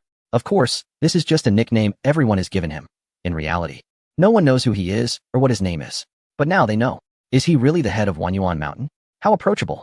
After Su Jing introduced himself, he also introduced Jiang Tsung and Zhao Dashue before formally starting. It's an honor for all of you talented young individuals, selected from across the country, to come to Wanyuan Mountain for communication and learning. After the pleasantries, he got to the main point. Since this is a learning opportunity, what will be taught? We will decide that. Coincidentally, we are about to learn a new dance, and you all will start from the same point as the seniors from the Golden Sun. Regardless of experience, whoever can successfully complete the assessment will perform. Is that all right? Everyone's expressions froze for a moment, and Jean Na, sitting in the front, looked even more serious. A new dance, a new performance. To be honest, they had no idea this was the case before arriving. They had initially planned to have a good exchange with these young people and hoped to teach them the Chang dance if the attitudes were favorable. But as Jean Na exchanged glances with Zhang Riyun, Zhang silently opened her mouth, her eyes filled with dismay. How did it suddenly turn into a competitive situation? The young men and women behind them exchanged concerned looks, their brows furrowing. They had already discussed this on the bus before arriving. They all respected these older dancers and came with admiration to learn. But now, it seemed disastrous. Right from the start, it became a competition for positions. If none of the Golden Sun dancers got to perform when the new program was presented, wouldn't that be embarrassing? How would they continue to learn after that? That's right. No matter how humble they appeared, they never considered the possibility of losing when learning an entirely new dance. The reason was simple. They were the elite talents selected from the top dance troupes across the country, truly representing a new force in the dance scene of their homeland. Losing to an unknown group from small counties, lacking the support of Wanyuan Mountain, would be utterly laughable. Su Jing scanned the audience with a smile. The previously tense atmosphere instantly felt more charged. But that was fine. He thought this was quite good. The purpose of bringing people here was not just to teach, but also for learning. It was to allow the members of Golden Sun to see and learn more formal techniques, enabling them to break through their own limits. He tapped the podium and cleared his throat. However, I must state in advance that this dance is quite special. The final performance will take place underwater. I believe you all heard about this before coming. and I need members who are good swimmers. Of course, even if you're not, it's okay. Everyone has some time to practice. As long as you meet the standards during the final assessment, it will be fine. Underwater?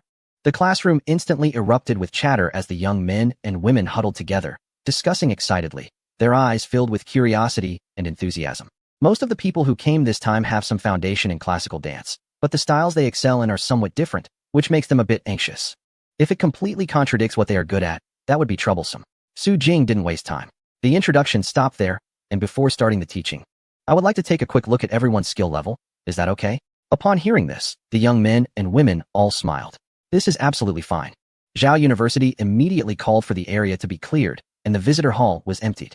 The children representing the dance troupe didn't mind the staff, who were secretly watching from the side. After putting down their bags and doing a simple warm-up, one by one, they began their individual skill showcases to the music played randomly by Su Jing. Half an hour later, as the music ended, the children excitedly packed their things and were led by the university to a vacant room in Area D for temporary accommodation. The visitor hall was silent. A group of people from Jin Taiyang stood in the corner, for the first time feeling what it means to compete for brilliance. They, who were once so confident and dazzling, now felt like an inconspicuous star. Incredible. These children were like the spirits of Butterfly Valley, light, soft, yet with a strong presence. Their gazes were bright and full of vitality. What were they thinking? Su Jing didn't know when he walked over to Jin Na's side, and it wasn't until he spoke that he was noticed. Jin Na forced a smile, her posture visibly drooping. She was thinking that they had indeed aged. She was wondering if, with this brand new dance, they had any chance of winning if they competed against them. She was pondering whether. Suddenly, a light laugh broke the silence, and Jin Na frowned, turning to look at her young boss, puzzled. What are you laughing at? Nothing. Su Jing covered his mouth, his shoulders shaking a bit, and after lowering his hand, he turned to look at her. I just remembered how you all were when you first arrived. Encountering the Xie dance for the first time, he seemed a bit sentimental. Back then, a group of old dancers who hadn't performed in a long time and had poor spirit and flexibility, coming from dilapidated houses when they saw the dance. It was like people in the desert seeing water. Such difficult movements and choreography, yet they managed to grasp it in just 3 days. As he spoke, Jin Na stood beside him, and the younger dancers behind her listened quietly, their eyelids slowly lifting. Thinking back, how rough their dancing was back then. They would bump into each other while turning, and even with masks, they couldn't hide their faces. Their bodies would shake, and it was anything but graceful. Almost like having a seizure. In the crowd, someone couldn't help but chuckle, seemingly recalling the initial scenes. But then something strange happened. Su Jing's voice suddenly paused. He turned to look at the entrance of the visitor reception, as if he were peering through time, gazing at the first night of their performance. What was the reason for that day? Was it because the wind was too noisy that night? Or was it because the flames soared too high? Or perhaps it was the sweat shed by everyone seeping into the Bluestone Road, leaving only smiling faces behind? Jin Na's eyes widened, staring intently at Su Jing. While the male and female dancers behind her clenched their fists, their noses slightly red. The man spoke softly, retracting his gaze and smiling confidently at the members of the Golden Sun. But you all danced perfectly that night, so don't be afraid. Who knows what will happen next? He patted Jinna on the shoulder, waved his hand, and strode out. Don't forget, you are the ace dance troupe of Wanyuan Mountain. The entire Wanyuan Mountain is behind you. So go ahead and learn, go ahead and dance. In front of this dance, everyone's starting point is the same. Chapter 210. Technology. How could the starting points be the same? Although Su Jing's words were meant to be encouraging, he knew well the limitations of his employees. Compared to the young and vigorous top students, they indeed had many shortcomings. Returning home, Su Jing sat down and opened the system. I admit, you are all excellent. But I'm sorry, my employees have the system behind them.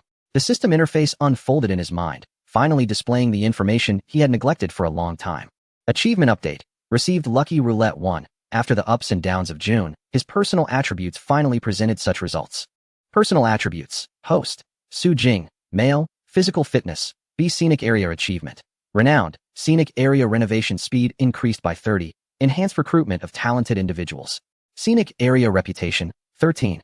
52 million number of positive reviews. 4. 68 million backpack. Invincible body potion 1. Cold resistant mountaineering gear 1. Megaphone 1. Draw chances.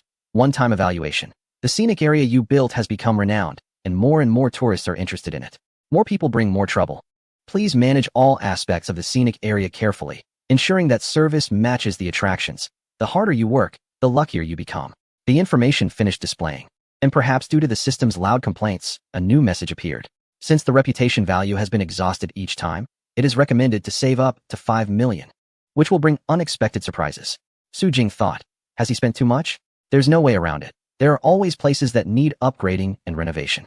The scenic area is too large, and sometimes he feels powerless. The system's electronic voice sounded in his ear. You should take a break. Since your reputation broke 100, you haven't accumulated any further. When will you break 10 million? Su Jing smiled wryly. There were no rewards during the process of breaking 10 million. And now it wanted him to accumulate reputation? The system couldn't sit still and was trying to tempt him. What surprise? It's definitely something good. The system never lie. As you know, there was a moment of silence in his mind until the system's energy fluctuations grew stronger, prompting Su Jing to stop teasing with a smile. All right, then I won't spend it for now. Most renovations were already underway, and Su Jing didn't have many expenses, so he decided to keep the lucky roulette for later. However, with renovations paused, other work still needed to be done. He waved his hand to write down a ranking list, and then opened the skill items page of the system store. Since the Golden Sun and the representative dance troupe were not starting from the same point, he would equip his employees with some technology and tough skills to elevate their starting point. Inexpensive skills are not hard to come by. Some ordinary ones only require a few dozen positive reviews, while more impressive ones just exceed 100. Solely focusing on a specific group seems a bit biased. So he decided to promote the long-serving employees in the scenic area as well. Zhao University, meticulous and knowledgeable, would later serve as his secretary for various matters in the park. Therefore, he selected the skill, well-rounded. Well-rounded, capable of simultaneously thinking, learning, mastering, and handling 3 tasks, achieving 100 efficiency in each task. Next was his buddy Jiang Tsong, who often found himself fatigued despite his hard work. He bought Jiang Tsong the skill, robust physique. For the more demanding roles, he assigned high spirits to Fang Gui and Uncle Lu Qingyun, while for Tian Tian, who traveled around Mingyuezhai performing NPC duties daily, he chose attention to detail. For those like Sun Huahua and He Yunong, who had desk jobs, he opted for super thinking, among others. After completing this round of selections, he returned to focus on the Jinyang dance troupe. He carefully reviewed the employees listed in the system. Jin Na and several older dancers had ample experience and high comprehension, though their physical conditions were somewhat lacking. He decided to enhance their skills with light as a feather, flexibility, and precise control. For the younger dancers, who had good physical fitness but less experience and lower comprehension, he selected skills like strong comprehension, perception, and learning ability. Lastly, for teachers like Xiao Sun, who had high abilities, fast learning speeds, and solid foundations, Su Jing spent a long time choosing from several skills and ultimately selected a special one. Power of passion, low level when engaged in activities with a passion level exceeding 90. Overall state increases by 50, lasting for 1 hour, can be triggered a maximum of 3 times a day. Though this skill does not provide a long-term boost and has high triggering requirements, Su Jing believed it was the most suitable for them. Once all selections were finalized, he emptied his shopping cart. Purchasing such a large number of skills only cost him less than 2,000 positive reviews, which was a great deal. The unnamed ripples in Wanyuan district spread instantly, causing all employees in the park to suddenly stop what they were doing and look up. Hey, Sister Tian Tian, did you feel something strange? Wang Hao and Tian Tian, who were transporting props, suddenly felt a jolt and looked at each other. It seemed nothing had changed. But Wang Hao inexplicably felt more alert, while Tian Tian, looking down, noticed an issue with the props on the cart. This prop is soft. Don't press it out of shape. Let us bring it up. They fumbled a bit and then continued working. The scenic area was bustling, with all employees preparing for the reopening on the 71st. Meanwhile, Jin Yang, having sent off the exchange dance troupe, and Su Jing, gathered in their designated practice room. This practice space was specifically prepared for them by the scenic area. While not luxurious, it was a significant improvement compared to the cramped conditions of the previous building. Jin Na stood in front of the troupe, clapping her hands to call everyone over. This time, Teacher Butterfly Fairy, or Teacher Su One, everyone has returned to the team. Their expressions serious in light of the situation. This morning, everyone heard what Mr. Su said. Jin Na spoke up. We should all be able to tell that Mr.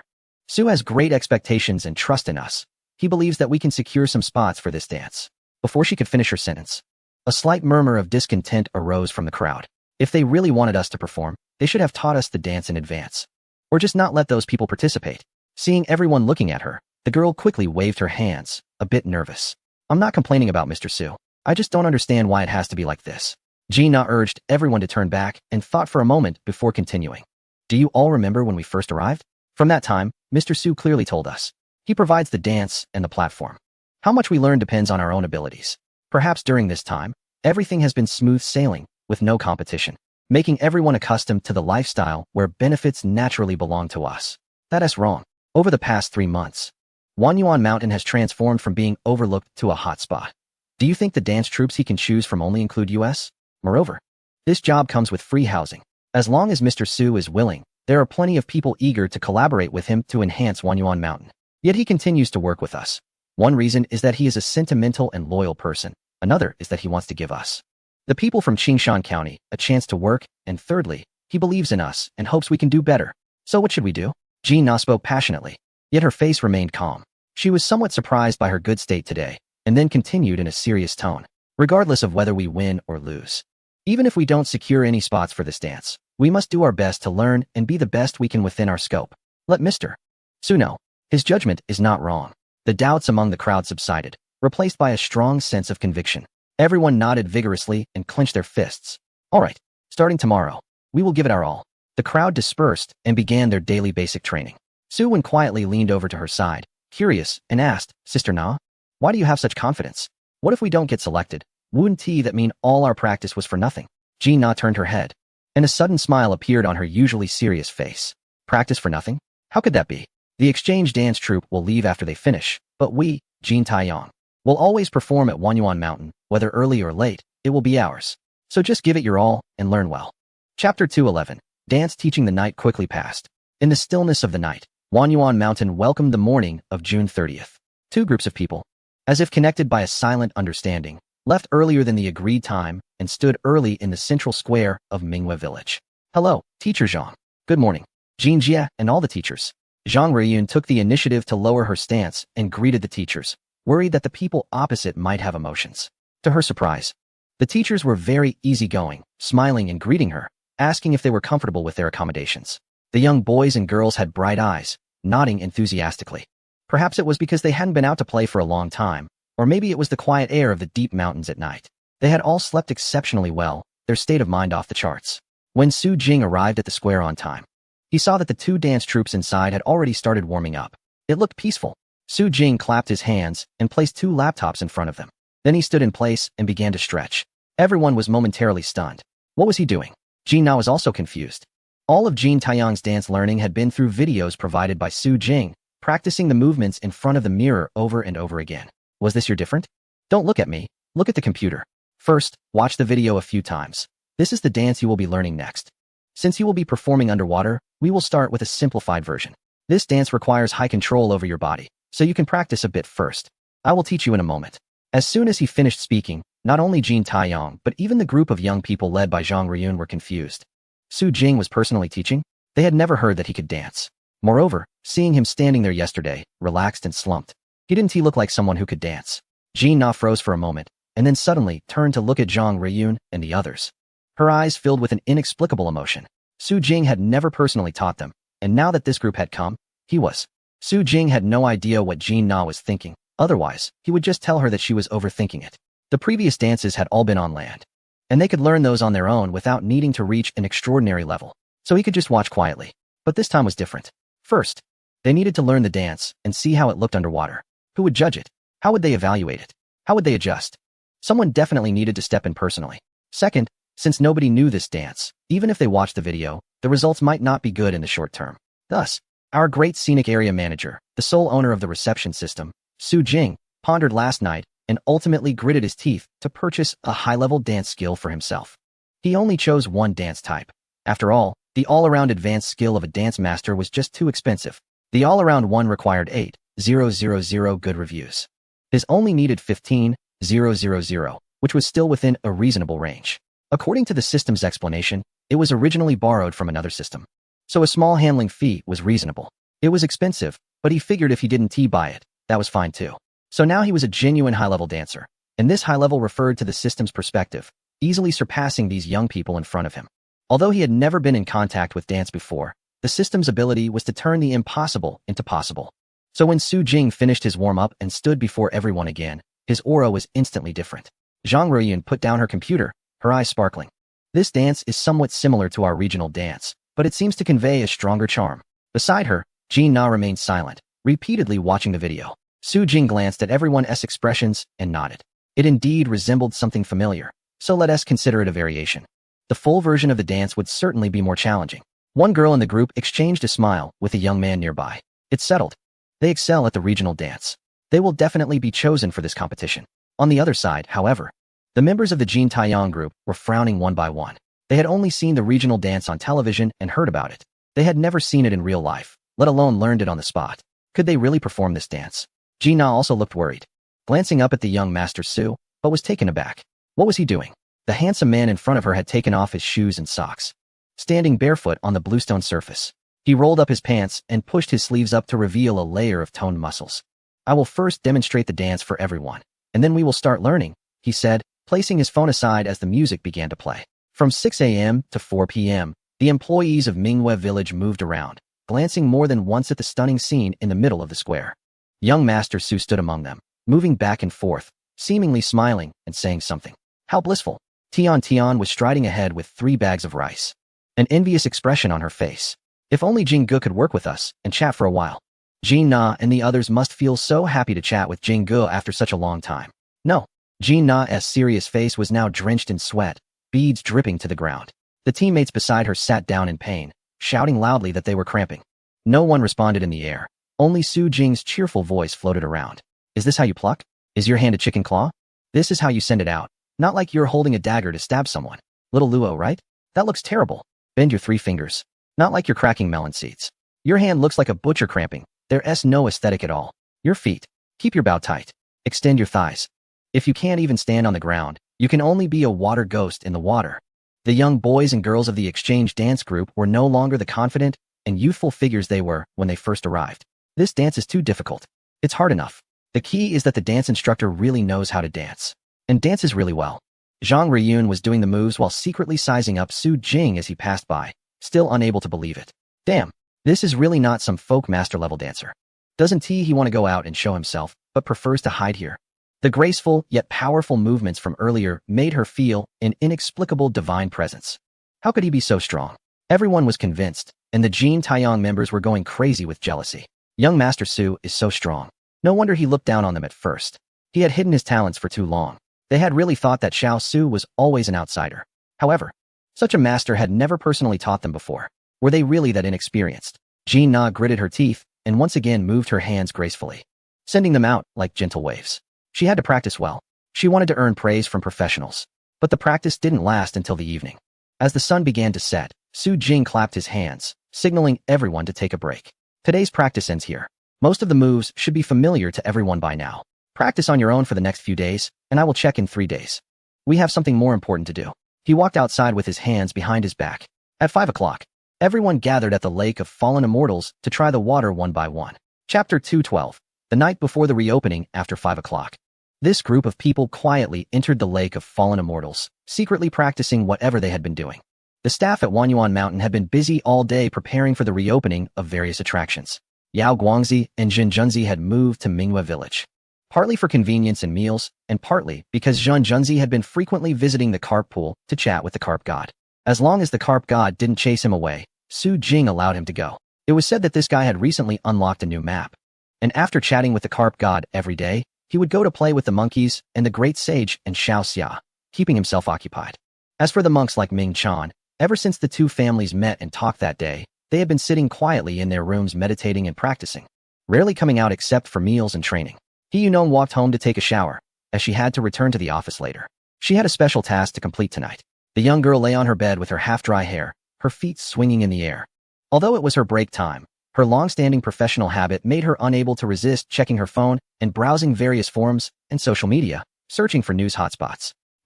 Let me see what these people are quietly up to. In the past, whenever Wanyuan Mountain reopened or had new activities, those netizens would go crazy, flooding the official website with countless comments and likes. But this time it was strange. Everyone was very quiet. It wouldn't stump her, a senior operations worker. She quickly searched for a few obscure keywords and soon discovered a bunch of posts. Big Sweatshirt Tree Demon Squad, limited to 20 people. Gravity Training Competition Southwest Division Team 16. Metal Collecting Maniac 1 Hanzon. Each name sounded like they were gearing up for guerrilla warfare, all shrouded in mystery. He Yunong clicked in, and the pinned image was about the climbing strategy for Dahan Mountain that everyone had gathered. It included the easiest routes to take, the discovery of several century-old trees, information, and techniques to deal with hurricane beasts. These people didn't seem like they were going mountain climbing at all. They looked more like they were preparing to play a real-life obstacle course game. In addition, tourists who had always wanted to visit Wanyuan Mountain but hadn't made it were also getting restless and excited. They had waited every day, only to find out that the park was closed. If this place really was as magical as the netizens said, it might close at any moment, and every day counted. If you have a holiday, hurry up and apply for a trip to Wanyuan Mountain. More and more people are thinking this way. An invisible army is quietly gathering, ready to launch. Hee-Yin chuckles. Once her new message is sent out at midnight, won't this group go even crazier? Night slowly approaches. Wang Kai stands in the darkness. In the open space, with dozens of brand new buses and 3 rows of strong drivers, all poised and focused on the lead vehicle. After midnight tonight, the special tourist route to Wanyuan will officially open, and everyone must remember the 3 key principles: smile, be punctual, and ensure safety. We must make sure that visitors coming to Qingshan County not only enjoy their time at Wanyuan Mountain, but also experience the warmth of our county. A thunderous roar echoes in the night. Yes, a few kilometers away, the county mayor and various government officials are chatting in a tea room. Tomorrow's traffic volume will definitely rise again. We need to learn how to guide tourists. Any accessible route can be opened under special circumstances. The officials are very satisfied with Wanyuan Mountain. Secretary Shen from the Cultural and Tourism Bureau hinted to me that Qingshan County, with Wanyuan Mountain, will only get better in the future. We have worked hard for most of our lives. Whether we can finish with a beautiful ending before retirement depends on us. Laughter fills the tea room again. Dozens of kilometers away, in a spacious and bright general manager's office, Zhao Meng sits on the sofa, listening to reports from his trusted subordinates, his eyes full of ambition. The lead driver mentioned that Qingshan County has launched a tourist route. But ours is more flexible and wild, so the travel time will be shorter. Since last week, we have recruited 12 new tour guides, 2 event planners, and 2 receptionists. The new planning teacher has helped us design interactive games for the journey, so an hour on the bus will be less boring and also promote our brand. In the gym downstairs, after you negotiated the price last time, everyone has been working out for a week. The subordinate pauses suddenly, his tone becoming complex. The HR lady suggested adding everyone's fitness and results to the monthly assessment criteria, including visits to the Daihan Mountain Scenic area, requiring each tour guide to go at least twice a month. Zhao Meng laughs heartily. This is great. He has weathered storms and must keep his brothers covered. Daihan Mountain is wonderful. It strengthens the body and refreshes the mind. I agree with this suggestion. Tomorrow is the first. So let us add it to the assessment and have her implement it starting tomorrow. Once everything is arranged, the subordinate goes out to get a late-night snack. Zhao Meng sits on the sofa, looking at his brand-new office, letting out a long sigh. There was a time when they just changed their office location, and Wanyuan Mountain had to close due to river issues, and he worried he would have to move again. Now the place has indeed changed. But it has changed to a bigger and more upscale location, a place that can accommodate more people and dreams. The strong men sip their tea, pretending to savor it, then smile contentedly. Su Jing, truly his lucky star. As the gaze lifted, the building transformed into a star, and beyond, tens of thousands of stars. The brilliance of the Cultural Tourism Bureau magnified, revealing Shen Zhuang, casually sipping tea with his legs crossed. In the room, an elderly man and a young man quietly flipped through various documents. Half an hour later, Xiaoli stepped forward. Have you finished? Finished? Shen Zhuang smiled at him. Excitement barely contained in his eyes. Can you believe it? A mere scenic area, and the government actually granted it a high-speed rail line. He tapped the documents on the table, lamenting. And the pre-notification was issued so quickly, it's practically a done deal. As long as we prepare everything, we can start the official approval process and begin construction right away. Xiaoli's face flushed red, his fists clenched tightly. Now, who would dare say there's no cultural tourism in Yong'an? We're a city that can secure a high-speed rail line just based on one scenic area. Such a city. There are hardly any like it nationwide. Exactly. Shen Zhuang stroked his chin, pondering for a moment before smiling. Tomorrow, Wanyuan Mountain will resume operations. So let us release this bidding news as well, adding a little extra flourish for them. As night deepened, at 11:59 p.m., most people had already peacefully fallen asleep, while a small number of excited visitors who had either boarded trains or arrived in Yong'an planned to stay awake all night. Ding dong. Notification sounds from various rooms echoed. Opening the windows, the subscribed messages from the Wanyuan Mountain official account and website social media popped up. Everyone clicked in. Oh, it's a new announcement. Latest announcement. The Wanyuan Mountain app has been completed. Scan the QR code below to register and download. There are many features, so take your time to explore. The icons that are not activated are still under development, so please wait patiently. QR code JPG, special announcement. In the past week, staff at Luoxian Lake have made new discoveries in cracking a code. What secrets do these codes point to? Are they related to the missing researchers? What mysterious phenomena lie at the bottom of the lake? The Luoxian Lake Research Institute awaits those who can decode it. Chapter 213. Yuan Mountain App. 2 pieces of information quietly appeared, and then, 10 minutes later, instantly swept through various forums and group chats. Zhou Yi, who was ready to sleep, was awakened by his phone vibrating. Ping Ping's avatar flashed, with 7 or 8 messages arriving simultaneously. Why are you still awake? Aren't we supposed to go hiking together tomorrow? Groggy, Zhou Yi opened his phone and squinted at the messages, instantly becoming alert. Good thing I didn't sleep. Everyone should be downloading the app now. It's a bit laggy, but you should check it out first. Zhou Yi replied, and eagerly scanned the QR code to start the download. A blue icon with white patterns labeled Yuan appeared on his phone. Clicking on it revealed a dark page shrouded in thick clouds, followed by a loading circle spinning, until the screen filled with swirling mist dissipated. Suddenly, the view dropped from the sky, revealing a landscape resembling an ink-wash painting of Yuan Mountain. Wow! Zhou Yi's eyes lit up. The app's visuals were far more exquisite than he had imagined. He had thought it would be poorly made and planned to just check it out before deleting it. Looking at it now, the initial screen is quite nice. The map resembles a game map, which is interesting. Registration requires real name verification, followed by enabling location permissions and other settings. Zhou Yi quickly completed this and then, following the prompts, chose a nickname before continuing to explore. At the bottom of the map page, there is a gray bar, which seems to be locked for now. In the lower right corner of the bar, there is a character icon. Clicking on the character icon brings up a silver panel. Visitor, Zhou Yi. Unlocked area, Dahan Mountain. Achievement, top 10 on the Han Mountain ranking. Medals, Dahan Mountain. Breaker of the Formation, Raider, Friendship of the Caravan. Special item, unlock lantern level 1. Days checked in at Yuan Mountain 1. Wow. Zhou Yi was stunned. Is Yuan Mountain creating a special game for visitors? He rolled over and eagerly clicked on the Dahan Mountain area, and a series of activities and schedules instantly appeared on the right side. Han Mountain ranking. Climb Dahan Mountain, 5 a.m. to 8 o'clock p.m. Han Mountain roller coaster, 3 p.m. to 7 o'clock p.m. Tianmen Lingbao Pavilion, 9 a.m. to 7 o'clock p.m. The first one. The Han Mountain ranking piqued his curiosity the most.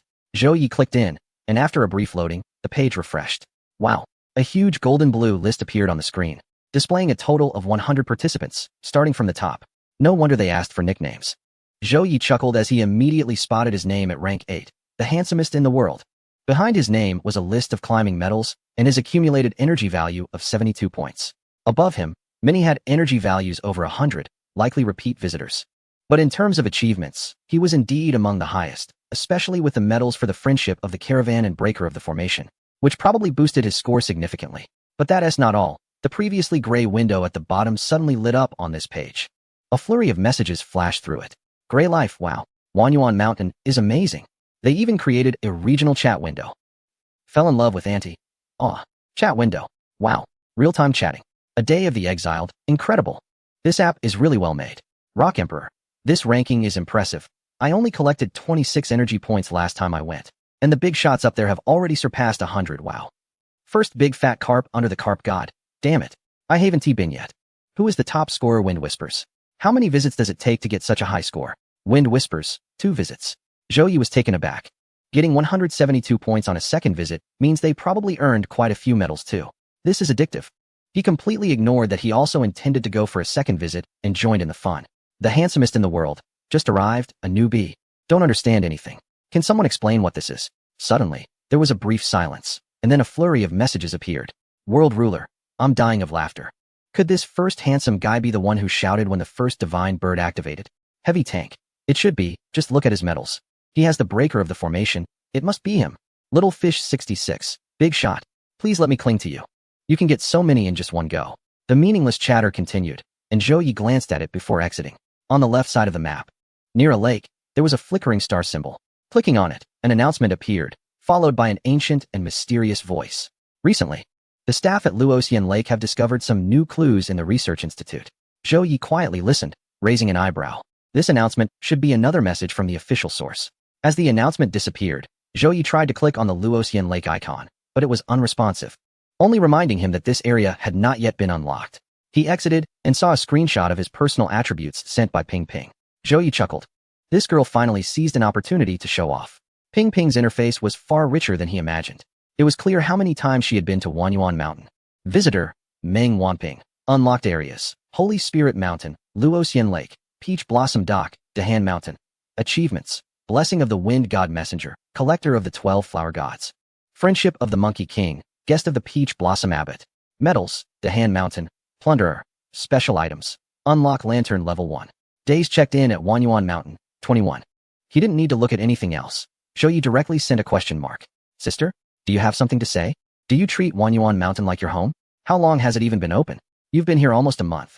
Ping Ping replied with a question mark and then continued sending messages.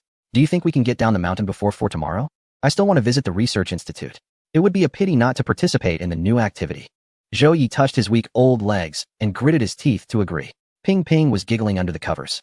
And while Zhou Yi might not see the detailed information about Luoxian Lake, she had all of it displayed. Fishing area at Xianhu Camp.